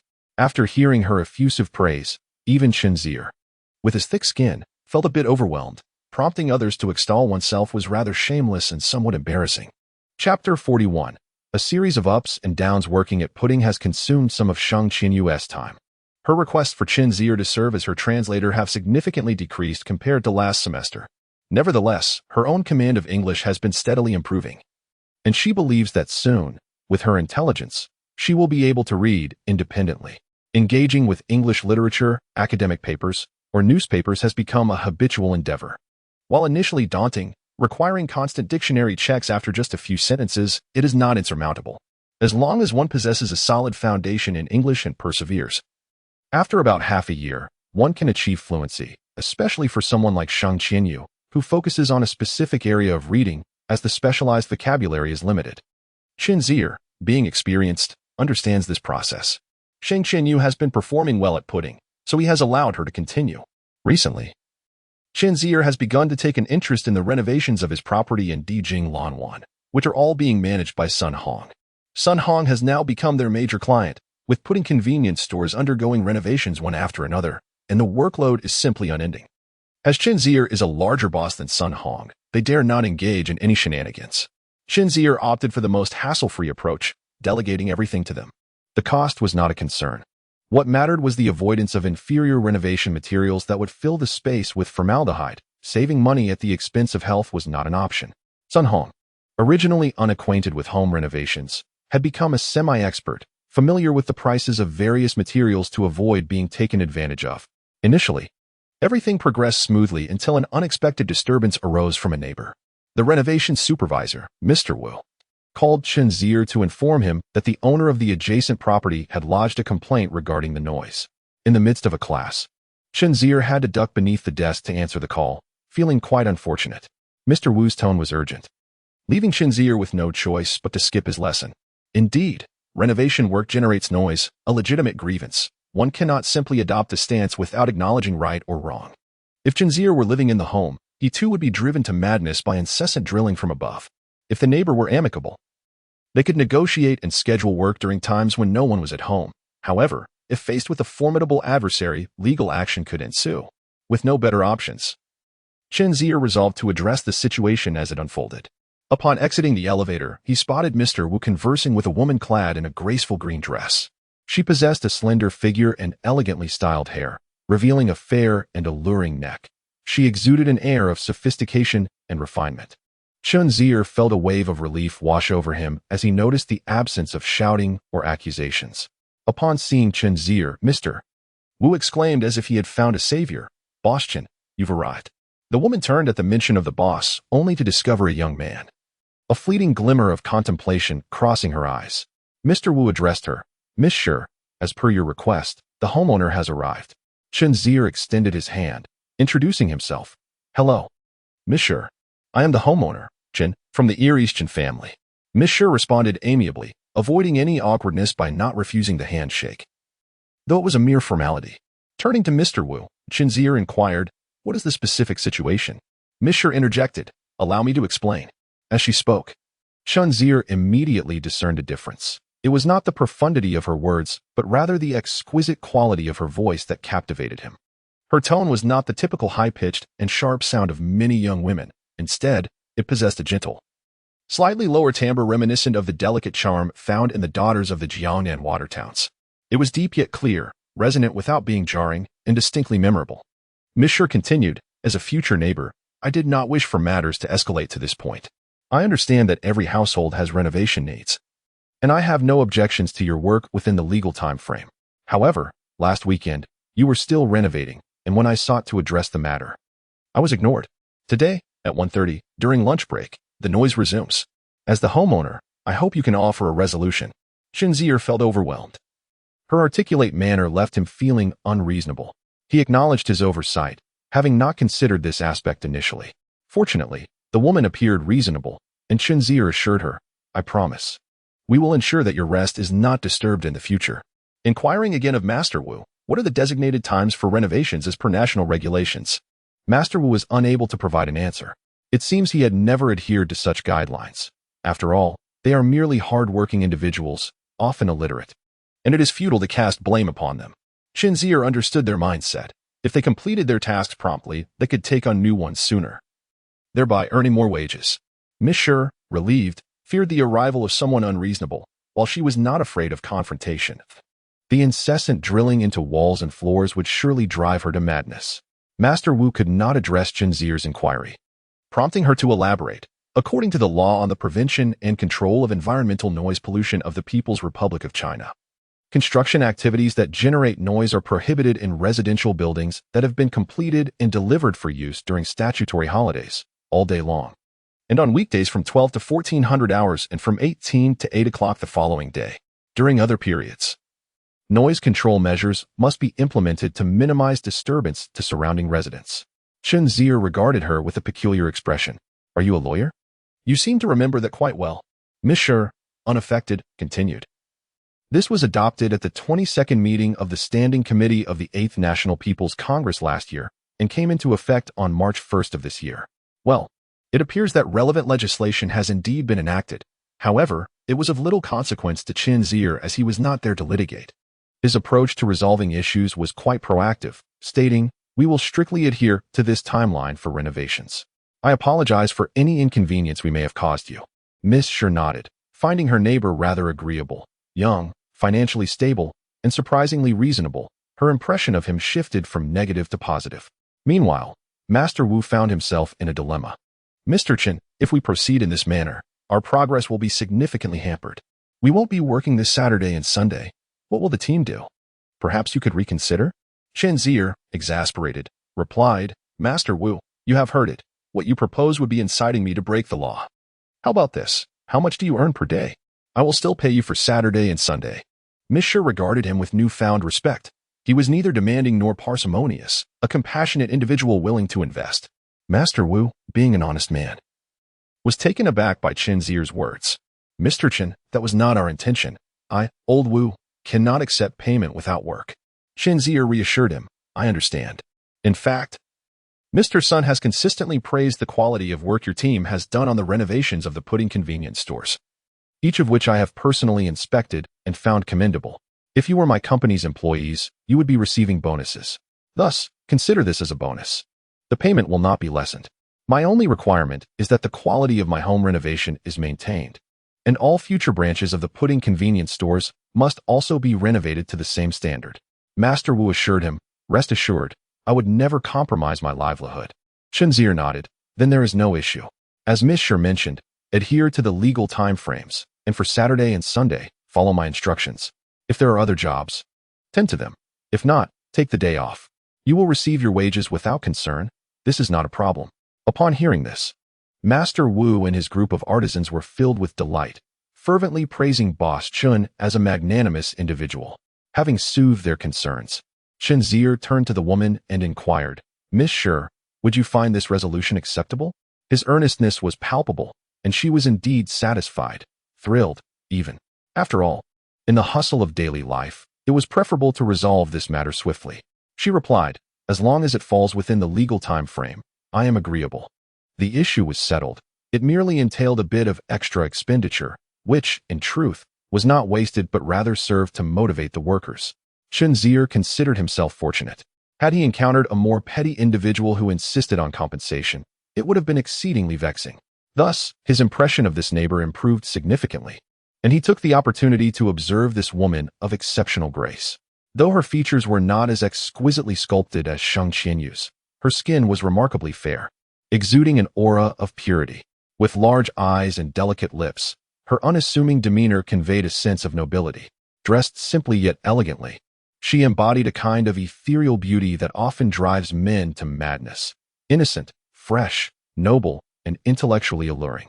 She appeared to be around 26 or 27 years old, the prime of womanhood. In truth, winning the affections of such a woman would yield a profound sense of accomplishment. Yet, he couldn't help but notice her modest bosom. In that fleeting moment, he chastised himself for his lewd thoughts. The size of her chest was irrelevant to him. Regaining his composure, he extended his hand once more, stating, "Let us introduce ourselves anew. I am Chen Zier, and soon, I shall be your neighbor." Her noble demeanor was not aloof, and her perception of Chen Zier shifted positively, prompting her willingness to engage. "I am Shi Yangqing," she replied. "Such a unique name," Chen Zier remarked. Shi Yangqing responded, "Yours is equally distinctive. The saying goes, to travel afar, one must start from near. To ascend high, one must begin from low." While Zier denotes proximity, I imagine your father had grand aspirations for you, hoping you would venture far. The mention of his father brought an involuntary twinge of awkwardness to Chen Zier. Should he mention his father again? "Monsieur, your knowledge of such origins suggests you are well-versed in literature." The ancients spoke of how a wealth of knowledge lends grace to one's demeanor, and today, I have witnessed this truth. Receiving the compliment, Shi Yangqing neither blushed nor appeared overly pleased. She simply responded, "You flatter me, Mr. Chen." She continued, "I overheard your conversation with Master Wu. Is the pudding convenience store under your purview?" Chen Zier nodded, finally feeling a semblance of standing before this refined woman. Shi Yangqing, in thoughtful contemplation, remarked, "Due to my work, I have come to understand that your vision is quite unconventional. I have long wished to meet the founder of pudding, and serendipitously, here you are today." "Due to work?" Chen Zier inquired. "May I ask where you are employed?" Shi Yangqing replied, "I wouldn't say employed. I merely work as a laborer, currently serving as the general manager for the Greater China region." "Carrefour, then? Aren't they a competitor?" Chen Zier mused. The adage rivals are often foes echoed in his mind. He had hoped to turn enemies into allies, only to find the outcome unexpectedly elusive. Chapter 42. Independent thinking. Shi Yangqing possessed remarkable insight. As soon as Chen Zier's expression shifted, she remarked, "If I am not mistaken, Mr. Chen was just contemplating the phrase rivals or foes, correct?" Chen Zier mused to himself, "Indeed, she is astute, but what of it? Should I weep and declare that I have encountered a kindred spirit?" Choosing not to delve further into this matter, Shi Yangqing continued the conversation, recognizing that it would be futile to dwell on competitors. Skipping over that topic, she proposed, "As your home is still under renovation, would you care to join me at my place?" Chen Zier sensed her sincerity and thought, her earlier interest in the founder of pudding was indeed genuine.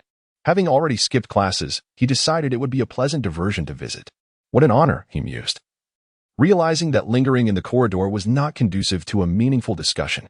Shi Yangqing's home mirrored Chen Zier's in symmetry, yet it was imbued with a distinctly feminine touch, exuding cleanliness with hardly a trace of clutter. The coffee table in front of the sofa bore but 3 items: a fruit bowl, a transparent glass teapot, and 3 cups. The sofa was adorned with only 2 cushions featuring the visage of a kitten. "What would you like to drink, Mr. Chen?" she inquired. "As I typically only consume plain water," Chen Zier replied, "water will suffice." He seated himself on the sofa while Shi Yangqing refilled the teapot, poured 2 cups, and then sat down. "I presume that not many men have graced your home, monsieur." "I consider myself fortunate," Chen Zier initiated the conversation. Yet, Shi Yangqing found it curious that he seemed to unconsciously presume her to be unmarried. "While I may be unfamiliar with women, I am well acquainted with men. And I notice the absence of any masculine presence here," she remarked.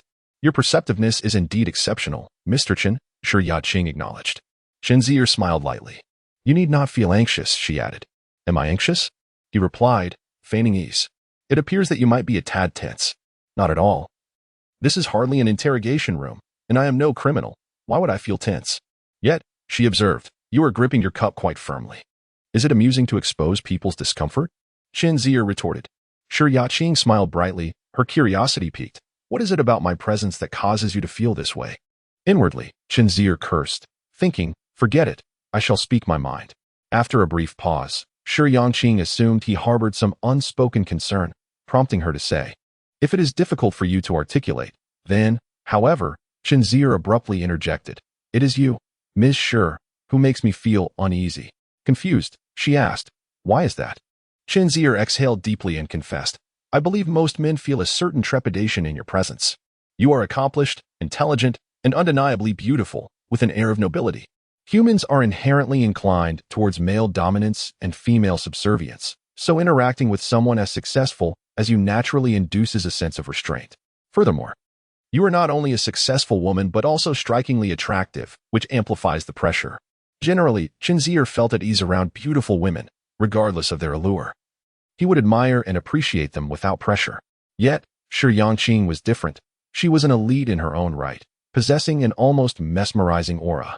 Frankly speaking, Chen Zier considered himself merely a man who had experienced modest financial success, and encountering a woman of such high caliber was indeed daunting. However, Shi Yangqing was entirely unprepared for Chen Zier's candid response. This was the first instance where someone had so openly articulated such a reason. Successful women induce pressure on men? Is this truly the prevailing sentiment among men? Unlike a bashful young girl, she did not flush with embarrassment. Instead, she calmly remarked to Chen Zier, you are a remarkably forthright individual. Chen Zier sipped water, forcing himself to regain composure, mentally assuring himself, I do not desire her wealth. Nor am I interested in her allure. Why should I feel anxious?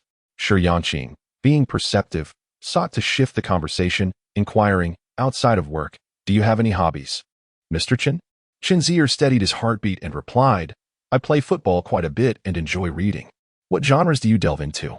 She asked. I read a bit of everything: politics, history, economics, and technology. I am the sort who possesses a smattering of knowledge across various subjects, yet lacks expertise in any particular field. Chen Zier responded. Shi Yangqing, as a woman with little interest in politics or history, was more attuned to economic matters. Recalling the recent financial crisis in Thailand, she probed. What are your thoughts on the financial crisis that began in Thailand and subsequently affected multiple countries in Southeast Asia? It was a rather conventional inquiry. Chen Zier replied. Thailand's economy inherently contained bubbles. The stock market and real estate prices were inflated.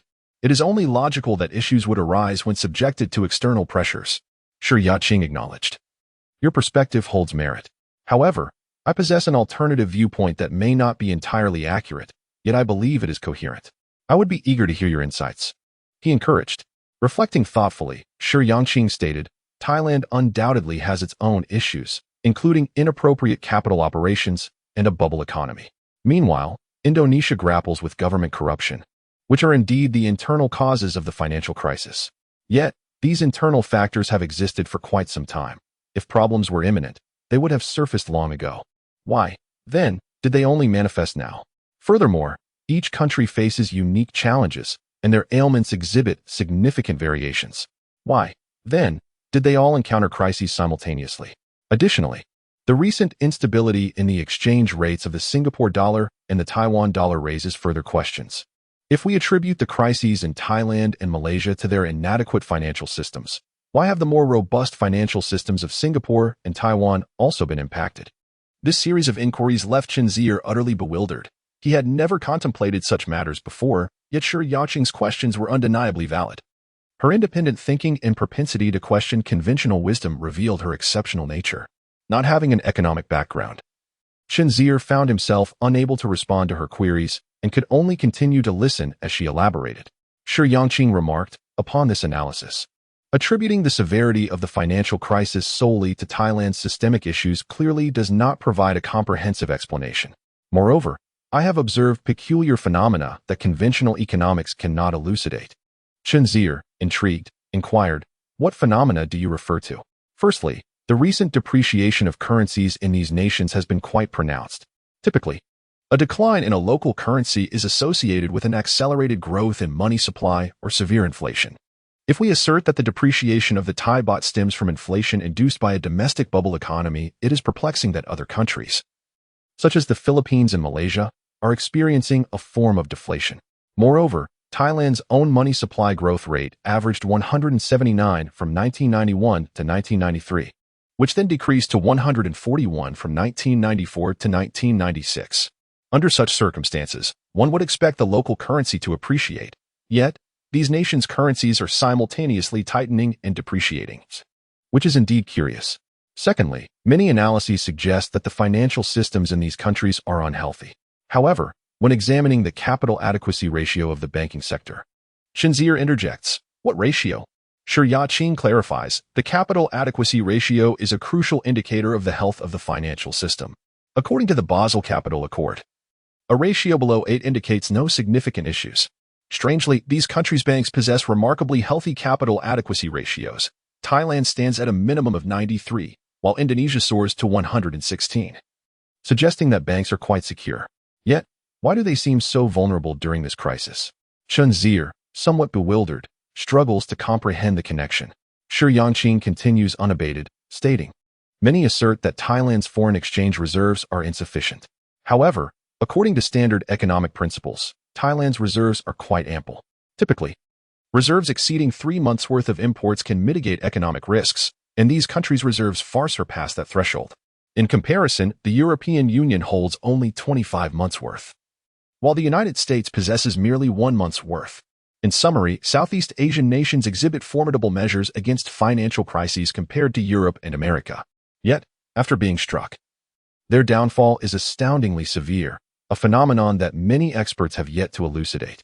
Chen Zier inquires, "What, then, is President Shi's response?" Chapter 43. To come without reciprocity is unseemly in Europe. There is the euro. The euro? Chen Zier ponders the timeline. The euro likely remains on the negotiation table. Indeed, the euro has yet to be officially issued. Previously, due to the significant disparities in economic development among the 11 initial member states, achieving a uniform standard for launching the euro was improbable. Hence, in May 1995, the European Commission published a green paper permitting member states to adopt the unified currency at varying paces. This information poses a potentially fatal blow to capital markets. The ongoing disputes between Germany and France regarding leadership of the euro had already cast doubts on its prospects, and this news undoubtedly exacerbated the skepticism surrounding the forthcoming euro. Chen Zier contemplates this, realizing that wealthy individuals in Europe would likely seek to convert their assets into US dollar holdings, resulting in a substantial flow of financial wealth from Europe to the United States. Shi Yangqing nods in agreement, acknowledging that while he lacks specific data on the exodus, it can be imagined to be exceedingly significant. In truth, European nations have been intensifying their fiscal austerity measures in pursuit of a unified currency. Such stringent measures, ostensibly aimed at stabilizing their economies, have paradoxically resulted in a devaluation of both the German mark and the French franc against the dollar, with declines exceeding 20% thus far. This phenomenon can be attributed to the capital influx into the United States. Consequently, the repercussions for Asian countries have been catastrophic. Previously, Thailand, Malaysia, and Indonesia adhered to a fixed exchange rate system pegged to the dollar. As the dollar appreciated against European currencies, Southeast Asian currencies likewise strengthened against their European counterparts. This scenario, coupled with the inferior quality of their products compared to Europe, severely hampered the export capabilities of Southeast Asian nations. Prior to 1995, Thailand maintained a stable trade deficit of approximately $9 billion, which subsequently surged to $17 billion. Malaysia's deficit escalated from $1.4 billion to $4 billion, while Indonesia, once enjoying a surplus of $8 billion, saw it diminish abruptly to $4 billion. Simultaneously, the American capital markets experienced a sudden influx of liquidity, leading to instances where short-term interest rates fell below the overnight federal funds rate. In stark contrast, the interest rates in emerging Asian markets were significantly higher than those in the United States, thus attracting a considerable amount of speculative capital. In conclusion, Shi Yangqing posited that the phenomenon of euro unification has instigated a reverse movement between the real and nominal exchange rates in Asia. The crisis in Southeast Asia, he argued, is fundamentally a currency crisis, with its origins rooted externally, in Europe. At this moment, Chen Zier could only express his admiration. "You are truly impressive." Noticing Chen Zier's astonished expression, Shi Yangqing wondered if his remarks had been inappropriate and inquired, Do you believe I am speaking nonsense, Mr. Chen? Chen Zier shook his head. No, I find it profoundly impressive yet difficult to comprehend. Profoundly impressive yet difficult to comprehend? This phrase intrigued Shi Yangqing, who found it amusing. Is this an idiom? This is indeed the mindset of a remarkable professional manager, clearly distinct from that of an average individual, without delving into whether it is right or wrong. Chen Zier found it challenging to critique Shi Yangqing's independent thinking and articulate expression. Such abilities are not easily acquired.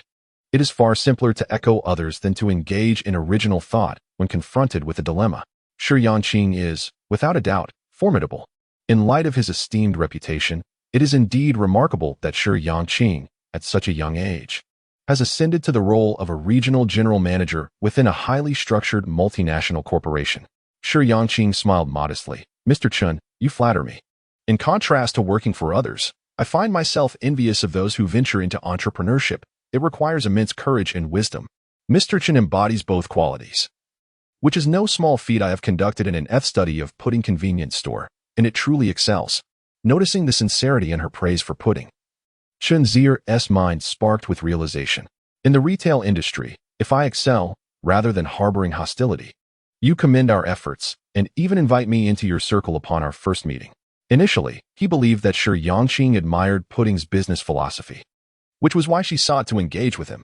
This was not merely arrogance. Her ideals were indeed ahead of their time. However, Chen Zier had just discovered that she was an exceptionally formidable individual. Could someone of her caliber easily admire others? Chen Zier felt uncertain and cautiously inquired, General Manager Shi, your invitation today must not be as simple as just discussing common interests, right?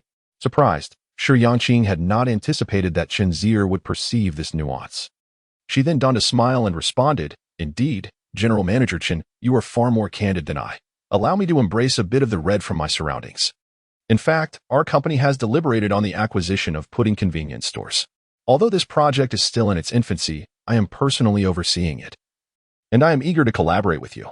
To that end, we are prepared to offer a generous acquisition price. And I can personally assure you a position at the regional headquarters in Greater China at no less than a middle management level. Chen Zier chuckled. Are you inviting me in? Can someone with a background in urban transportation truly contribute? A person with insight and taste can excel in any endeavor, Shi Yangqing confidently asserted. Ah, such refreshing praise. However, I have no intention of agreeing to the acquisition. I am not lacking in funds, Chen Zier replied, choosing to engage in a vague continuation of Shi Yangqing's words. How did you discern my taste, General Manager Shi? You certainly have a way with compliments. Is praising your appearance indicative of taste? How bold. Chen Zier remarked, recognizing the uniqueness of her thought process. Shi Yangqing, a woman of considerable stature, quickly sensed Chen Zier's disinterest in this collaborative approach. Yet, she was accustomed to the challenges of her profession, where few matters proceeded smoothly. She was not one to easily concede and insisted, I hope you will reconsider, General Manager Chen. While I regret that I could not secure your immediate agreement, our project will not cease. Our proposal, having been thoroughly researched, will soon be presented to your esteemed company. As a top-tier European retailer, our strength and resources are beyond question. Collaboration with pudding will undoubtedly lead to superior and expedited growth. Chen Zier discerned the implicit message in Shi Yangqing's words. The benefits of collaboration were numerous, but what of the consequences of refusal? In that moment, he comprehended that Shi Yangqing, adept at reading others, had previously boasted about the Southeast Asian financial crisis, despite her use of complex jargon that he did not fully grasp. Yet, she persisted in her discourse. Was she merely showing off? That seemed unlikely, given her evident success. Could she truly not perceive his lack of understanding? That was even less plausible, as Chen Zier had nearly acknowledged his own confusion, showing no signs of concealment. Thus, a person who neither sought to boast nor failed to recognize when her audience was lost in comprehension continued her discourse to what end? It was only when Shi Yangqing mentioned the acquisition of pudding that Chen Zier gradually understood. She sought to demonstrate her prowess before him. This was not a pursuit of trivial vanity, but rather a matter of professional significance. Since she intends to acquire pudding, this decision presents at least two advantages. First, I possess considerable prowess. By aligning with me, you will undoubtedly enhance your own capabilities. Second, conversely, should you choose not to collaborate with me, you would remain my competitor, facing dire consequences. Chen Zier could not help but applaud. This woman had evidently devised her strategy from the moment she entered the room. He initially believed she held a favorable view of him, engaging in conversations about life and interests, only to realize she was showcasing her leadership charisma in preparation for acquiring a subordinate. However, as the saying goes, one must reciprocate gestures of goodwill. Chen Zier set his water cup aside, straightened his back against the sofa, and formally declared, "Naturally, I wholeheartedly support collaborating with General Manager Shi. However, I do possess a differing perspective on the nature of our collaboration. Please, share your thoughts," Shi Yangqing replied, exuding confidence. "Different ideas, yet fundamentally aligned, appear to indicate your agreement." Chen Zier, unabashed and composed, continued, "Given that pudding is in its nascent stages and I am not particularly adept at managing a company, the complexities of management will inevitably escalate exponentially as we grow. Thus, I sincerely invite someone of your caliber to join Pudding Convenience Store as general manager." Shi Yangqing, usually so composed, found herself momentarily stunned, the room enveloped in silence for at least 5 seconds, her expression unchanged. Eventually, she hesitantly inquired, "I beg your pardon. Are you suggesting that I resign and transition to Pudding Convenience Store?" Chen Zier nodded affirmatively. Suddenly, Shi Yangqing laughed but quickly restrained herself, stating, "I apologize. I am not laughing at you. We can revisit this discussion.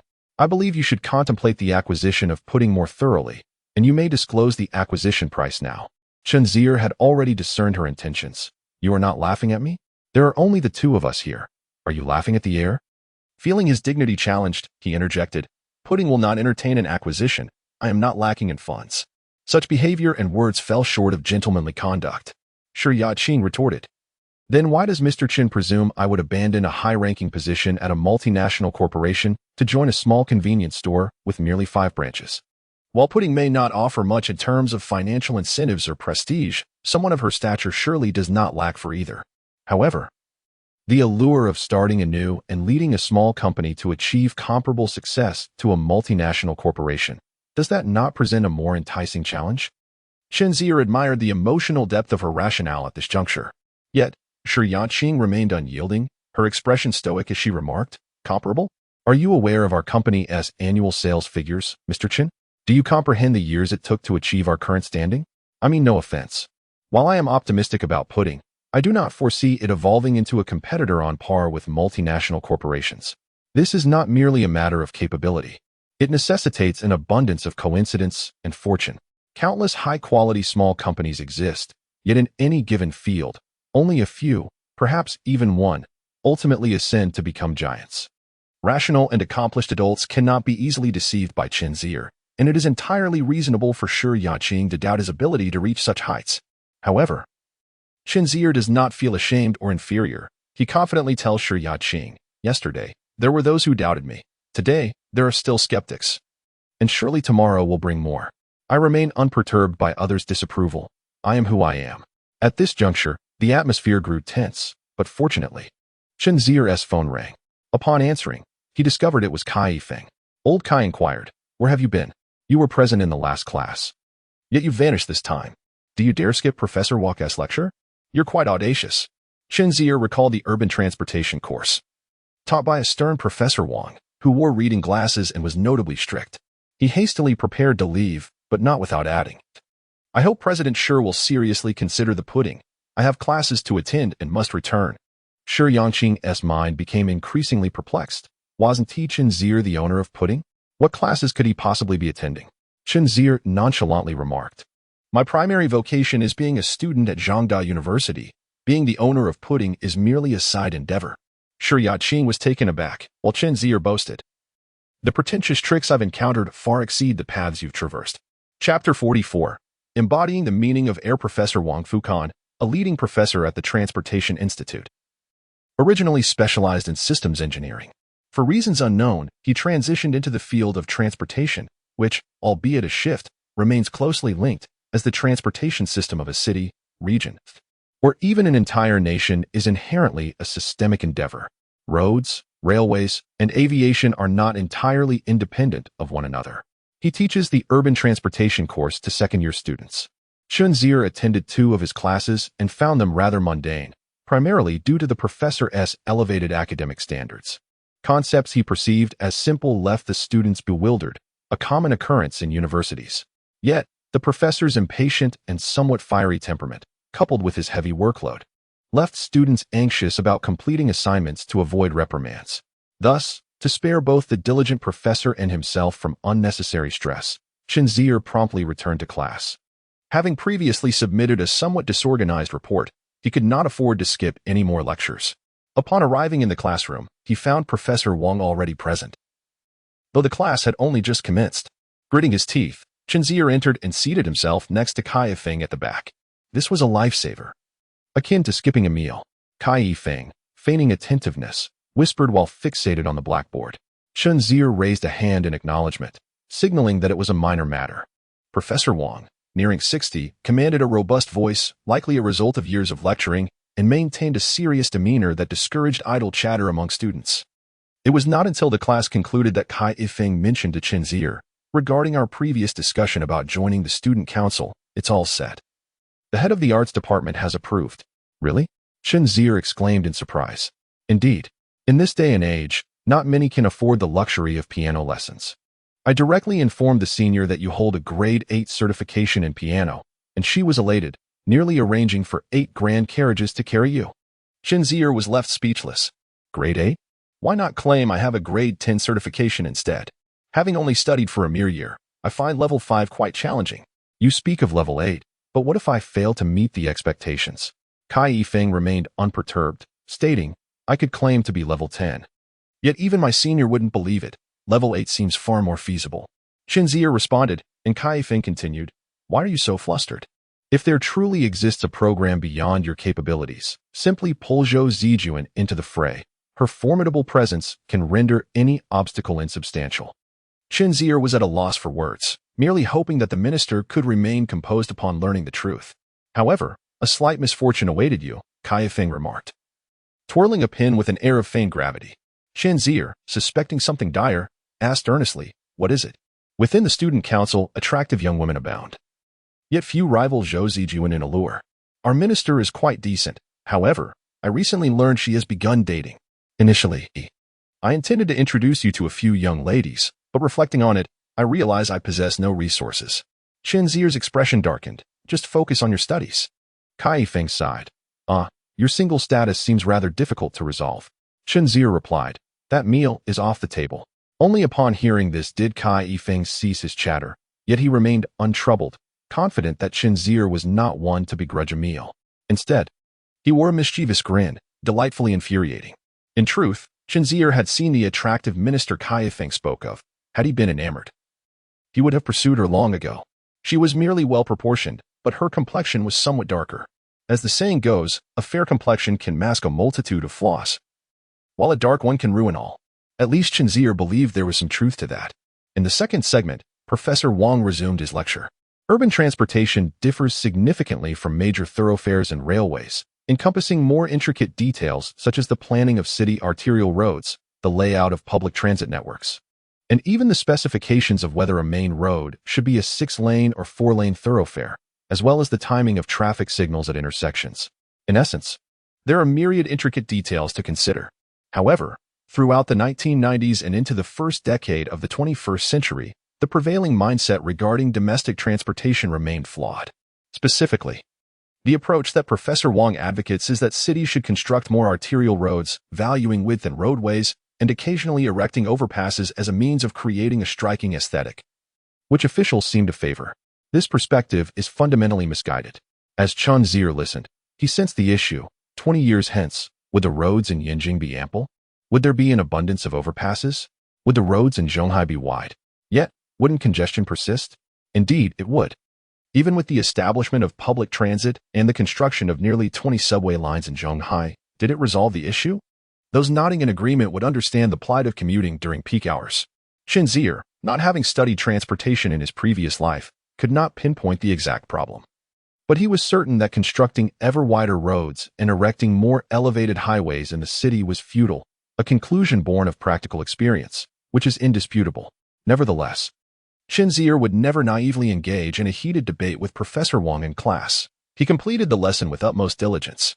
Yet, deep within, he felt a compelling urge to take action.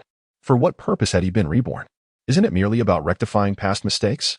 Perhaps, due to his individual capabilities, he cannot resolve the congestion issues in major domestic cities, as high population density inevitably leads to traffic jams. However, conversely, it is precisely this high population that necessitates the avoidance of certain errors to conserve the already precious urban roadway space. Chen Zier pondered the flaws in this line of thinking, and after formulating some initial ideas, he sought out Professor Wang Fukong. Although Professor Wang appeared stern, he welcomed students who approached him with questions. Chen Zier, eschewing formalities, directly addressed him. Professor Wang, after attending your lectures these past few weeks, I have come to believe that the indiscriminate construction of excessively wide roads and elevated highways may ultimately lead to more congestion. Professor Wang inquired, "What makes you think so?" Chen Zier replied, "There is nothing particularly profound in my thoughts. I simply feel that the pace of road construction will never keep up with the burgeoning number of cars. As you have mentioned in class, the completion of roads can, to some extent, induce an increase in traffic volume. Thus, I am led to conclude that the more roads we build, the more congested they become." Intrigued, Professor Wang remained steadfast in his views. Our country's economy is developing rapidly, and we bear the heavy burdens of historical legacies. Although we have made significant advancements in urban infrastructure over the past few years, it remains insufficient. From our current perspective, the overall supply is still inadequate. Without new roads, how can we accommodate the increasing number of vehicles in our cities? This posed a dilemma for Chen Zier. After some contemplation, he responded, "Of course, we must continue to construct roads. What I mean is that we should not relentlessly pursue the expansion of road supply to meet the travel demands of urban residents. As no matter how many roads we build, it will never suffice. The number of car buyers will only continue to rise. In a vast city like Zhonghai, having 3 to 4 million vehicles is hardly an issue. How many roads would we need to meet that demand?" Professor Wang chuckled, 3 to 4 million vehicles? Zhonghai currently has only a few 100,000 cars. How many times must that number increase to be sufficient?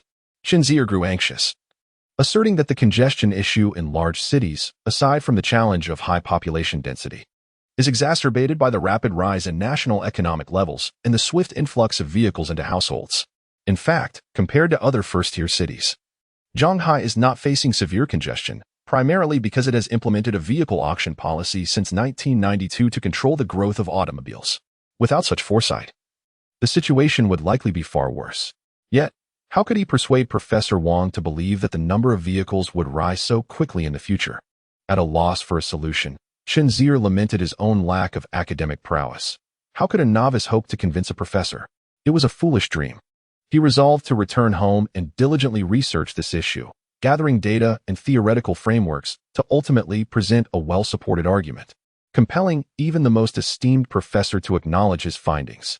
Such materials would undoubtedly need to be sourced from foreign books and journals, given that urban development and related theories are often more advanced abroad.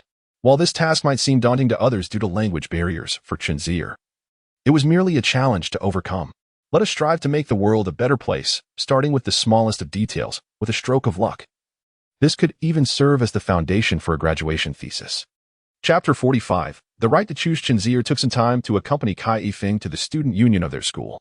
The head of the arts department, surnamed Feng, was named Fengya, a boisterous girl from the northeast. She was quite attractive, yet her demeanor marred her overall beauty. Kai Yifeng, known for his casual and carefree demeanor, did not fully convince Fengya of Chen Zier's piano proficiency, which was at a level of grade 10. Thus, she insisted on witnessing his talent firsthand. Although the arts department lacked a quality piano, they were fortunate to have an electronic keyboard that sufficed. On the spot, Chen Zier performed The Wedding in the Dream, a piece he had practiced for nearly 6 months, executing it flawlessly. Perhaps he had not infused it with deep emotion, rendering it somewhat dry for those well-versed in music. However, the audience, consisting mainly of novices with only a cursory understanding of musical instruments, felt as if the piece was being brought to life before them. How impressive! Seated at the electronic keyboard, he maintained an upright posture, his fingers dancing gracefully across the pristine keys, producing a melodious flow. Just the initial segment left everyone in awe. Fengya turned to Kai Yifeng and exclaimed, "Your roommate is quite remarkable. Why did you not tell me about such a talented individual sooner?" Consequently, Chen Zier's admission into the student union was all but assured. However, as the semester had just commenced, major events would have to wait until recruitment concluded. So the two departed shortly thereafter. On the weekend, Chen Zier and Shui Bohua played a game of football. Afterward, they headed to the bathhouse together. On their way, Shui Bohua inquired, "How does one pursue a girl?" This man seemed perpetually oblivious to the nuances of subtle expression. Chen Zier's curiosity was piqued. "Who are you trying to pursue?" "A freshman, a junior sister. I find her rather intriguing," Shui Bohua replied, maintaining a calm demeanor without a hint of embarrassment. Goodness, Chen Zier thought, is it autumn or spring? The atmosphere is saturated with hormones. If Shui Bohua were to find a partner, Chen Zier, as a single man, would feel even more desolate. "Are you listening?" Shui Bohua pressed. Chen Zier pondered for a moment. This question is somewhat difficult to answer. Those who understand will find it less challenging, while those who are dull-witted may never grasp it. Shui Bohua retorted, "That's a platitude. Every question seems easy to those who comprehend and difficult to those who don't. Share something practical." "I've heard of a method, but I'm unsure of its efficacy," Chen Zier responded. "Just say it plainly. Be bold, meticulous, and thick-skinned." This 7-character mantra is best understood rather than articulated. "What are your thoughts?" Shui Bohua asked. "Could you be more concise?" Chen Zier contemplated and replied, "You could cater to her interests. That should suffice to win her over." Shui Bohua appeared thoughtful, uncertain if he had grasped the essence. While dressing, he noticed Chen Zier's Nokia 8110 and remarked, "This phone seems to be quite trendy. How about I gift you one?" Chen Zier mused to himself. He possesses insight. Certainly, the price reflects sincerity. However, one must ensure successful delivery. For rejection would bring about an awkward situation. Shui Bohua pondered for a moment and concluded that rejection was unlikely. After all, who wouldn't he desire such a phone nowadays? He turned to Chen Zier and said, "Why not gift me one? This gadget is excessively priced." Chen Zier responded, "Why? You are quite affluent, aren't you? Your net worth must be over 10 million, yet you frown at an 8,000 yuan phone?" Shui Bohua replied nonchalantly, "Are you suggesting I use the phone you gifted me to pursue a girl?" When asked, should I claim I bought it myself, or that you did? Chen Zier found Shui Bohua's naivety when it came to women rather endearing. Upon reflection, Shui Bohua sensed there might be an issue, yet having recently invested 48,000 in a pudding venture, he was not in a position to spend freely and could not conceive of alternative solutions. He thus inquired, "When will the pudding yield dividends?" "I have merely invested thus far without seeing any returns." Chen Zier replied, "Do not dwell on that. The pudding business is expanding rapidly, and cash flow is tight. Seeking a share now would be tantamount to demanding Sun Hong's life. It seems I truly must seek a part-time position at the pudding venture." "I've been hesitating over this decision for a while," Shui Bohua admitted. "You plan to work at the pudding venture?" Chen Zier exclaimed in surprise. Is the young master eager to experience the trials of life? Shui Bohua contemplated and gradually resolved, "Indeed, I ought to do so. If I wish to pursue a business career, I must start from the basics and understand the industry. It would be wise to relinquish any notions of status.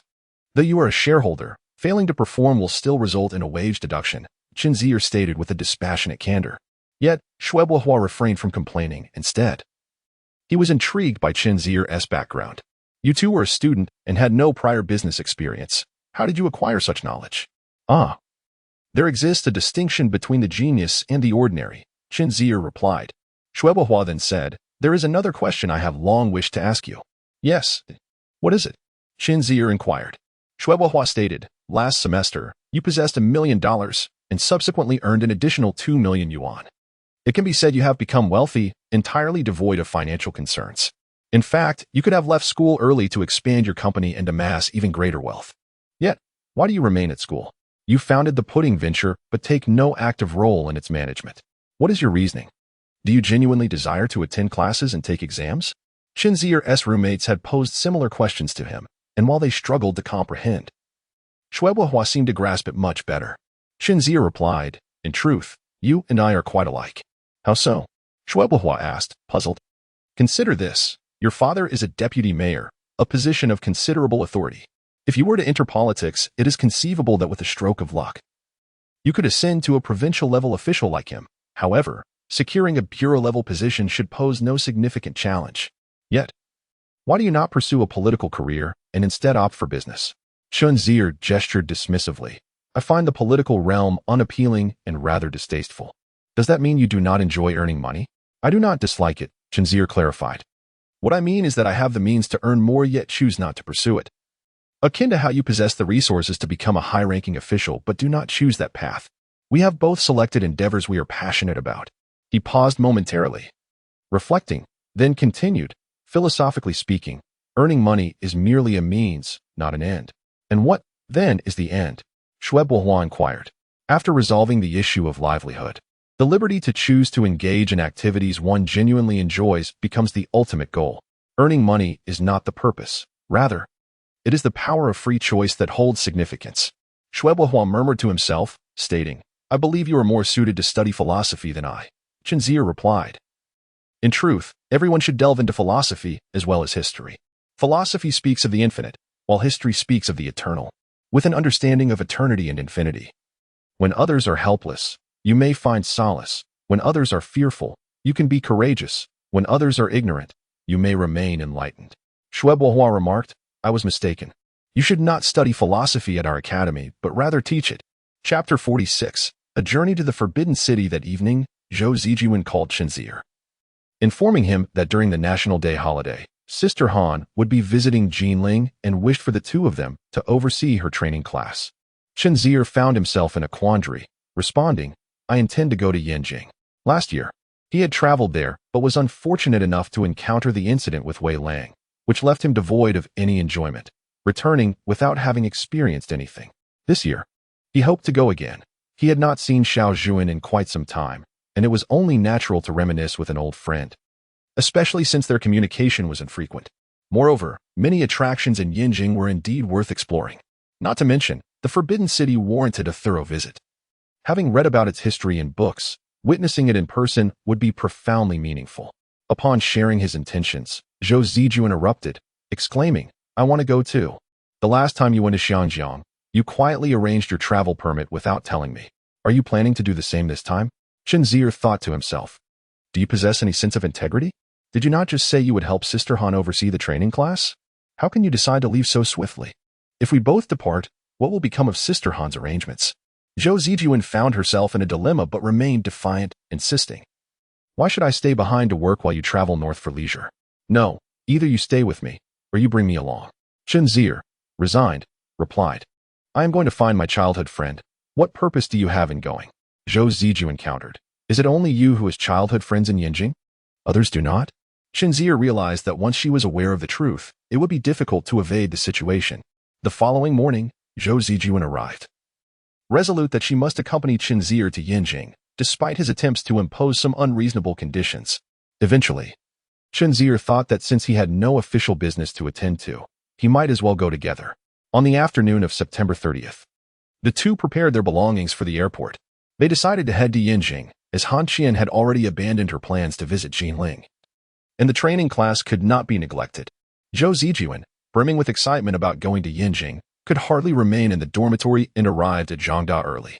She wore her most beautiful clothes, showcasing her long and slender legs. She said to Chen Zier, This is my first time flying, and I feel a bit scared.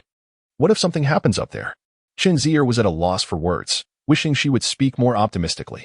However, Zhou Zijian paid no heed to his seriousness and laughed joyfully. Chen Zier reassured, Rest assured, the probability of an airplane accident is significantly lower than that of a train, and by a great margin.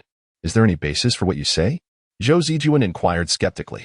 She referred to the tragic event 3 days prior, when a flight in Indonesia crashed, claiming 234 lives, a matter widely reported in the newspapers.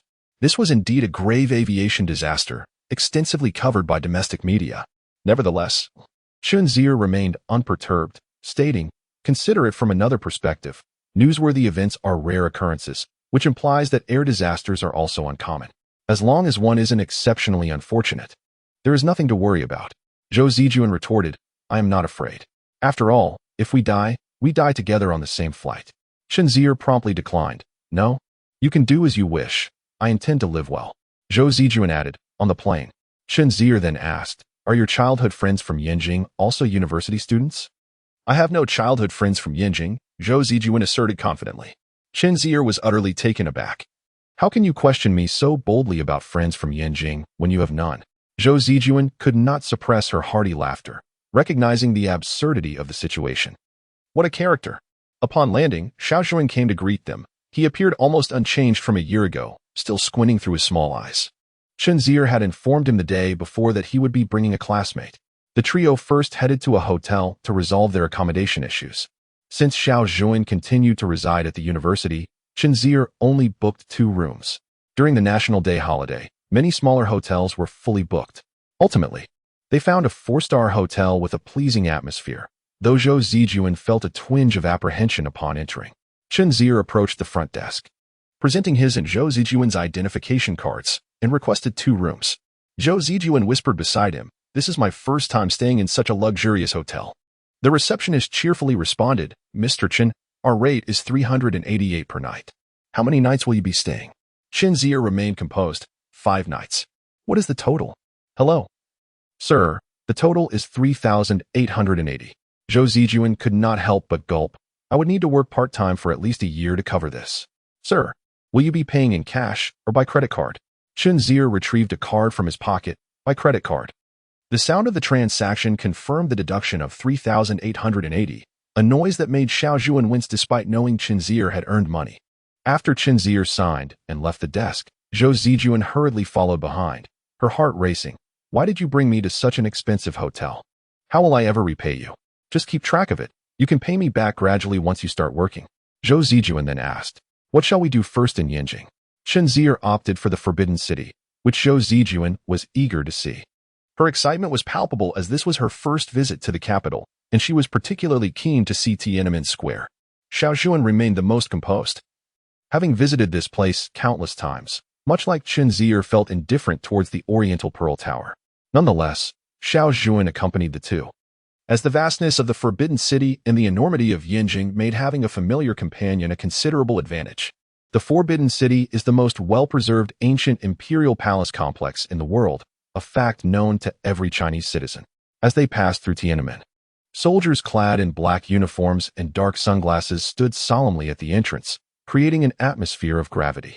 Zhou Zijuan felt somewhat intimidated by the imposing presence of the People's Liberation Army, as the multitude of black-clad figures made her feel as if she had entered the territory of a criminal underworld, instilling a sense of fear within her. Chen Zier, amused by her peculiar analogy, remarked, "What do you mean by criminal underworld? These are the honorable soldiers of the people. Fear not. Our party has stated its commitment to serve the people, and you are among them. They are here to protect you." Xiao Zhuan urged them to hurry along, as they would likely face long queues for tickets during the National Day holiday. He proved prophetic, as Chen Zier and her companions waited at least 40 minutes, merely gazing at the entrance without being allowed in. At 9 o'clock in the morning, the three officially commenced their visit, ticket in hand. Beyond the entrance lay the Meridian Gate. Zhou Zijuan found the name somewhat familiar. Chen Zier explained, "In fact, the main entrance of the Forbidden City is not Tiananmen, but rather the Meridian Gate. It is frequently referenced in dramas, with lines like, 'Come, bring forth the emperor for execution.' This is the very place where countless lives have been lost over the centuries within the walls of this ancient palace. So standing here feels akin to being on hallowed ground."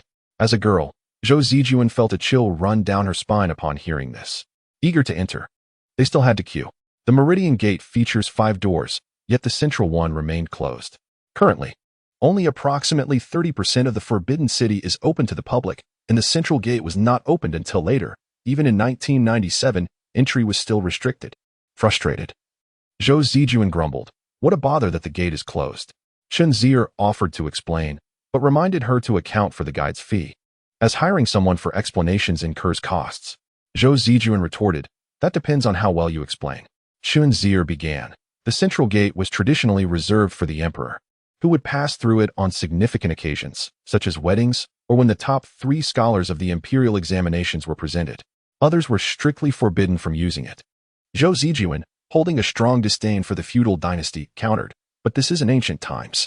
Who knows? Perhaps it will be opened in a few years." Chen Zier continued, "The side gates are for civil and military officials, as well as royal family members. In fact, there are 2 additional doors for the remaining populace." Zhou Zijuan, skeptical, questioned, "2 more doors? Where are they?" Xiao Zhuan confirmed their existence, but noted that they could only be seen from inside. "Really?" Zhou Zijuan asked, still doubtful. Turning to Chen Zier, "Didn't you say it was your first visit as well? How do you know?" Chen Zier replied, "Though I have never been here, I know that the Meridian Gate exemplifies the typical architectural style of 3 main doors and 5 hidden ones. From the front, you see 3 doors, but inside, you will find 5.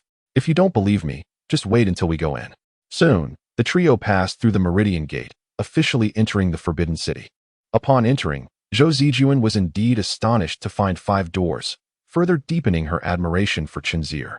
Upon passing through the Meridian Gate and crossing the inner Golden Water River, the vista suddenly expands, revealing a grand square adorned with a magnificent palace-like entrance, the Gate of Supreme Harmony.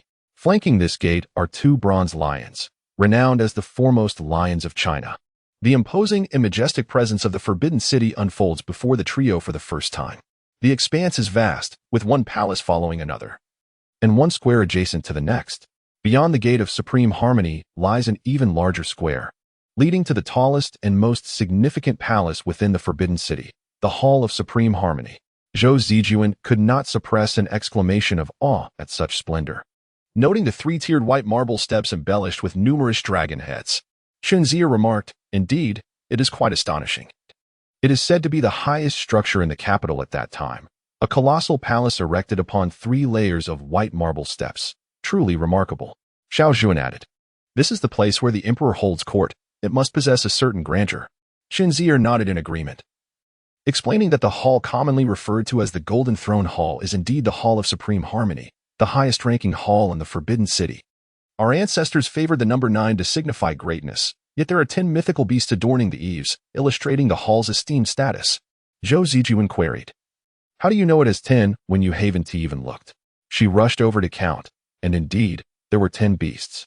She turned to see Chen Zier approaching with an air of tranquility, her heart fluttering with curiosity. How does he know everything? Chen Zier, intrigued by the appearance of the dragon throne, hastened to catch a glimpse. The interior of the Hall of Supreme Harmony is adorned with dense dugong brackets beneath the eaves, while the beams and rafters are embellished with the highest-ranking decorative paintings. The upper sections of the doors and windows feature diamond patterns, while the lower parts showcase reliefs of clouds and dragons, with gilded bronze leaves inscribed with dragon motifs at the joints. Chen Zier, possessing keen eyesight, could discern much, even in the dim light. Zhou Zijuan, however, felt discomfort. It was too dark to see the dragon throne clearly. Xiao Zhuan explained, "This is unavoidable. Excessive light can damage artifacts, so it must remain dim. Today is relatively good, as the sunlight is not too harsh. In fact, the brighter it is outside, the darker it becomes inside. Today's visibility is quite favorable." Chen Zier gazed at the dragon-patterned throne above, imagining how exalted the person seated there must have been in a bygone era. After all, if one could traverse time, why not become an emperor in ancient times and relish the experience? The trio departed the Hall of Supreme Harmony and continued onward. It became evident that the subsequent palaces were smaller than the Hall of Supreme Harmony. Ahead were the halls of Central Harmony and Preserving Harmony. To this point, the so-called Front Palace is comprised of these 3 great halls. Chen Zier then elaborated on the functions of these 2 palaces for Zhou Zijuan. As they proceeded further inward, they came upon the Palace of Heavenly Purity. Zhou Zijuan recognized the name from a television series. Chen Zier explained that the Palace of Heavenly Purity served as the sleeping quarters for Emperors Xuanji and Kangxi. However, during the reign of Yongzheng, he relocated to the Palace of Tranquil Longevity, and subsequent emperors resided there instead of the Palace of Heavenly Purity. Beyond this point lies a frequently mentioned area, the Imperial Harem. The inner palace is not as spacious and grand as the outer palace. It lacks the vast squares and is instead composed of interconnected small palaces. Chen Zier also glimpsed the Shuxiu Palace, the residence of Empress Dowager Cixi, where she gave birth to Emperor Tongji. There is also the Kuan-Ning Palace, which served as the queen's sleeping quarters during the Ming Dynasty. The Forbidden City is replete with numerous sites, including the Zhenfei Well, whose name Chen Zier elucidated to Zhou Zijuan, as well as the Imperial Garden located at the rear. Zhou Zijuan expressed her fondness for this place, stating, "I have always seen glimpses of the Imperial Garden on television. Today, I have come to witness it myself." The garden is adorned with lush flora and artificial rock formations, presenting a pleasant scenery, albeit not as expansive as one might expect. Perhaps some sections were not open to the public. Ultimately, Chen Zier found it perplexing how the palace maids and the emperor could chance upon each other within the confines of the garden. The Forbidden City is vast, and the trio continued their exploration until 4 in the afternoon, with Zhou Zijuan exclaiming her delight and Chen Zier also feeling quite satisfied. As Yanjing has served as the capital for 5 or 6 centuries, its attractions extend far beyond just the Forbidden City. In the following days, Chen Zier and Zhou Zijuan visited the Summer Palace, marveling at its beauty, as well as the old Summer Palace, situated adjacent to Shaojuan School. Their itinerary also included visits to the Princess Tomb, the Badaling Great Wall, the Chairman Mao Memorial Hall, and ultimately the Ming Tombs. On the afternoon of October 6th, Chen Zier set off to return to Zhonghai, at which point Zhou Zijuan was utterly exhausted. Traveling can indeed be quite taxing, a sentiment she had surely come to appreciate. Chapter 47. The most terrifying poverty is responsibility. On the evening of the 6th, Chen Zier returned to school with his luggage, parting ways with Zhou Zijuan at the school gate as she headed home. Upon entering the school gate and walking along Guanghua Avenue, Chen Zier spotted a familiar face, Sheng Qianyu, who was conversing with an elderly woman, presumably her mother. The two stood beneath a street lamp on Guanghua Avenue, engaged in conversation. Chen Zier thought it only polite to approach and greet them. As he neared, Sheng Qianyu noticed him, startled and momentarily taken aback, appearing as if she wished to retreat. Her expression tinged with alarm. Chen Zier, intrigued, continued forward, greeting her. What a coincidence. What brings you here? He then addressed the older woman. Hello, auntie. Upon closer inspection, Chen Zier discerned that the woman appeared quite aged. Her bangs were interspersed with strands of white hair, her face deeply wrinkled, and her skin dry and somewhat darkened. She bore little resemblance to Sheng Qianyu. The aunt greeted him warmly, smiling as she recognized Chen Zier's association with her daughter. You must be a classmate of Qianyu. Hello. I am Qianyu's mother. Indeed, it was true. Chen Zier politely replied. Hello, auntie. My surname is Chen. I am Chen Zier. Sheng Qianyu pursed her thin lips, her eyes fixed intently on Chen Zier, seemingly scrutinizing every detail of his face. Sheng's mother inquired, Has Qianyu caused you any trouble at school? To which Chen Zier responded with a chuckle, Not at all, auntie. We discuss matters as classmates. Your daughter is exceptionally bright and has been a tremendous help in my studies. Otherwise, I would surely be at risk of failing. This pleased Sheng's mother immensely. However, Sheng Qianyu remained silent, gradually feeling a sense of awkwardness. It seemed that the mother and daughter had something to discuss, and perhaps he was intruding. With this thought, he said, Auntie, you two carry on. I shall take my leave. Unexpectedly, Sheng's mother insisted on him staying, saying, We have finished our discussion. You should join us. She also reminded Sheng Qianyu to get along well with his classmates. Only then did Sheng Qianyu speak. Mom, please take care. Sheng's mother smiled reassuringly and turned to leave. Her slightly stooped figure bathed in the glow of the evening sunset, emanating an indescribable aura. Sheng Qianyu ignored Chen Zier, lowering his head as he walked ahead. Chen Zier, puzzled, called out, Hey, what is wrong with you? Frustrated, he shouted, Hey, your mother just said you should get along well with your classmates.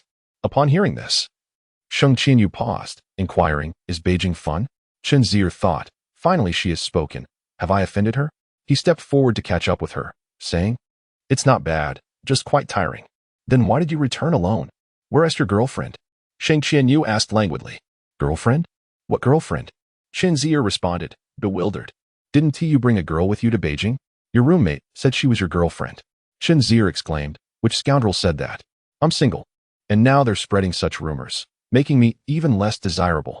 Sheng Qianyu's mood brightened. So she is not your girlfriend? Chen Zier replied, Of course not. Upon receiving this answer, she lowered her head, subtly stifling a smile. However, recalling Chen Zier's meeting with her mother, her expression turned serious again, after a few words. She made an excuse to leave. Observing her demeanor, Chen Zier couldn't help but furrow his brow. He had often pondered why Sheng Qianyu seemed so timid and insecure.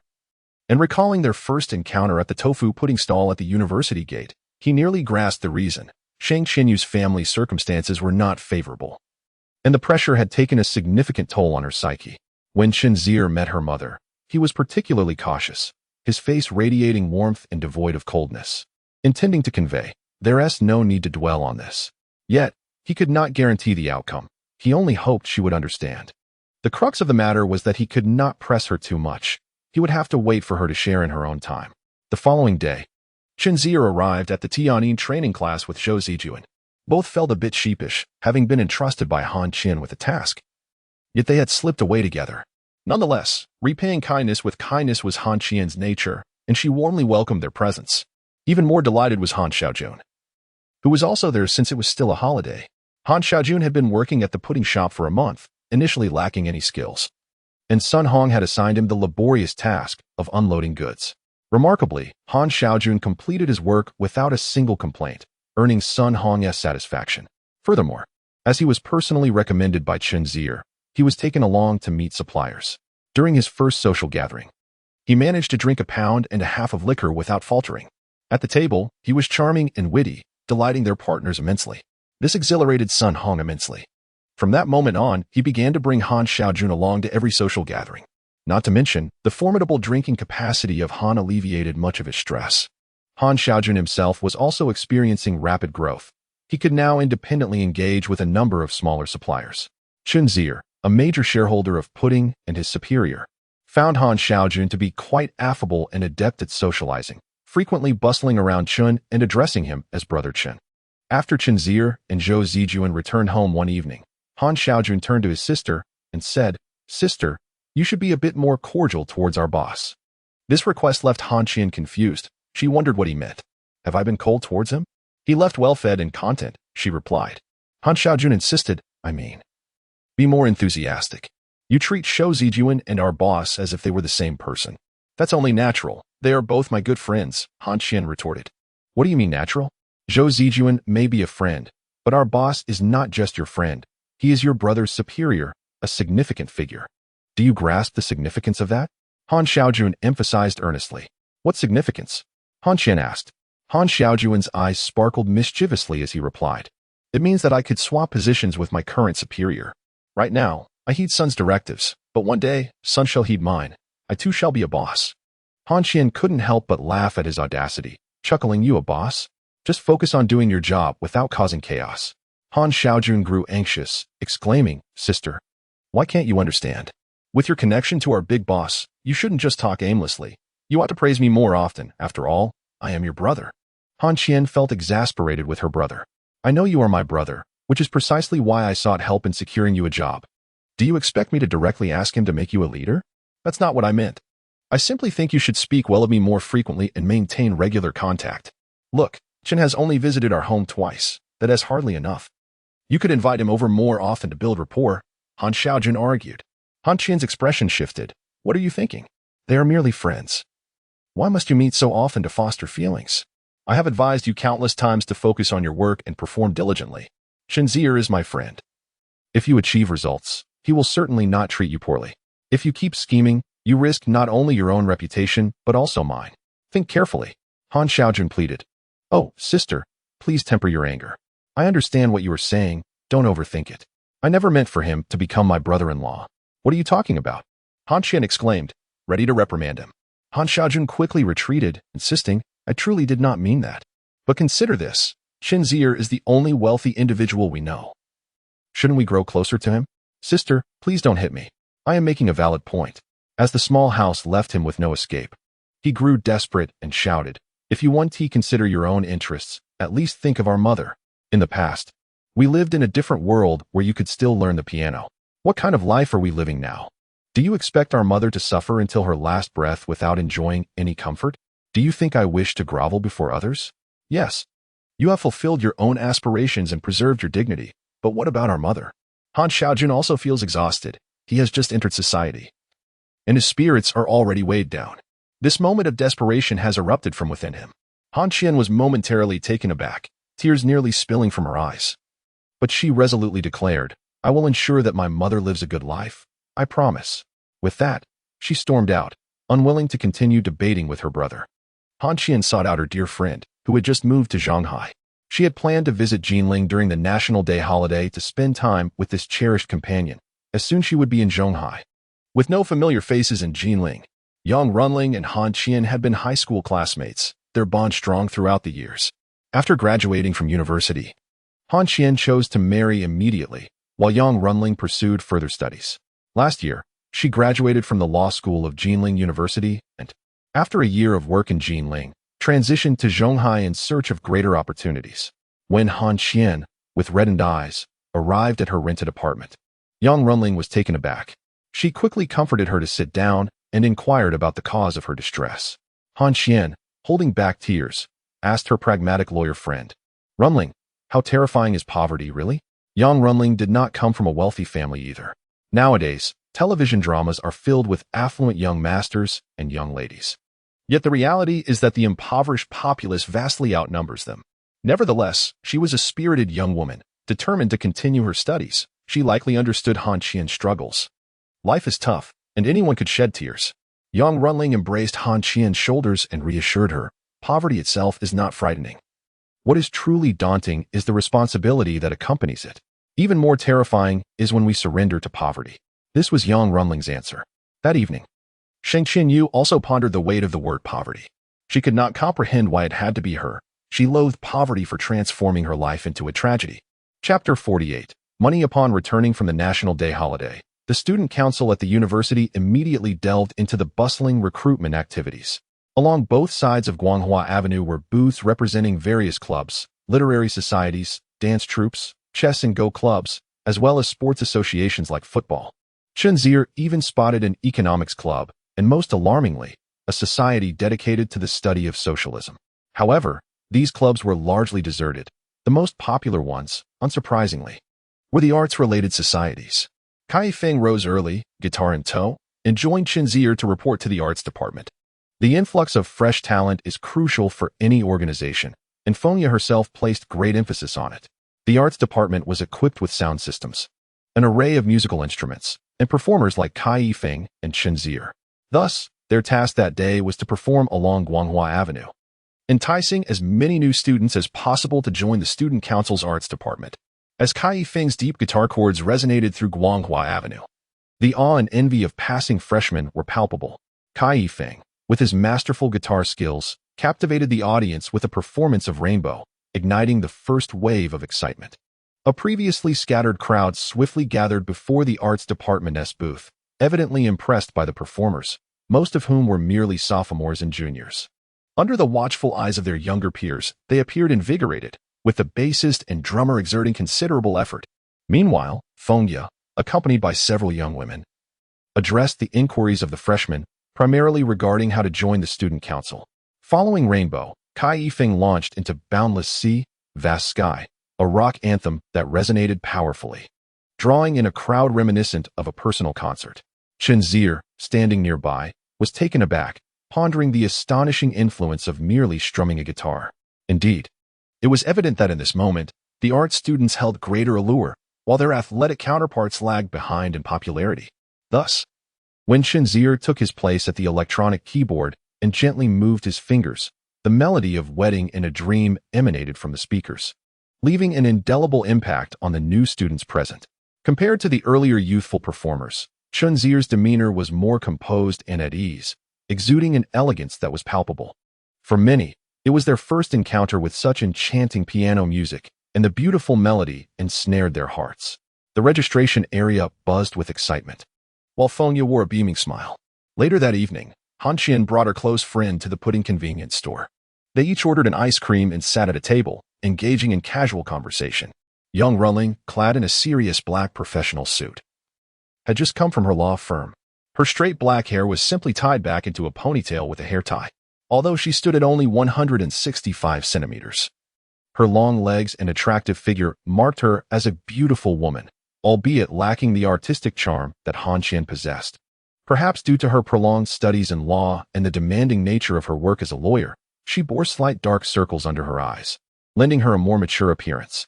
Han Qian was still feeling down after an argument with Han Xiaojun the previous day.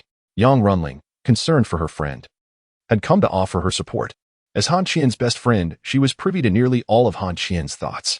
Young Runling scanned the pudding convenience store and remarked, "So this is where Han Xiaojun works?"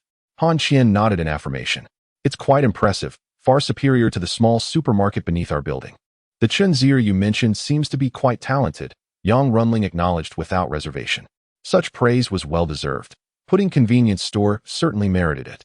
She continued, "Actually, I have a good idea of what Xiaojun has told you, as he has shared it with me as well." Han Qian's anger flared anew at this revelation. "That scoundrel. Does he expect you to persuade me? It seems he has become obsessed, thinking only of making money." Young Runling chuckled lightly, responding, "What is wrong with that?" Han Qian was taken aback by her best friend's unexpected question. Young Runling elaborated, "In our current society, wealth equates to power, just like us lawyers. People perceive us as warriors fighting for justice. However, Do you realize that the truly affluent lawyers are not those who uphold the law, but rather those who challenge it? Whether the law effectively protects those it ought to is of little concern to them. What they focus on are the loopholes within the legal framework that allow them to secure victories in court and subsequently earn commissions from their clients.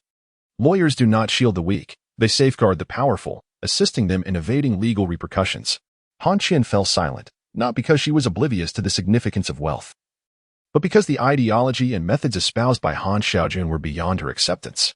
A gentleman cherishes wealth, yet acquires it through righteous means. Han Qian remained steadfast in her values. Young Runling, too, did not wish to engage in further debate with her close friend, understanding that neither would sway the other. Thus, she shifted the conversation to gossip, inquiring, "So, your brother mentioned that this boss is quite close to you. Do tell me, as a young affluent man, haven't you felt even a hint of attraction?" Han Qian rolled her eyes at her. "Aren't you ashamed? I am 28 years old, and he? Just 20. A college student yet to graduate. And me? A widow approaching my 30s. Am I out of my mind to feel attracted?" Young Runling squinted as she analyzed. "So, it is not that you dislike or look down upon him as a person, but rather that the age difference, coupled with your previous marriage, creates an external barrier that prevents you from contemplating it. Yet, refraining from thought does not equate to a lack of desire. Honestly ask yourself, setting aside courage, do you truly wish to?" Unable to tolerate her overly rational analysis, Han Qian retorted, "How has my brother managed to sway you? Are you also considering compromising for mere financial gain?" In the presence of her closest friend, Young Runling did not hold back, stating, "Regardless of how little you value wealth, in the course of social interactions, if that person is affluent, it will undoubtedly foster a favorable impression of them." Han Qian continued to roll her eyes. Realizing she had erred in engaging in a rhetorical battle with someone of Young Runling's eloquence. "When can you introduce me to this young affluent man?" Young Runling boldly stated. Taken aback, Han Qian instinctively asked, "What do you intend to do? Why are you so flustered?" "I am not after him. I have someone pursuing me." Han Qian chose to concede, no longer wishing to debate the notion of rivalry. Young Runling remained curious, pondering how a mere 20-year-old, lacking familial support and noble connections, could amass a fortune of millions. "Do you not find that remarkable?" Han Qian replied, "He merely benefited from last year's stock market boom. He caught the wave of the 1996 bull market." Young Runling shook her head. "But why did I not catch it? Were you? Who did? How is it that it was precisely him who succeeded? And look at this pudding convenience store. Can you genuinely claim it was all mere luck? Oh. If he possesses the capability to earn money, what concern is it of ours?" Young Runling paused for a moment before saying, Qian, you should try to understand Xiaojun. It is entirely natural for a man to aspire to stand out, yet you know all too well that in our society, one cannot advance without wealth. What options does a child who has just graduated high school have? What resources does he possess in this unfamiliar city? You are acquainted with his superior and share a reasonably amicable relationship, which serves as his lifeline. She empathized and sighed, stating that he is nearly drowning in this ravenous society. Were there even a single straw to grasp, he would not let it slip away. Han Qian felt a pang of sympathy for her brother, as the phrase to stand out sounds simple, yet in practice, it is as arduous as a life-or-death struggle. Life's hardships and the overwhelming pressure render everyone breathless, and even more terrifying is the fact that most individuals cannot see a glimmer of hope. However, Han Xiaojun is luckier than many, for he has glimpsed hope. This Chen Zier, whose origins are shrouded in mystery, is a beacon of light in their dark world, which is why Han Xiaojun desperately strives to seize this illumination. Han Qian comprehended all of this. Yet she could not accept that Han Xiaojun wanted her to cultivate a closer relationship with Chen Zier. This notion was one she could not endorse under any circumstances. She proclaimed, "No matter how great the pressure, he cannot expect me to make such a sacrifice. He is essentially selling his sister to secure a future." Young Runling chuckled. "Sacrifice? Do you truly believe Xiaojun's intentions are to sacrifice you?" Han Qian retorted. "Is it not?" "Certainly not. While Xiaojun may possess a touch of cunning, he harbors genuine affection for you as a sister. He does not wish for your sacrifice. Rather, he hopes you will find a suitable refuge, forget your deceased husband, and embrace life anew." Recalling her late husband only intensified Han Qian's resistance. "I have already begun to live anew." Young Runling ceased to speak, having offered this counsel countless times before. Chapter 49. The Trials of Entrepreneurship Following the Student Council Recruitment. Chen Zier adjusted to his holiday syndrome and commenced his studies, and this was no jest. It was earnest. He needed to devise a means to persuade Professor Wang that the infrastructure development for urban transportation in the country should not solely focus on constructing wider and larger roads. Such an approach squanders substantial funds and ultimately fails to alleviate urban traffic congestion. However, when he genuinely prepared to seek out resources, he encountered a dilemma: where to find them. At this moment, the information available on the internet was scant, and niche journals were even more elusive. He had no choice but to seek assistance from Sheng Qianyu. Recalling that this young lady had previously located foreign literature, although Sheng Qianyu found it peculiar that the typically eclectic Chen Zier had taken an interest in academia, she sincerely assisted him by accompanying him to the city library. They could only hope that the library contained materials relevant to transportation. As Chen Zier's field of study was not as popular as her own in computer science and was considered relatively obscure, fortunately, Chen Zier was generally quite fortunate. Within the largest library in Zhonghai City, he discovered the resources he required and immersed himself in them. In the interim, Kai Feng approached him to inform him of an upcoming choral competition featuring patriotic songs, urging Chen Zier to participate. This event held no allure for Chen Zier. He was not unpatriotic, merely disinterested in such a format. Thus, Kai Feng faced a firm rejection. As Chen Zier stated, either dismiss me or refrain from compelling my participation. How could Fonya possibly dismiss him? However, Chen Zier's refusal to abide by the collective decision led to his criticism, though he remained indifferent to it. What troubled him more was the predicament at the pudding convenience store. Recently, Sun Hong had begun to voice his grievances, as the store's workforce exceeded 30. With more than 10 branches, and the inventory boasted hundreds of items, each requiring meticulous sales records. The most perplexing aspect was the financial reports provided by the accountant, which he found difficult to comprehend. All of this was weighing heavily on Sun Hong, compelling him to acknowledge it was time to learn. Regrettably, he chose not to heed this call, reverting instead to his familiar mindset. When issues arise, consult a higher authority. Chen Zier had already received several phone calls and wondered if something had gone awry at pudding recently. After an afternoon of contemplation, Chen Zier visited the temporary headquarters of Pudding Convenience Store, a location Sun Hong had selected himself. Since the addition of an accountant and some administrative staff, he had sought a workspace.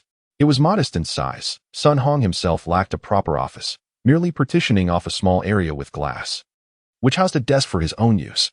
Here, there were around 8 or 9 staff members, most of whom had never met Chen Zier, and upon his arrival, he found Sun Hong absent.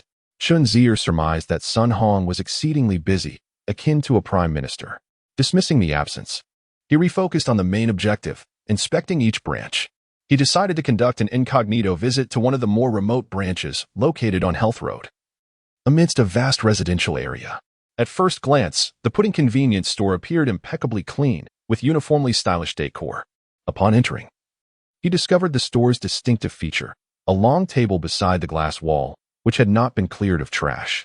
Observing the staff, one was occupied at the register, while another appeared to be daydreaming. Chen Zier took it upon himself to tidy up the remnants of a customer's meal, then retrieved a cloth to wipe the table clean. This detail displeased him greatly. In many respects, he was a perfectionist, for pudding represented his earnest efforts, and he could not tolerate imperfection. He silently noted the demeanor of the daydreaming employee before departing quietly. Chen Zier's attitude shifted to one of seriousness. Although pudding's slogans were loud and its principles well-designed, the implementation seemed lacking. Furthermore, he had not met each of the newly hired staff members, prompting him to assess whether this group was diligently fulfilling their roles. Subsequently, he posed the same question at each store: where can I purchase instant noodles? The results were disheartening. Only one employee warmly and courteously guided him. 3 others vaguely indicated directions with mumbled responses, and 2 employees merely gestured dismissively, offering no words or expressions at all. This behavior incensed Chen Zier. What was the meaning of this?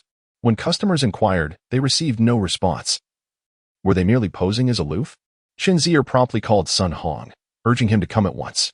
He harbored frustration, yet he refrained from expressing it in Sun Hong's office, a space so confined that everyone was watching, which would undoubtedly undermine his authority, making Sun's position increasingly difficult. Chen Zier awaited him at the convenience store near the university's main gate. Sun Hong arrived promptly, and even over the phone, he sensed something amiss in Chen Zier's tone. Upon arrival, after hearing about Chen's observations at various convenience stores that afternoon, he instantly felt a sense of unarticulated anguish. After outlining the situation, Chen Zier bluntly inquired. Have you dismissed anyone yet? Sun Hong shook his head, stating that he hadn't seen anyone commit a significant error, thus he had not considered firing anyone. Rewards and punishments are the essence of proper governance. You must dismiss those 2 employees I mentioned. If they cannot even answer a question, what purpose do they serve? You need to set an example, making it clear to others that they could indeed be dismissed, instilling a sense of urgency. Sun Hong nodded, already envisioning the reluctance of those 2 young women. Chen Zier pressed further. What has been the largest team you have managed? Sun Hong replied, I have never managed anyone. Chen Zier was exasperated. Even a novice in management understands that overseeing 3 individuals is a world apart from managing 30. He told Sun Hong, I don't care what methods you employ, you must carve out time to learn how to manage people. You often claim to be busy, yet you seem to juggle everything. Ordering, sales, renovations, recruitment. Can you truly handle all of that? Sun Hong felt a twinge of shame, recognizing his recent performance had been lacking. Chen Zier continued his critique, genuinely frustrated this time. And what about your complaints about the accountant's financial reports? Old son, you need to cultivate a desire to learn. If you don't understand, seek to learn how to comprehend it. Are you expecting me to find someone else who understands to replace you? His words were harsh, causing Sun Hong's complexion to pale. He felt discontent towards Chen Zier, but dared not voice it, merely responding, I will find someone to teach me immediately. Chen Zier retorted, why so compliant? Were it not for my reminder, would you have intended to procrastinate? Chen Zier was at a loss for further advice and simply remarked, pudding will continue to expand.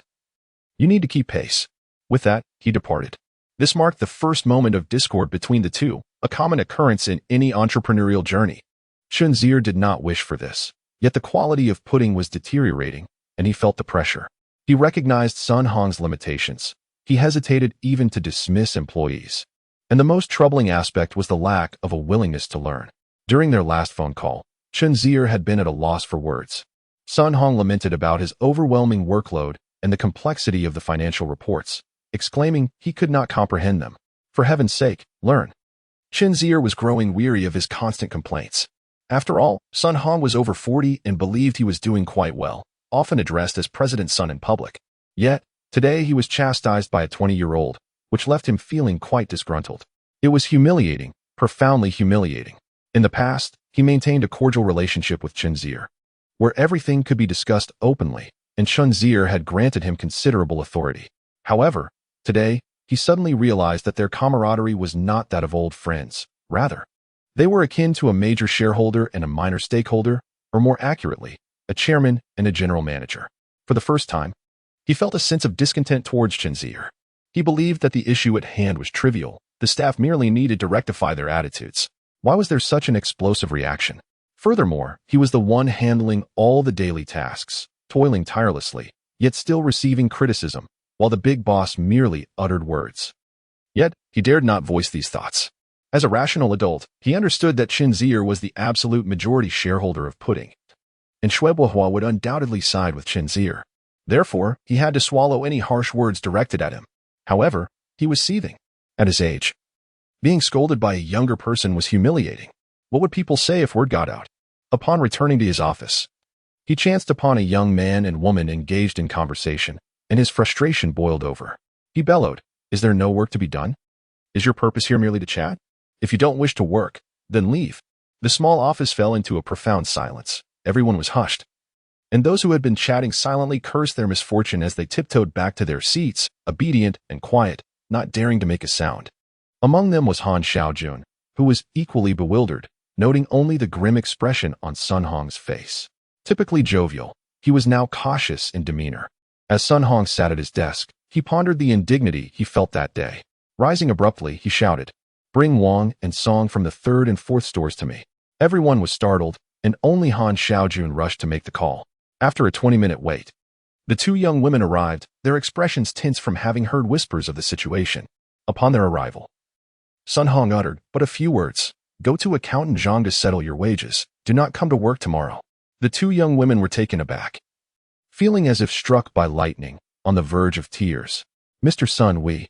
Sun Hong's countenance remained unchanged. Do you not understand? Hurry up. At that moment, no one dared to intercede, and no one knew the cause of his outburst, leaving everyone in a state of trepidation. The 2 young women, shaken, stood there, already wiping away their tears. Sun Hong, feeling increasingly agitated, stormed outside and shouted, "Everyone needs to take this seriously. Otherwise, the next to be dismissed will be you." The initial firing at Pudding was executed with such ferocity that it left all in shock. In the following days, Chen Zier made time to visit various convenience stores. After the dismissal of a few employees, the long-term effects remained uncertain, but the short-term results were promising. The staff at Pudding gradually came to realize that the wrath of the highest boss had been unleashed. Han Xiaojun, with gleaming eyes, encouraged Han Qian to inquire whether there was any conflict between Chen Zier and Sun Hong, but, as expected, his request was met with a firm refusal. Shuebuhua, working part-time at Pudding, heard about the unfolding situation and sought out Chen Zier at school to inquire about the details. What Chen Zier did not anticipate was that this incident would also affect Sheng Qianyu. Given the recent tense atmosphere at Pudding, she recognized the wisdom of avoiding confrontation. Earning a mere 900 yuan per month through her part-time job was no easy feat, and she was quite content with the work environment at Pudding. Cherishing this opportunity, Sheng Qianyu became increasingly cautious. Chen Zier had initially planned to accompany her to the city library, but upon finding her, she declined, stating she had to go to work at Pudding. This series of events made Chen Zier realize that he now held the livelihoods of at least 30 individuals in his hands, which potentially represented 30 families. Every word and action bore consequences he had never considered before. This feeling was entirely new to him. In the past, when he was solitary, his ups and downs only affected himself or his family. Now, however, the stakes were different. This sensation was difficult to articulate. But perhaps it was indeed the case that with greater power comes greater responsibility. As Chen Zier and Sheng Qianyu walked to the school gate, he had to proceed to the city library alone, while Sheng Qianyu insisted on working at Pudding that evening. While waiting at the roadside for the traffic light, with his keen eyesight, Chen Zier caught sight of a familiar figure through the curved glass of the Pudding convenience store. Crossing the street for a closer look, he realized it was Shi Yangqing. What was she doing at Pudding? Chen Zier recalled the invitation he extended to her to manage Pudding, a comment made in a moment of desperation to regain his footing. However, given Sun Hong's recent problematic performance, he felt inclined to take a chance. Nothing was impossible. And perhaps this remarkable professional manager, Shi Yangqing, would agree to join him. Thus, he abandoned his plans for the library and decided to meet this formidable woman. Sheng Qianyu, puzzled, asked, "Aren't you going?" "I've encountered an acquaintance," Chen Zier replied, glancing back at Pudding. Following his gaze, Sheng Qianyu spotted an exceptionally elegant woman sipping a drink, her right hand propping up her chin as she gazed thoughtfully through the glass. Her long legs were gracefully crossed beneath the table, exuding the poise of a refined lady. A shadow crossed her face as she remarked, "What a woman of such grace." As they approached, Shi Yangqing noticed Chen Zier and composed herself, retracting her hand. Observing that her drink was nearly finished, Chen Zier casually retrieved 2 more bottles. Sitting down, he remarked, "From your expression earlier, it seems you were enjoying your time at Pudding." Shi Yangqing, with a calm demeanor, stirred her beverage with a straw and replied, "I quite admire the design of the curved glass. Sitting here allows me to see Zhangda." She lifted her gaze to Chen Zier and added, "I've been here numerous times. Yet tonight is the first I see you, Mr. Chen. Do you seldom come to oversee your establishment?" Chen Zier answered, "Everything operates smoothly and systematically. My presence here makes little difference." Shi Yangqing smiled slightly and inquired, "Whatever department you belong to, that is the class you should attend?" Chen Zier appeared taken aback, as if he were aware of the recent management challenges facing Pudding.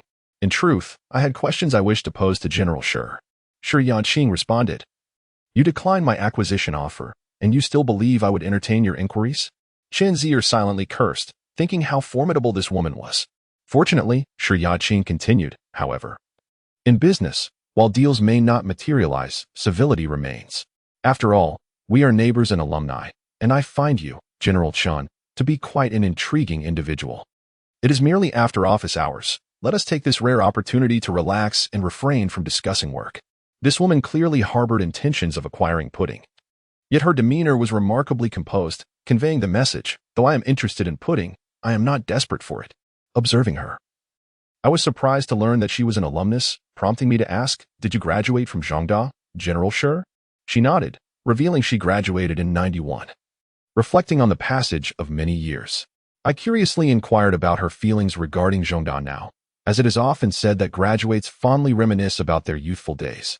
Shi Yangqing could not suppress a light laugh, stating, "Indeed, There were many amusing moments and fascinating individuals during that time. Hence, General Chen, you should cherish your experiences. I asked, do you feel any regrets, General Shi? She replied, of course, who does not? Upon reflection, one of my roommates aptly pointed out that I was somewhat of an outsider. Despite years of study, I hardly made friends. Later, when I sought companionship, I found that those around me were merely colleagues from work. I remarked, most people perceive that the remarkable are often solitary. Yet it is frequently because the remarkable do not find peers among the crowd. Shi Yangqing's eyes brightened, appreciating my eloquence. She recalled my earlier statement. Yesterday, some doubted me. Today, some still do, and undoubtedly, tomorrow, others will as well. I fear not the skepticism of others, for I remain unwaveringly myself. Such a declaration indeed held profound strength. I self-deprecatingly remarked, it is merely a matter of verbal dexterity. There is nothing praiseworthy about it. Shi Yangqing recollected the stunning young woman who had entered with me and then looked back at me. Successful, intelligent, gentle, and wise. A playful thought crossed her mind. And she teased, General Chen must possess remarkable romantic prospects. I was bewildered. Why the sudden topic? Shi Yangqing replied casually, away with words, though seemingly trivial. Wields a power over young women that you, as a man, cannot fully comprehend. I may not know about other ladies, but I am confident that the young woman accompanying you holds an affection for you. Sheng Qianyu? I shook my head. That is impossible. Yet Shi Yangqing appeared assured. Young men appraise women through their eyes, while young women discern men through their ears. In the mere 5 minutes we have conversed, I have noticed her glance your way no less than 10 times. Thus I am nearly certain her ears have been captivated by you. I pondered deeply yet remained unconvinced. I have never sensed any affection from her as you describe, nor do I believe such a beautiful woman would be attracted to someone like me. Shi Yangqing chuckled. Someone like you? Why should Mr. Chen belittle himself? You achieved success at a young age, exuding warmth and charm. Had I been that young girl, I would have admired you as well. Yet, Sheng Qianyu remains oblivious to the fact that Chen Zier is the proprietor of pudding and is unaware of his remarkable accomplishments. Furthermore, during their interactions, Sheng Qianyu has never revealed any emotional vulnerability, seeing that he still harbored doubts. Shi Yangqing did not press the matter further and shifted the conversation to another topic. This weekend, I have been invited to give a speech at Zhongda. Oh, impressive! Chen Zier exclaimed with admiration. While you claim my youth is marked by success, I believe it is you who is truly flourishing. Shi Yangqing responded.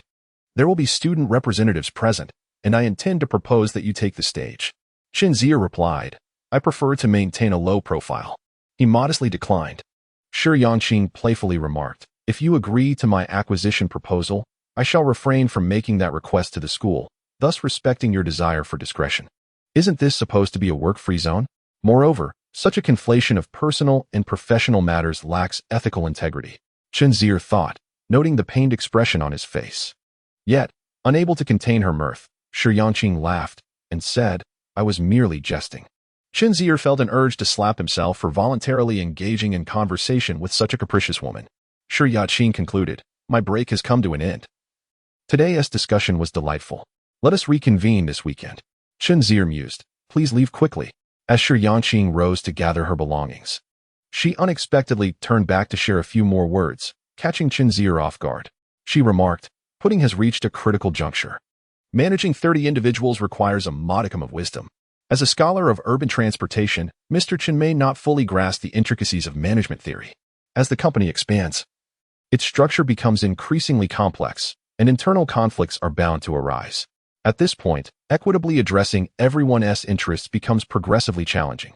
The distinction between diligent workers and those merely going through the motions will start to emerge, and thus, even the finest business philosophies may begin to lose their efficacy. Chen Zier listened thoughtfully, recognizing the truth in her words. It seemed pudding was indeed at such a crossroads. Initially, only a cashier was needed, then an accountant, followed by logistics personnel and relevant administrative staff, with complexity increasing daily. As for internal struggles, there is no doubt they exist. Wherever there are people, there is a web of relationships, a timeless adage. Before exiting, Shi Yangqing stated, the complexity of company structure is merely a minor issue. Gradually learning and exploring will ultimately lead to the establishment of an effective system. The more daunting challenge lies in the intricacies of human nature, which are often unfathomable. Managing people is far more difficult than managing tasks, and Mr. Chen must be mentally prepared. This woman, who initially refused to engage, ultimately offered him sincere counsel. He found her intentions utterly perplexing. Chen Zier, having absorbed her insights, felt the weight of the task ahead. Successfully managing pudding seemed an arduous endeavor. He longed to urge her. Do not merely identify problems, offer some solutions. But Shi Yangqing had already departed. Her brief remarks had imparted considerable wisdom, revealing to him that managing 3 individuals and managing 30 are entirely different realms. However, the specifics of the differences eluded him. Some experiences cannot be grasped solely through language. One must live through them to truly understand. From this day forth, Chen Zier resolved to ponder this matter. While he could seek assistance from Sun Hong, he had no one to turn to, and when challenges arose, he bore the ultimate responsibility. This weight of responsibility morphed into pressure, compelling him to advance. With Shi Yangqing's departure, Chen Zier lost his desire to visit the city library. He too was ready to leave. Yet, as he bid farewell to Sheng Qianyu, her head lowered in shyness, she couldn't help but ask Chen Zier, "Who is that woman?" Observing her concern, Chen Zier suddenly recalled Shi Yangqing's assertion. Could she have been right? Chapter 51. Exceptional Individuals Are Misfits. Part 2. Shi Yangqing was not merely speaking idly. The following day, Chen Zier received a notification from his counselor, Ho Tao. Echoing Shi Yangqing's words precisely, he would represent the students in dialogue with Shi Yangqing during the weekend's lecture. That woman was serious. From that day forward, the school began to fervently promote Shi Yangqing's upcoming speech. When posters of this accomplished and striking alumna were unveiled, the campus erupted in excitement. The atmosphere was starkly different from when Professor Niguolo Pandey was scheduled to visit. Humanity is indeed a hypocritical creature. People chase after wealth over knowledge and admire beauty over the soul, yet they cloak their true sentiments in pretense, as if such dissimulation could elevate their stature. Speaking is simple. Eloquence flows from the lips with ease. However, actions speak louder than words. Most rational individuals focus on deeds rather than rhetoric. The truth is, when Professor Niguolo Pandey was slated to give a lecture, only the computer science department showed any enthusiasm.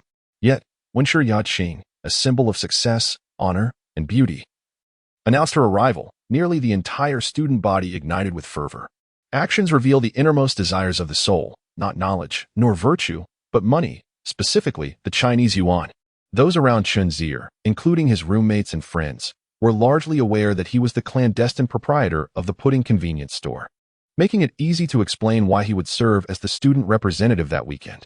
Kai Yifeng and Song Xiaobo were thrilled, while Zhou Zijuan was particularly elated, canceling her weekend job to ensure she could attend the event. However, Sheng Qianyu could not go. The pudding convenience store was undergoing intensive renovations, and as she was receiving full wages, missing classes was acceptable, but absenting herself on the weekend would invoke Sun Hong's ire.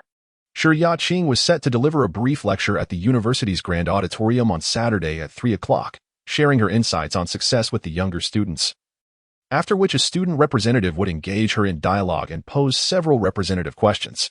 It was said that the dean of the management school personally extended the invitation, as Shi Yangqing had been the dean's most outstanding student during her time at the university. It was at this moment that Chen Zier learned that after graduating, Shi Yangqing had been accepted for postgraduate studies in hotel management at Hong Kong Polytechnic University, yet she ultimately did not pursue a career in any renowned hotel. During her first year of graduate studies, Shi Yangqing garnered the admiration of a senior executive and was subsequently invited to join the workforce. In 1995, she entered mainland China as one of the first staff members stationed there. With her independent, decisive, and intelligent nature, she managed her team with remarkable efficiency, and her circumstances in the mainland flourished. Naturally, her official position grew in stature. Everyone around her praised her intelligence and maturity. Yet few anticipated that she would reach such heights by the age of 28. In fact, she had already been recognized by media in France as one of the most outstanding female executives under the age of 30. The prowess of this remarkable individual was something Chen Zier had personally experienced. Her ascent was undeniably justified. On a Saturday afternoon at 2:40 p.m., Chen Zier was called to join the welcoming committee for this proud alumnus of Zhangda. Shi Yangqing's dedicated vehicle arrived directly at the grand auditorium, and as she stepped out, she radiated an aura of nobility and pride. With a brilliant professional smile, she shook hands with the dean and others, exuding an air of dignity that demanded respect. Following this, she entered the grand hall, which had been filled to capacity an hour prior. Cai Yifeng, Song Xiaobo, Zhou Zijuan, and Tan Wanqi were already seated, eagerly awaiting her arrival. Cui Su was also present, admiring the elite who had achieved success through diligent study. In his dreams, he envisioned himself as one of them. At precisely 3:00 p.m., the host formally introduced Shi Yangqing, dressed in an elegant light green gown, her hair elegantly styled in an updo. Her tall stature conveyed the essence of a mature woman. Her confident smile communicated to everyone present that she was indeed an elite. At this moment, it was not yet Chen Zier's time to take the stage. He sat in the front row, tucked into the corner, barely able to discern Shi Yangqing's expressions. On this day, October 26, 1997, she stood on stage while he remained below. This position was not of his choosing. He had been assigned here. Yet he vowed that soon he would claim the center of that stage. On stage, Shi Yangqing began her address, holding the microphone with confidence. She faced an audience of at least 300 students, her melodious voice captivating their attention from the outset. She commenced with expressions of gratitude towards Dean Zheng, engaging in polite banter, ensuring that everyone in the front row, except for Chen Zier, had received her acknowledgement. Shi Yangqing stated, "Just a few days ago, I was uncertain about what to discuss. My teachers advised me to share my experiences in study and work, but I thought they would surely cover those topics, and they would undoubtedly do so more proficiently than I could. Moreover, my learning methods may not be the best, nor suitable for each of you present. Regarding work, it is challenging to condense complex experiences into simple language in such a brief time. And the hardships I have encountered could easily turn this lecture into a lamentation of my own trials. If my superiors were to hear me, I might find myself facing repercussions." 300 individuals erupted into uproarious laughter, including the college leaders seated below, who wore broad smiles. Shi Yangqing continued, "Just a few days prior, my junior, whom some of you may recognize as a sophomore, confided in me.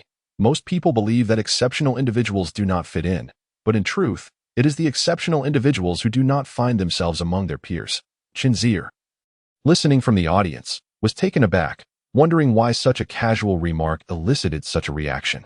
On stage, Shi Yangqing fell into recollection.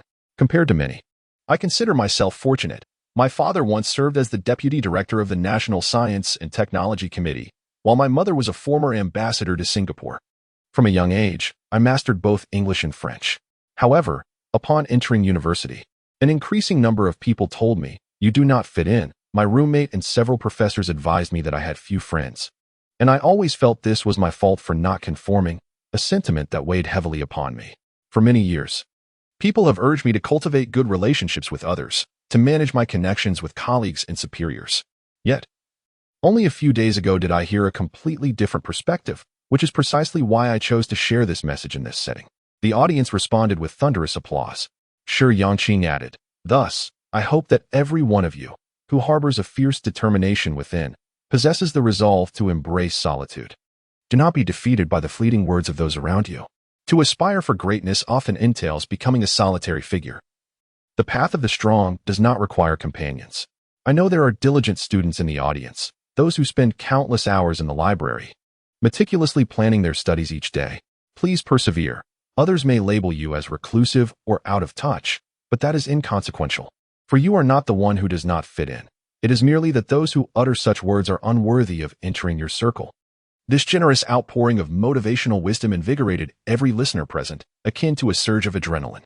Meanwhile, in dormitory 309, Cai Yifeng, Song Xiaobo, and others fixated their gaze on Cui Su, who was equally stirred, realizing that the speech resonated with him personally. Cai Yifeng remarked after a moment, "Second brother, I have never said you do not fit in. That is nonsense." "You have," replied Cui Su. Song Xiaobo chimed in, "I never said that either." Cui Su, dismissing the banter of his two companions, became fully immersed in Shi Yangqing's oratory, feeling compelled to shout, "This is simply brilliant." He listened attentively to the subsequent segments of the speech, anxious not to miss a word, clapping fervently until his palms were sore. In another corner, Zhou Zijuan's expression began to reflect a growing concern. During the summer vacation, she had sensed for the first time that Chen Zier's achievements would soon eclipse her own. Without hesitation, she abandoned her plans for a teaching career and devoted herself to studying accounting, believing she still had time. However, Shi Yangqing's appearance suddenly filled her with anxiety, even despair. Chen Zier was already connected with such remarkable individuals. And what about her? Zhonghai University, alongside the normal university, boasts students destined for greatness.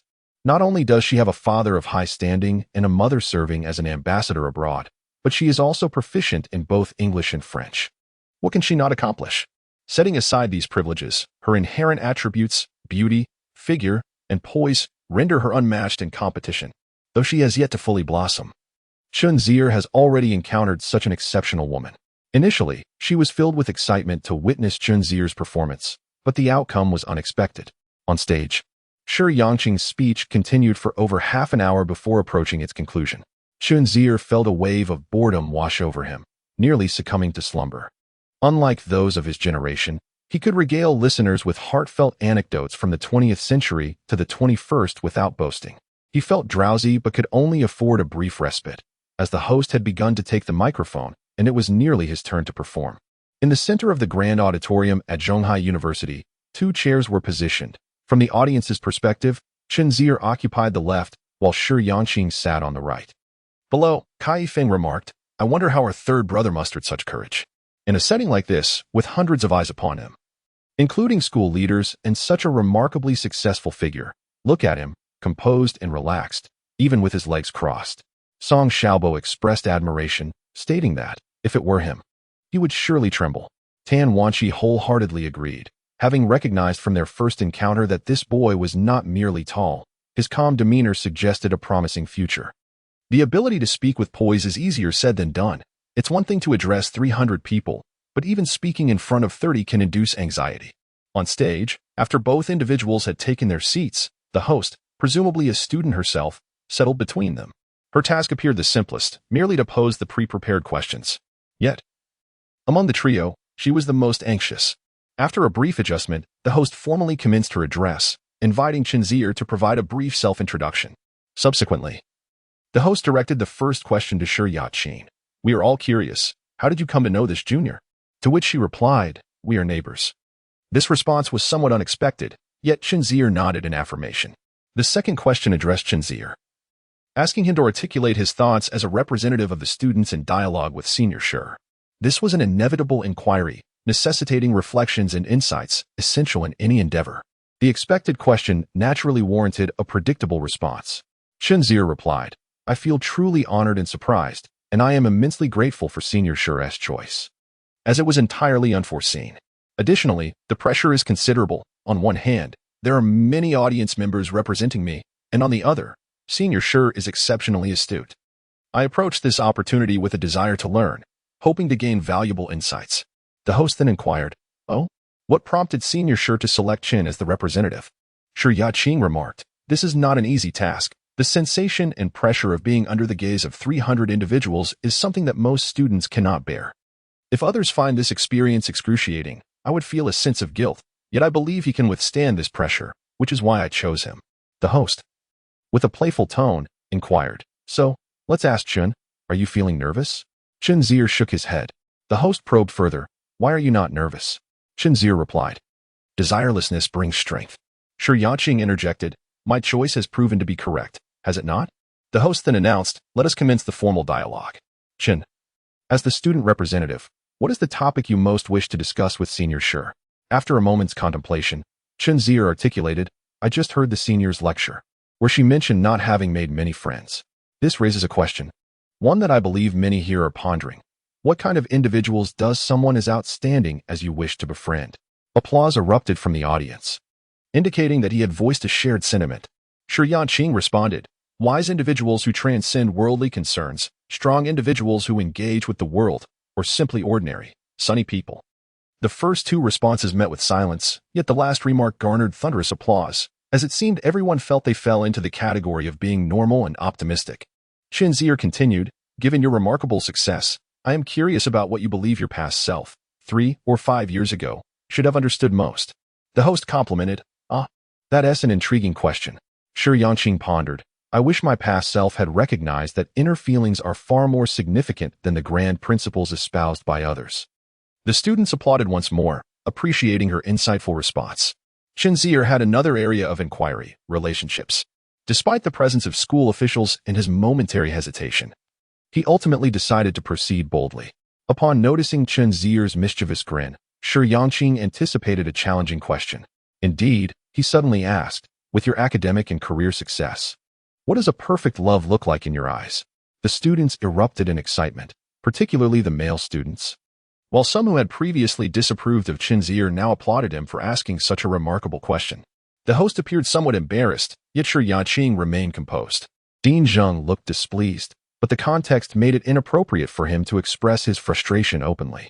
As the noise from the crowd gradually subsided, Shi Yangqing took the microphone and calmly stated, "A love that can embrace imperfection." Chen Zier felt compelled to applaud. Her responses to all three questions were exceptional, especially given the spontaneity of the moment, which was truly admirable. The answer to the third question elicited resounding cheers, and Chen Zier joined in the applause, declaring, "I have finished my questions. Let us give others a chance." The host, aware of the proceedings, approached the edge of the stage to collect written questions from the audience. She swiftly organized her thoughts and inquired, "I noticed several notes posed a similar question. How can one become as successful as our senior? What qualities does she believe are essential for success?" This is a matter of great interest to many. Those who witness success often ask themselves this, as they see that such individuals have achieved their success through a proven method. Hence, everyone wonders if they might tread the same path. The host replied, "We shall soon have Senior Shi provide her insights, but first, let's ask Chen. From your intuition, what do you think is the reason for our senior's success?" Chen Zier responded, "Intelligence." The host pressed further, "Is that all? Anything else?" Chen reflected, "I believe that alone is quite challenging. Most people struggle to achieve even that." When it was Shi Yangqing's turn to respond, she stated, "I never tell others to become like me or emulate any other remarkable person. Everyone should simply strive to be themselves."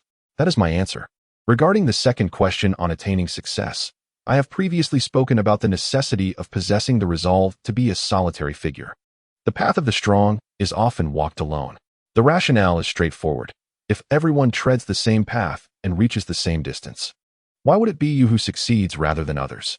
Most subsequent questions were similarly framed: how to succeed, how to stand out.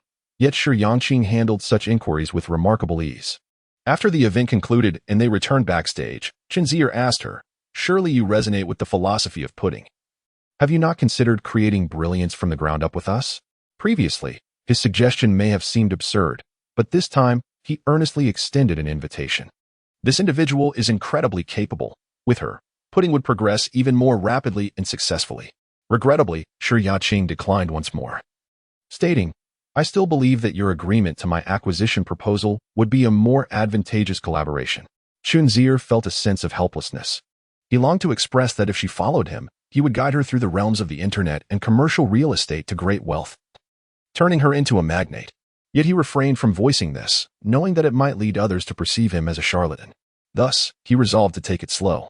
The following day, October 27th, Chen Zier checked on the progress of his house renovations, only to find the space filled with various materials, chaotic and dirty, a source of distress. Master Wu remarked that it would be nearly finished in a month. Goodness, in a month it will be December. 1997 will soon be behind us. However, he had no choice but to wait, hoping to move in and engage in more conversations with Shi Yangqing, the most successful person he had ever encountered, and one he was deeply curious about.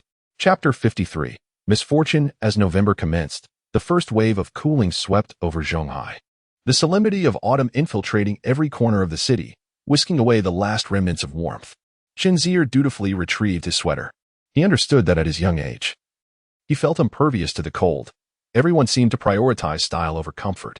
It was only with age that one realizes that rainy days bring a cycle of shoulder and knee pains, a forecast more reliable than any weather report. Harmony between humanity and nature is essential. There is no need to oppose it.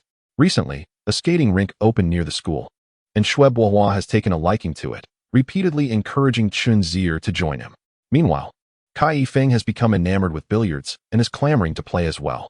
Unfortunately, Chen Zier is unfamiliar with both activities. He has a slight interest in skating, as mastering it would allow him to experience the sensation of flying. However, billiards is utterly beyond his capabilities, and anyone who struggles for an extended period without sinking a single ball is bound to lose interest. One day, Zhou Zijuan approached Chen Zier at school and said, "My parents are coming to Shanghai." Chen Zier, puzzled, inquired, "Why? I didn't return home during the summer break, and they haven't seen me for 10 months. They said they miss me, so both took leave to come. There's no stopping them," Zhou Zijuan explained. Chen Zier responded with an "oh," understanding the situation, but then asked, "I wasn't questioning their reason for coming. I was asking why you felt the need to tell me." Zhou Zijuan replied, "Can I find a topic to chat about with you?" Chen Zier retorted, "You truly have no shame to utter such a reason so boldly." In the afternoon, Xue Bohua again urged Chen Zier to go skating. Seeing no other plans, Chen Zier agreed to accompany him.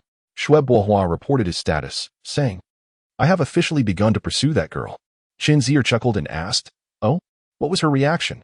Did she weep and throw herself into your arms?" Xue Bohua sighed. "The road ahead is long and fraught with challenges."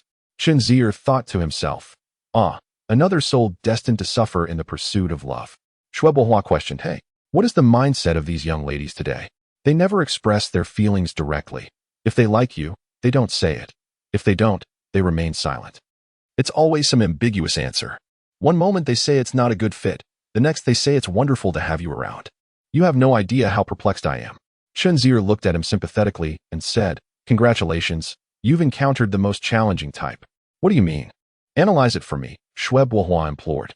Chen Zier, now a wounded soul himself, was willing to discuss such matters. He continued, "Generally speaking, when interacting with a young lady, the principle is to show her the wonders of the world if she is naive. If she has experienced hardship, take her on a carousel ride. However, your situation is quite extraordinary. When her heart is at peace, she will unequivocally state that you are not suitable. Yet, when she feels lonely, she transforms into a fragile little girl needing your care and protection. What makes it most arduous is that she oscillates between these two states unpredictably, always prepared to switch at any moment. You have quite the challenge ahead." Xue Bohua asked, "What should I do?" Chen Zier replied, "There are two options. Either sever the emotional ties and seek solace elsewhere, or grit your teeth and persist, hoping to become her habit, though success is not guaranteed." Xue Bohua appeared distressed, undoubtedly feeling that the girl he liked was simply too elusive to pursue. Chen Zier gave him some encouragement before preparing to lace up his skates and take to the ice. He would not be able to glide effortlessly. Observing others skillfully maneuvering around corners, reversing, and braking, he found it deceptively simple. Yet, when he himself stood upon 8 wheels, the reality shifted dramatically. He felt a constant struggle to exert force, fearing he might topple at any moment. However, noticing Xue Bohua nearby, swaying unsteadily with arms outstretched and body tense, gradually inching forward while gripping the railing, Chen Zier was taken aback. "You always insist I come over, yet you cannot even do it yourself?" Xue Bohua shamelessly retorted, "If I could do it, why would I call you over? Showing off alone is sufficient. It's only because I lack confidence that I seek companionship." Chen Zier scoffed inwardly, realizing that having a government official in the family often concealed a shrewd heart. The thought of such trivial matters being a priority for Xue Bohua was amusing. He clung to the railing, aimlessly playing, while vibrant music played nearby, making it seem as though they were merely basking in the sun. "You should move. Without motion, you shall never learn," Chen Zier advised. Xue Bohua conceded, after several visits. He had indeed improved slightly compared to Chen Zier. He could glide forward, albeit lacking rhythm beneath his feet. Chen Zier's situation was more precarious as he struggled to find his balance, swaying dangerously, causing skilled skaters to hesitate in approaching him. Xue Bohua, step by step, managed to glide forward with increasing ease. Chen Zier mimicked him, extending his arms and bending his legs to seek equilibrium. "Had I known you were as clueless as I am, I would never have come. The way others are looking at us is akin to observing monkeys," he lamented. Xue Bohua chuckled, "That may be true for you, but I can manage a little." Chen Zier thought to himself, "Manage? You can barely turn a corner." As he momentarily lost focus, his feet twisted, and he nearly lost his balance, startled by the near fall. Nonetheless, progress was evident. He began to move forward slowly. However, the effort of maintaining his stance was exhausting, physically demanding, and psychologically taxing. Yet, Chen Zier, emboldened by a fleeting sense of stability, released his grip on the railing and exerted himself to glide forward. Xue Bohua, observing, remarked, "Impressive. You are learning much faster than I did."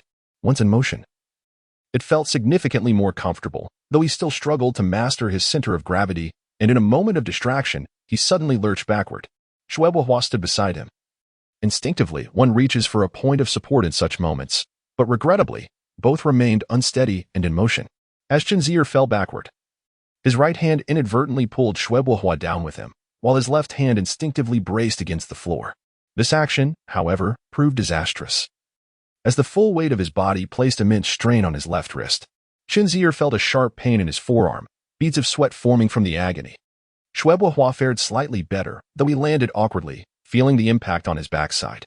Noticing the pained expression on Chen Zier's face, he disregarded his own discomfort to check on him. Chen Zier, overwhelmed by pain, ultimately decided to seek medical attention at the nearby Shanghai hospital. After a brief wait in line, he mused that if he hadn't bumped his arm, perhaps the pain wouldn't have been so intense. Yet even the slightest contact remained painful. Chen Zier speculated whether he had sustained a fracture, while Shwebo awkwardly expressed, "Had I known, I wouldn't have insisted you come along." Nevertheless, they resigned themselves to the fact that the fall had already occurred. Upon entering the doctor's office, Chen Zier received a cursory examination before being instructed to undergo imaging. Upon reviewing the results, it was revealed that there were no significant issues with his bones. However, Chen Zier could acutely sense the pain, and his arm exhibited some redness and swelling.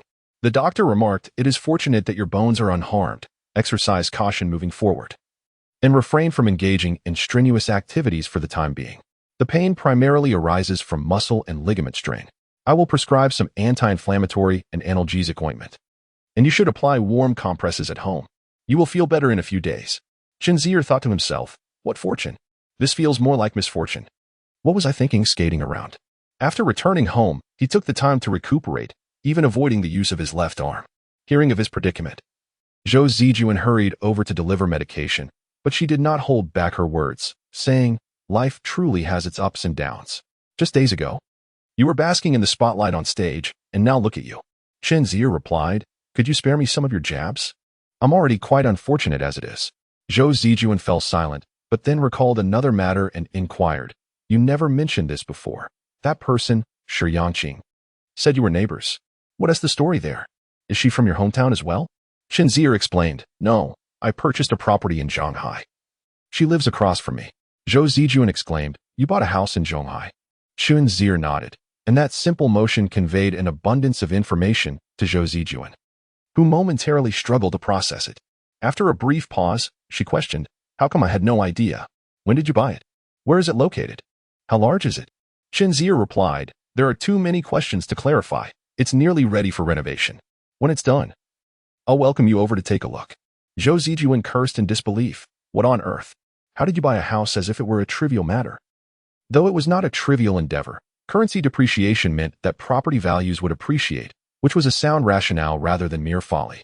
Zhou Zijuan countered, "I'm not referring to the consequences of the purchase. I'm questioning the motivation behind it. How could you so easily decide to buy that's a whole property?" Zhou Zijuan was aware that Chen Zier had some funds, yet previously, those funds merely existed as numbers in a bank account. Now, however, he possessed tangible assets, an actual house. In truth, over the past 2 years, the government had ceased to allocate jobs to university graduates, leaving many to worry about their future job prospects. Meanwhile, here was someone already selling property in Shanghai. Chapter 54. The sense of individual existence injured and unable to engage in any activities. Chen Zier devoted all his time to his academic pursuits, coupled with his first-hand experiences of urban life. He began to grasp the answer to a question that had long perplexed him. The query pertained to why, despite the extensive road and subway construction and the impressive infrastructure in our domestic cities, traffic congestion remained virtually inevitable. While the sheer number of people was a significant factor, it was precisely this density that necessitated the efficient utilization of every kilometer of roadway. Chen Zier meticulously organized his thoughts, preparing to articulate them in a scholarly paper. This endeavor was greatly aided by Sheng Qianyu, who further illuminated Chen Zier's realization of her genuine kindness.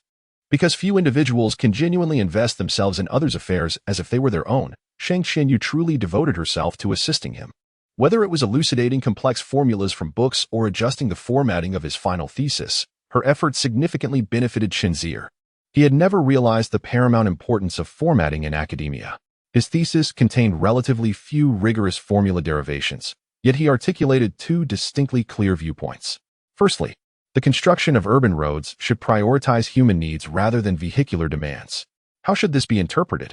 Chen Zier was uncertain about others' sentiments, but for him personally, he harbored an aversion to the vast expanses of urban thoroughfares. This sentiment was particularly pronounced as many cities implemented zoning plans. What kind of planning was this?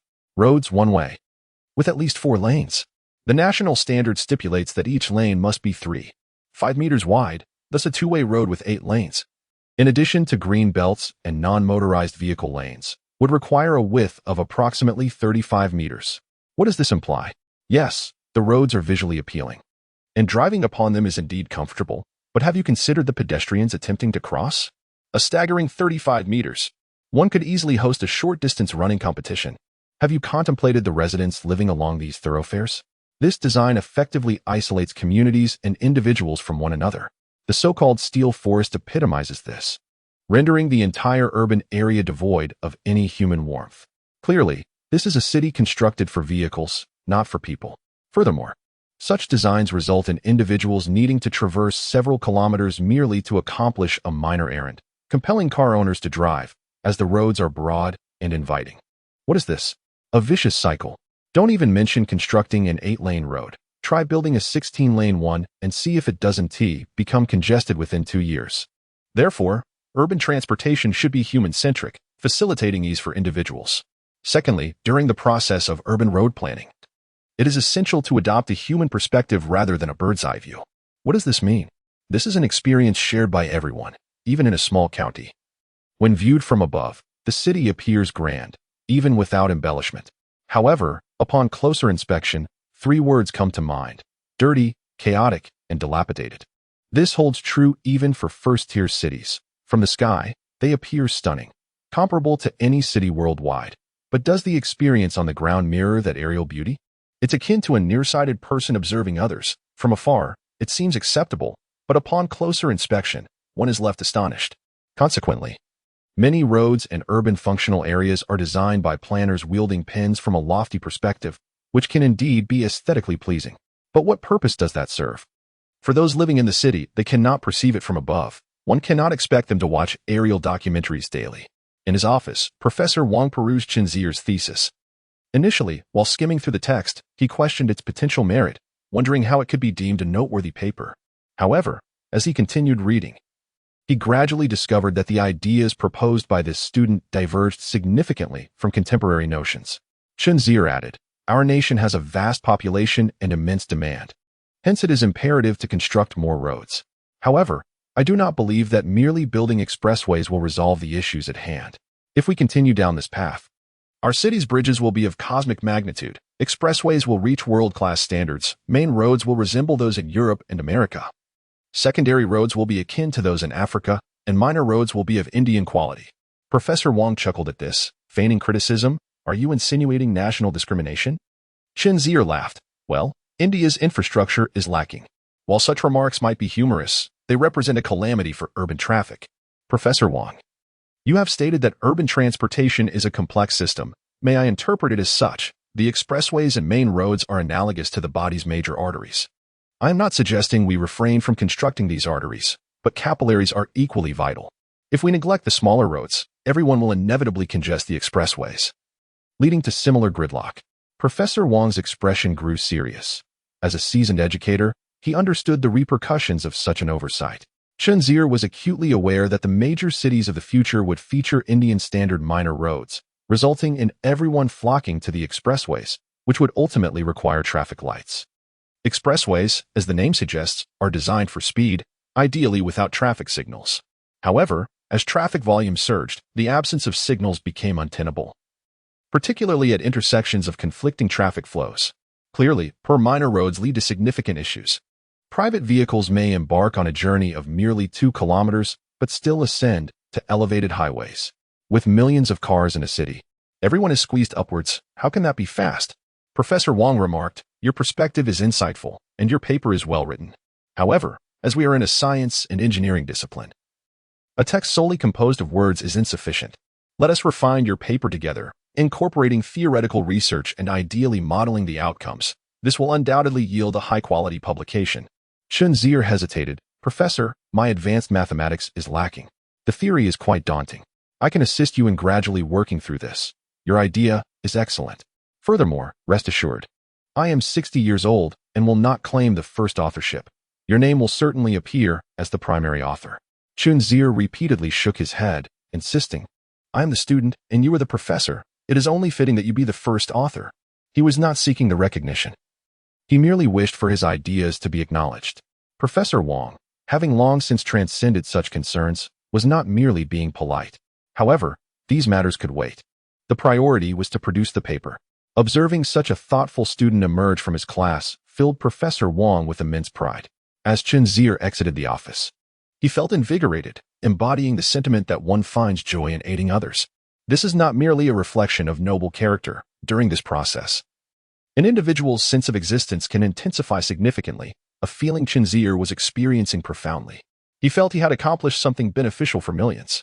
Whistling a tune and nearly skipping with delight, he was intercepted by Song Xiaobo at the foot of the dormitory building. Chen Zier inquired, "What are you doing here?" Song Xiaobo appeared troubled as he led Chen Zier to a somewhat secluded corner. Sensing something was amiss, Chen Zier urged, "Just speak up. We're roommates." With a resolute expression, Song Xiaobo confessed, "Old 3, I need to borrow some money." Chen Zier was taken aback, thinking to himself, "Is it really that difficult? It's perfectly normal for roommates to lend each other money." He then asked, "How much do you need?" Song Xiaobo replied, 8,000. Stunned, Chen Zier questioned, "Have you gotten yourself into trouble? Why do you need so much?" "No," Song Xiaobo clarified, "it's for Zhang Jing. She has been insisting on getting a Nokia phone for a long time, and I've never bought her anything nice. Since she desires this phone so much, I want to buy it for her." Chen Zier pondered, hesitant to say much more. As long as there were no serious issues, he remarked, "All right, that's fine. But I don't have that much cash on hand right now. Let us head to the bank." Song Xiaobo, being quite earnest, felt a bit embarrassed by Chen Zier's willingness to help. He murmured, "Thank you." Chen Zier patted his shoulder, believing that a good boyfriend should cherish his girlfriend. And he refused to let the mundane matter of money obstruct this. "I'll lend you the money, and there is no need to rush to repay me. Don't feel burdened. We're roommates." He had always been generous. Although he was spending more than usual, he believed that such expenditures would ultimately yield invaluable returns, often beyond monetary measure.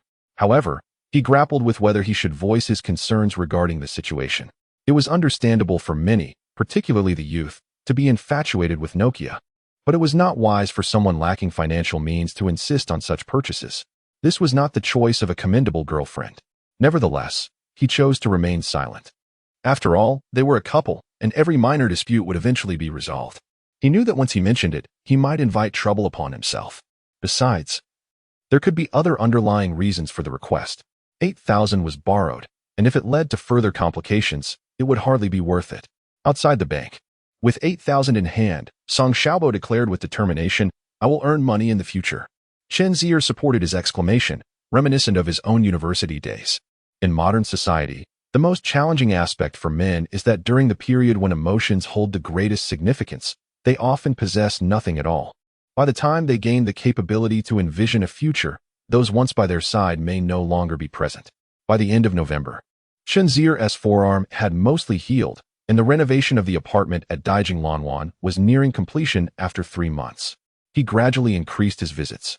At first, Chen Zier felt no anticipation, but as the completion drew closer, his heart began to race with eagerness.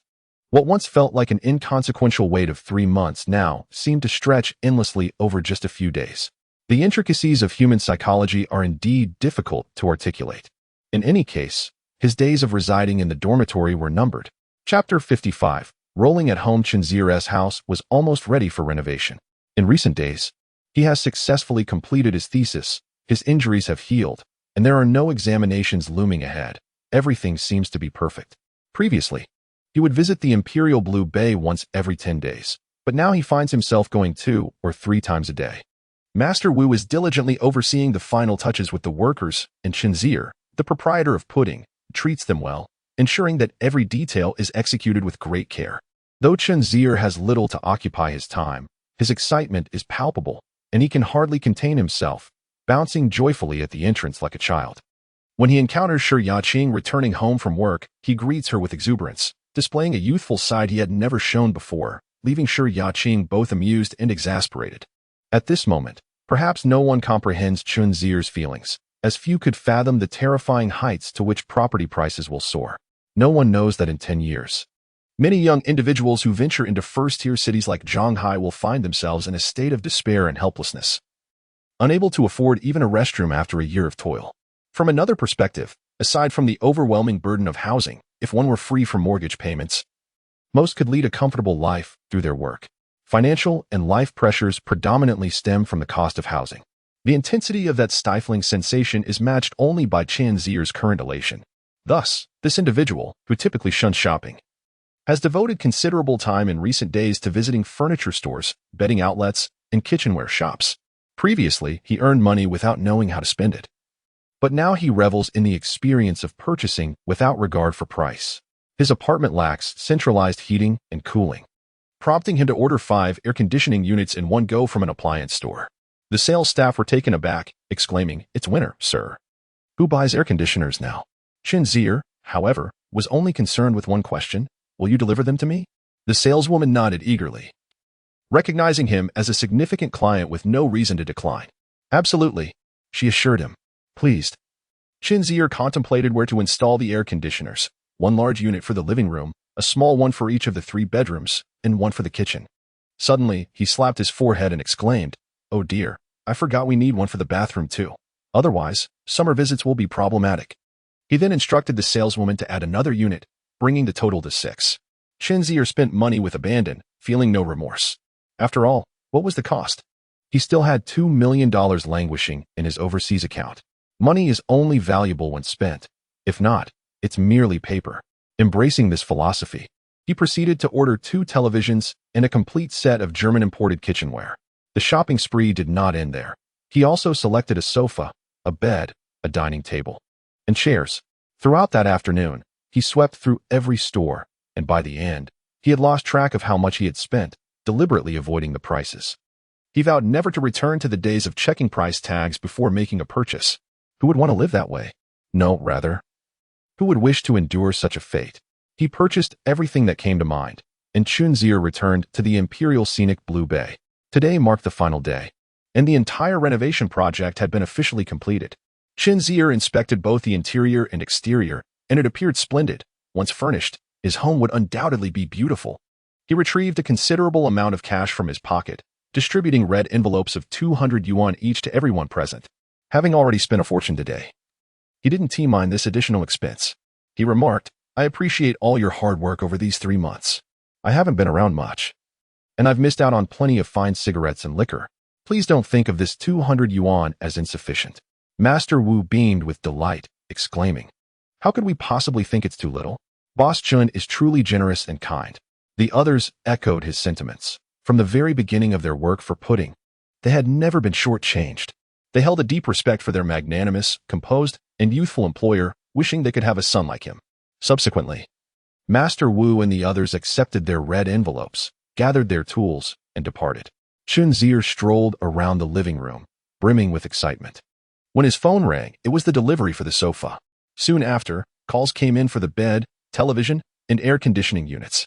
Chen Zier decided to go downstairs to guide them, handling all the deliveries at once. The air conditioning delivery was particularly extravagant. A truck arrived laden with a chaotic pile of cardboard boxes. Chen Zier thought to himself, "Goodness, it seems I may have overindulged in my purchases." Just then, he heard someone calling his name. Turning around, he was pleasantly surprised to see Chen Lin, the saleswoman from when he bought the house. She approached him and greeted, "Mr. Chen, hello." Chen Zier, in high spirits, replied, "Oh, what a coincidence, Miss Chen, hello." He noticed a couple behind her and inquired, "Are you showing them the house?" Chen Lin confirmed, "Yes, it's work-related." "Mr. Chen, did you acquire all of this?" "Yes, the renovation is finally complete, and I've purchased some furniture," he replied. Chen Lin felt dizzy at the sight. This doesn't look like furniture for personal use. It resembles a wholesale order. She could hardly believe it, exclaiming, "Isn't this a bit excessive?" Chen Zier explained, "With the renovation finished, it's essential to acquire some items. Otherwise, it feels ominously bare." The woman behind Chen Lin gazed at him with envy, silently counting. 6 air conditioners? What size house did he buy? The man beside her grew impatient, urging Chen Lin, "Aren't we going to look at the house?" Chen Lin quickly apologized. "I'm sorry, I'll take you there now." She bid farewell to Chen Zier, who then began directing the movers, overseeing the careful placement of each item. This was no small task. Even the installation of 6 air conditioners took a significant amount of time. In the evening, Shi Yangqing returned, astonished by the commotion across the way. He remarked to Chen Zier, "You could have taken your time with these purchases. Bringing everything at once is rather excessive. Besides, it's winter. Why do you need so many air conditioners?" Chen Zier responded, "I'd rather not deal with the hassle later. It's better to buy everything at once. Gradual purchases would only create more worry. Moreover, shopping like this feels exhilarating." Shi Yangqing was left speechless, unsure of how to respond. The renovation of this house is nearing completion, and the once mature man has transformed into a child. After an arduous day of moving furniture, the living room is now filled with cardboard boxes. The following day, technicians from the air conditioning company arrive to install the unit, along with personnel for various other furnishings. After an entire day of labor, the task is finally accomplished. All the boxes are discarded, leaving only pristine new furniture. Exhausted, Chen Zier sits on his sofa, elated. And after a brief moment, he finds it insufficiently satisfying and sprawls out, rolling around while chuckling to himself. Rebirth is truly magnificent. This space will be entirely his own. A realm where he can do as he pleases. Although he misses the lively atmosphere of the dormitory, Chen Zier is indifferent. For the joy of owning his own home is unparalleled. He has awaited this moment for what feels like an eternity. Rising from the sofa, he begins to wander aimlessly throughout the house, inspecting every corner. Restlessness consumes him. However, upon opening the refrigerator in the kitchen, he discovers it utterly bare, leaving him dissatisfied. He decides to venture out, descending to the nearest Atlantic department store to procure some items, contemplating beverages and milk, though he finds himself at a loss regarding ingredients. After all, he cannot cook, and he is uncertain about what to purchase, so he decides to postpone that dilemma. But hunger gnaws at him. It has indeed been a taxing day. He calls his neighbor, Shi Yangqing, with hopeful anticipation, asking, "Can you cook?" Without a hint of emotion, Shi Yangqing replies, "No. No wonder you're unmarried." Chen Zier exclaims in despair. However, his hunger persists. Should he dine out? He dismisses the notion. What purpose does it serve to buy all those cooking utensils if not for use? Who will cook? Suddenly, he thinks of Han Qian. Without regard for whether she has eaten, he dials her number and says, "Sister Han, are you busy?" Han Qian replies, "Not busy. The students have left, and I'm cooking." "What's up?" Chen Zier hurriedly interjects, "Stop. Don't cook. Come to my house. I'm at the supermarket. Just tell me what you need to buy. Your current task is to drop everything and come over." Han Qian, bewildered, asks, "Your house? What house?" Realizing he neglected to mention this detail, Chen Zier is unprepared to elaborate over the phone. "I bought a house at Dijing Lanwan. It's quite close to you. Just come over, and I'll explain further. For now, just tell me what ingredients you need." Han Qian responds with confusion. Chen Zier realizes his words are somewhat jumbled and decides, "Forget it. Wait for me. I'll come pick you up. Remember, don't cook." Han Qian stands there, perplexed, wondering what on earth is happening. He bought a house? Chen Zier hangs up, sets aside his intended purchases, and directly descends to hail a taxi, heading straight to the Tianjin Training Center. Upon seeing him, Han Qian inquires, "What was that all about on the phone?" Chen Zier replies, "Just come with me. We're going grocery shopping. I'll explain everything along the way." Chapter 56. You live. I have grown old. Dijing Lanwan, Chen Zier's home. Han Qian stood at the doorway, surveying the spacious living room, and inquired, "Did you really purchase this place?" Chen Zier nodded with utmost certainty, adding, "You are the first guest here." As Han Qian stepped inside, her curiosity and excitement were palpable. After meandering around the room twice, she remarked, "It's truly wonderful. Will you be living here from now on?" "Yes, it's conveniently close to school," he replied. Han Qian could hardly contain her admiration, repeatedly exclaiming how impressive it was. She clicked her tongue and remarked, "To possess such a splendid residence yet still attend school. I cannot discern whether it speaks to your thirst for knowledge or a penchant for luxury. Neither is entirely accurate. This simply reflects my passions. They do not define morality as good or bad, but rather illustrate the complexity of my character," Chen Zier responded. Han Qian chuckled at times. "I perceive you as quite conflicted, yet at others, you seem to possess a profound understanding of the world. Could you enlighten me as to why that is?" "What is there to explain? I am open-minded when observing others, yet introspective when it comes to myself," he replied. Chen Zier then posed a question. "Why do you all believe that wealth and education cannot coexist?" Han Qian candidly replied, "During my high school years, I encountered many illiterate managers who thrived. That experience sowed seeds of doubt regarding the efficacy of education. To this day, I remain unable to fully align with either perspective, as both sides present examples of success. Chen Zier remarked, "In truth, I believe that learning is beneficial. However, it does not guarantee success. The scope of each individual's potential is largely constrained by their level of understanding. Yet, even those with high comprehension can falter, as our perceptions of the world and the future remain ambiguous and unclear. In decision-making, ambiguity proves detrimental. One must adopt a binary perspective. Acquiring knowledge may elevate one's understanding, but it does not enhance the capacity to make definitive decisions. Thus, we observe that diligent students may fail, while those with lesser academic prowess may still achieve success." Han Qian responded, "Your viewpoint is rather novel and seems quite logical." Chen Zier continued, "I gleaned this from my readings. The original phrasing was more harsh, essentially. The more knowledgeable individuals recognize the ambiguity of our world and future, while those with lesser understanding often make absolute statements, mistakenly believing it imparts wisdom, oblivious to the ignorance of such behavior." Han Qian blinked in disbelief. "At times, I truly find it hard to believe that someone your age articulates such thoughts." Chen Zier laughed. "See, this is why reading is invaluable. It at least allows one to impress others." Han Qian's expression soured, and she chose to ignore him. Chen Zier guided her toward the kitchen, suggesting they could engage in conversation later. But first, they needed to prepare a meal. The kitchen was spacious, which was Han Qian's favorite aspect. She remarked, "With ample space, it feels much more comfortable. The dishes we prepare tonight are bound to be delicious."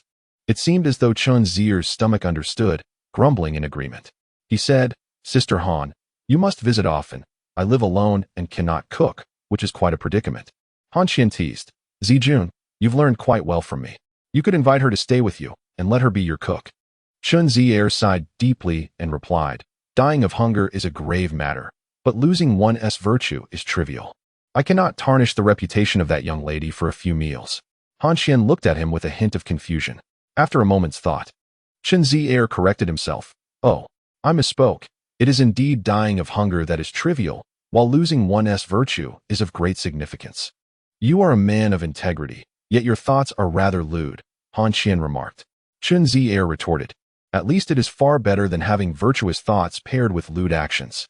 In the kitchen, after washing and chopping the ingredients, Han Qian commenced cooking. Tonight's menu consisted entirely of Chen Zier's favorite dishes: a fish, braised chicken drumsticks, scrambled eggs with tomatoes, century eggs, and an assortment of vegetable and tofu dishes. In total, there were nearly 7 or 8 dishes prepared. Han Qian expressed concern about the potential waste, but Chen Zier insisted on a lavish meal for the evening. He even procured some red wine, wishing to indulge in a touch of elegance and savor its flavor. However, upon witnessing Han Qian's 2 distinctly Eastern-style stir-fries being plated, Chen Zier remarked, "Isn't this a bit peculiar? Eating Chinese cuisine while drinking red wine seems rather incongruous." Han Qian shot him a glare and replied, "Now you realize? You were so eager when purchasing it." Chen Zier shook his head, feeling somewhat like a nouveau riche, as wealth had come swiftly to him. Yet his refinement lagged behind. As he indulged in self-deprecation, Han Qian's phone rang. She set down her spatula and borrowed Chen Zier's phone, stating, "A friend of mine is trying to reach me. I'm not sure what it's about." Chen Zier handed her the phone.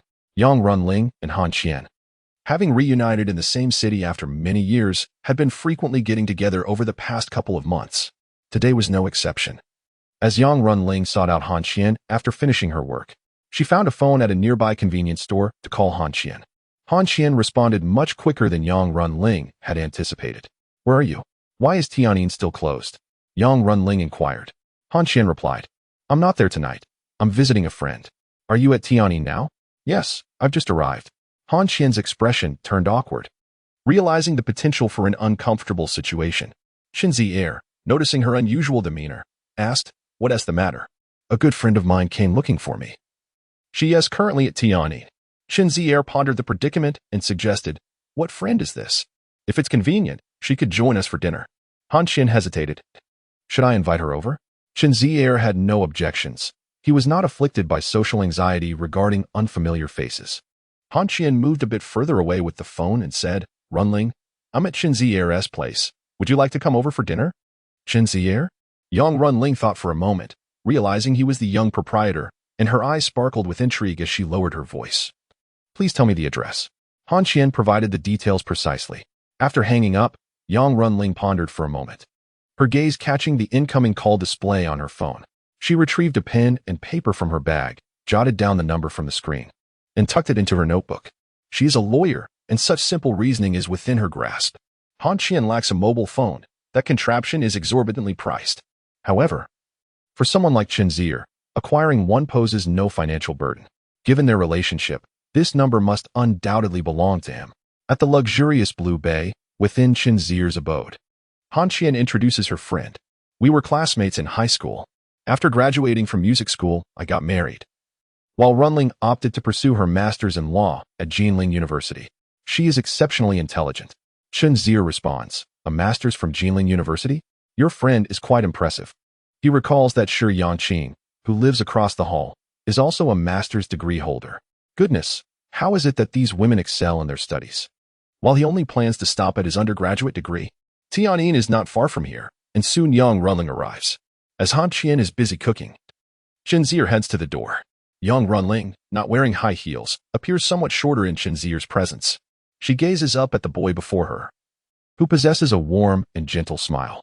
While not conventionally handsome, he exudes a sense of cleanliness, clad in a fitted black sweater, broad-shouldered, maintaining a physique that is neither too thin nor overweight, better than she had imagined. Upon hearing him speak, he says, "You must be Han Qian's friend? Please, come in." Yang Runling nods, hearing Han Qian call from inside. "Is that you, Runling?" She responds loudly, affirming it is she. Turning to Chen Zier, she adds, "Hello. I hope my unexpected visit is not a disturbance." Chen Zier assures her, "Not at all. You are a friend of Han Qian, and thus, you are also my friend. She has informed me of your arrival. Miss Yang, welcome to the dinner." Yang Runling nods in gratitude and rushes to the kitchen, expressing her desire to help Han Qian, inadvertently closing the door behind her. Chen Zier scratches his head, feeling it best to allow the two women their private conversation. In the kitchen, Han Qian asks, "Are you hungry? I will be done shortly. You need not assist, just wait for dinner." Yang Runling pats her chest, whispering, "So that is Chen Zier?" Han Qian nods, affirming, "Indeed, he is quite a decent fellow, though somewhat clumsy with the piano." It is uncertain how Chen Zier feels about this comment. In truth, he has little interest in it. His progress has stagnated over the recent months, and he has gradually lost motivation, visiting Tianyin less frequently. The key issue is that he no longer lacks for money, no longer needing to sell songs, nor could he earn much from them. Yang Runling inquires, "Did he purchase this place himself?" This duplex is stunning. As a master's student in law from Jinling University, her future earnings are bound to be considerable, making her entry into the middle class nearly inevitable. However, given her brief work experience, it will take several years for her to afford such a residence. Han Qian replies, "Yes, he bought it. To be honest, I only learned of it tonight." He approaches purchasing a house as if it were merely grocery shopping. "If we were to buy a house, our extended family would have to be informed." Yang Runling, intrigued, reflects on a man who has been pursuing her recently, a man in his 30s, a manager at some foreign trade company, with a belly resembling that of a 3-month pregnant woman. He drives a car that seems impressive, yet when compared to Chen Zier, he pales in comparison. The disparity is striking. The mere appearance evokes an entirely different realm. One radiates warmth and elegance, while the other is rather portly. Han Qian, perceptive as she is, understands Yang Runling well enough. She can discern the intentions behind her every gesture.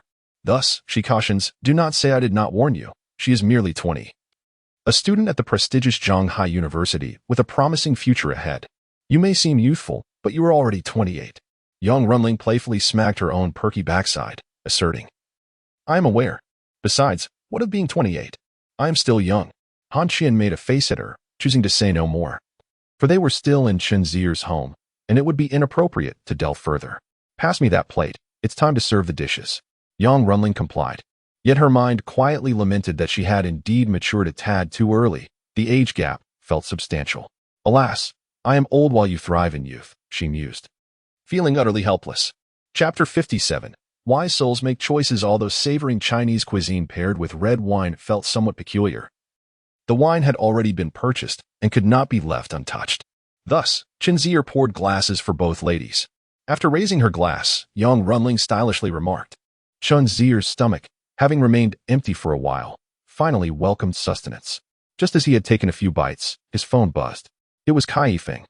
inquiring whether Chen Zier would return to the dormitory that evening. In truth, his roommates had already deduced that he would be staying elsewhere due to his recent move. Although they were unaware of the specific day, Chen Zier replied, "I will be staying out tonight."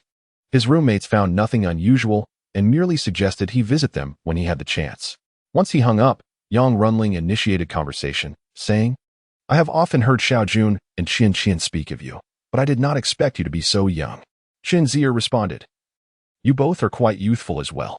He continued, "To be honest, I have been troubled by this issue. As the ancients say, a smooth tongue cannot be relied upon for substantial matters. Currently, I am merely dabbling, but should I encounter a serious businessman, he would undoubtedly consider me lacking in gravitas." Han Qian seemed to find some truth in this and probed further.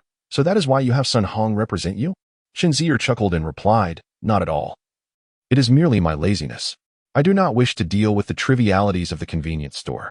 Yang Runling observed Han Qian's face redden, amused by the exchange, and remarked, "You are quite entertaining in your discourse." She was more at ease than Han Qian, who candidly challenged Chen Zier. "How can you assert such a reason with such audacity?" Chen Zier remained unperturbed, for he was quite unfamiliar with the legal profession, and inquired of Yang Runling, "Miss Yang, which area of litigation do you specialize in?" Yang Runling replied, "I have dabbled in various fields. I have handled civil and commercial cases, divorce proceedings, and even acted as a defense attorney in criminal cases." Chen Zier found this puzzling, for it was commonly believed that lawyers typically specialize in one domain. Yang Runling clarified, "That is a privilege of prominent lawyers. It is akin to how you, Mr. Chen, approach business. When one is just starting, one engages in any legal and profitable activities that present themselves. I have only graduated just over a year ago. How could major cases seek me out? Thus, one must ponder the issue of their case sources. As a purely commission-based attorney, I am compelled to pursue cases. Otherwise, I would be left destitute." Han Qian finds it quite daunting and expresses her concern, "You mustn't wear yourself out." Yang Runling, speaking with a light-hearted demeanor and devoid of any melancholic expressions, turns to Chen Zier and remarks, "Should Boss Chen have any needs in this regard in the future, I hope I come to mind as a diligent little lawyer striving for survival." Chen Zier finds this rather peculiar, wondering if she is implying that he should hasten to engage in litigation. It is indeed challenging for doctors and lawyers to market themselves. He recalls a visit to the hospital, where, in an effort to streamline procedures, they introduced some sort of card. The nurse, with a sweet and cheerful tone, declared, "In the future, when you come to our hospital, you won't have to queue for registration." Chen Zier retorted sharply, "You ought to say I hope never to return." Yet upon reflection, he realized the nurse's statement held a grain of truth. Realistically speaking, it certainly would not be his last visit to the hospital, even if the sentiment was rather jarring. While Yang Runling finds herself entangled in her own thoughts, Han Qian, as an observer, wisely interjects, "Runling, typically, seeking you out is not a favorable circumstance." Yang Runling, upon hearing this, feels her previous remarks were rather foolish. Just as she is enveloped in embarrassment, she hears Chen Zier state, "Not necessarily. If in the future, Lawyer Yang becomes a professional in intellectual property law, that would indeed be a fortuitous occurrence for me. As the commercial value of patents continues to rise, Miss Yang might very well help me avert losses." The awkward atmosphere dissipates instantly, and Yang Runling feels a surge of gratitude and admiration for his quick wit, which indeed surpasses that of the average person, especially given his mention of patent law. She inquires, "I heard from Chen Qian that you are still a student, yet you seem to be thriving in your career. Why not consider leaving school to focus entirely on your professional endeavors?" Why must everyone pose this question? Chen Zier responds with a hint of resignation, honestly. "I haven't contemplated dropping out, primarily because I have yet to discover a career that truly captivates my interest, so I shall remain in school for now." Yang Runling expresses astonishment. "Isn't putting convenience store nearing 30 branches? How can you not regard that as a career?" At the time, I merely found it mundane, and coincidentally, a fellow villager in need of assistance, who only knew retail, prompted my entry into this field. However, this is not what I genuinely aspire to do." Chen Zier states matter-of-factly. Unbeknownst to him, the two women are left in a quandary regarding how to respond. Although pudding is merely a small convenience store, it has grown to encompass dozens of branches and continues to expand. Yet here he is, claiming to treat it as a mere pastime and not a legitimate career. What are we, who toil daily for our earnings, to make of this? Ultimately, Han Qian can only remark, "Engaging in conversation with you feels like a process of undermining my self-esteem. Yang Runling, intrigued, asks, surely, there must be a field that truly interests you? Chen Zier admits to his own indecision, saying, to be precise, it is a case of decision paralysis. There are so many choices that I find myself at a loss as to what to pursue. What do you mean? Han Qian queries, puzzled. Chen Zier explained that many industries are currently lucrative, as our country is undergoing rapid urbanization. Whether it be retail, apparel, manufacturing, or dining, even larger sectors like automotive, real estate, and the internet are witnessing a dramatic expansion in market capacity.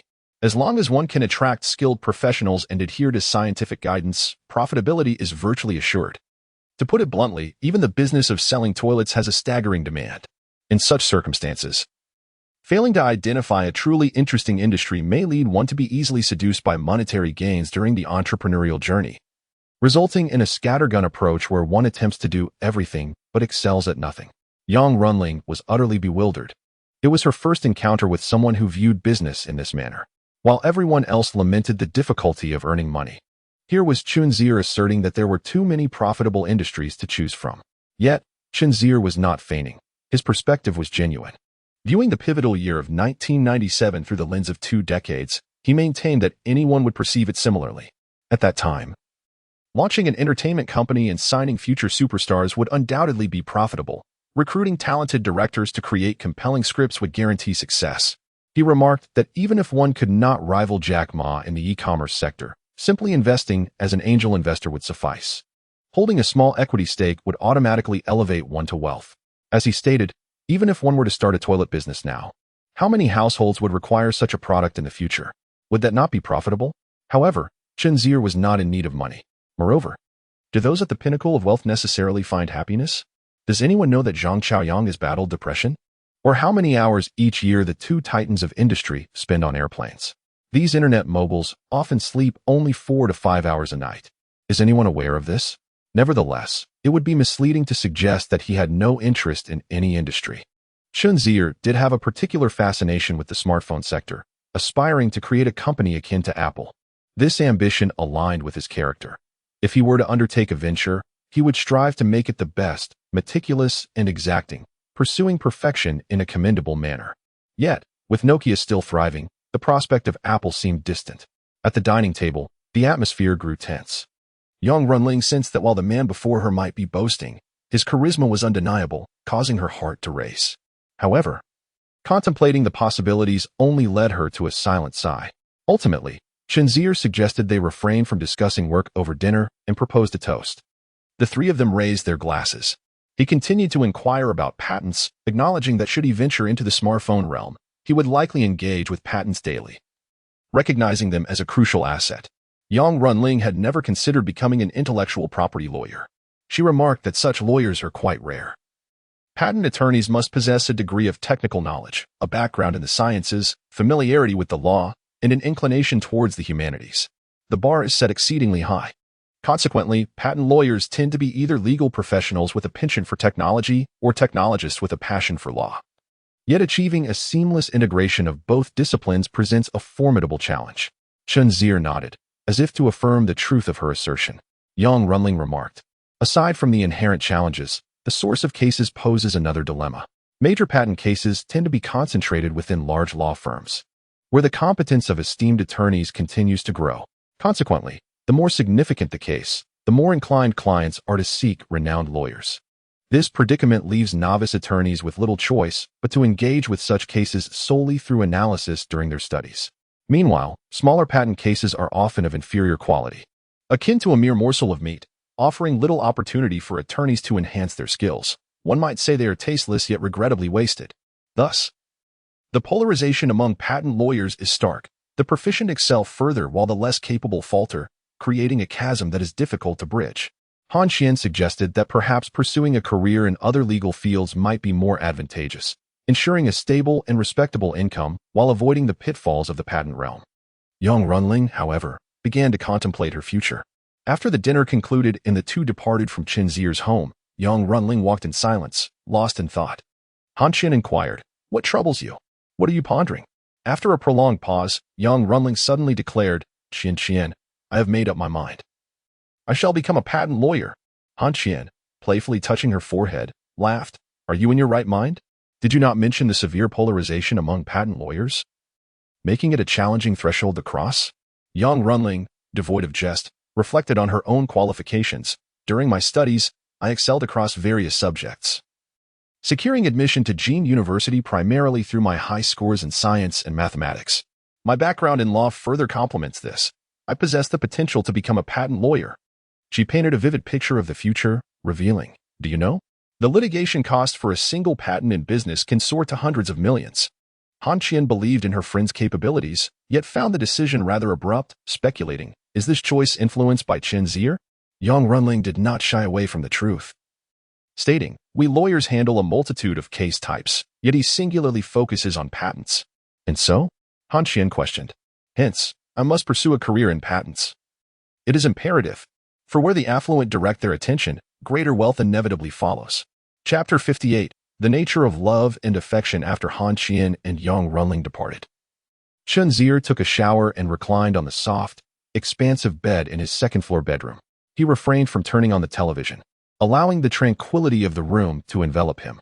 The stark contrast between the recent bustle and the now profound silence rendered him momentarily lonely. Chen Zier tossed and turned in bed, unable to find sleep.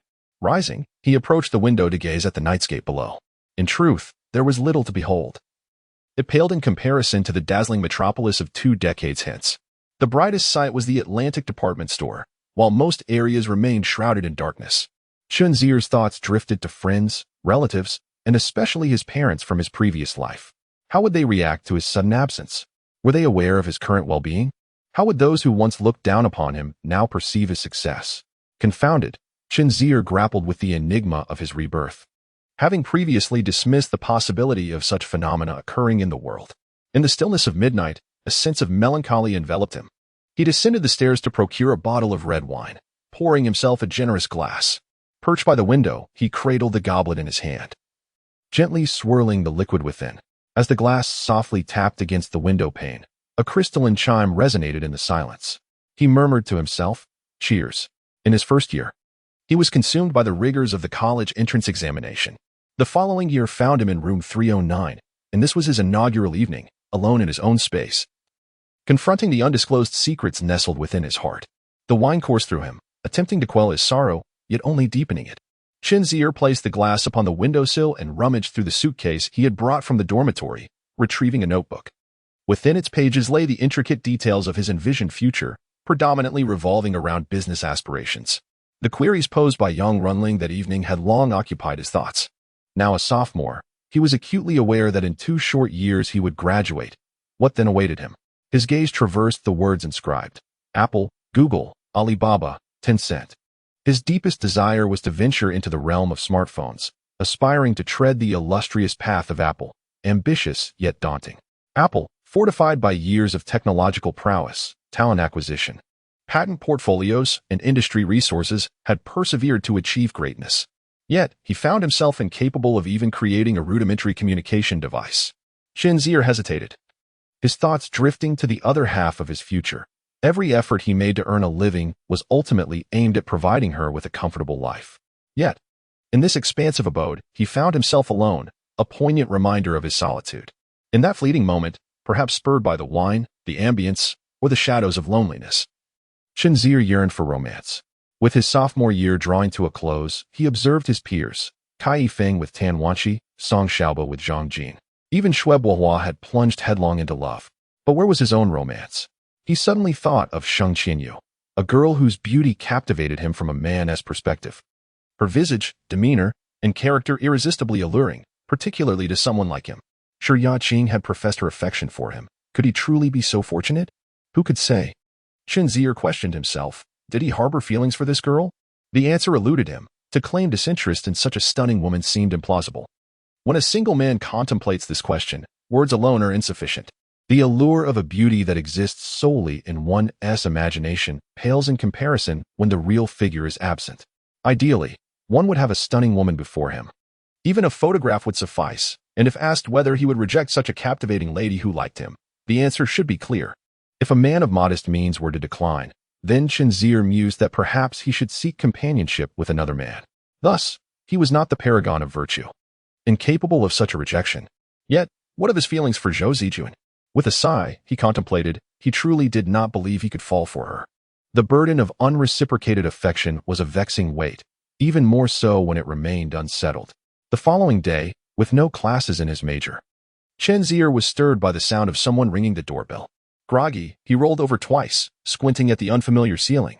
It took him several moments to grasp the reality. Indeed, he had not spent the night in the dormitory. As for how he fell asleep last night, he himself could not ascertain. It seemed he had indulged in a bit more alcohol, coupled with fatigue, and he drifted off while lying down. The doorbell rang again. Glancing at his phone, he noted it was 9 o'clock. Rubbing his face vigorously with his palm, he rose and slipped into his slippers to answer the door. Upon opening it, he discovered it was his roommates, Kai Yifeng and Song Xiaobo, who were eager to visit since they had no morning classes. Kai Yifeng pushed past Chen Zier, exclaiming, "You just woke up? No wonder it took you so long to answer the door. Wow, Chen, you've purchased a mansion." Kai Yifeng exclaimed dramatically. Song Xiaobo also appeared astonished, remarking that the house seemed rather extravagant. Chen Zier, still not fully awake, shook his head and returned to the sofa. Mumbling, "You can see for yourselves." The two made themselves at home, exploring both inside and out, even venturing upstairs as if they had discovered a new continent. Suddenly, Kai Yifeng shouted, "Ah!" Chen Zier, in a light slumber, was startled awake. He opened his eyes just a slit and saw Kai Yifeng steadying himself on the railing of the second floor. Annoyed, he remarked, "What on earth are you yelling about? Are you out of your mind?" Kai Yifeng replied, "Chen, you have 2 more bedrooms." Chen Zier responded, "Well, aren't those meant for me and Xiaobo? What do you think about us moving into your mansion?" Chen Zier had no objections. He had felt quite lonely the previous night, so he said, "As you wish." Naturally, Song Xiaobo was also keen to stay, but being the good-natured person he was, he thought of Cui Su and expressed concern. "What about Cui? Are we just going to leave him all alone in the dormitory?" Kai Yifeng realized the logic in this. Although Cui seldom spent time in the dormitory except for sleeping, it would be rather cruel to leave him behind. Chen Zier suggested, "You could alternate between both places, stay a few nights in the dorm, and we can gather here whenever convenient." "Good idea. You're quite clever," Kai Yifeng exclaimed. "When the time comes, we'll bring Cui along to let him witness the decadence of capitalism. Let us hope it corrupts him so he won't be so hard to find anymore." Sitting up from the sofa, Chen Zier suddenly felt a pang of wakefulness as he pondered an important matter. He cautioned the two, "You may stay here, but do refrain from bringing your girlfriends over for any peculiar activities. Think of it as safeguarding my tender heart as a single man." Kai Yifeng countered, "Oh, I hadn't thought of that until you mentioned it. This place is safe and upscale, much better than a hotel." Chen Zier warned, "If you dare to misbehave, I'll inform your significant others about it, especially Tan Wanqi. Let us see whose face is thicker." Kai Yifeng retorted, speechless, "You're ruthless." Chen Zier then rose to wash his face and brush his teeth, his stomach growling, realizing he had woken up too late to have breakfast. After refreshing himself and changing clothes, he found Kai Yifeng and Song Xiaobo comfortably settled on the sofa downstairs, each with a cup of cola in hand. As Chen Zier descended the stairs, his phone suddenly rang. Answering it, he discovered it was Zhou Zijuan. She inquired, "Chen Zier, where are you?" Upon hearing her voice, Chen Zier sensed something was amiss. Her tone was anxious and unusually urgent. He asked, "I'm at home. What is wrong?" Zhou Zijuan lamented. "Lu Cheng has broken up with Tian Tian, and she is contemplating suicide." Chen Zier was taken aback, exclaiming, "What on earth is happening?" He hurriedly inquired, "Is she all right?" "She is currently in a coma at the hospital, and I am at a loss as to what to do," Zhou Zijuan replied, frustration evident in her tone. "That scoundrel Lu Cheng has vanished at such a critical moment." Chen Zier reassured her, "Do not panic. Which hospital is she in? I will head there immediately." Zhou Zijuan responded, "Shanghai Hospital." Chen Zier's expression turned grave, causing the two brothers seated on the sofa to feel a pang of dread. Kai Yifeng asked, "What has happened? You both should brace yourselves to stand guard for your girlfriend. Why are you still lounging around? Hurry up, let's go." Song Xiaobo quickly sprang into action, asking, "What is going on? Please clarify." As Chen Zier put on his shoes, he explained, Dai Tian Tian has been dumped by Lu Qing and is considering taking her own life." Both brothers gasped in unison. "Ah, there is no need for alarm. She is safe, just an attempt," Chen Zier reassured them. Their hearts settled a bit, yet they understood the gravity of the situation. Kai Yifeng seethed, "That brat. I've always known he was unworthy." Chen Zier refrained from elaborating, as Zhou Zijuan had previously warned him months ago, "Your roommate is not dependable. I fear for Tian's well-being. However, such matters are often beyond the grasp of onlookers, and Chen Zier had only suspected their relationship would not endure. The fact that it had escalated to the brink of suicide was indeed shocking. The trio rushed to Shanghai Hospital, where they found a standard patient room occupied by Tan Wanxi, Zhang Jin, and Zhou Zijuan, along with two individuals resembling teachers. Lying on the bed was Dai Tian, her lips pale and her complexion poor. Upon seeing Chen Zier, Zhou Zijuan nearly burst into tears, exclaiming, "I was utterly terrified." Tan Wanxi and Zhang Jin sought solace from Chen Zier, who consoled them, "Try to remain calm. She is not in danger, is she? What did the doctor say?"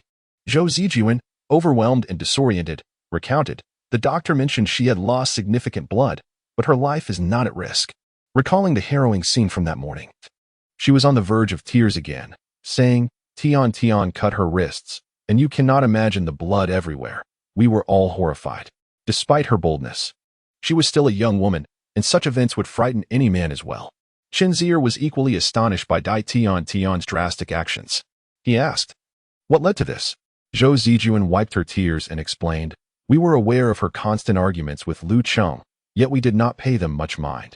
Last night, she returned home in a foul mood. We tried to comfort her, but she remained silent and withdrawn. Eventually, she went to bed, and we fell asleep. None of us anticipated she would do this. I discovered her in the morning. She must have woken in the night to harm herself. By the time we found her, the bathroom was already covered in blood, and she was completely unconscious. To think that a broken heart would lead to such drastic measures is utterly outrageous. While such incidents are reported every year, I still fail to comprehend it," Chen Zier reflected. Beside them, Kai Yifeng and Song Xiaobo stood obediently, listening intently to the training, constantly assuring, "I will not act like Lu Cheng." Yet, glancing at the bedridden Tian, one could not help but mourn the loss of a once innocent and carefree girl. Chapter 59. The pitiful one. Lu Cheng eventually arrived, his face a portrait of terror. The gravity of the situation had indeed unsettled him. Given his inherently timid nature, one could only speculate how long he had deliberated before mustering the courage to come to the hospital. Upon seeing Chen Zier and the others, he felt utterly humiliated. Kai Yifeng, filled with righteous indignation, refused to acknowledge him, while Chen Zier and Song Xiaobo maintained a more composed demeanor. When Zhou Zijuan laid eyes on him, fury erupted within her. "How dare you show your face here? Look at what has become of our Tian. What was wrong with her?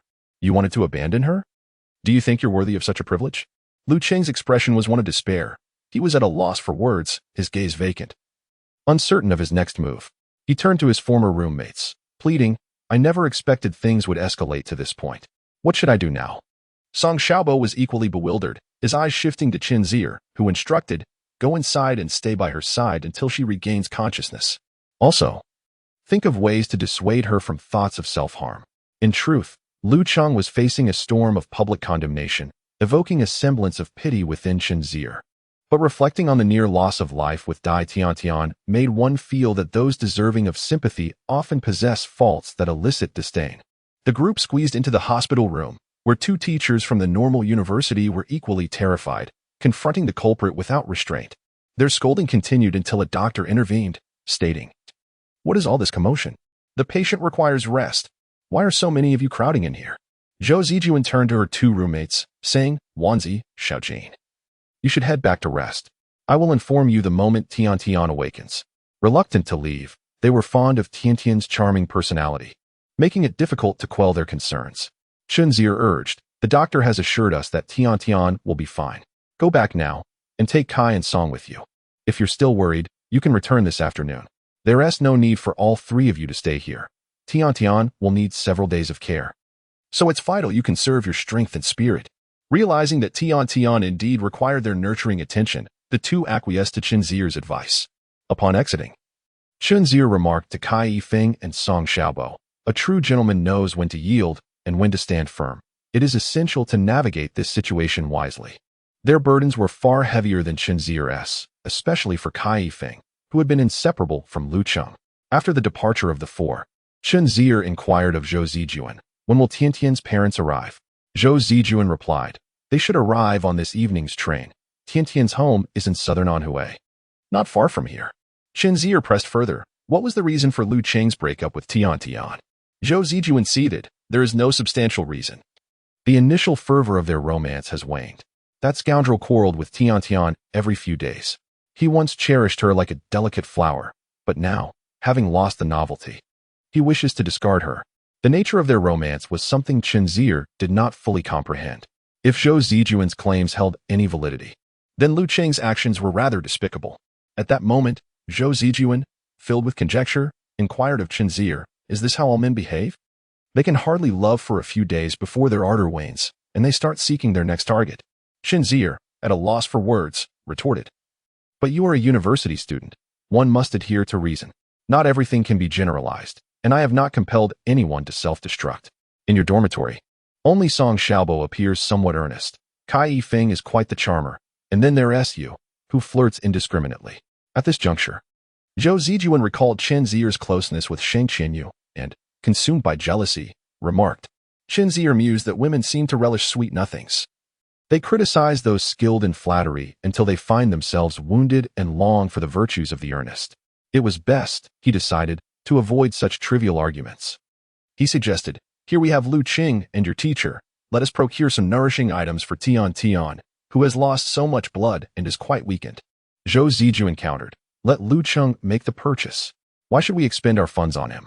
Besides, do you really think Tian has an appetite? Whether she eats depends on Lu Qing's capabilities, and the buying is our concern. Tian usually calls Yujunjie. Can you bear to see her in such a frail state? Her parents must be frantic. Acquiring some provisions would assure them that their daughter is being well cared for at school." Zhou Zijuan nodded, appreciating Chen Zier's thoughtfulness. And thus she followed him, albeit the final expenses were still borne by Chen Zier. In the afternoon, Chen Zier had a class and departed briefly. By evening, Zhou Zijuan insisted on accompanying her to the hospital again. Tian had awakened, but her condition was as bleak as anticipated. She lay in bed, her eyes vacant, staring listlessly at the world. What depths of despair must one reach to contemplate such actions? Lu Qing, timid and flustered, in a desperate attempt to salvage the situation, uttered vows of commitment, yet Tian's parents remained steadfastly opposed. Their confrontation was nothing short of tumultuous, with only Dai's father's restraint preventing physical conflict. Ultimately, Lu Qing found himself utterly at a loss, asking Chen Zier, "What am I to do?"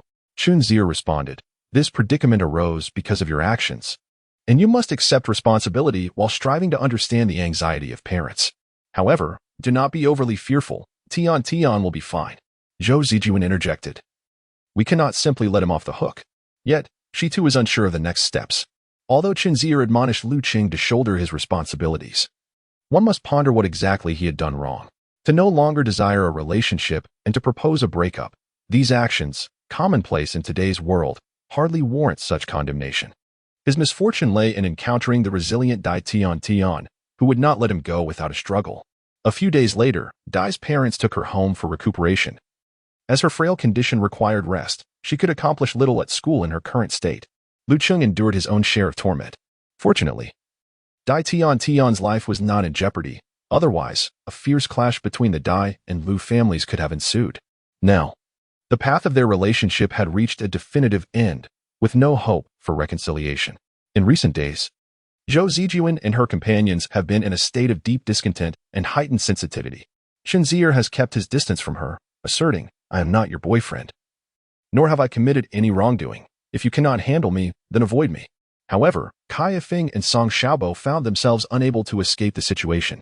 They were seated in their dormitory when trouble unexpectedly descended upon them, inciting Kai Yifeng's fury to the point where he contemplated giving Lu Qing a piece of his mind. As December progressed into its second half, Chen Zier began to focus his attention on final examinations, making several visits to the pudding convenience store. Observing a slight improvement in circumstances, he felt a sense of relief. Sun Hong had indeed exerted considerable effort from the outset, so it was only reasonable to afford him a bit more time. Regarding his studies, he could no longer seek assistance from Sheng Qianyu. For this semester's exams pertained solely to his major courses, which Sheng Qianyu was not as well versed in as he was. Sheng Qianyu learned that Chen Zier was now residing off campus, mistakenly believing he had rented a place, leading her to harbor curiosity about his living situation. Consequently, they arranged a time to set off together from the school. Chapter 60, a terrifying elevator ride. Several days prior, Shanghai experienced a bout of severe weather, with rain mingling with snow. Chen Zier had bundled himself in a down jacket. However, on the 18th, the weather in Zhonghai was clear, and though a slight breeze lingered outside, it felt significantly warmer than the biting chill of previous days. Having completed his transportation design exam the day before, Chen Zier allowed himself a brief respite from studying, relishing a moment of leisure in the dormitory with his 3 roommates after lunch. In the afternoon, he and Sheng Qianyu ventured to Daijing Lanwan. She had let her hair down, claiming it offered some protection against the wind and warmth. Observing her thin attire, consisting of merely an orange cotton jacket, Chen Zier, clad in his fluffy down coat, remarked, "The Atlantic department store is just ahead. I shall purchase you a down jacket." Sheng Qianyu repeatedly shook her head, insisting, "No need, thank you. I'm not cold." Undeterred by her modesty, Chen Zier firmly led her into the Atlantic department store, where she felt a twinge of embarrassment, as accepting gifts was not in her nature. Yet, Chen Zier's resolute demeanor warmed her heart, and she eventually acquiesced. Inside the store, Chen Zier spotted a charming white knitted hat adorned with 2 fluffy pom-poms dangling on either side. Without hesitation, he paid for it and placed it atop her head. His movements were swift and decisive, leaving Sheng Qianyu uncertain about the recipient of the hat until he donned it himself, chuckling lightly as he commented, "It suits you perfectly. Quite lovely." Elated, Sheng Qianyu whispered her gratitude, "Thank you." When they reached the 3rd floor, where down jackets were sold, Chen Zier inquired which style she preferred. Sheng Qianyu replied, "Anything is fine." "There is no style called anything here," Chen Zier teased. Feeling flustered, Sheng Qianyu added, "Something more affordable would be great." Shaking his head, Chen Zier summoned a sales assistant and pointed to a watermelon red jacket hanging above. Chen Zier believed that this vibrant color could make Sheng Qianyu appear more lively. As she seemed a bit dull, he presented it to her, encouraging her to try it on. Sheng Qianyu leaned closer and whispered, "This seems rather expensive." Chen Zier reassured her, saying, "It's all right. Even the most expensive clothes should be tried on. Just put it on and see." Feeling bashful, she furtively glanced at a nearby lady, fearing a reprimand for trying something on without the intent to purchase. After observing Chen Zier's calm demeanor, she gathered a bit of courage and slowly removed her cotton coat to try on the down jacket. The style was slightly elongated and cinched at the waist, fitting her perfectly and accentuating her slender, elongated figure. The attendant nearby couldn't help but exclaim, "Miss, you look stunning in that. This down jacket suits you perfectly." Chen Zier was also pleased, deciding against further trials as Sheng Qianyu already felt uncomfortable in this setting. He inquired about the price from the attendant, who replied, "This model is 288 yuan. Sheng Qianyu was taken aback. That was several days' worth of living expenses. How could it be so expensive? As she began to take it off, Chen Zier stopped her, saying, "It's cold outside. Just wear this." He then pulled out his wallet from his pocket, causing the attendant's eyes to light up at the sight of what seemed to be dozens of 100 yuan bills. Sheng Qianyu watched as he effortlessly counted out 3 bills, completely unfazed, and felt as though her heart had been struck heavily by a revelation. She had never realized that Chen Zier was so affluent, that his family was so well off. After exiting the Atlantic department store, Sheng Qianyu hesitated, wanting to inquire further, though on some level, she wished Chen Zier weren't wealthy. Chen Zier, feeling the chill outside, quickened his pace. Noticing the tall buildings of the Emperor's Scenic Bay, Sheng Qianyu asked, "Do you live here?" "Yes, let's head up," Chen Zier replied, leading the way to the elevator. At that moment, he suddenly heard someone call out to him. The voice was somewhat familiar.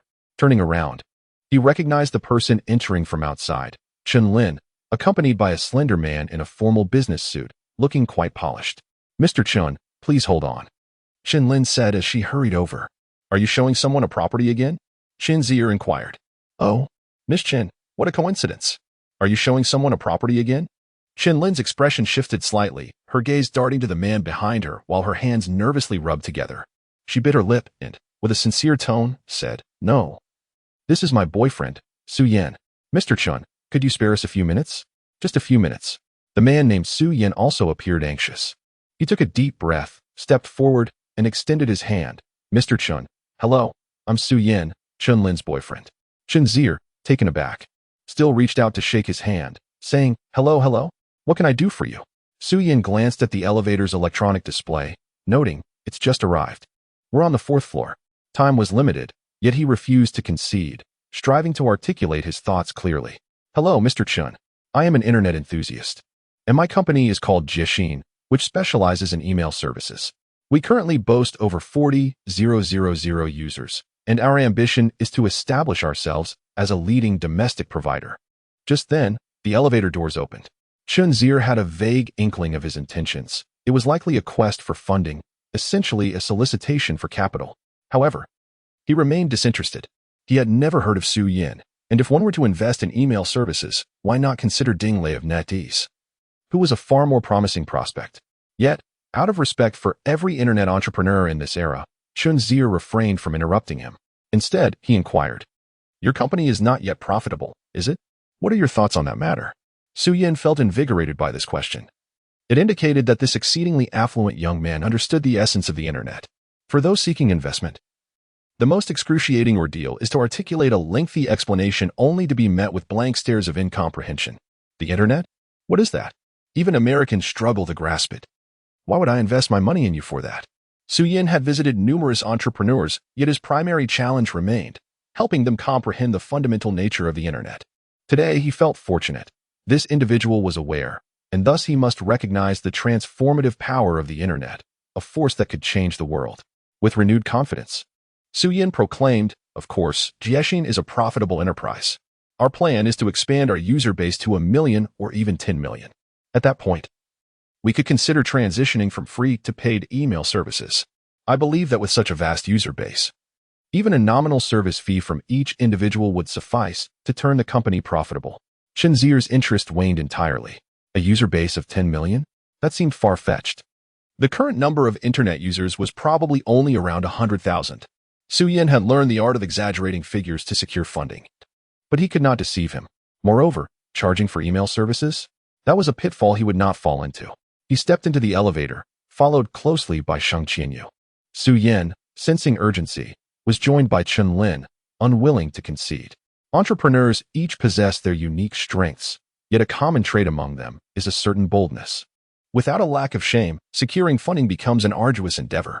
Thus, Su Yin also entered the elevator, and Chen Lin naturally followed suit. The four of them were cramped in the elevator, with Sheng Qianyu filled with confusion, wondering why they still addressed Chen Zier as Mr. Chen. Su Yin restructured his thoughts, stating, "Mr. Chen, please have faith in Jiexin. Here is our business plan, along with feedback from our email users, which has been overwhelmingly positive. Jiexin has captivated them. With a modest amount of funding to help us through the initial free period, we are certain to experience significant growth. I am confident in this. There is even the possibility of an IPO on Nasdaq in the future. Mr. Chen, trust me, this would undoubtedly be the most worthwhile investment." Chen Zier, unimpressed by his persuasion, simply posed his question, "Do you know how many internet users there are in the country?" Su Yin was undoubtedly aware of this. Yet voicing it would shatter that hope. He could only speak in circles, saying, "Although the number of internet users is currently scant, it is experiencing a steady increase." The elevator ascended rapidly, and soon they would reach the 16th floor. With a chime, the doors opened. Chen Zier, uninterested in his ramblings, led Sheng Qianyu outside. Yet Su Yin remained resolute. Chen Lin interjected, "Mr. Chen, please assist us. Su Yin is genuinely putting in considerable effort into this endeavor. We implore you to extend your trust to us. We are certain we can succeed." A woman pleaded softly, her eyes brimming with hope. Chen Zier did not glance at her, but Sheng Qianyu felt a twinge of sympathy. Su Yin made one final attempt, "Mr. Chen, I sincerely hope you could spare a few moments to review the business plan for Jiexin." Sheng Qianyu, studying computer science, understood that the internet would indeed transform the world and humanity. Moreover, the woman's earnest appeal, combined with the man's practical business proposal, seemed reasonable to her. She believed that this investment was worth a try, at least for consideration. She reached out and grasped Chen Zier's arm. He shot her a glance, instantly comprehending her intent. He relinquished his grip on the door and accepted the business plan Su Yin had presented. The excitement surged within both Su Yin and Chen Lin. Could success be within reach? However, Chen Zier did not immediately peruse the document. Despite their simultaneous requests, the absence of a visionary future for a paid email service remained unchanged. Thus, he reminded them, "Return with a business plan based on a free email strategy. Once it's prepared, bring it back for my review. Additionally, I do not know you, and you do not know me. I must conduct a thorough examination before considering any investment. If Jiexin is indeed as exceptional as you claim and possesses the promising future you describe, I will contemplate investing. Su Yin and Chen Lin were elated by his words, momentarily setting aside the challenge of monetizing a free email service. They eagerly expressed their gratitude, saying, "Thank you. Thank you. We apologize for the intrusion. Please continue with your work." Chen Zier then entered the room with Sheng Qianyu. The two left outside were filled with exhilaration, and Su Yin lifted his girlfriend in a joyous spin, exclaiming, "Darling, you are truly my lucky charm." Chapter 61. The Twisted Noodle at the Imperial Blue Bay. Within Chen Zier's residence, Sheng Qianyu was taken aback by the exquisite decor and meticulous layout. Previously, she believed she had a thorough understanding of Chen Zier, yet this afternoon, he had suddenly morphed into a mystery. Upon entering, Chen Zier first activated the heating. The room was vast, and without it, the chill was palpable. He then invited Sheng Qianyu to take a seat on the sofa. "Why do they refer to you as Mr. Chen?" she inquired. Chen Zier poured her a cup of hot tea before settling down himself, replying, "Would you like to know?" Sheng Qianyu nodded. Chen Zier, playfully withholding the answer, teased, "It's a secret." Sheng Qianyu, not one to impose, accepted his reticence and shifted the conversation to their recent encounter, asking, "You instructed that individual to devise a strategy for a free email service, but how can such a service generate revenue if it remains free? I believe only a free email service can be profitable." Sheng Qianyu found it difficult to comprehend, for it seemed quite contradictory. How could one earn money while offering services for free? Chen Zier elucidated, stating that in the nascent stages of any novel phenomenon, survival invariably takes precedence over development. The internet was merely beginning to gain traction domestically for a commercial entity. The primary concern should not be the grandeur of future prospects, but rather the immediate necessity of survival, specifically regarding email services within the context of our local environment. Only by offering free services could one hope to endure. Survival is the prerequisite for contemplating future endeavors. Charging fees would be tantamount to severing one's own lifeline. Let alone pondering a decade ahead, one might not even witness the dawn of the next day. Sheng Qianyu bit her lip in contemplation, recalling Chen Zier's previous remarks on the distinction between community and social interaction. How could someone studying urban transportation possess a deeper understanding of the internet than she? "Are you involved in an internet enterprise?" she ventured, voicing her conjecture. Chen Zier was taken aback, then chuckled, "Not at all.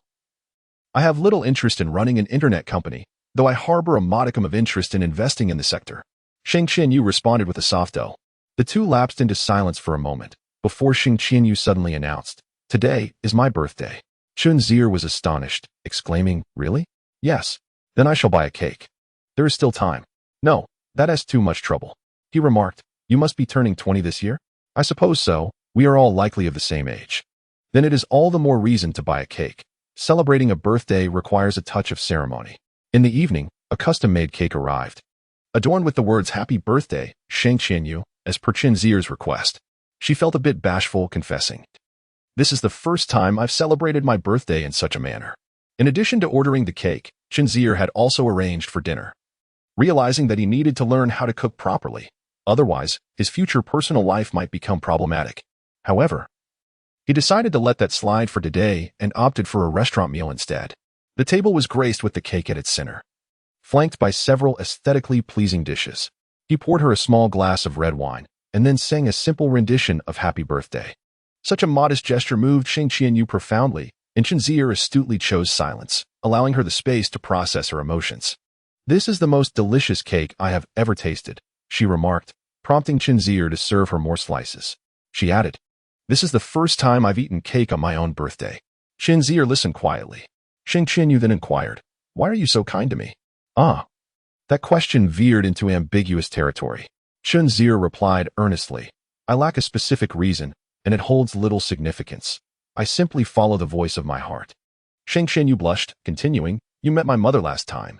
Being so astute, you must understand that my family is quite poor." The last statement seemed to exhaust her completely, leaving her waiting for a response. Chen Zier did not answer directly, but instead said, "Do you remember when I first met you?" "When was that?" Sheng Qianyu asked, puzzled. "When I first arrived in this city, it was still the early hours of the morning. I spotted you at the entrance of Zhongda, setting up a stall for tofu pudding. Your pure and radiant presence left a profound impression on me, as the saying goes. What lingers in the heart will surely echo back. I never anticipated that I would encounter you again. Do you know? You are my very first memory of Zhonghai." Sheng Qianyu could not recall. At that time, she had not noticed Chen Zier. My mother is a vendor. Chen Zier merely acknowledged this with a sound. Would you look down upon me for that? Chen Zier shook her head. Of course not. My father is a con man and has even served time. Chen Zier responded. The character of one's parents does not wholly dictate that of their children. I know you are a kind-hearted girl, in a certain sense. You understand the value of kindness better than I do. Sheng Qianyu, uncertain, asked, Do you truly think so? Indeed, she replied. A sense of joy washed over her, and she sighed in relief. In this moment, she felt compelled to share many thoughts she had long kept to herself. Observing her demeanor, Chen Zier comforted her. You must have confidence. You are intelligent, beautiful, and kind. You are a truly remarkable girl and need not belittle yourself. Sheng reminisced, in my childhood, I was not at all attractive. Despite not having a proper diet, I was quite plump. Due to our financial struggles, I wore tattered clothes and was ridiculed and bullied by classmates. In elementary school, I often could not pay my tuition on time and was not favored by teachers. Certain educators would openly express their disdain, especially upon learning that my father was a con man. I recall that my mother found my chubby figure endearing. I possess a singular childhood photograph, where I am looking down, my eyes devoid of light, dressed in patched clothing. When my mother looks at it now, her love for her daughter makes her see beauty in it, yet when I gaze upon it, my heart aches, and I want to weep. Upon reaching high school, people began to praise my appearance, but what significance did that hold? Those neighbors and classmates who had once regarded me with indifference suddenly began to shower me with compliments, seeking my company. Yet, I was overwhelmed with fear of them. At that time, other girls donned beautiful attire, some learned to dance, others played musical instruments, and some could write beautifully. Meanwhile, I was clad in a worn gray cotton coat, day after day, laboriously completing tedious assignments in the biting cold of winter nights. Chen Zier, having lived through the information age, had grown weary of tales of familial hardship, yet in this moment, he found himself moved by the story of this young girl. Regardless of others' perceptions, the image that came to his mind was that of a solitary girl, ridiculed by neighbors at home and mocked by classmates and teachers at school, simply because her father was a con man, because her garments were tattered, and because she appeared gentle and vulnerable. He could not fathom how such a small child could endure the harsh scorn of humanity throughout her journey. Sheng Qianyu could no longer contain her tears. She began to cry, while Chen Zier was at a loss for how to erase the scars of her past. She continued, I remember in 5th grade, our family received a few packs of instant noodles. My sister and I would crush the noodles and divide them using a teacup. I find it difficult to eat. I pick up each piece, admiring it for a long while before indulging. Do you know? The image of that bin instant noodle is forever etched in my mind. This detail profoundly impacted Chen Zier, igniting an overwhelming sense of protectiveness within him. He softly inquired, Do you have an older sister? Sheng Qianyu replied, Yes, but she disappeared later. Perhaps she has passed away. Chen Zier was unable to comprehend whether that person was truly missing or had departed from this world. Prior to this moment, he had only considered the possibility of natural disasters affecting Sheng Qianyu's family, never imagining she had endured human tragedies as well. Chapter 62. The flicker of love. Sheng Qianyu shed tears for only a brief moment before wiping them away herself. She exhibited a resilience that surpassed Chen Zier's expectations. Although he had not received her explicit confirmation, he surmised that this was likely one of the rare occasions she had cried in recent years. Chen Zier offered her a tissue. Feeling somewhat bashful, she apologized, saying, I'm sorry for ruining the atmosphere. Chen Zier shook his head, remarking, This side of you feels more authentic. Am I usually inauthentic?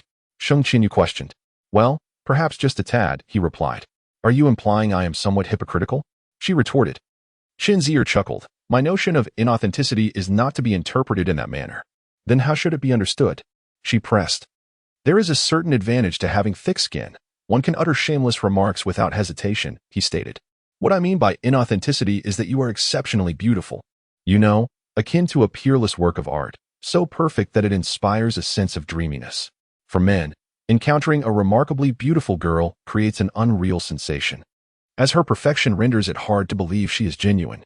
Sheng Qianyu's face flushed a deep crimson as she replied, I am not as wonderful as you claim. Chen Zier smiled silently, for he spoke the truth and wished to further compliment her to bolster her confidence. Thank you for making my 20th birthday so unique, she said. You're welcome. We are friends, Chen Zier replied. Sheng Qianyu hesitated, biting her lip. What is it? I think. I have developed feelings for you, she declared, summoning a courage she had not realized she possessed. Chen Zier's heart skipped a beat. This was something he had never anticipated. Perhaps every man dreams of hearing a goddess-like girl confess her feelings to him, but that remains a dream. Yet, at this moment, it felt undeniably real. And he was engulfed in a rush of fulfillment. Noticing his stunned expression, the insecure Sheng Qianyu instantly regretted her words. She sharply tapped her forehead and said, "What I meant was, I understand," Chen Zier interjected, attempting to maintain the mood. Just then, the atmosphere was abruptly shattered by the ringing of a telephone. This unexpected sound interrupted Chen Zier's reverie. He answered to find it was Sun Hong, and he replied curtly, "Your timing is impeccable. What is it?" Sun Hong, somewhat perplexed, continued in his own rhythm. "We have received a collaboration request from the supermarket." Work-related matters managed to divert some of Chen Zier's attention, and he inquired, "What are the conditions?" "They wish to invest in the pudding convenience store, offering 1 million RMB for a 40 stake. What do you think?" Chen Zier guided him toward making a decision. Sun Hong remarked, "I find this proposal quite acceptable. Such a substantial investment would bolster our expansion efforts, significantly accelerating our growth. Furthermore, being associated with an international brand will undoubtedly enhance our brand recognition. In addition, their resources in industry connections, corporate management, and talent acquisition would prove invaluable. I believe this presents a remarkable opportunity for pudding." He acknowledged the risks of dancing with wolves, as a careless misstep could lead to dire consequences. Moreover, the offered price was unreasonably low. Chen Zier responded, "You may engage with them. We can explore a partnership. But the maximum we should consider selling is 20% of our shares." Sun Hong replied, "I have a clear understanding of the situation. Currently, Chen Zier holds 75% of the shares in Pudding Convenience Store, with the remaining 25% split between Sun Hong's 7% and Shuebuohua's 18%. Recently, Pudding Convenience Store has accelerated its expansion, a direct result of Shuebuohua's contributions. The benefits of his partnership have gradually become evident, particularly in fostering smoother interactions with the government. While the pursuit of greater benefits is secondary, the efficiency has indeed improved significantly. Chen Zier is open to partnerships, provided he maintains majority control. He is indifferent to whether he holds 80% or 60% of the shares. Therefore, he is willing to consider collaboration with Shi Yangqing, although he finds 40% excessive. Upon overhearing the mention of a 20% stake, Sheng Qianyu inquired after Chen Zier ended his call, "What kind of business are you running?" Chen Zier replied, "What happened to the romantic atmosphere we were just enjoying?" "That scoundrel, Sun Hong." Just then, after the call concluded, the doorbell rang again. Chen Zier felt exasperated. After finally receiving a confession from his crush, could he not be granted a moment's peace? Sheng Qianyu felt a twinge of panic at the sound of the doorbell. In her mind, confessing feelings was something to be discreet about. Certainly not a matter for public discussion. Nevertheless, it was impolite to deny entry. Chen Zier went to answer the door, finding Shi Yangqing standing there, leaning against the doorframe. He asked, "What brings you here?" Shi Yangqing looked at him curiously and replied, "Why are you blocking the door? Is there a reason I can't come in?" Chen Zier felt a mix of frustration and despair. He nearly had the chance to become romantically involved, and now, those who usually remained absent were suddenly creating chaos. Yet, he would not actually prevent Shi Yangqing from entering. "I'm not blocking the door. Please, come in." As Shi Yangqing stepped inside, she quickly noticed another presence, a young woman she recognized from the last visit to Pudding, known for her beauty. "Is there a guest?" Shi Yangqing's tone was peculiar, her expression rich with implication. The sight of a boss bringing home a stunning female employee, while seemingly reluctant to let her enter, raised questions about potential complications. Chen Zier scratched his head and introduced the two. "This is my classmate, Sheng Qianyu, whom you've met before. And this is my neighbor, General Manager Shi Yangqing." Sheng Qianyu felt intimidated by Shi Yangqing, whose commanding aura was overwhelming. In truth, she had recognized her instantly. This was the impressive woman from the recent school seminar. A successful figure born into wealth, with an intimidating academic pedigree and a commanding position. If one were to consider appearance as a form of capital, then before Shi Yangqing, Sheng Qianyu possessed nothing but a hint of youth. However, Shi Yangqing did not harbor any disdain for Sheng Qianyu. Noticing the cake on the table, she inquired, "Oh dear. Have I interrupted your birthday celebration?" Chen Zier thought to herself, "You are aware? Whose birthday is it?" She replied, "It's hers. But before we delve into that, may I ask what brings you here?" Shi Yangqing responded, "We shall discuss that momentarily. It seems fate has intertwined our paths twice now. I cannot let this birthday pass without a gesture.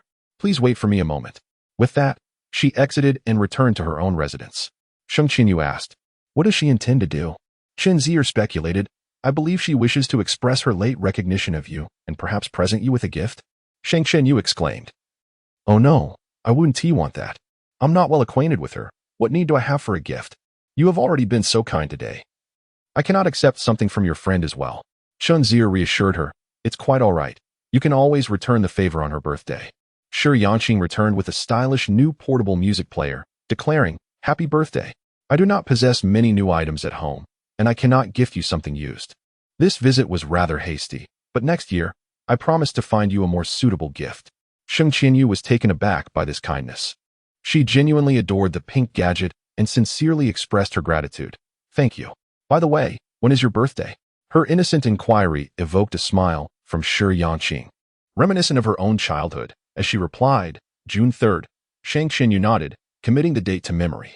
Chen Zier suggested, let us all sit down. As Sheng Qianyu fell silent, she recognized that Chen Zier likely had pressing matters to discuss. He appeared quite busy. First with someone seeking investment and then receiving a call regarding significant company affairs, followed by Shi Yangqing's unexpected visit.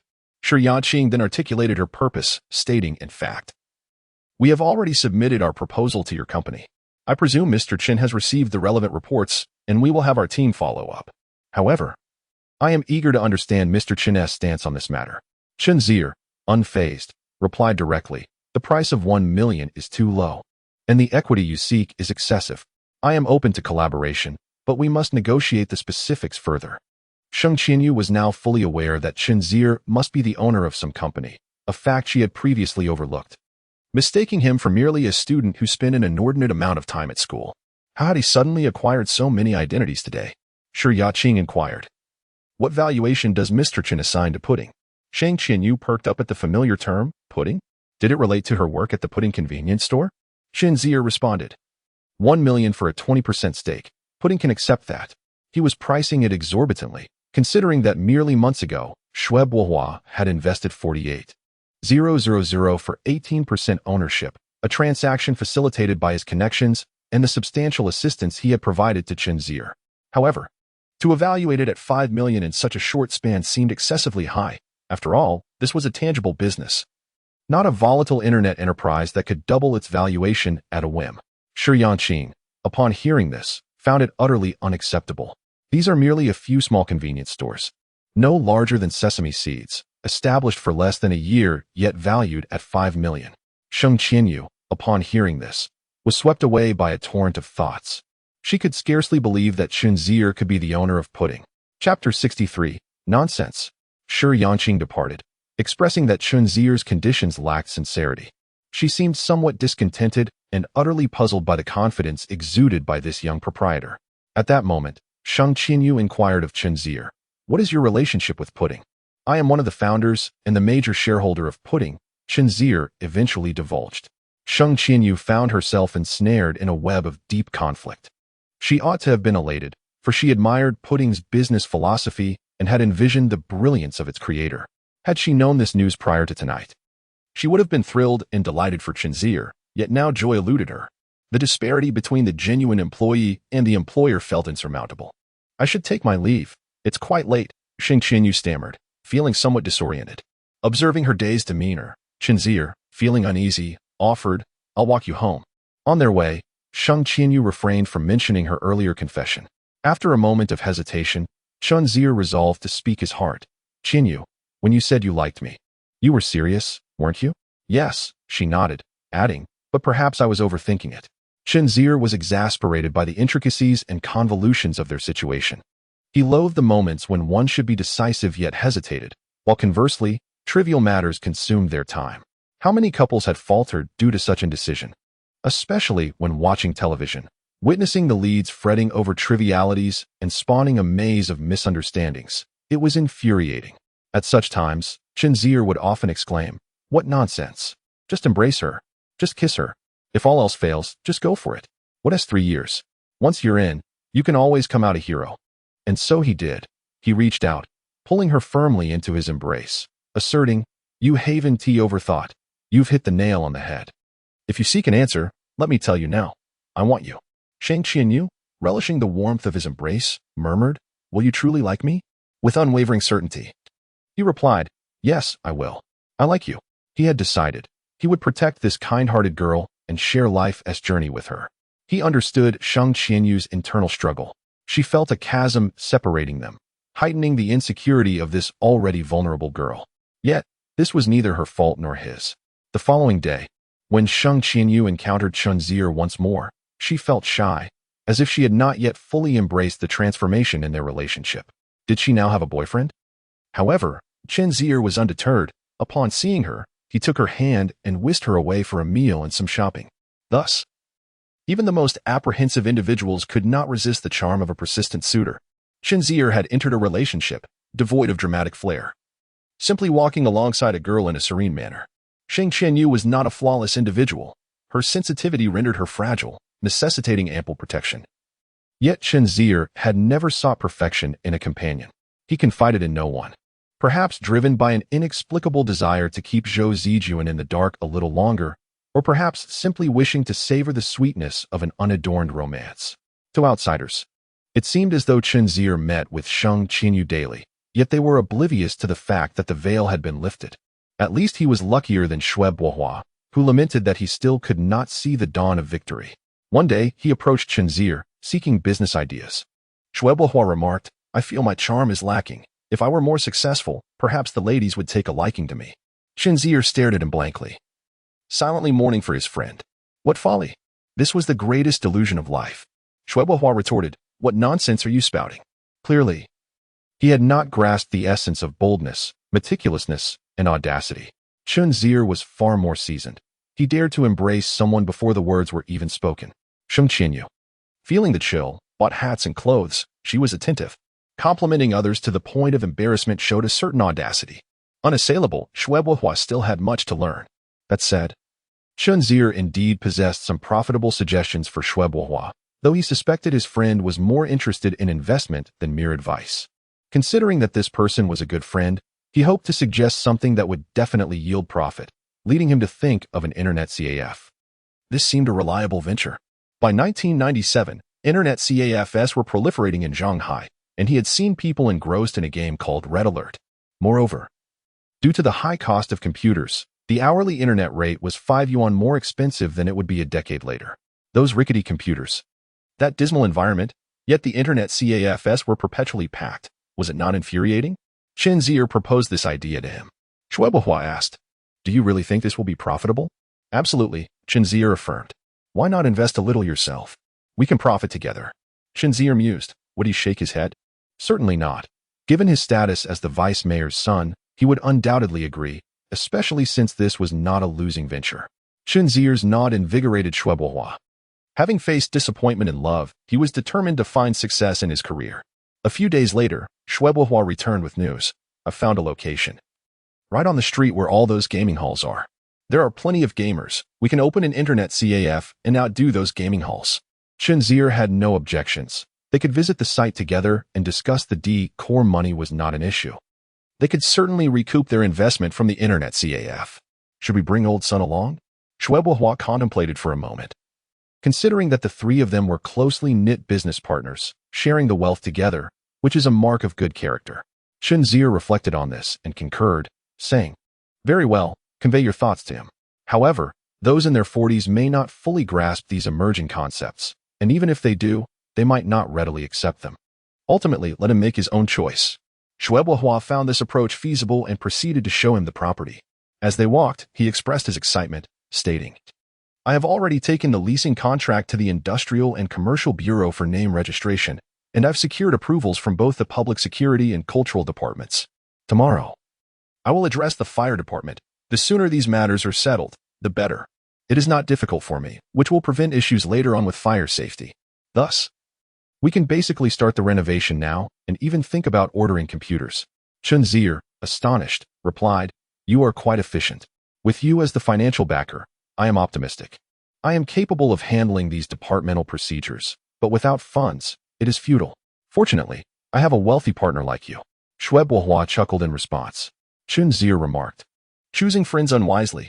Then he recalled something and inquired, "You should also check with the electricity and telecommunications departments. Power supply should not be an issue in Shanghai, but it would be prudent to negotiate with the Power Bureau for a dedicated line to ensure quality. The same goes for internet speed. My nature is such that once I decide to proceed, I aim for something impressive. Even the computer room should be exceptional." Shuebuhua was pleasantly surprised by Chen Zier's robust support and exclaimed, "Excellent." The two hurried to the property rented by Shuebuhua, where he explained, "I've secured this space. 60 square meters. Initially, there was a smaller one diagonally opposite, but I anticipated your disposition. You would not be pleased with a cramped space for several computers. So I opted for the largest available. This used to be a sizable restaurant, but the owner left after incurring losses." Chen Zier pondered that 60 square meters was not particularly large, but given their nascent stage, taking small steps was wise. A misstep could lead to discomfort. Furthermore, there appeared to be a second floor, accessible via a staircase along the walls. He asked, "Is this second floor partitioned off? Is it safe?" Shuebuhua responded, "We need a professional to assess it. If it is unfit, we may need to make alterations, which would require resubmitting a fire safety opinion. And that can be quite troublesome." Chen Zier suggested, "Then let us consult a builder. As for those opinion letters, aren't they your forte?" The location was conveniently near Zhangda University, with 2 other universities and a high school nearby, making it promising. Chen Zier declared, "Then it's settled. Have you thought of a name?" Shuebuhua smiled and said, "Let us call it Pudding." Chen Zier inquired, "What is the reasoning behind that?" "Pudding enjoys an excellent reputation in this area. Why not leverage it?" "How about that? I might have a bit of a business acumen myself," Shuebuhua replied. Chen Zier responded, "That's cunning. Such traits can be easily learned." Chapter 64. Making the World Softer on December 22nd.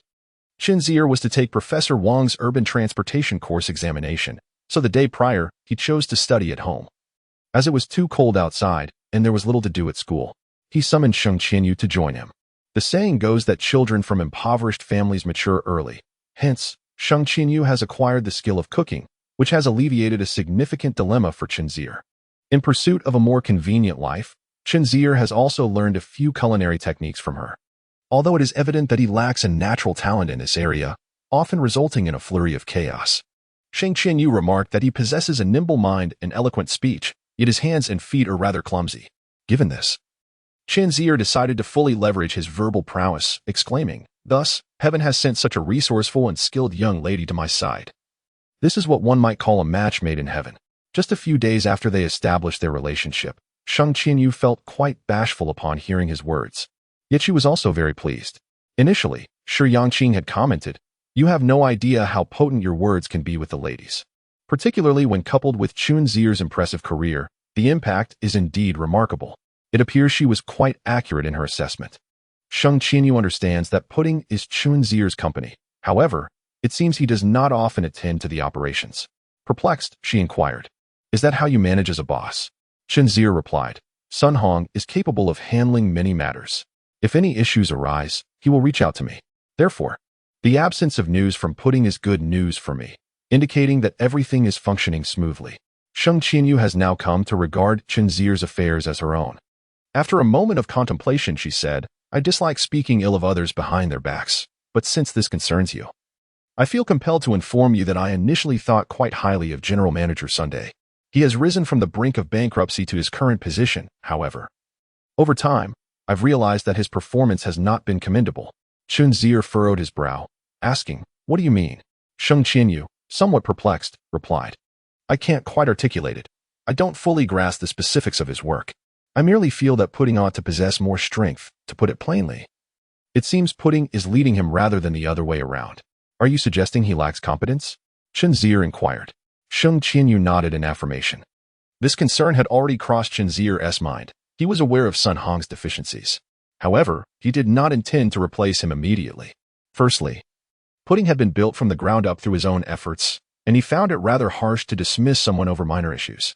Moreover, Pudding was currently profitable. Secondly, he lacked suitable alternatives. He had been awaiting Shi Yangqing, yet she was uninterested and declined his offer. Outside of her, he was uncertain who would be a fitting candidate.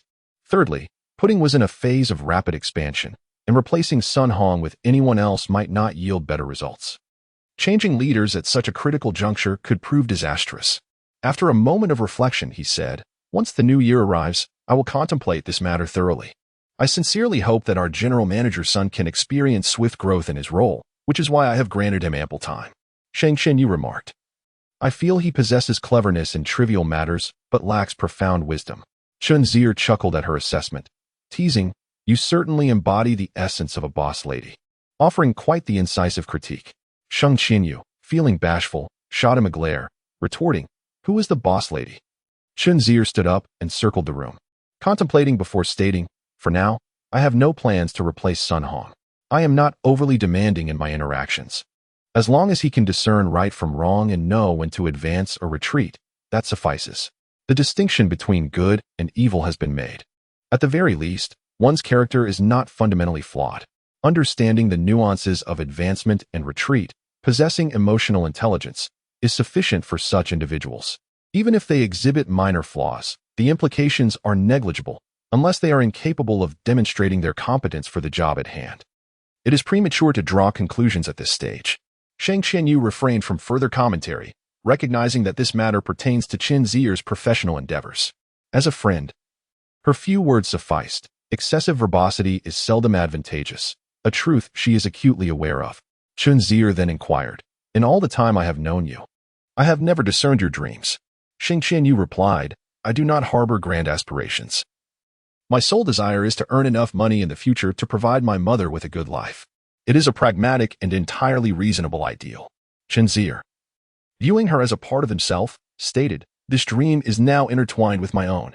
I can assist you in realizing it. Just say the word, and I shall help improve our mother's living conditions by tomorrow.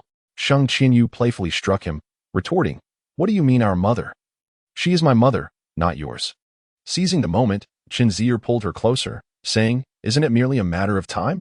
He added, I must say, holding such a beautiful girl feels absolutely wonderful. Sheng Qianyu struggled slightly, but soon settled into his embrace, allowing Chen Zier to hold this fresh and charming young lady. Just days prior, he had lamented his solitude within these walls, yet that feeling had vanished. He could not help but marvel at how humans are creatures of emotion. To cradle the one they love provides a sense of possessing the entire world. Sheng Qianyu nestled her head against Chen Zier's neck, eyes closed in delight, and then softly remarked, thank you, but that is your money. I cannot spend so much. Chen Zier, perplexed, responded, what does it matter? My wealth has now become ours. Sheng Qianyu remained silent. After a considerable pause, she expressed her apprehensions. You adore me now and are willing to give me everything. Yet I can offer you nothing in return. This frightens me. I fear that if one day you cease to care for me, I will be a complete failure. I cannot bear to revert to that state. I have worked hard to infuse my life with a semblance of hope, and thus, I cannot become reliant on you. Chen Zier comprehended her perspective and could only promise, you will never lose me, vowing to spend a lifetime proving this commitment. Sheng Qianyu extricated herself from his embrace, sweetly affirming, I know, I believe, and I will always cherish you. Yet she continued, however, I have come to understand earlier than many of my peers that to lead a simple, comfortable, and free life, one must first earn a sufficient amount of reassuring money. The world is harsh and unyielding. Only through diligence and self-reliance can I soften it. Therefore, no matter how successful or exceptional you may be, it does not grant me the license to be mediocre or complacent. Chen Zier had long recognized that this girl, shaped by childhood tragedies and lacking in self-assurance, harbored a resolve more steadfast than anyone could imagine. The challenges of the past have indeed left her battered and bruised, yet they have not truly defeated her. Rather, they have hardened certain aspects of her heart. Naturally, Chen Zier hopes for a more vibrant life for her and cheerfully states, I will accompany you in witnessing it. Thank you. Sheng Qianyu replies contentedly. She then reminisces about her childhood, saying, do you know? My father's temper was particularly fierce. When he lost his temper, I would receive an unwarranted slap without any explanation. Remarkably, a smile graces her face as she recounts this. Chen Zier feels a pang of sorrow in his heart, deeply moved by her words. Sheng Qianyu continues, however, as I grew older, I gradually realized that my father was right. Why? Chen Zier is completely bewildered. Because the world operates in much the same way, it often delivers a slap without reason and lacks the patience to offer even a single word of explanation. Chapter 65. The widening path of right. On the morning of the 22nd, Chen Zier rises at 7 o'clock in preparation for an examination at 8. As he steps outside, he encounters Shi Yangqing, clad in athletic attire. A white headband encircles her forehead, and droplets of sweat adorn her cheeks, exuding a rare aura of youthfulness. Chen Zier feels a sense of admiration and remarks, running in the early morning during winter? I'm accustomed to it, if I don't expend some energy. It disrupts my daily rhythm, Shi Yangqing replies, slightly out of breath. Such a commendable habit deserves emulation, Chen Zier praises, raising his thumb. It is indeed no small feat to leave the warmth of one's bed so early on a cold winter's morning. He himself runs, but winter makes it difficult for him. Before entering, Shi Yangqing inquires, "Do you play tennis?" He shakes his head, admitting, "I've never played. Are you interested? I noticed there's an empty tennis court downstairs." "Do you play?" "Not really, but I recently watched a few tennis matches and found them quite intriguing." "That's perfectly fine. Exercise is beneficial for health, a good thing." Chen Zier nods, saying, "All right, let us find some time to learn." During the morning examination, Professor Wang personally supervises, strictly prohibiting any form of cheating. Chen Zier had no intention of resorting to such measures. He had dedicated time to study thoroughly the previous day. In the examination hall, Kai Feng asked Chen Zier, "What is going on with you and Sheng Qianyu? Is there something between you two?" Chen Zier replies, "Tian Wanqi must have prompted you to ask." Kai Feng retorts, "What does it have to do with her?" Chen Zier counters, "Focus on your exam. Be careful not to fail." He wishes to avoid troubling matters before the upcoming new year, not wanting Zhou Zijuan to learn too soon. Before the examination begins, Professor Wang advises Chen Zier to visit his office afterward.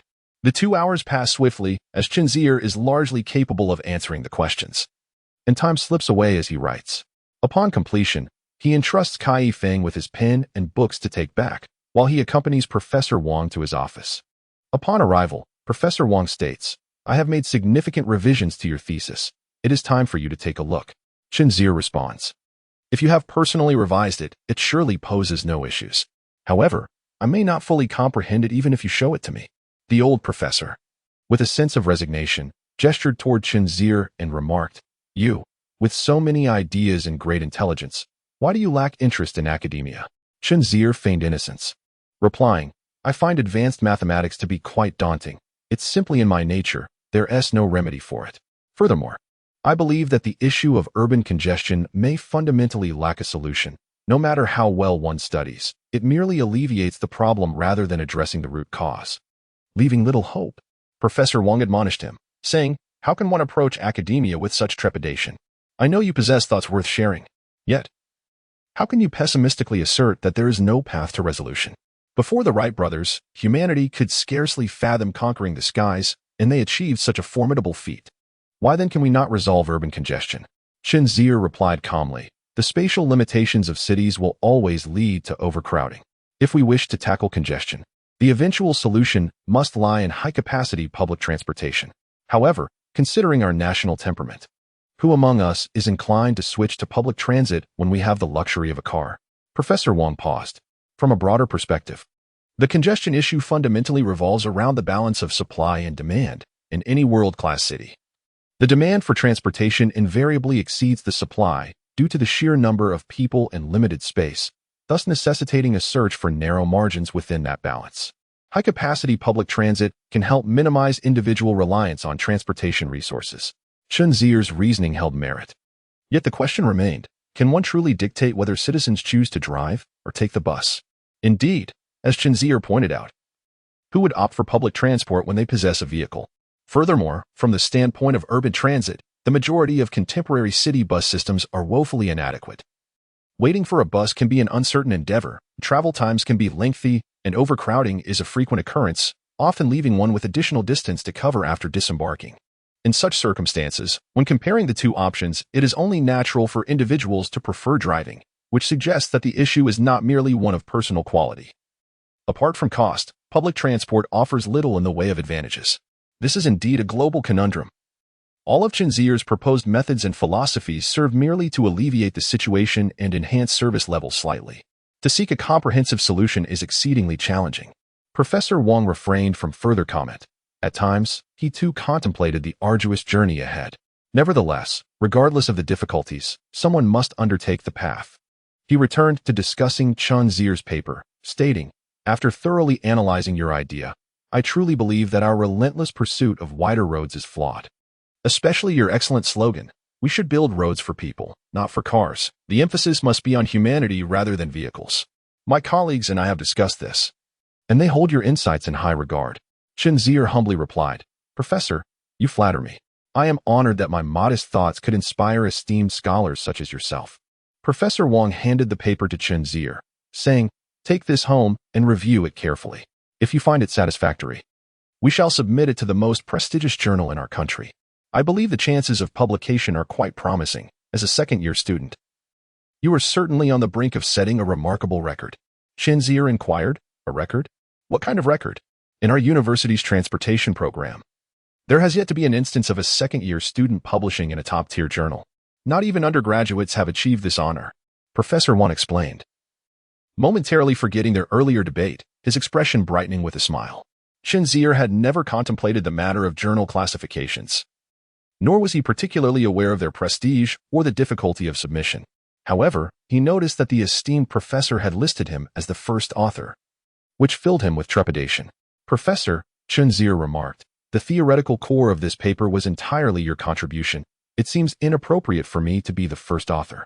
The old professor replied, Do not say such things. Many of my graduate students share your perspective, believing that the essence of a paper lies in its theory and mathematical models. I do not view it this way. While many can master mathematical models, innovative ideas are not easily found. The concept of this paper originated from you, thus the first authorship rightfully belongs to you.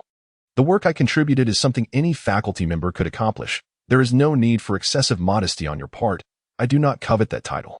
With the professor's words weighing heavily, Chen Zier found himself at a loss for further response and simply expressed his sincere gratitude.